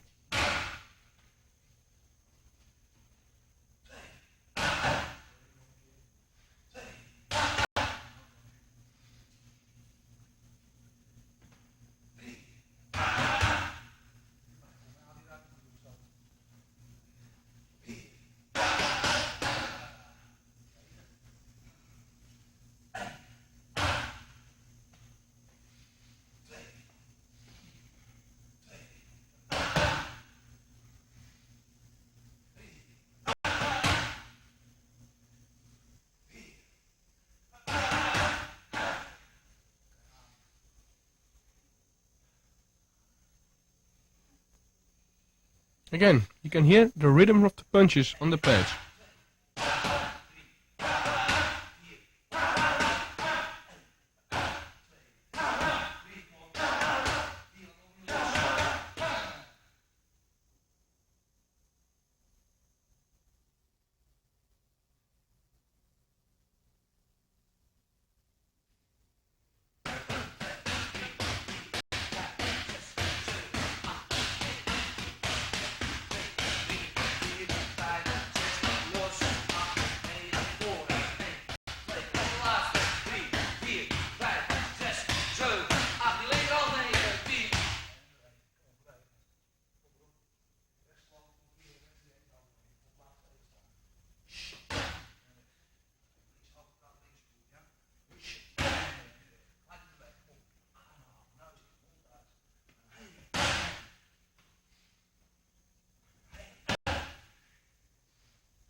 We start the fourth round with 30 left-right punches.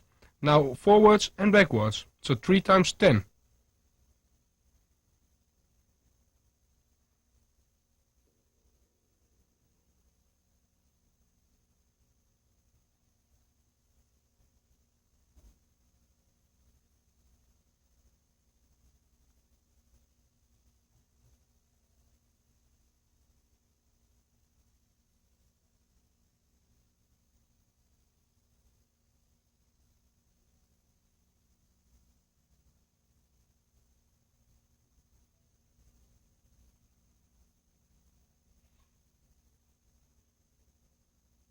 After that, I counter with punches, on a right leg kick and a left high kick.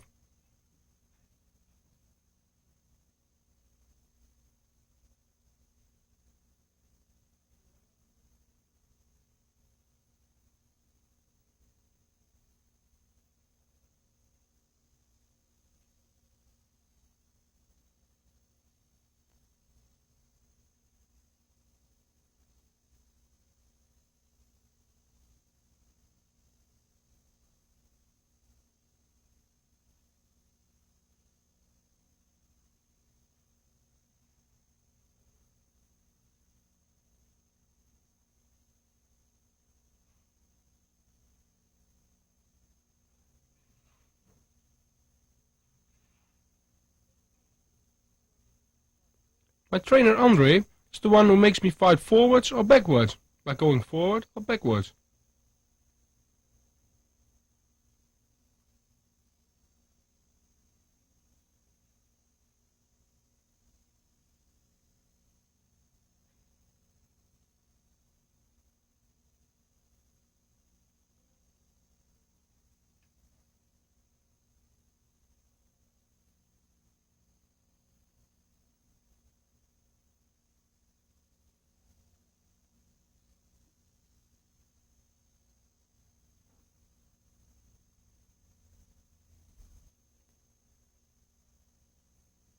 Andre attacks me with a right leg kick.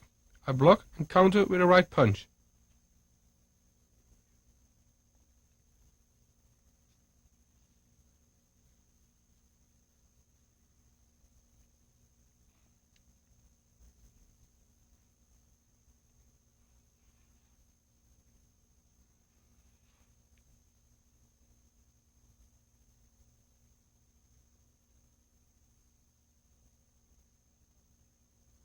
The second attack is a left high kick.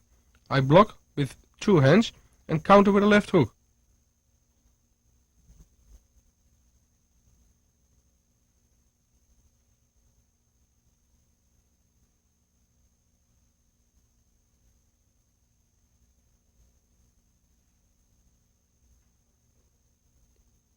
After this, I counter with a double punch.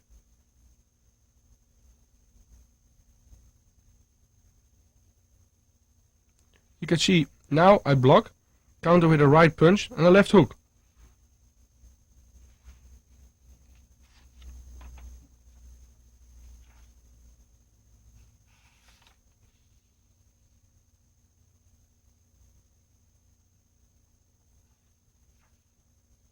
With the high kick, I make a left hook and a right punch.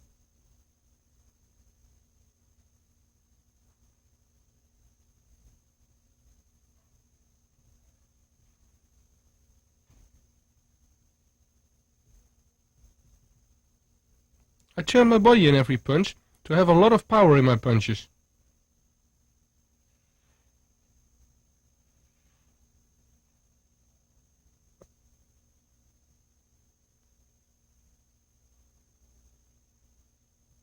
After this combination, I make an extra kick, so the punches stay the same, but I follow up with a right leg kick and a left body kick.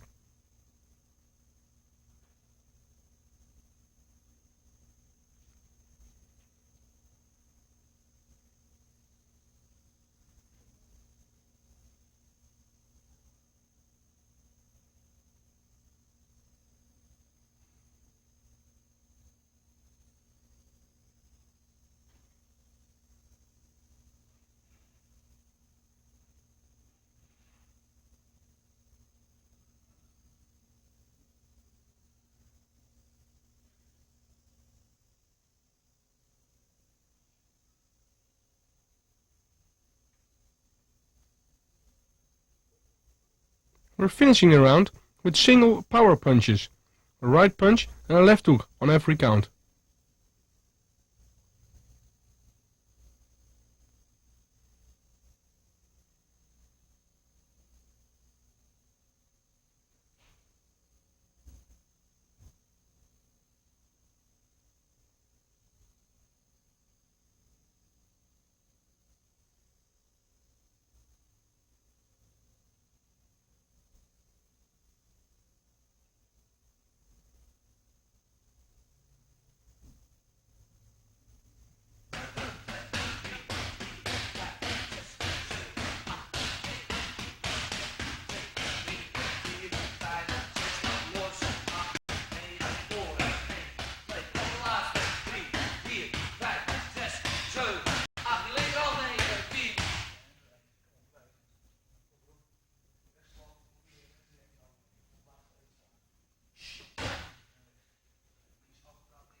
You can see Andre is keeping the pressure on me, and sometimes he let me come forward.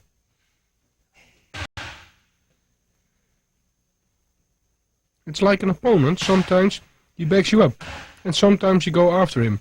But with single punches, you stand in good balance, and not move too much, but put power in your punches to finish.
And we're finishing the round with the single power punches, a right punch and a left hook on every count.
Now I start with the kicks. I start to get my distance and timing with push kicks and a body kick. And later I counter on front kicks with body kicks.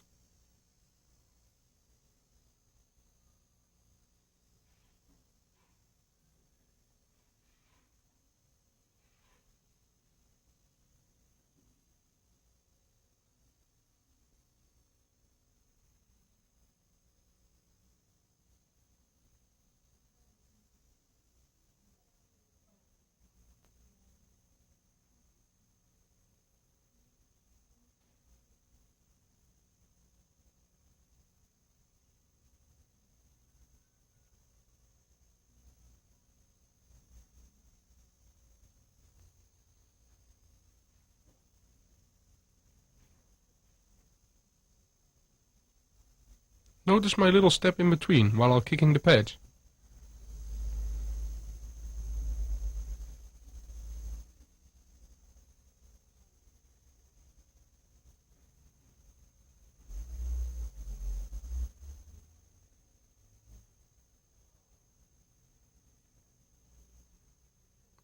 Now Andre attacks with front kicks and I redirect them and counter with a left body kick and later right kicks.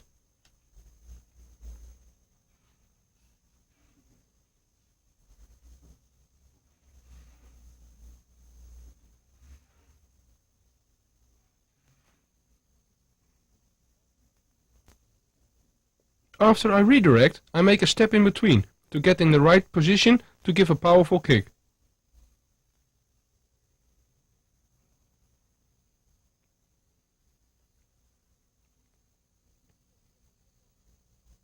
You can see I turn my whole body in the kick and be ready for every counter after my kick.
You can see that after I redirect the attacking leg, my opponent gets off balance, which creates an ideal opening to give a counter kick.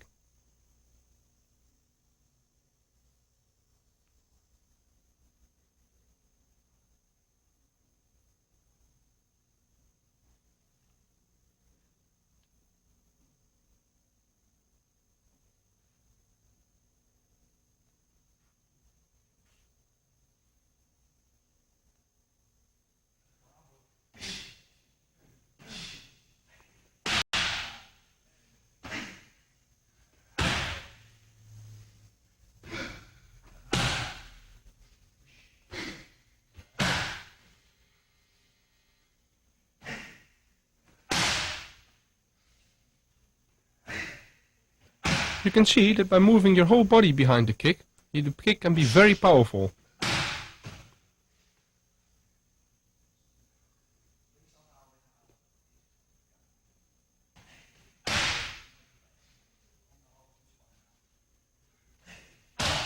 This is the finishing power we need in a real fight.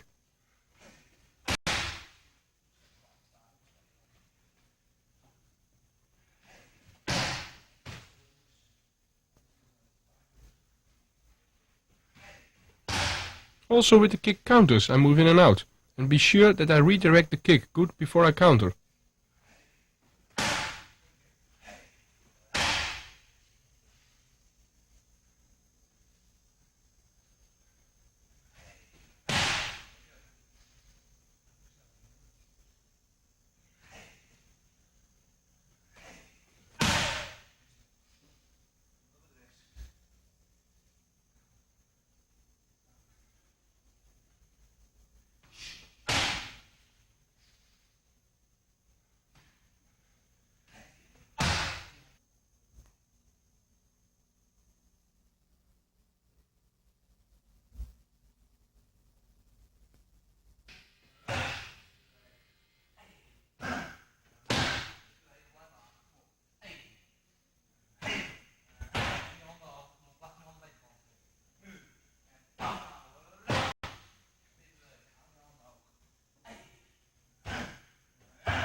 Now we take the big pad for the kicks, for the better impact. I start again with a push kick and a body kick for 30 seconds.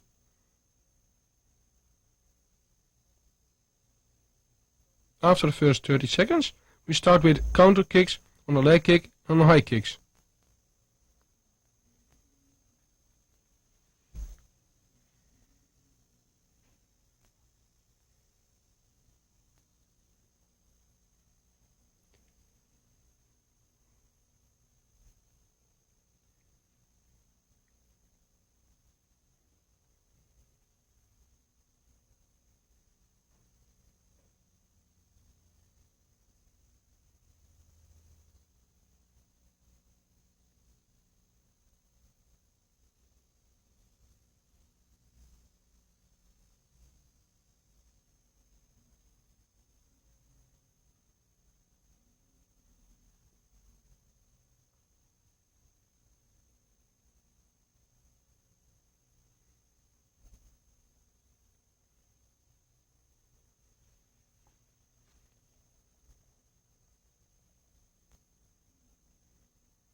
Now my trainer Andre is attacking me with a right leg kick. I block, make a step in between and counter with a left body kick.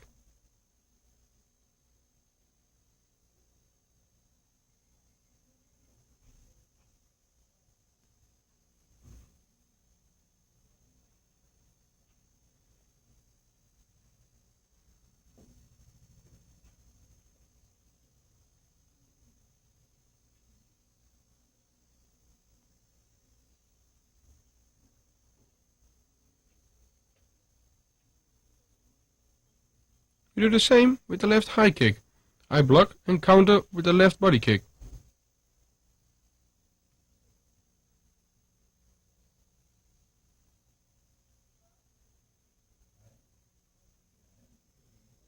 By kicking with the shin on the pad, you can see it gives a lot of impact.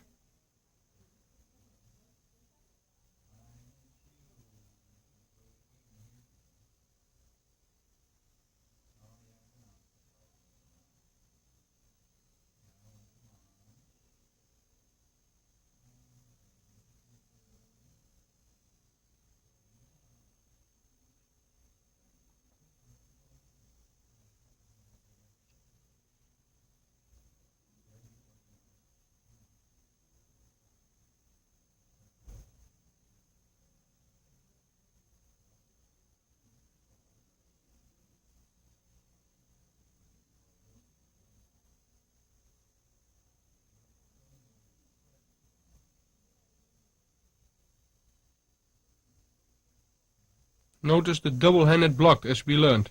After this we counter with the right kick.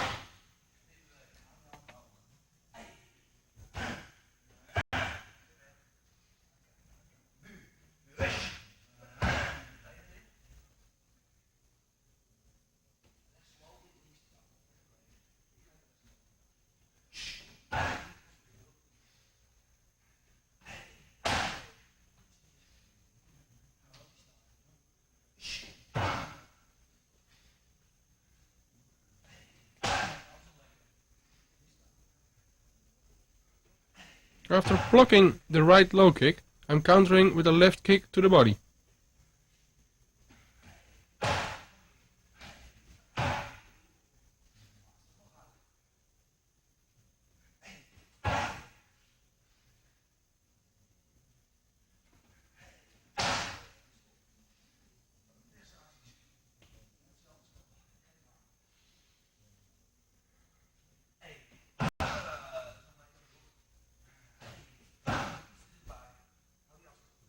You can see, with my right kick, I take a good step with my left leg sideways, forwards, to get the right distance and power in my kick, and step back to the basic position.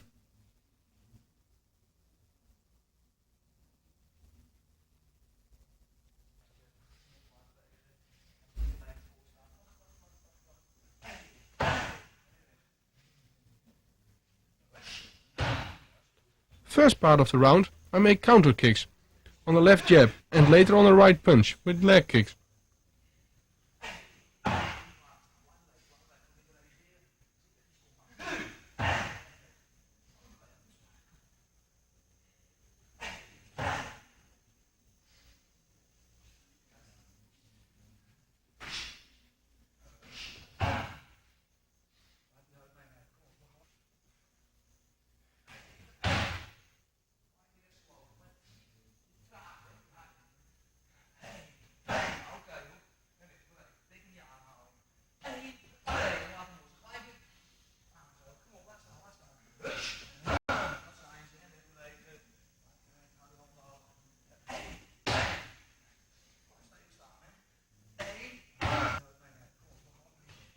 That's how the trainer is building up the speed.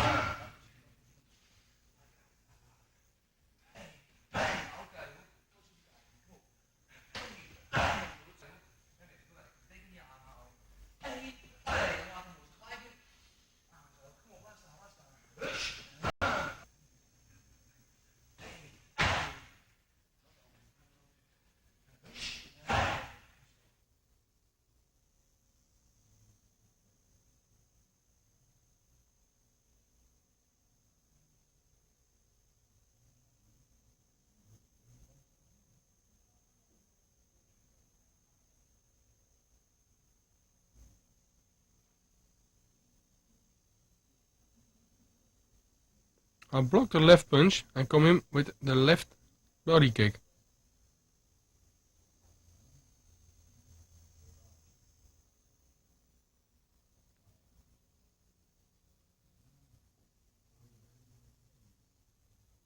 Again, you can see that I kick with my shin for a good impact.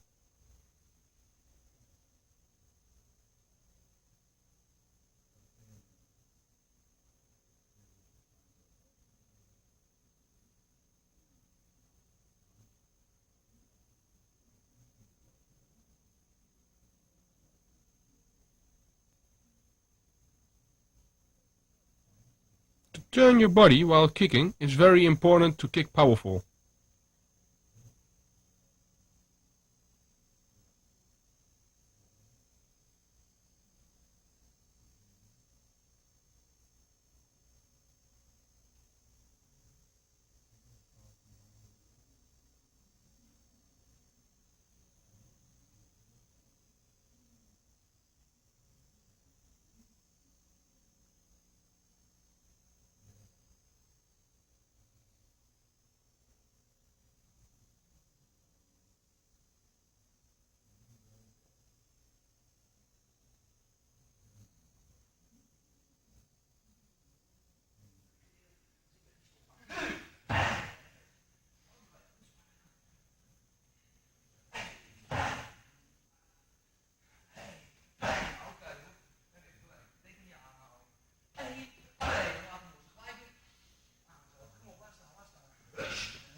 Here I made a total sparring with a big bag, but start with push and body kicks.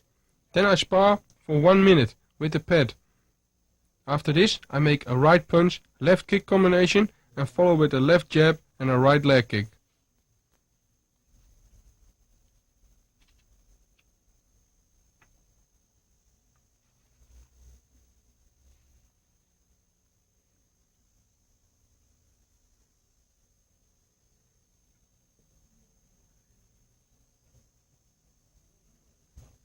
While sparring, I try to do everything fluid, and not only with power.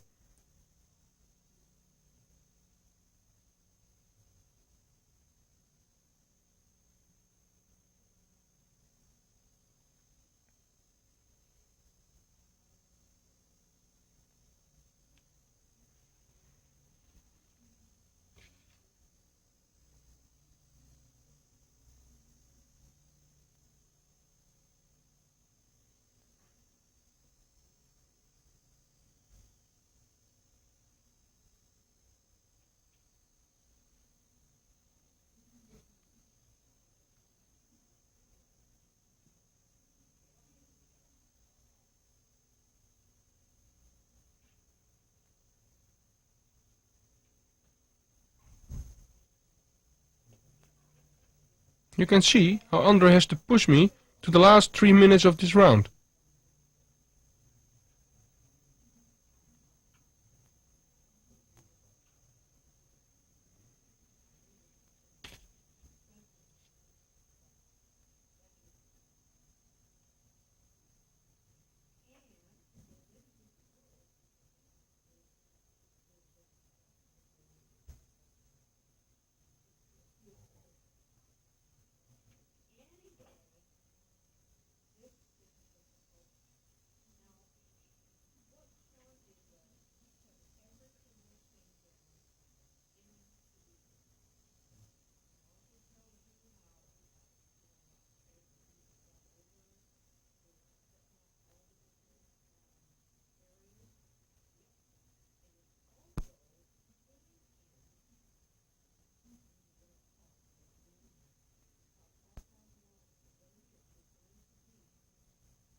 Now the exercise starts with a left jab, where I follow with a right kick to the legs.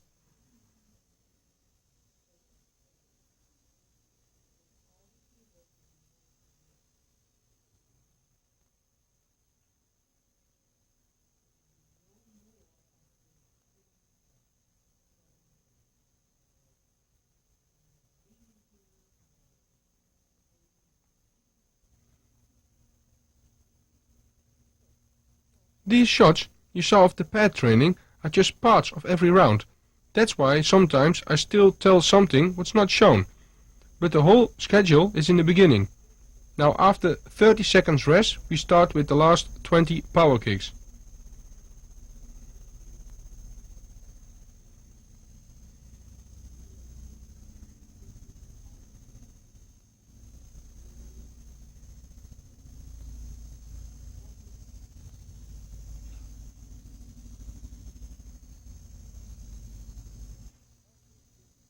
After the second 30 seconds of sparring, I make hard right punches, as Andre steps in and finish with some high kicks.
we start with the last part of the training, the 20 power kicks.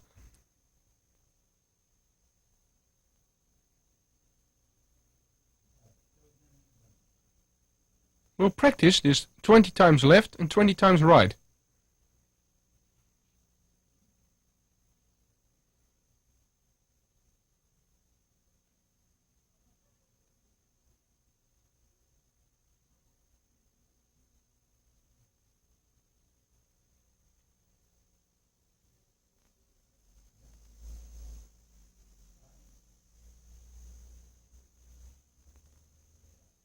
Watch how I kick with my shin bone.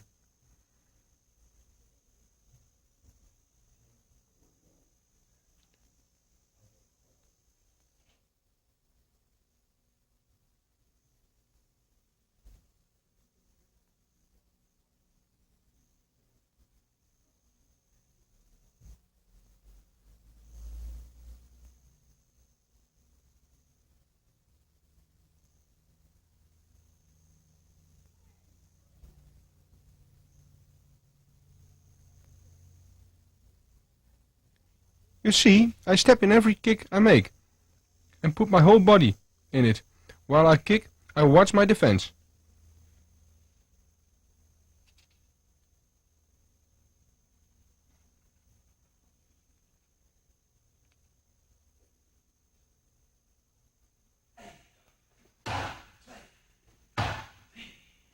My explosion of the kick is in the step to the pad and only in my leg. The quicker I turn my body, the more explosion is in my kick.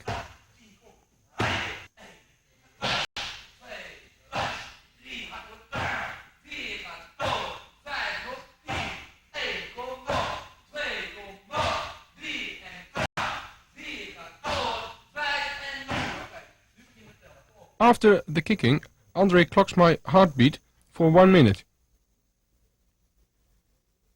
It's around 168, and after 1 minute it went down to 128, so that's alright. In good shape, it will go down till about 40 to 45 heartbeats in 1 minute.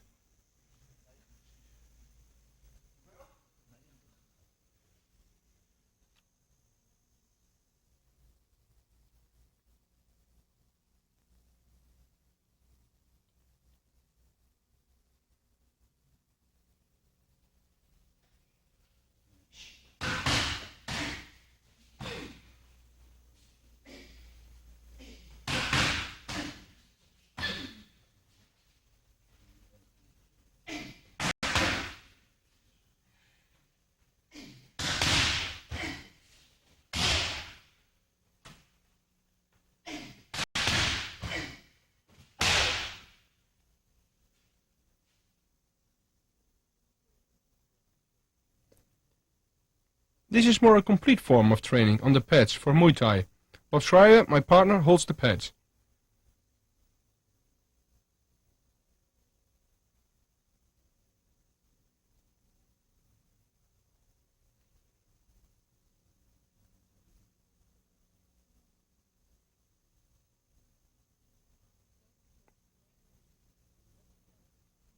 Bob attacks with a right leg kick.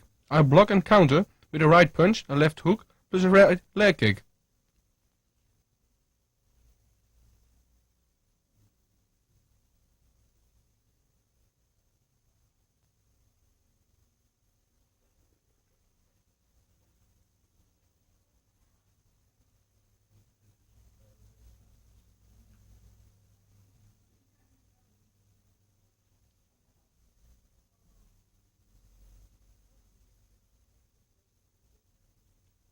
After the action, I'll step back in the basic position. I'll stop Bob off while he wants to come forward with a left body kick.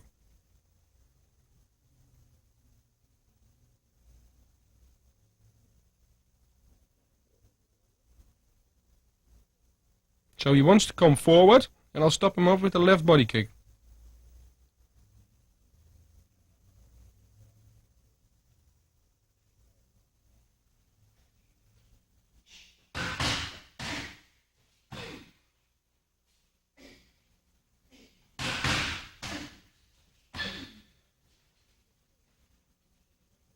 After the left hook, I step sideways, in for the right leg kick. I don't step straight forwards.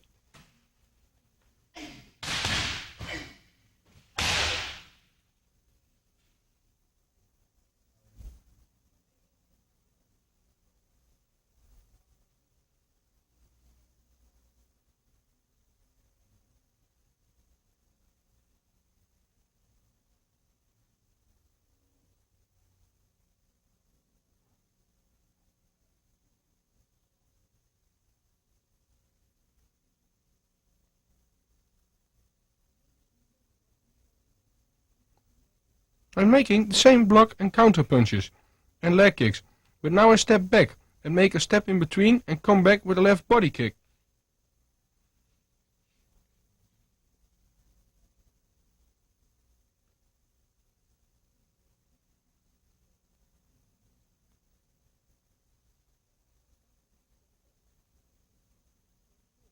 After I step back, I step with the kick again forward to put my body in the kick.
Here we can see I'm making counters on a high kick with a punch and a left kick.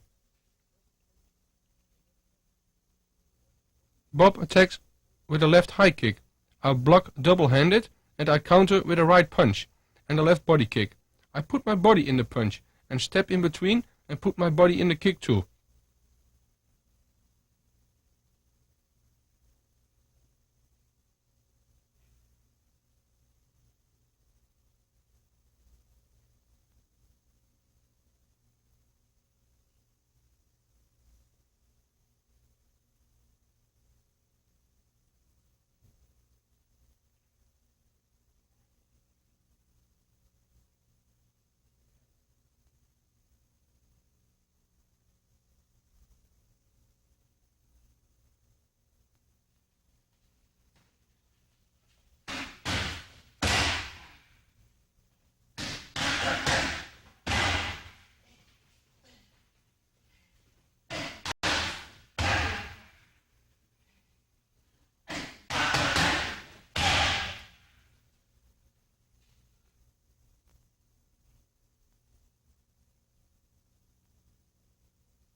With the second counter, I make a punch combination, step in between and kick left to the body.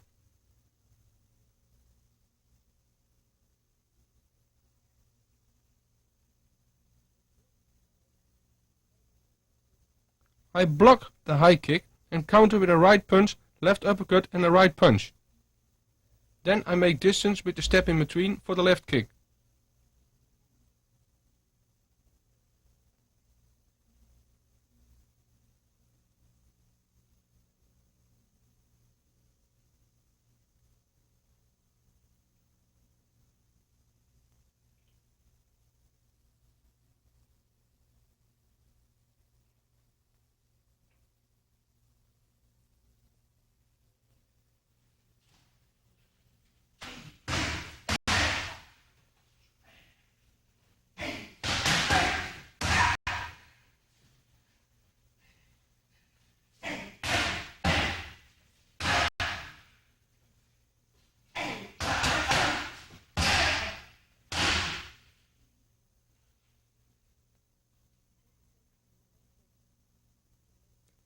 Bob attacks with a left front kick. I redirect with left and making the same move with the left hook and step in with a right body kick.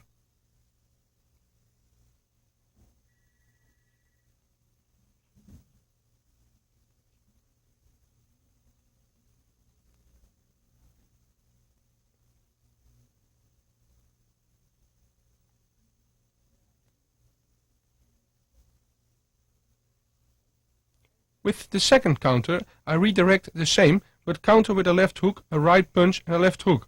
I'll step in with my left leg to the side and kick right to the body. By stepping sideways, I can put my whole body in the kick.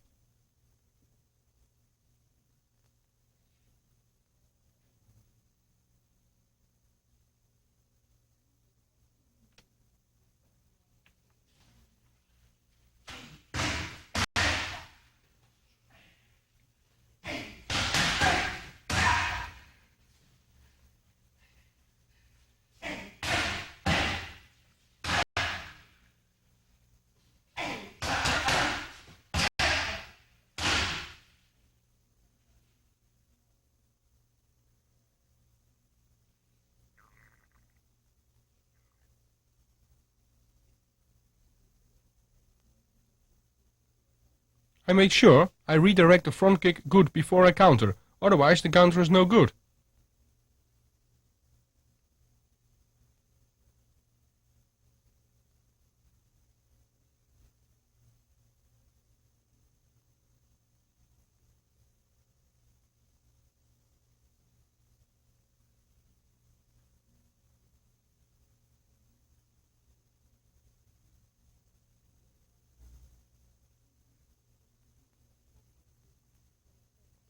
I make distance so my opponent thinks he can attack me. On that moment I counter.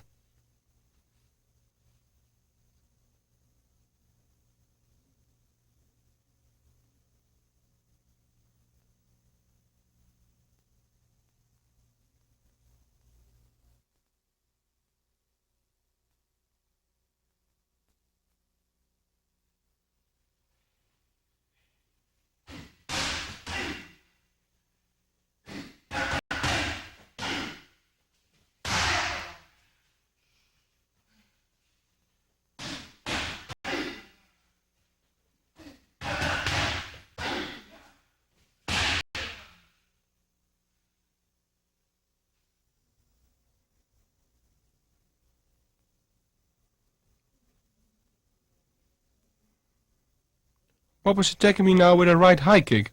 I block double-handed and counter with a left hook. Step in with the right knee.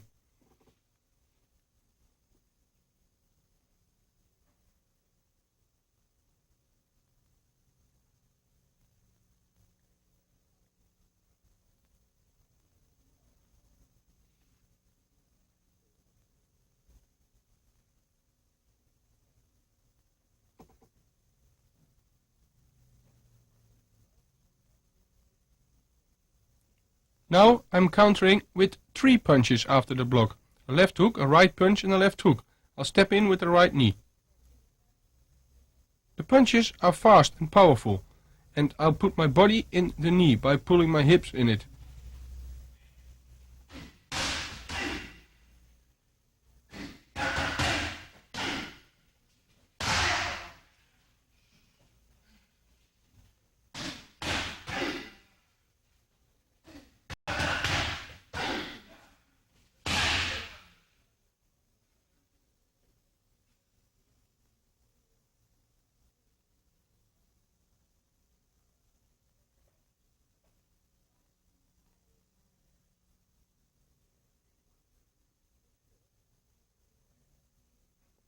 I make sure that the block is double-handed, because if the kick comes through, I can't counter.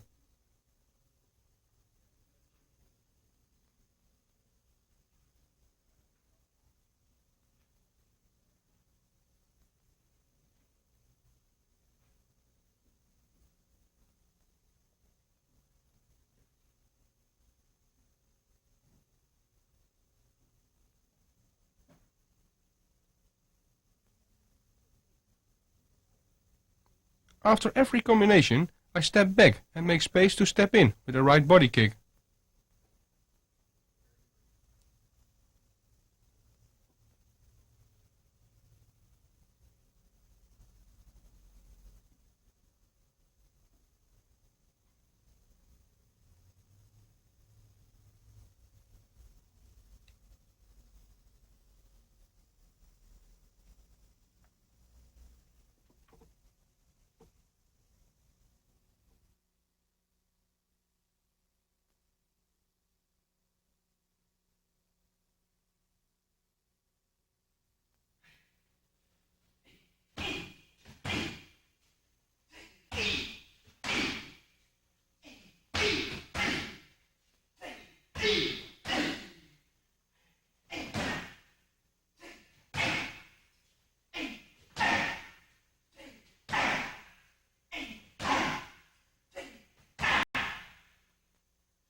Bob is coming in, and I stop him with a front push kick and a knee, if he comes in again.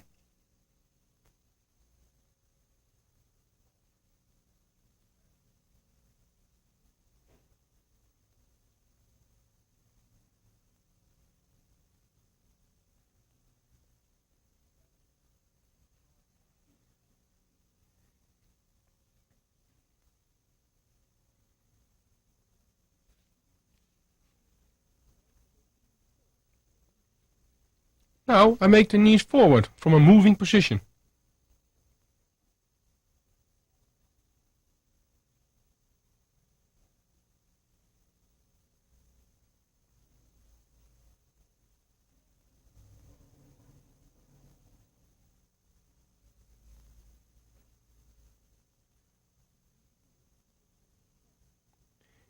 In the beginning we do this on a count. Later we do this in tempo.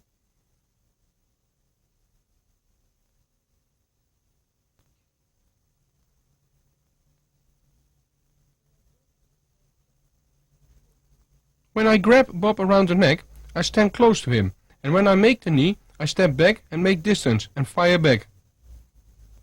The same thing happens in tempo.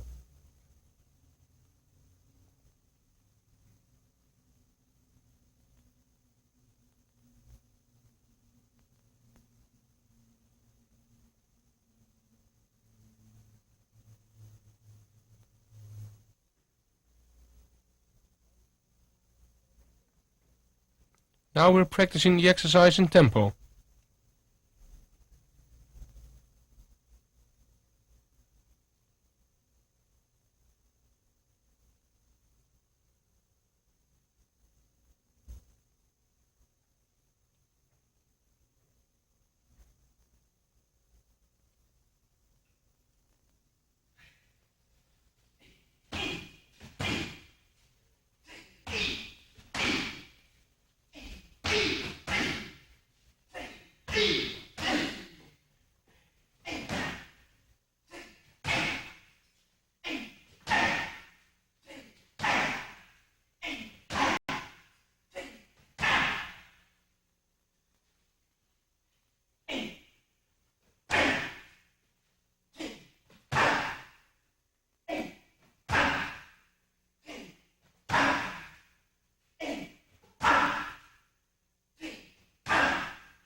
You'll see that after every knee I make distance again, to oversee everything and to step in again.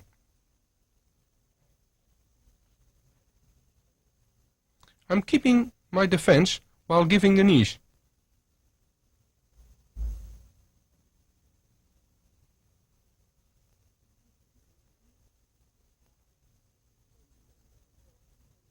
You can see it's very tough for Bob who's holding the pads, so I aim good with my knees and kicks.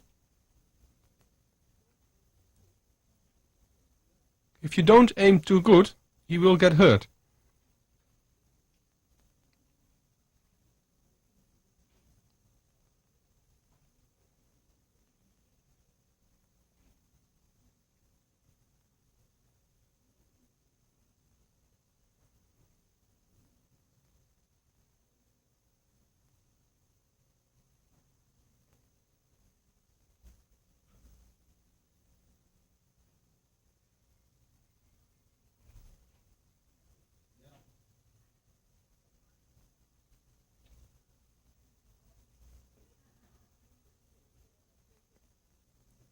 In the clinch, I close up after every knee and step back for the next one.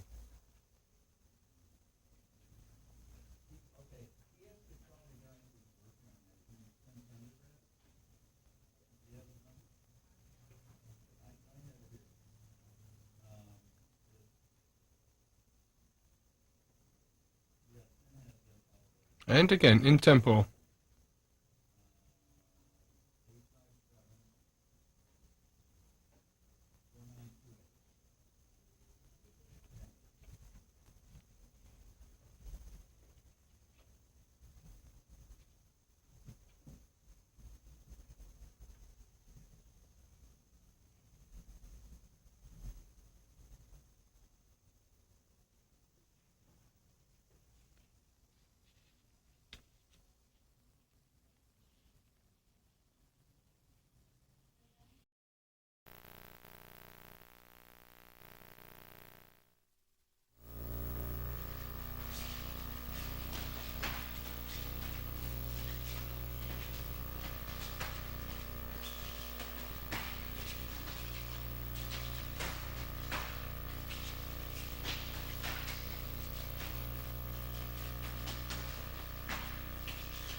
Trying out the opponent is very important.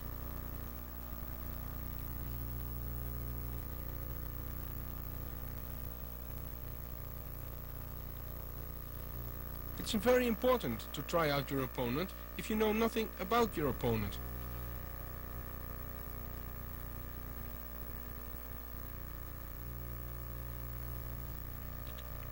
You have to try to find out what kind of fighter he is.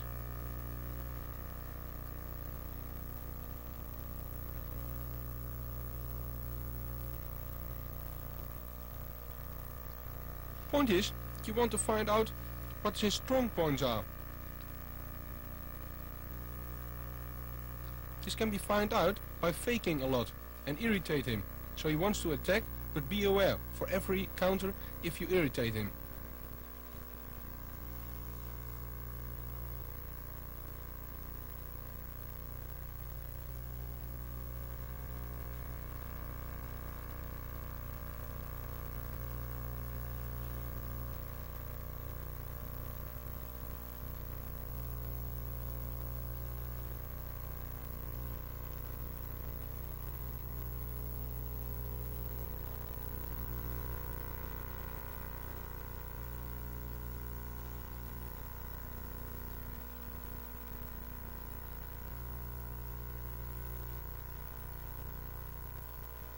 Again, keep an eye contact with your opponent and try to move out the corner.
You're exercising this not on full power, but on speed and fluidness.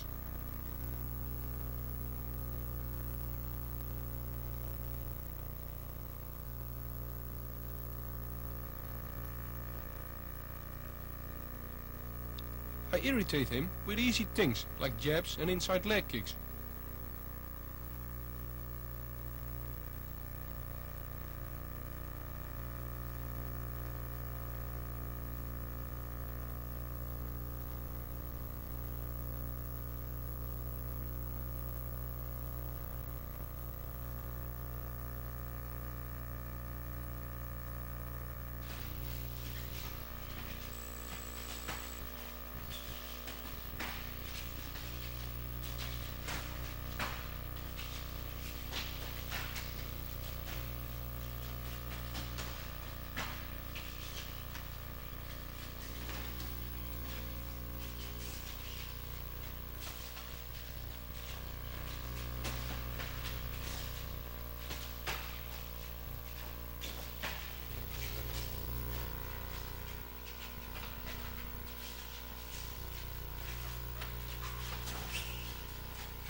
Trying out the opponent is very important.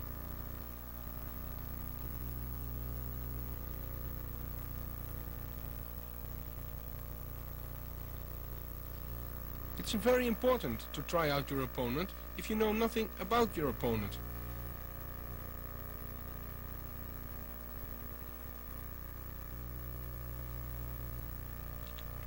You have to try to find out what kind of fighter he is.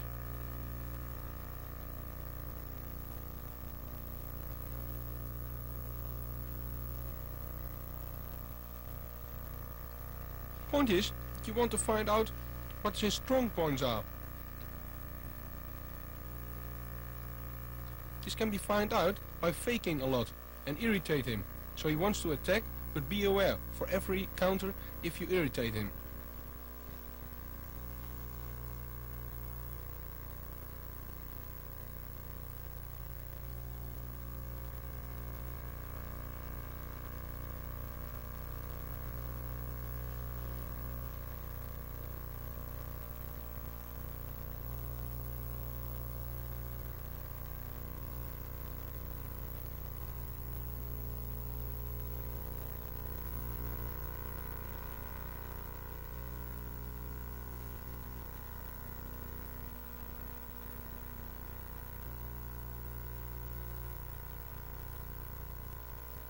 Again, keep an eye contact with your opponent and try to move out the corner.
You're exercising this not on full power, but on speed and fluidness.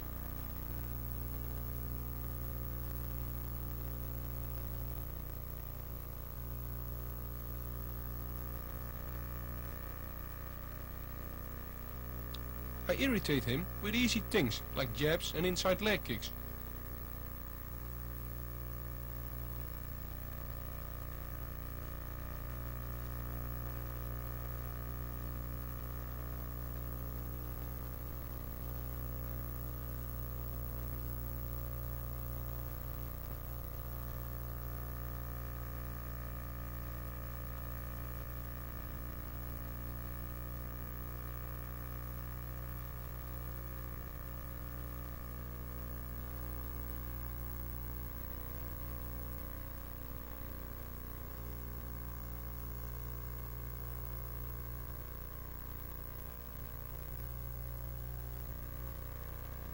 Don't make too difficult combinations. That's only a big risk.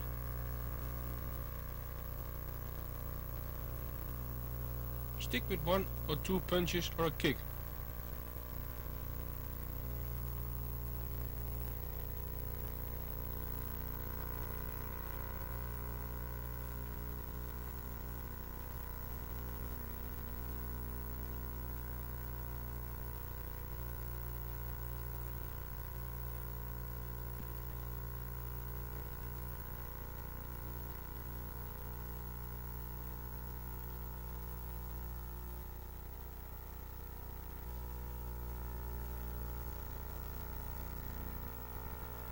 Also we fake once in a while, to see his reaction.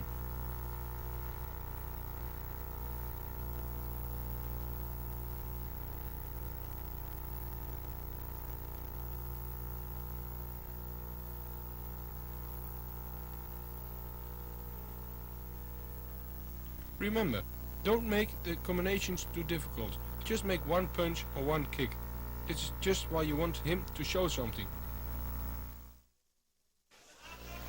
Let's see how this applies in a fight.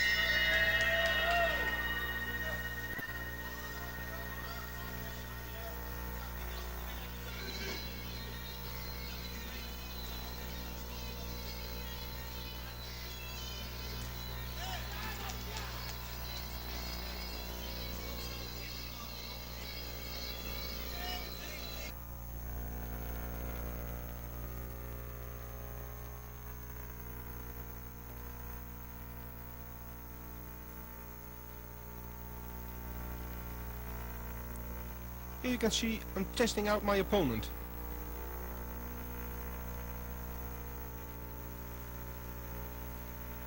Watch how I'm testing my opponent.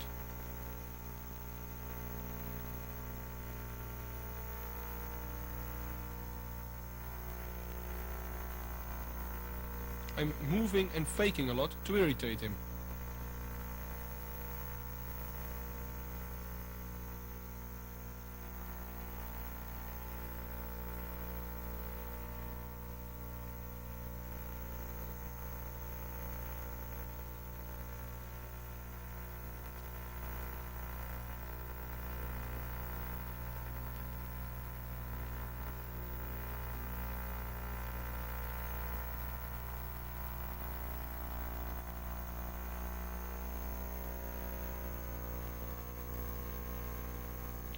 Stay alert at all times when irritating in the beginning of a fight your opponent.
How to deal with an attacking fighter.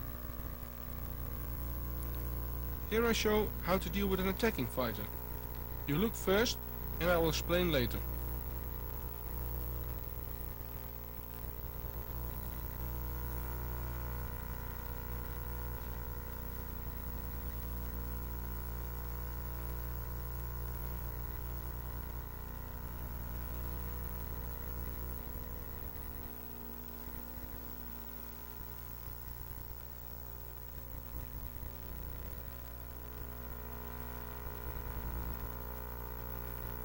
I try to keep my opponent on distance with short combinations and follow up with leg kicks.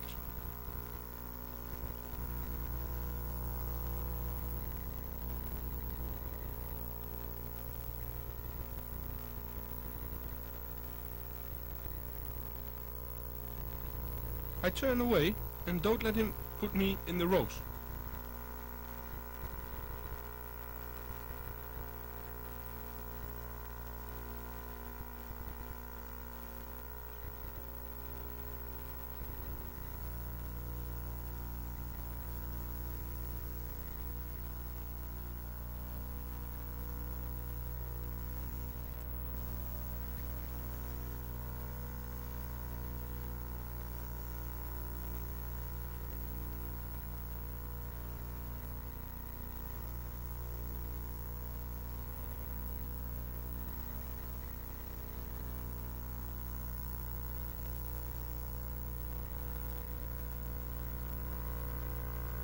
While turning away, I kick his legs. He has to recover and get in the right position again.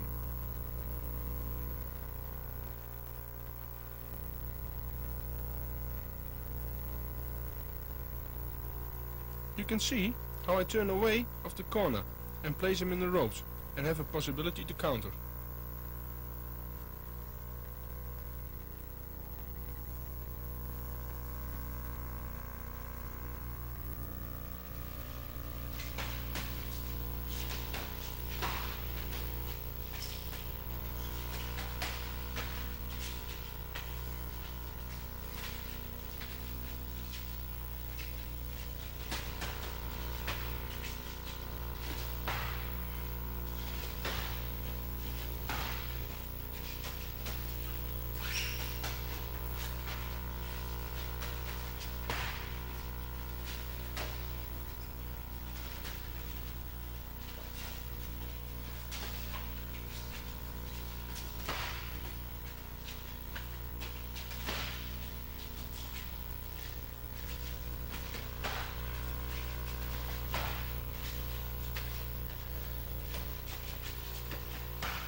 By giving short combinations and following up with the leg kick, we control the distance.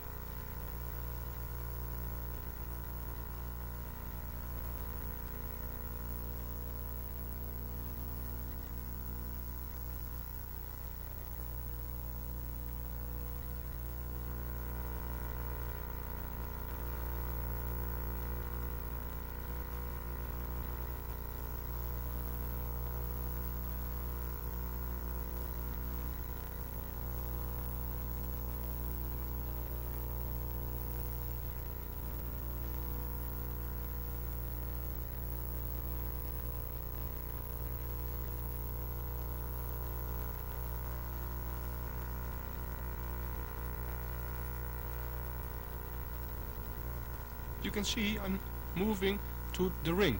I'm moving sideways, to the left and to the right. But I keep my opponent busy. Another possibility is, while giving him the feeling he can come in, and keep him away with a push kick and a front knee and hard body kicks. Turn away and counter.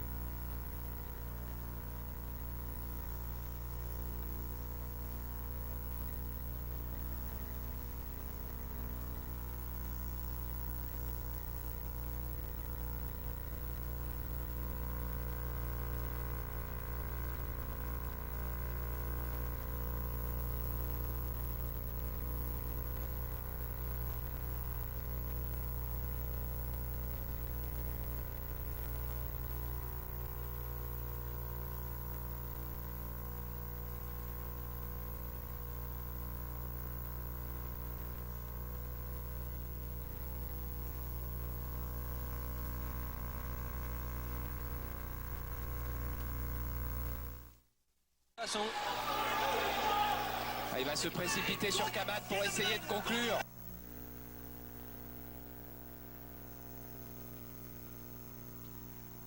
Here I show how to deal with an attacking fighter. Try to move backwards and sideways and try to counter. Il va se précipiter sur Kaman pour essayer de conclure. Et replace encore une droite.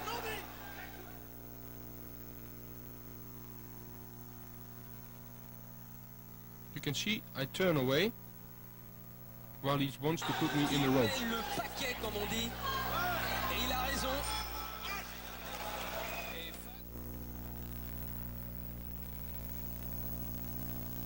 Watch how my left jab is stopping him off. Le paquet comme on dit. Et il a raison.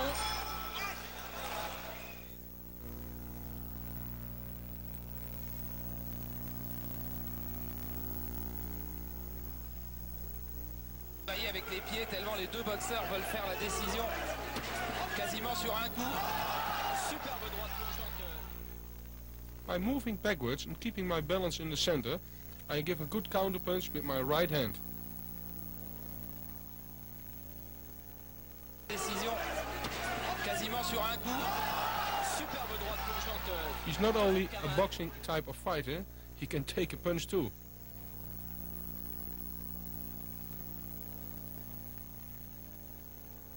Deux mains derrière avec l'œil droit de Ferrer qui se ferme petit à petit.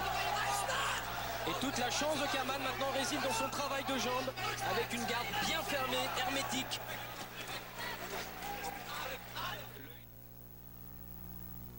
Again, the left jab. Beware of the counter, as you can see.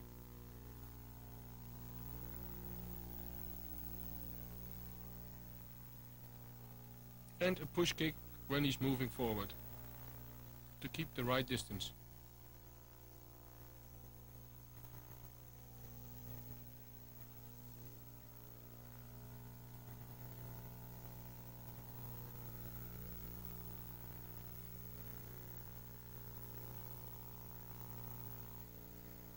Deux mains derrière avec l'œil droit de Ferrer qui se ferme petit à petit.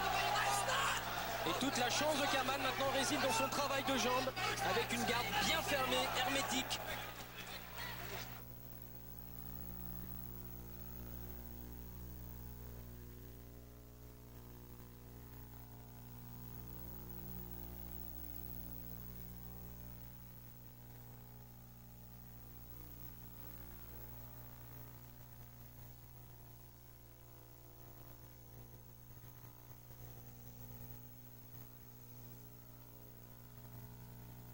Watch how my first punch take away his sides, and I'm following up with the right uppercut.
Dealing with a boxing type of fighter.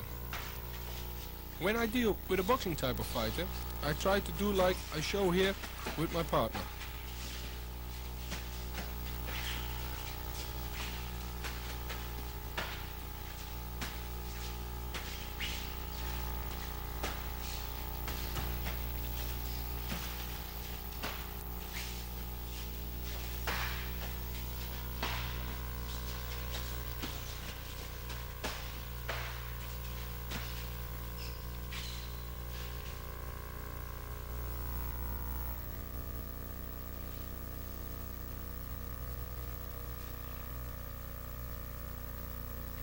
In this slow motion, we'll try to show you how to handle a boxing type of fighter.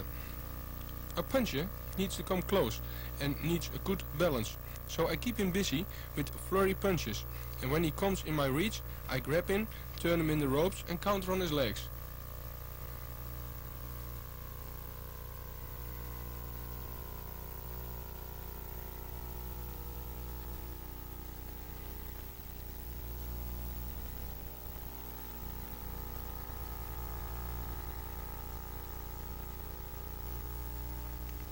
Again, you grab in and you counter and end up with a leg kick.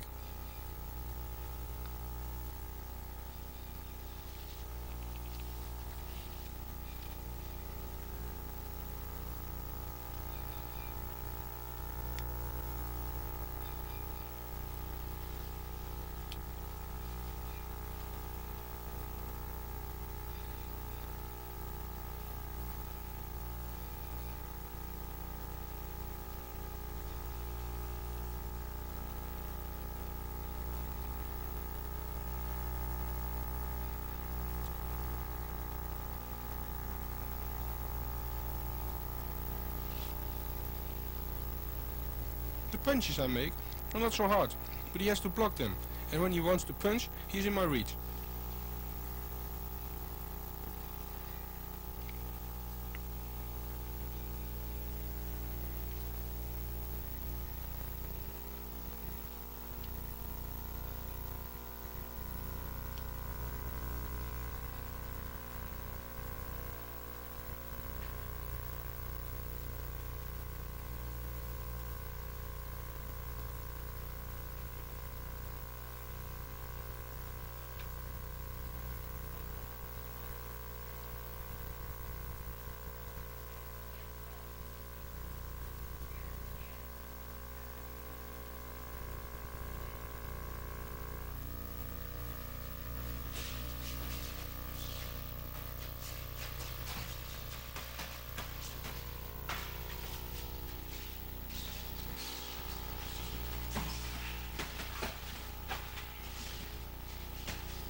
You can see I grabbed him, turned him in the ropes and counter on his legs.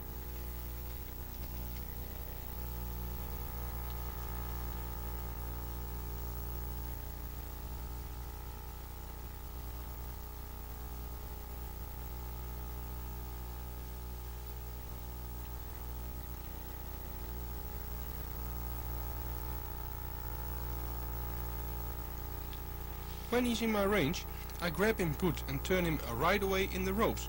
Don't wait too long, he's able to punch, and I'll follow up with punches and a leg kick.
Voilà, bonne droite du Polonais. Et changement de tactique chez le Hollandais qui se sert maintenant de sa...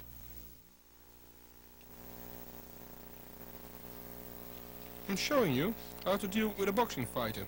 But in real, it's not as easy as within training. You get hit for real.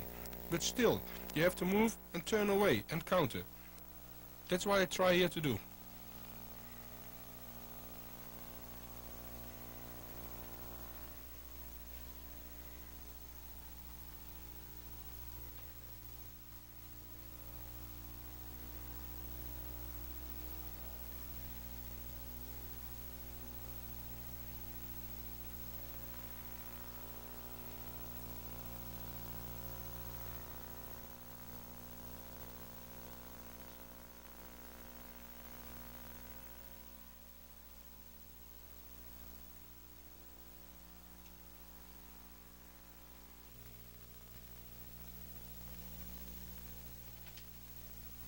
You can see by stepping backwards and reviewing the situation, I can counterpunch and I stay in eye contact with my opponent.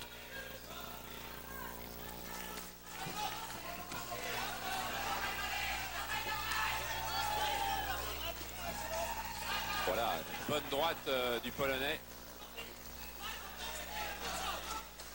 Et changement de tactique chez le Hollandais qui se sert maintenant de sa jambe arrière gauche.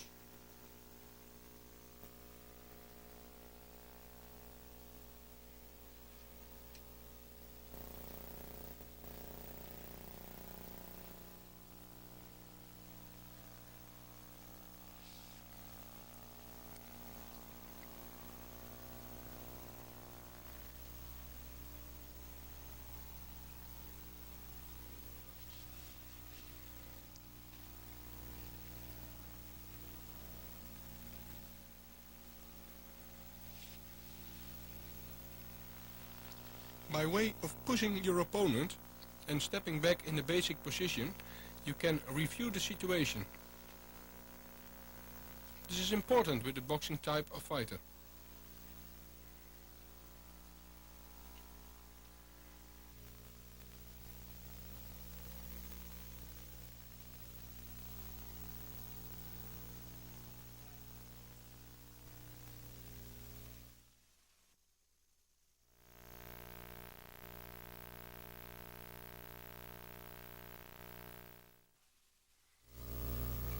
Dealing with a static fighter. If your opponent is a static fighter, so he moves so much, you have to move around him and irritate him as much as possible. By irritating him, he will take action.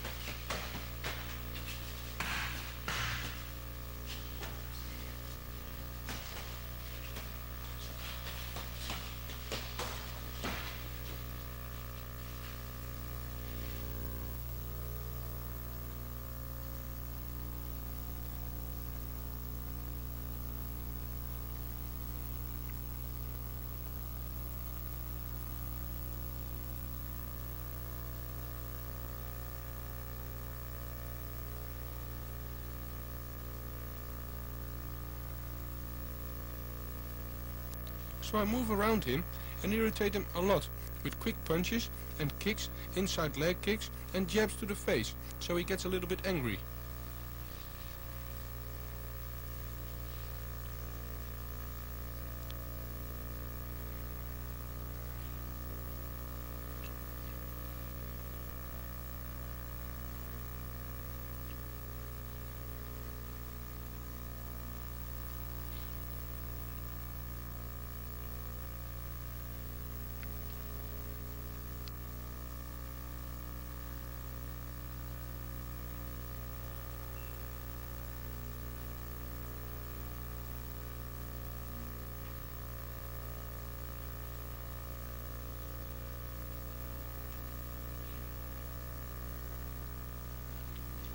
While irritating him and making a lot of points, he has to do something back.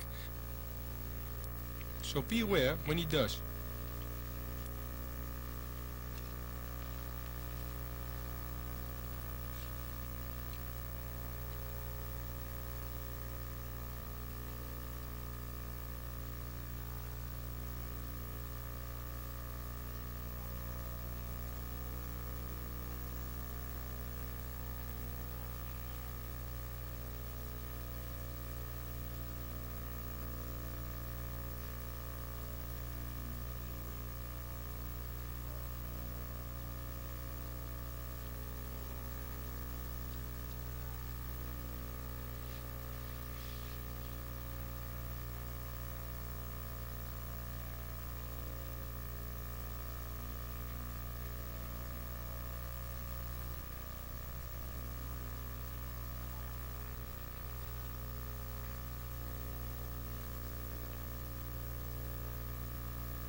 Especially when your opponent gets angry, he starts making mistakes.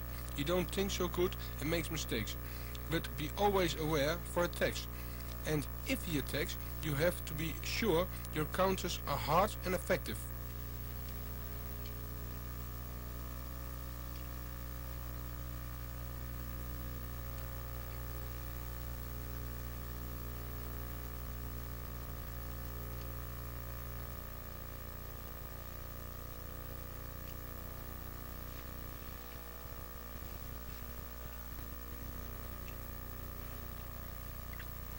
While irritating my opponent, I'm making a lot of points.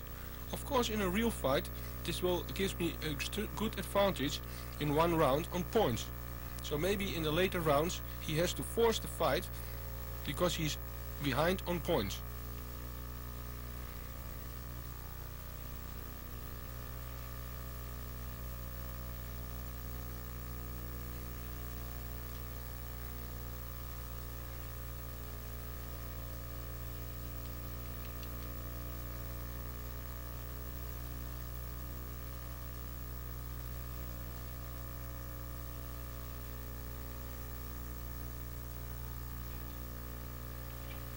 When your opponent has to force the fight, make sure your counters are hard and effective.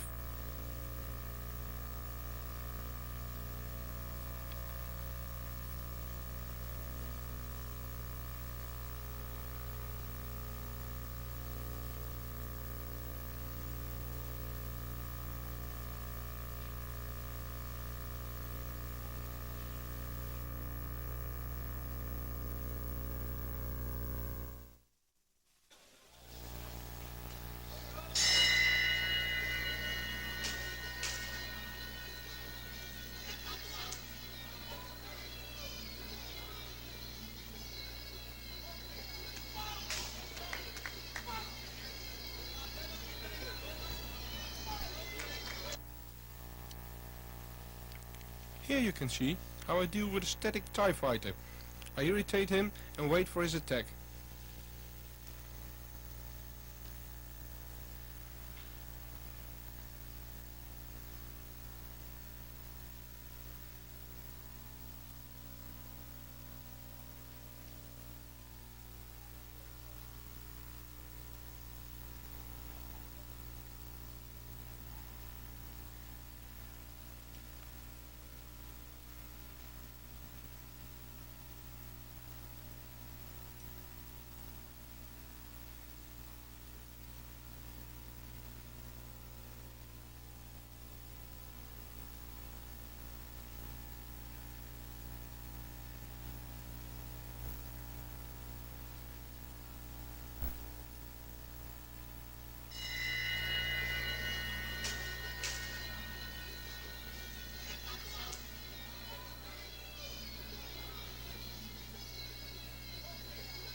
You can see I start to irritate my opponent while giving a left inside low kick.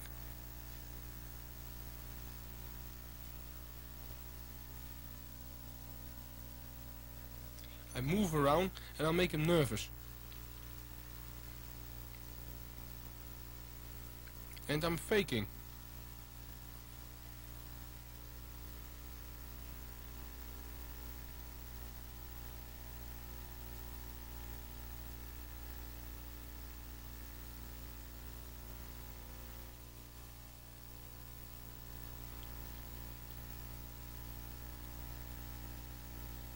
Watch now. I block his kick and counter with a right low kick.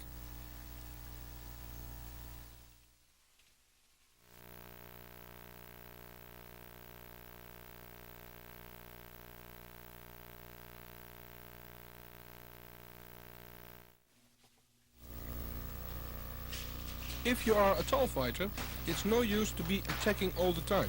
You have to use your reach and fight on a distance.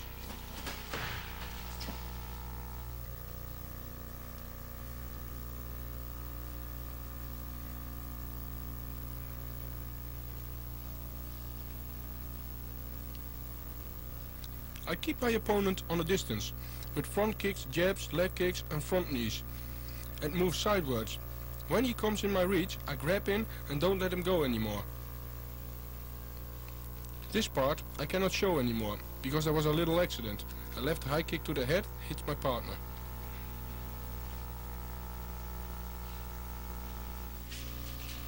But to keep your opponent on distance, it's important that he's gonna take more risk to get in on you. And from these mistakes you have to take advantage.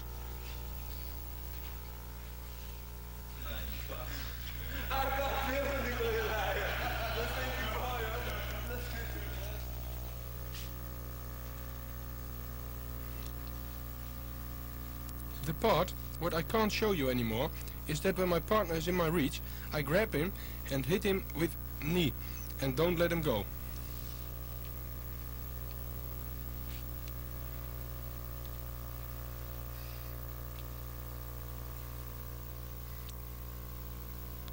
We saw this little accident happen. Of course the producer immediately told Rob's partner that he should drop his defense again and repeat his action. Unfortunately, he wouldn't listen.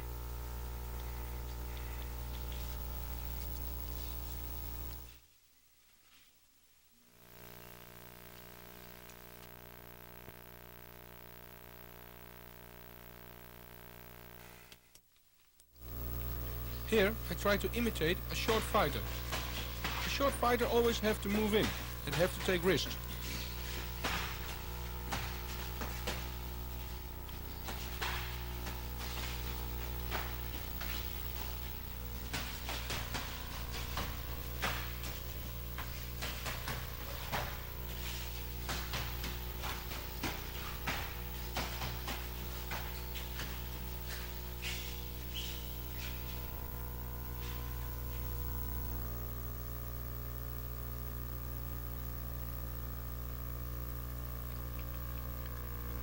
A short fighter has to move a lot and be a busy fighter.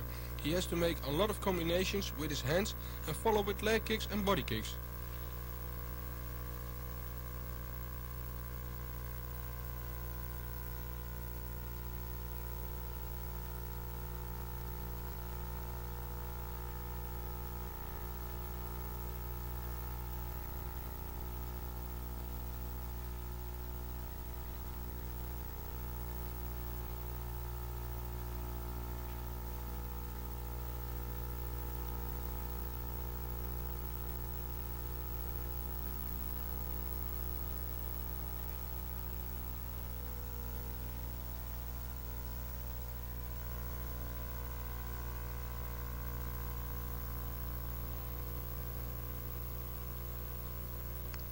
You see that the short fighter has to move in and has to take risks.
Short fighter has to move in and out and fake a lot to create openings in the defense.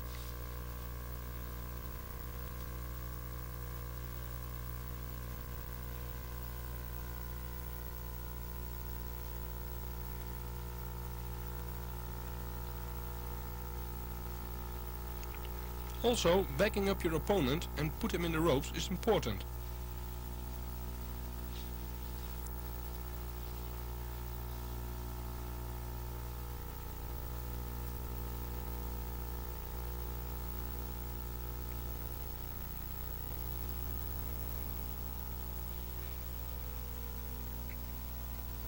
Try to force him to fight in your rhythm, and don't let him come in his own rhythm.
Sparring with boxing is to get rhythm and timing and distance. It's good for your balance and develop your combination ability, if you do it right.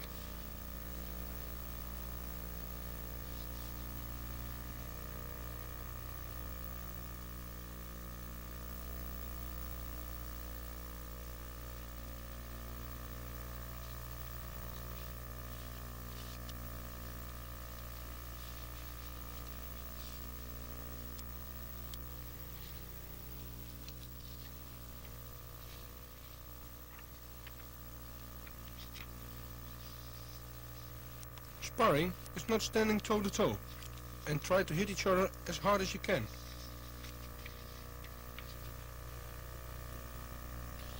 If that's what you thought, you have the wrong idea of sparring. It's giving each other the possibility to try something new, a combination of footwork.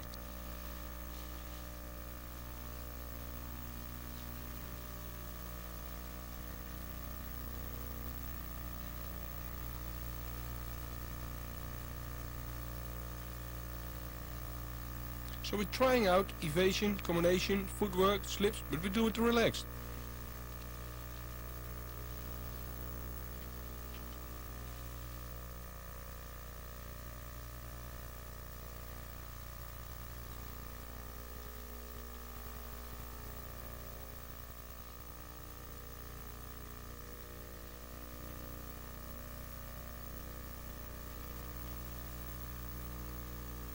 Later, as everything goes well, you can put more pressure and power, but it's still sparring and not a real fight.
So the main reason we spar is to get rhythm, timing and distance. It's good to develop your combination ability if you do it right.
Watch how I keep eye contact with my opponent.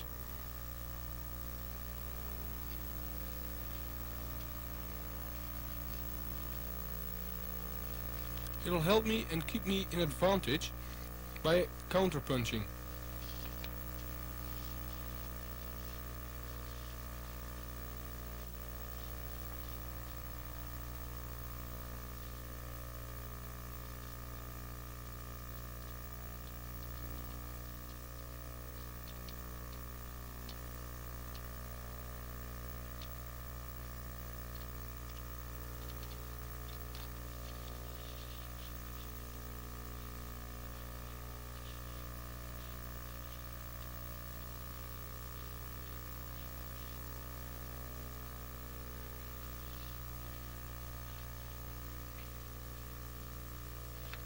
Watch again how I keep my balance in the center and I move around my opponent by taking little steps to the side.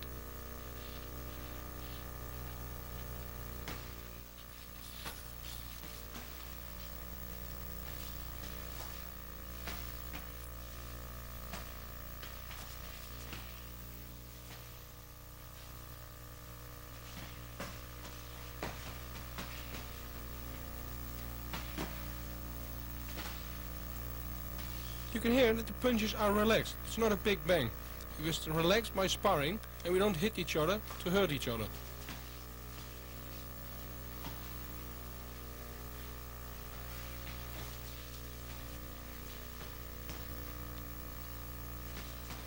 Try out everything. Not only come forward and throw in your punches, but evade and fake as well.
The clinching I train always on the end of the training.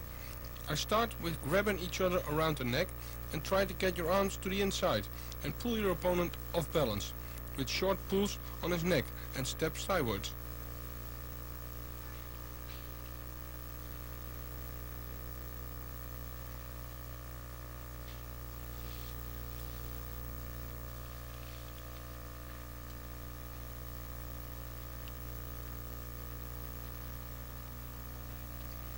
So you try to pull your opponent off balance.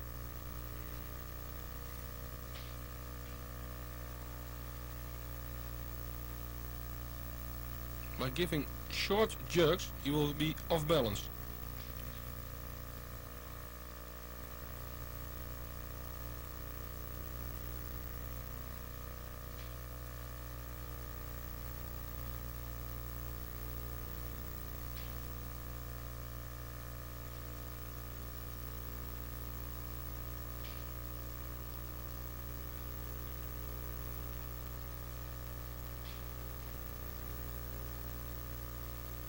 I try always to stand up, straight up. Don't let your opponent pull you down.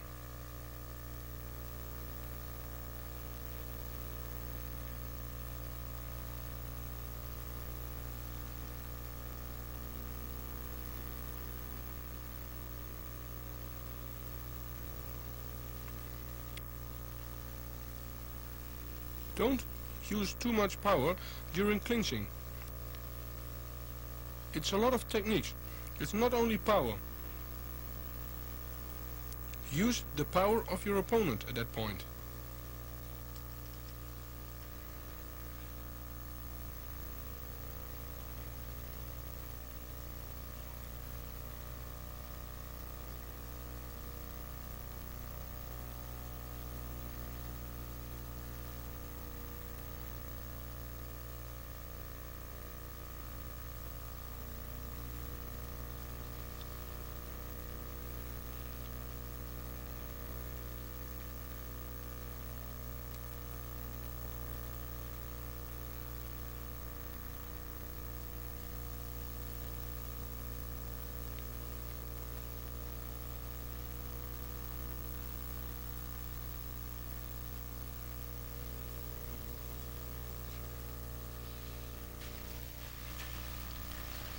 Just take a look how we're clinching.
Total sparring is like boxing sparring, for timing, distance and combination and footwork, and not to hurt each other.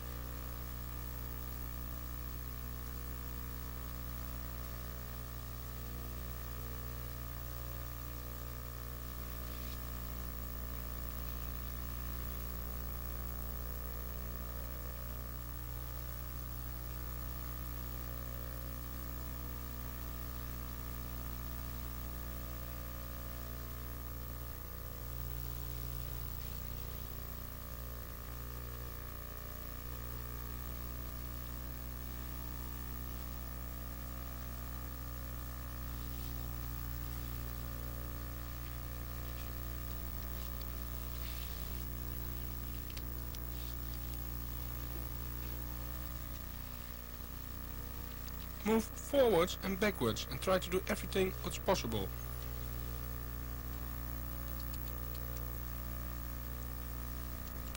You can do it. The more you try, the more you will do in the ring. Try out every combination, clinch and footwork, the more experience you get.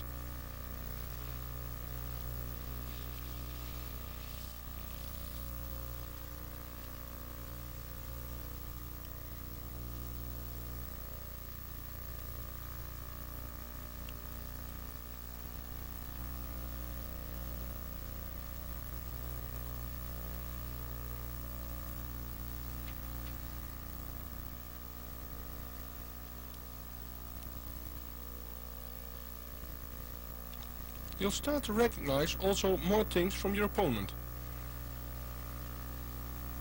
The way how he fights, moves and attacks.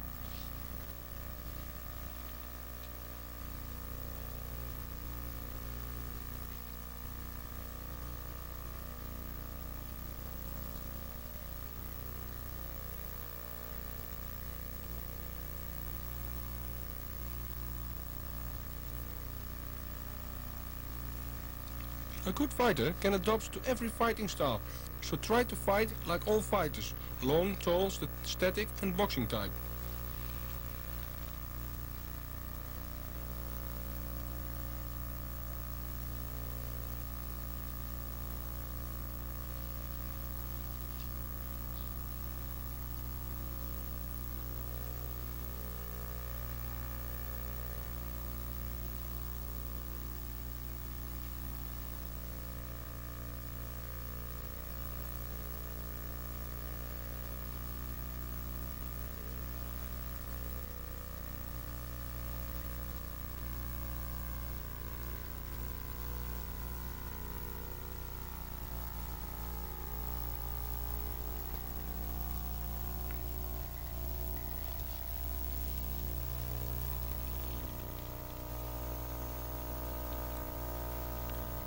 This kind of sparring is not to hurt each other.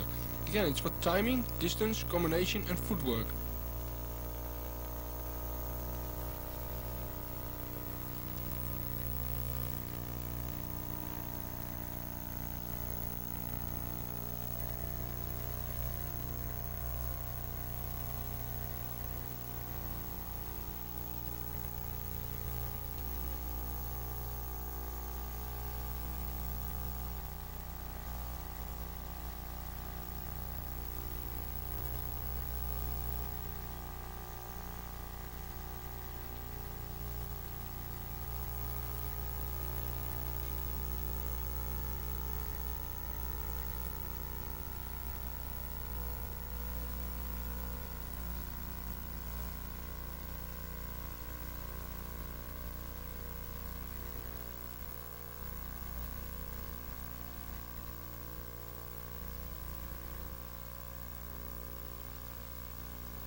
It's nice to try out your footwork, clinching and combinations to get more experience in fighting. Notice that it's only possible when you are relaxed and your partner as well.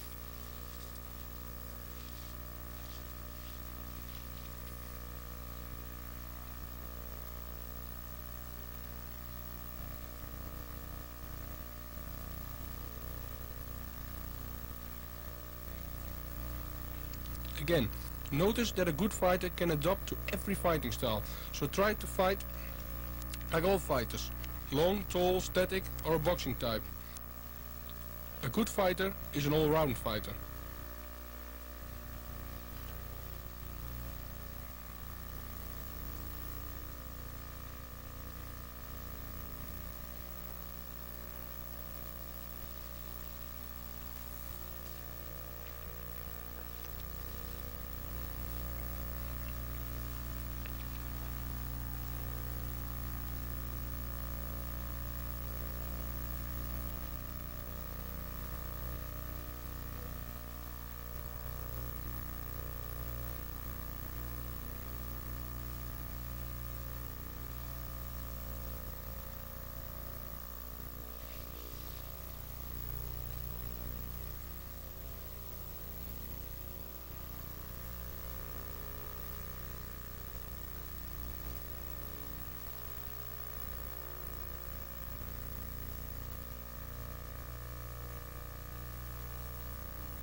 Everything we learned we can put in the sparring.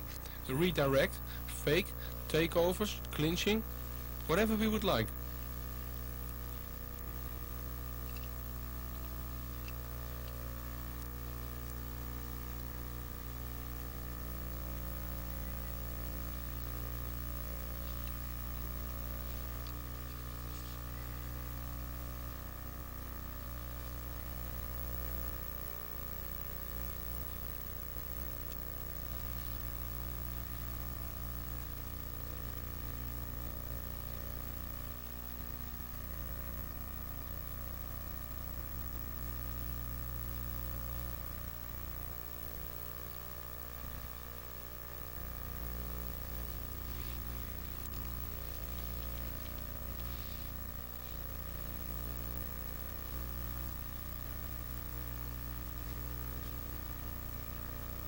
Remember, a good fighter is an all-round fighter.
In this tape, I show you which training methods you can use to prepare you for a fight.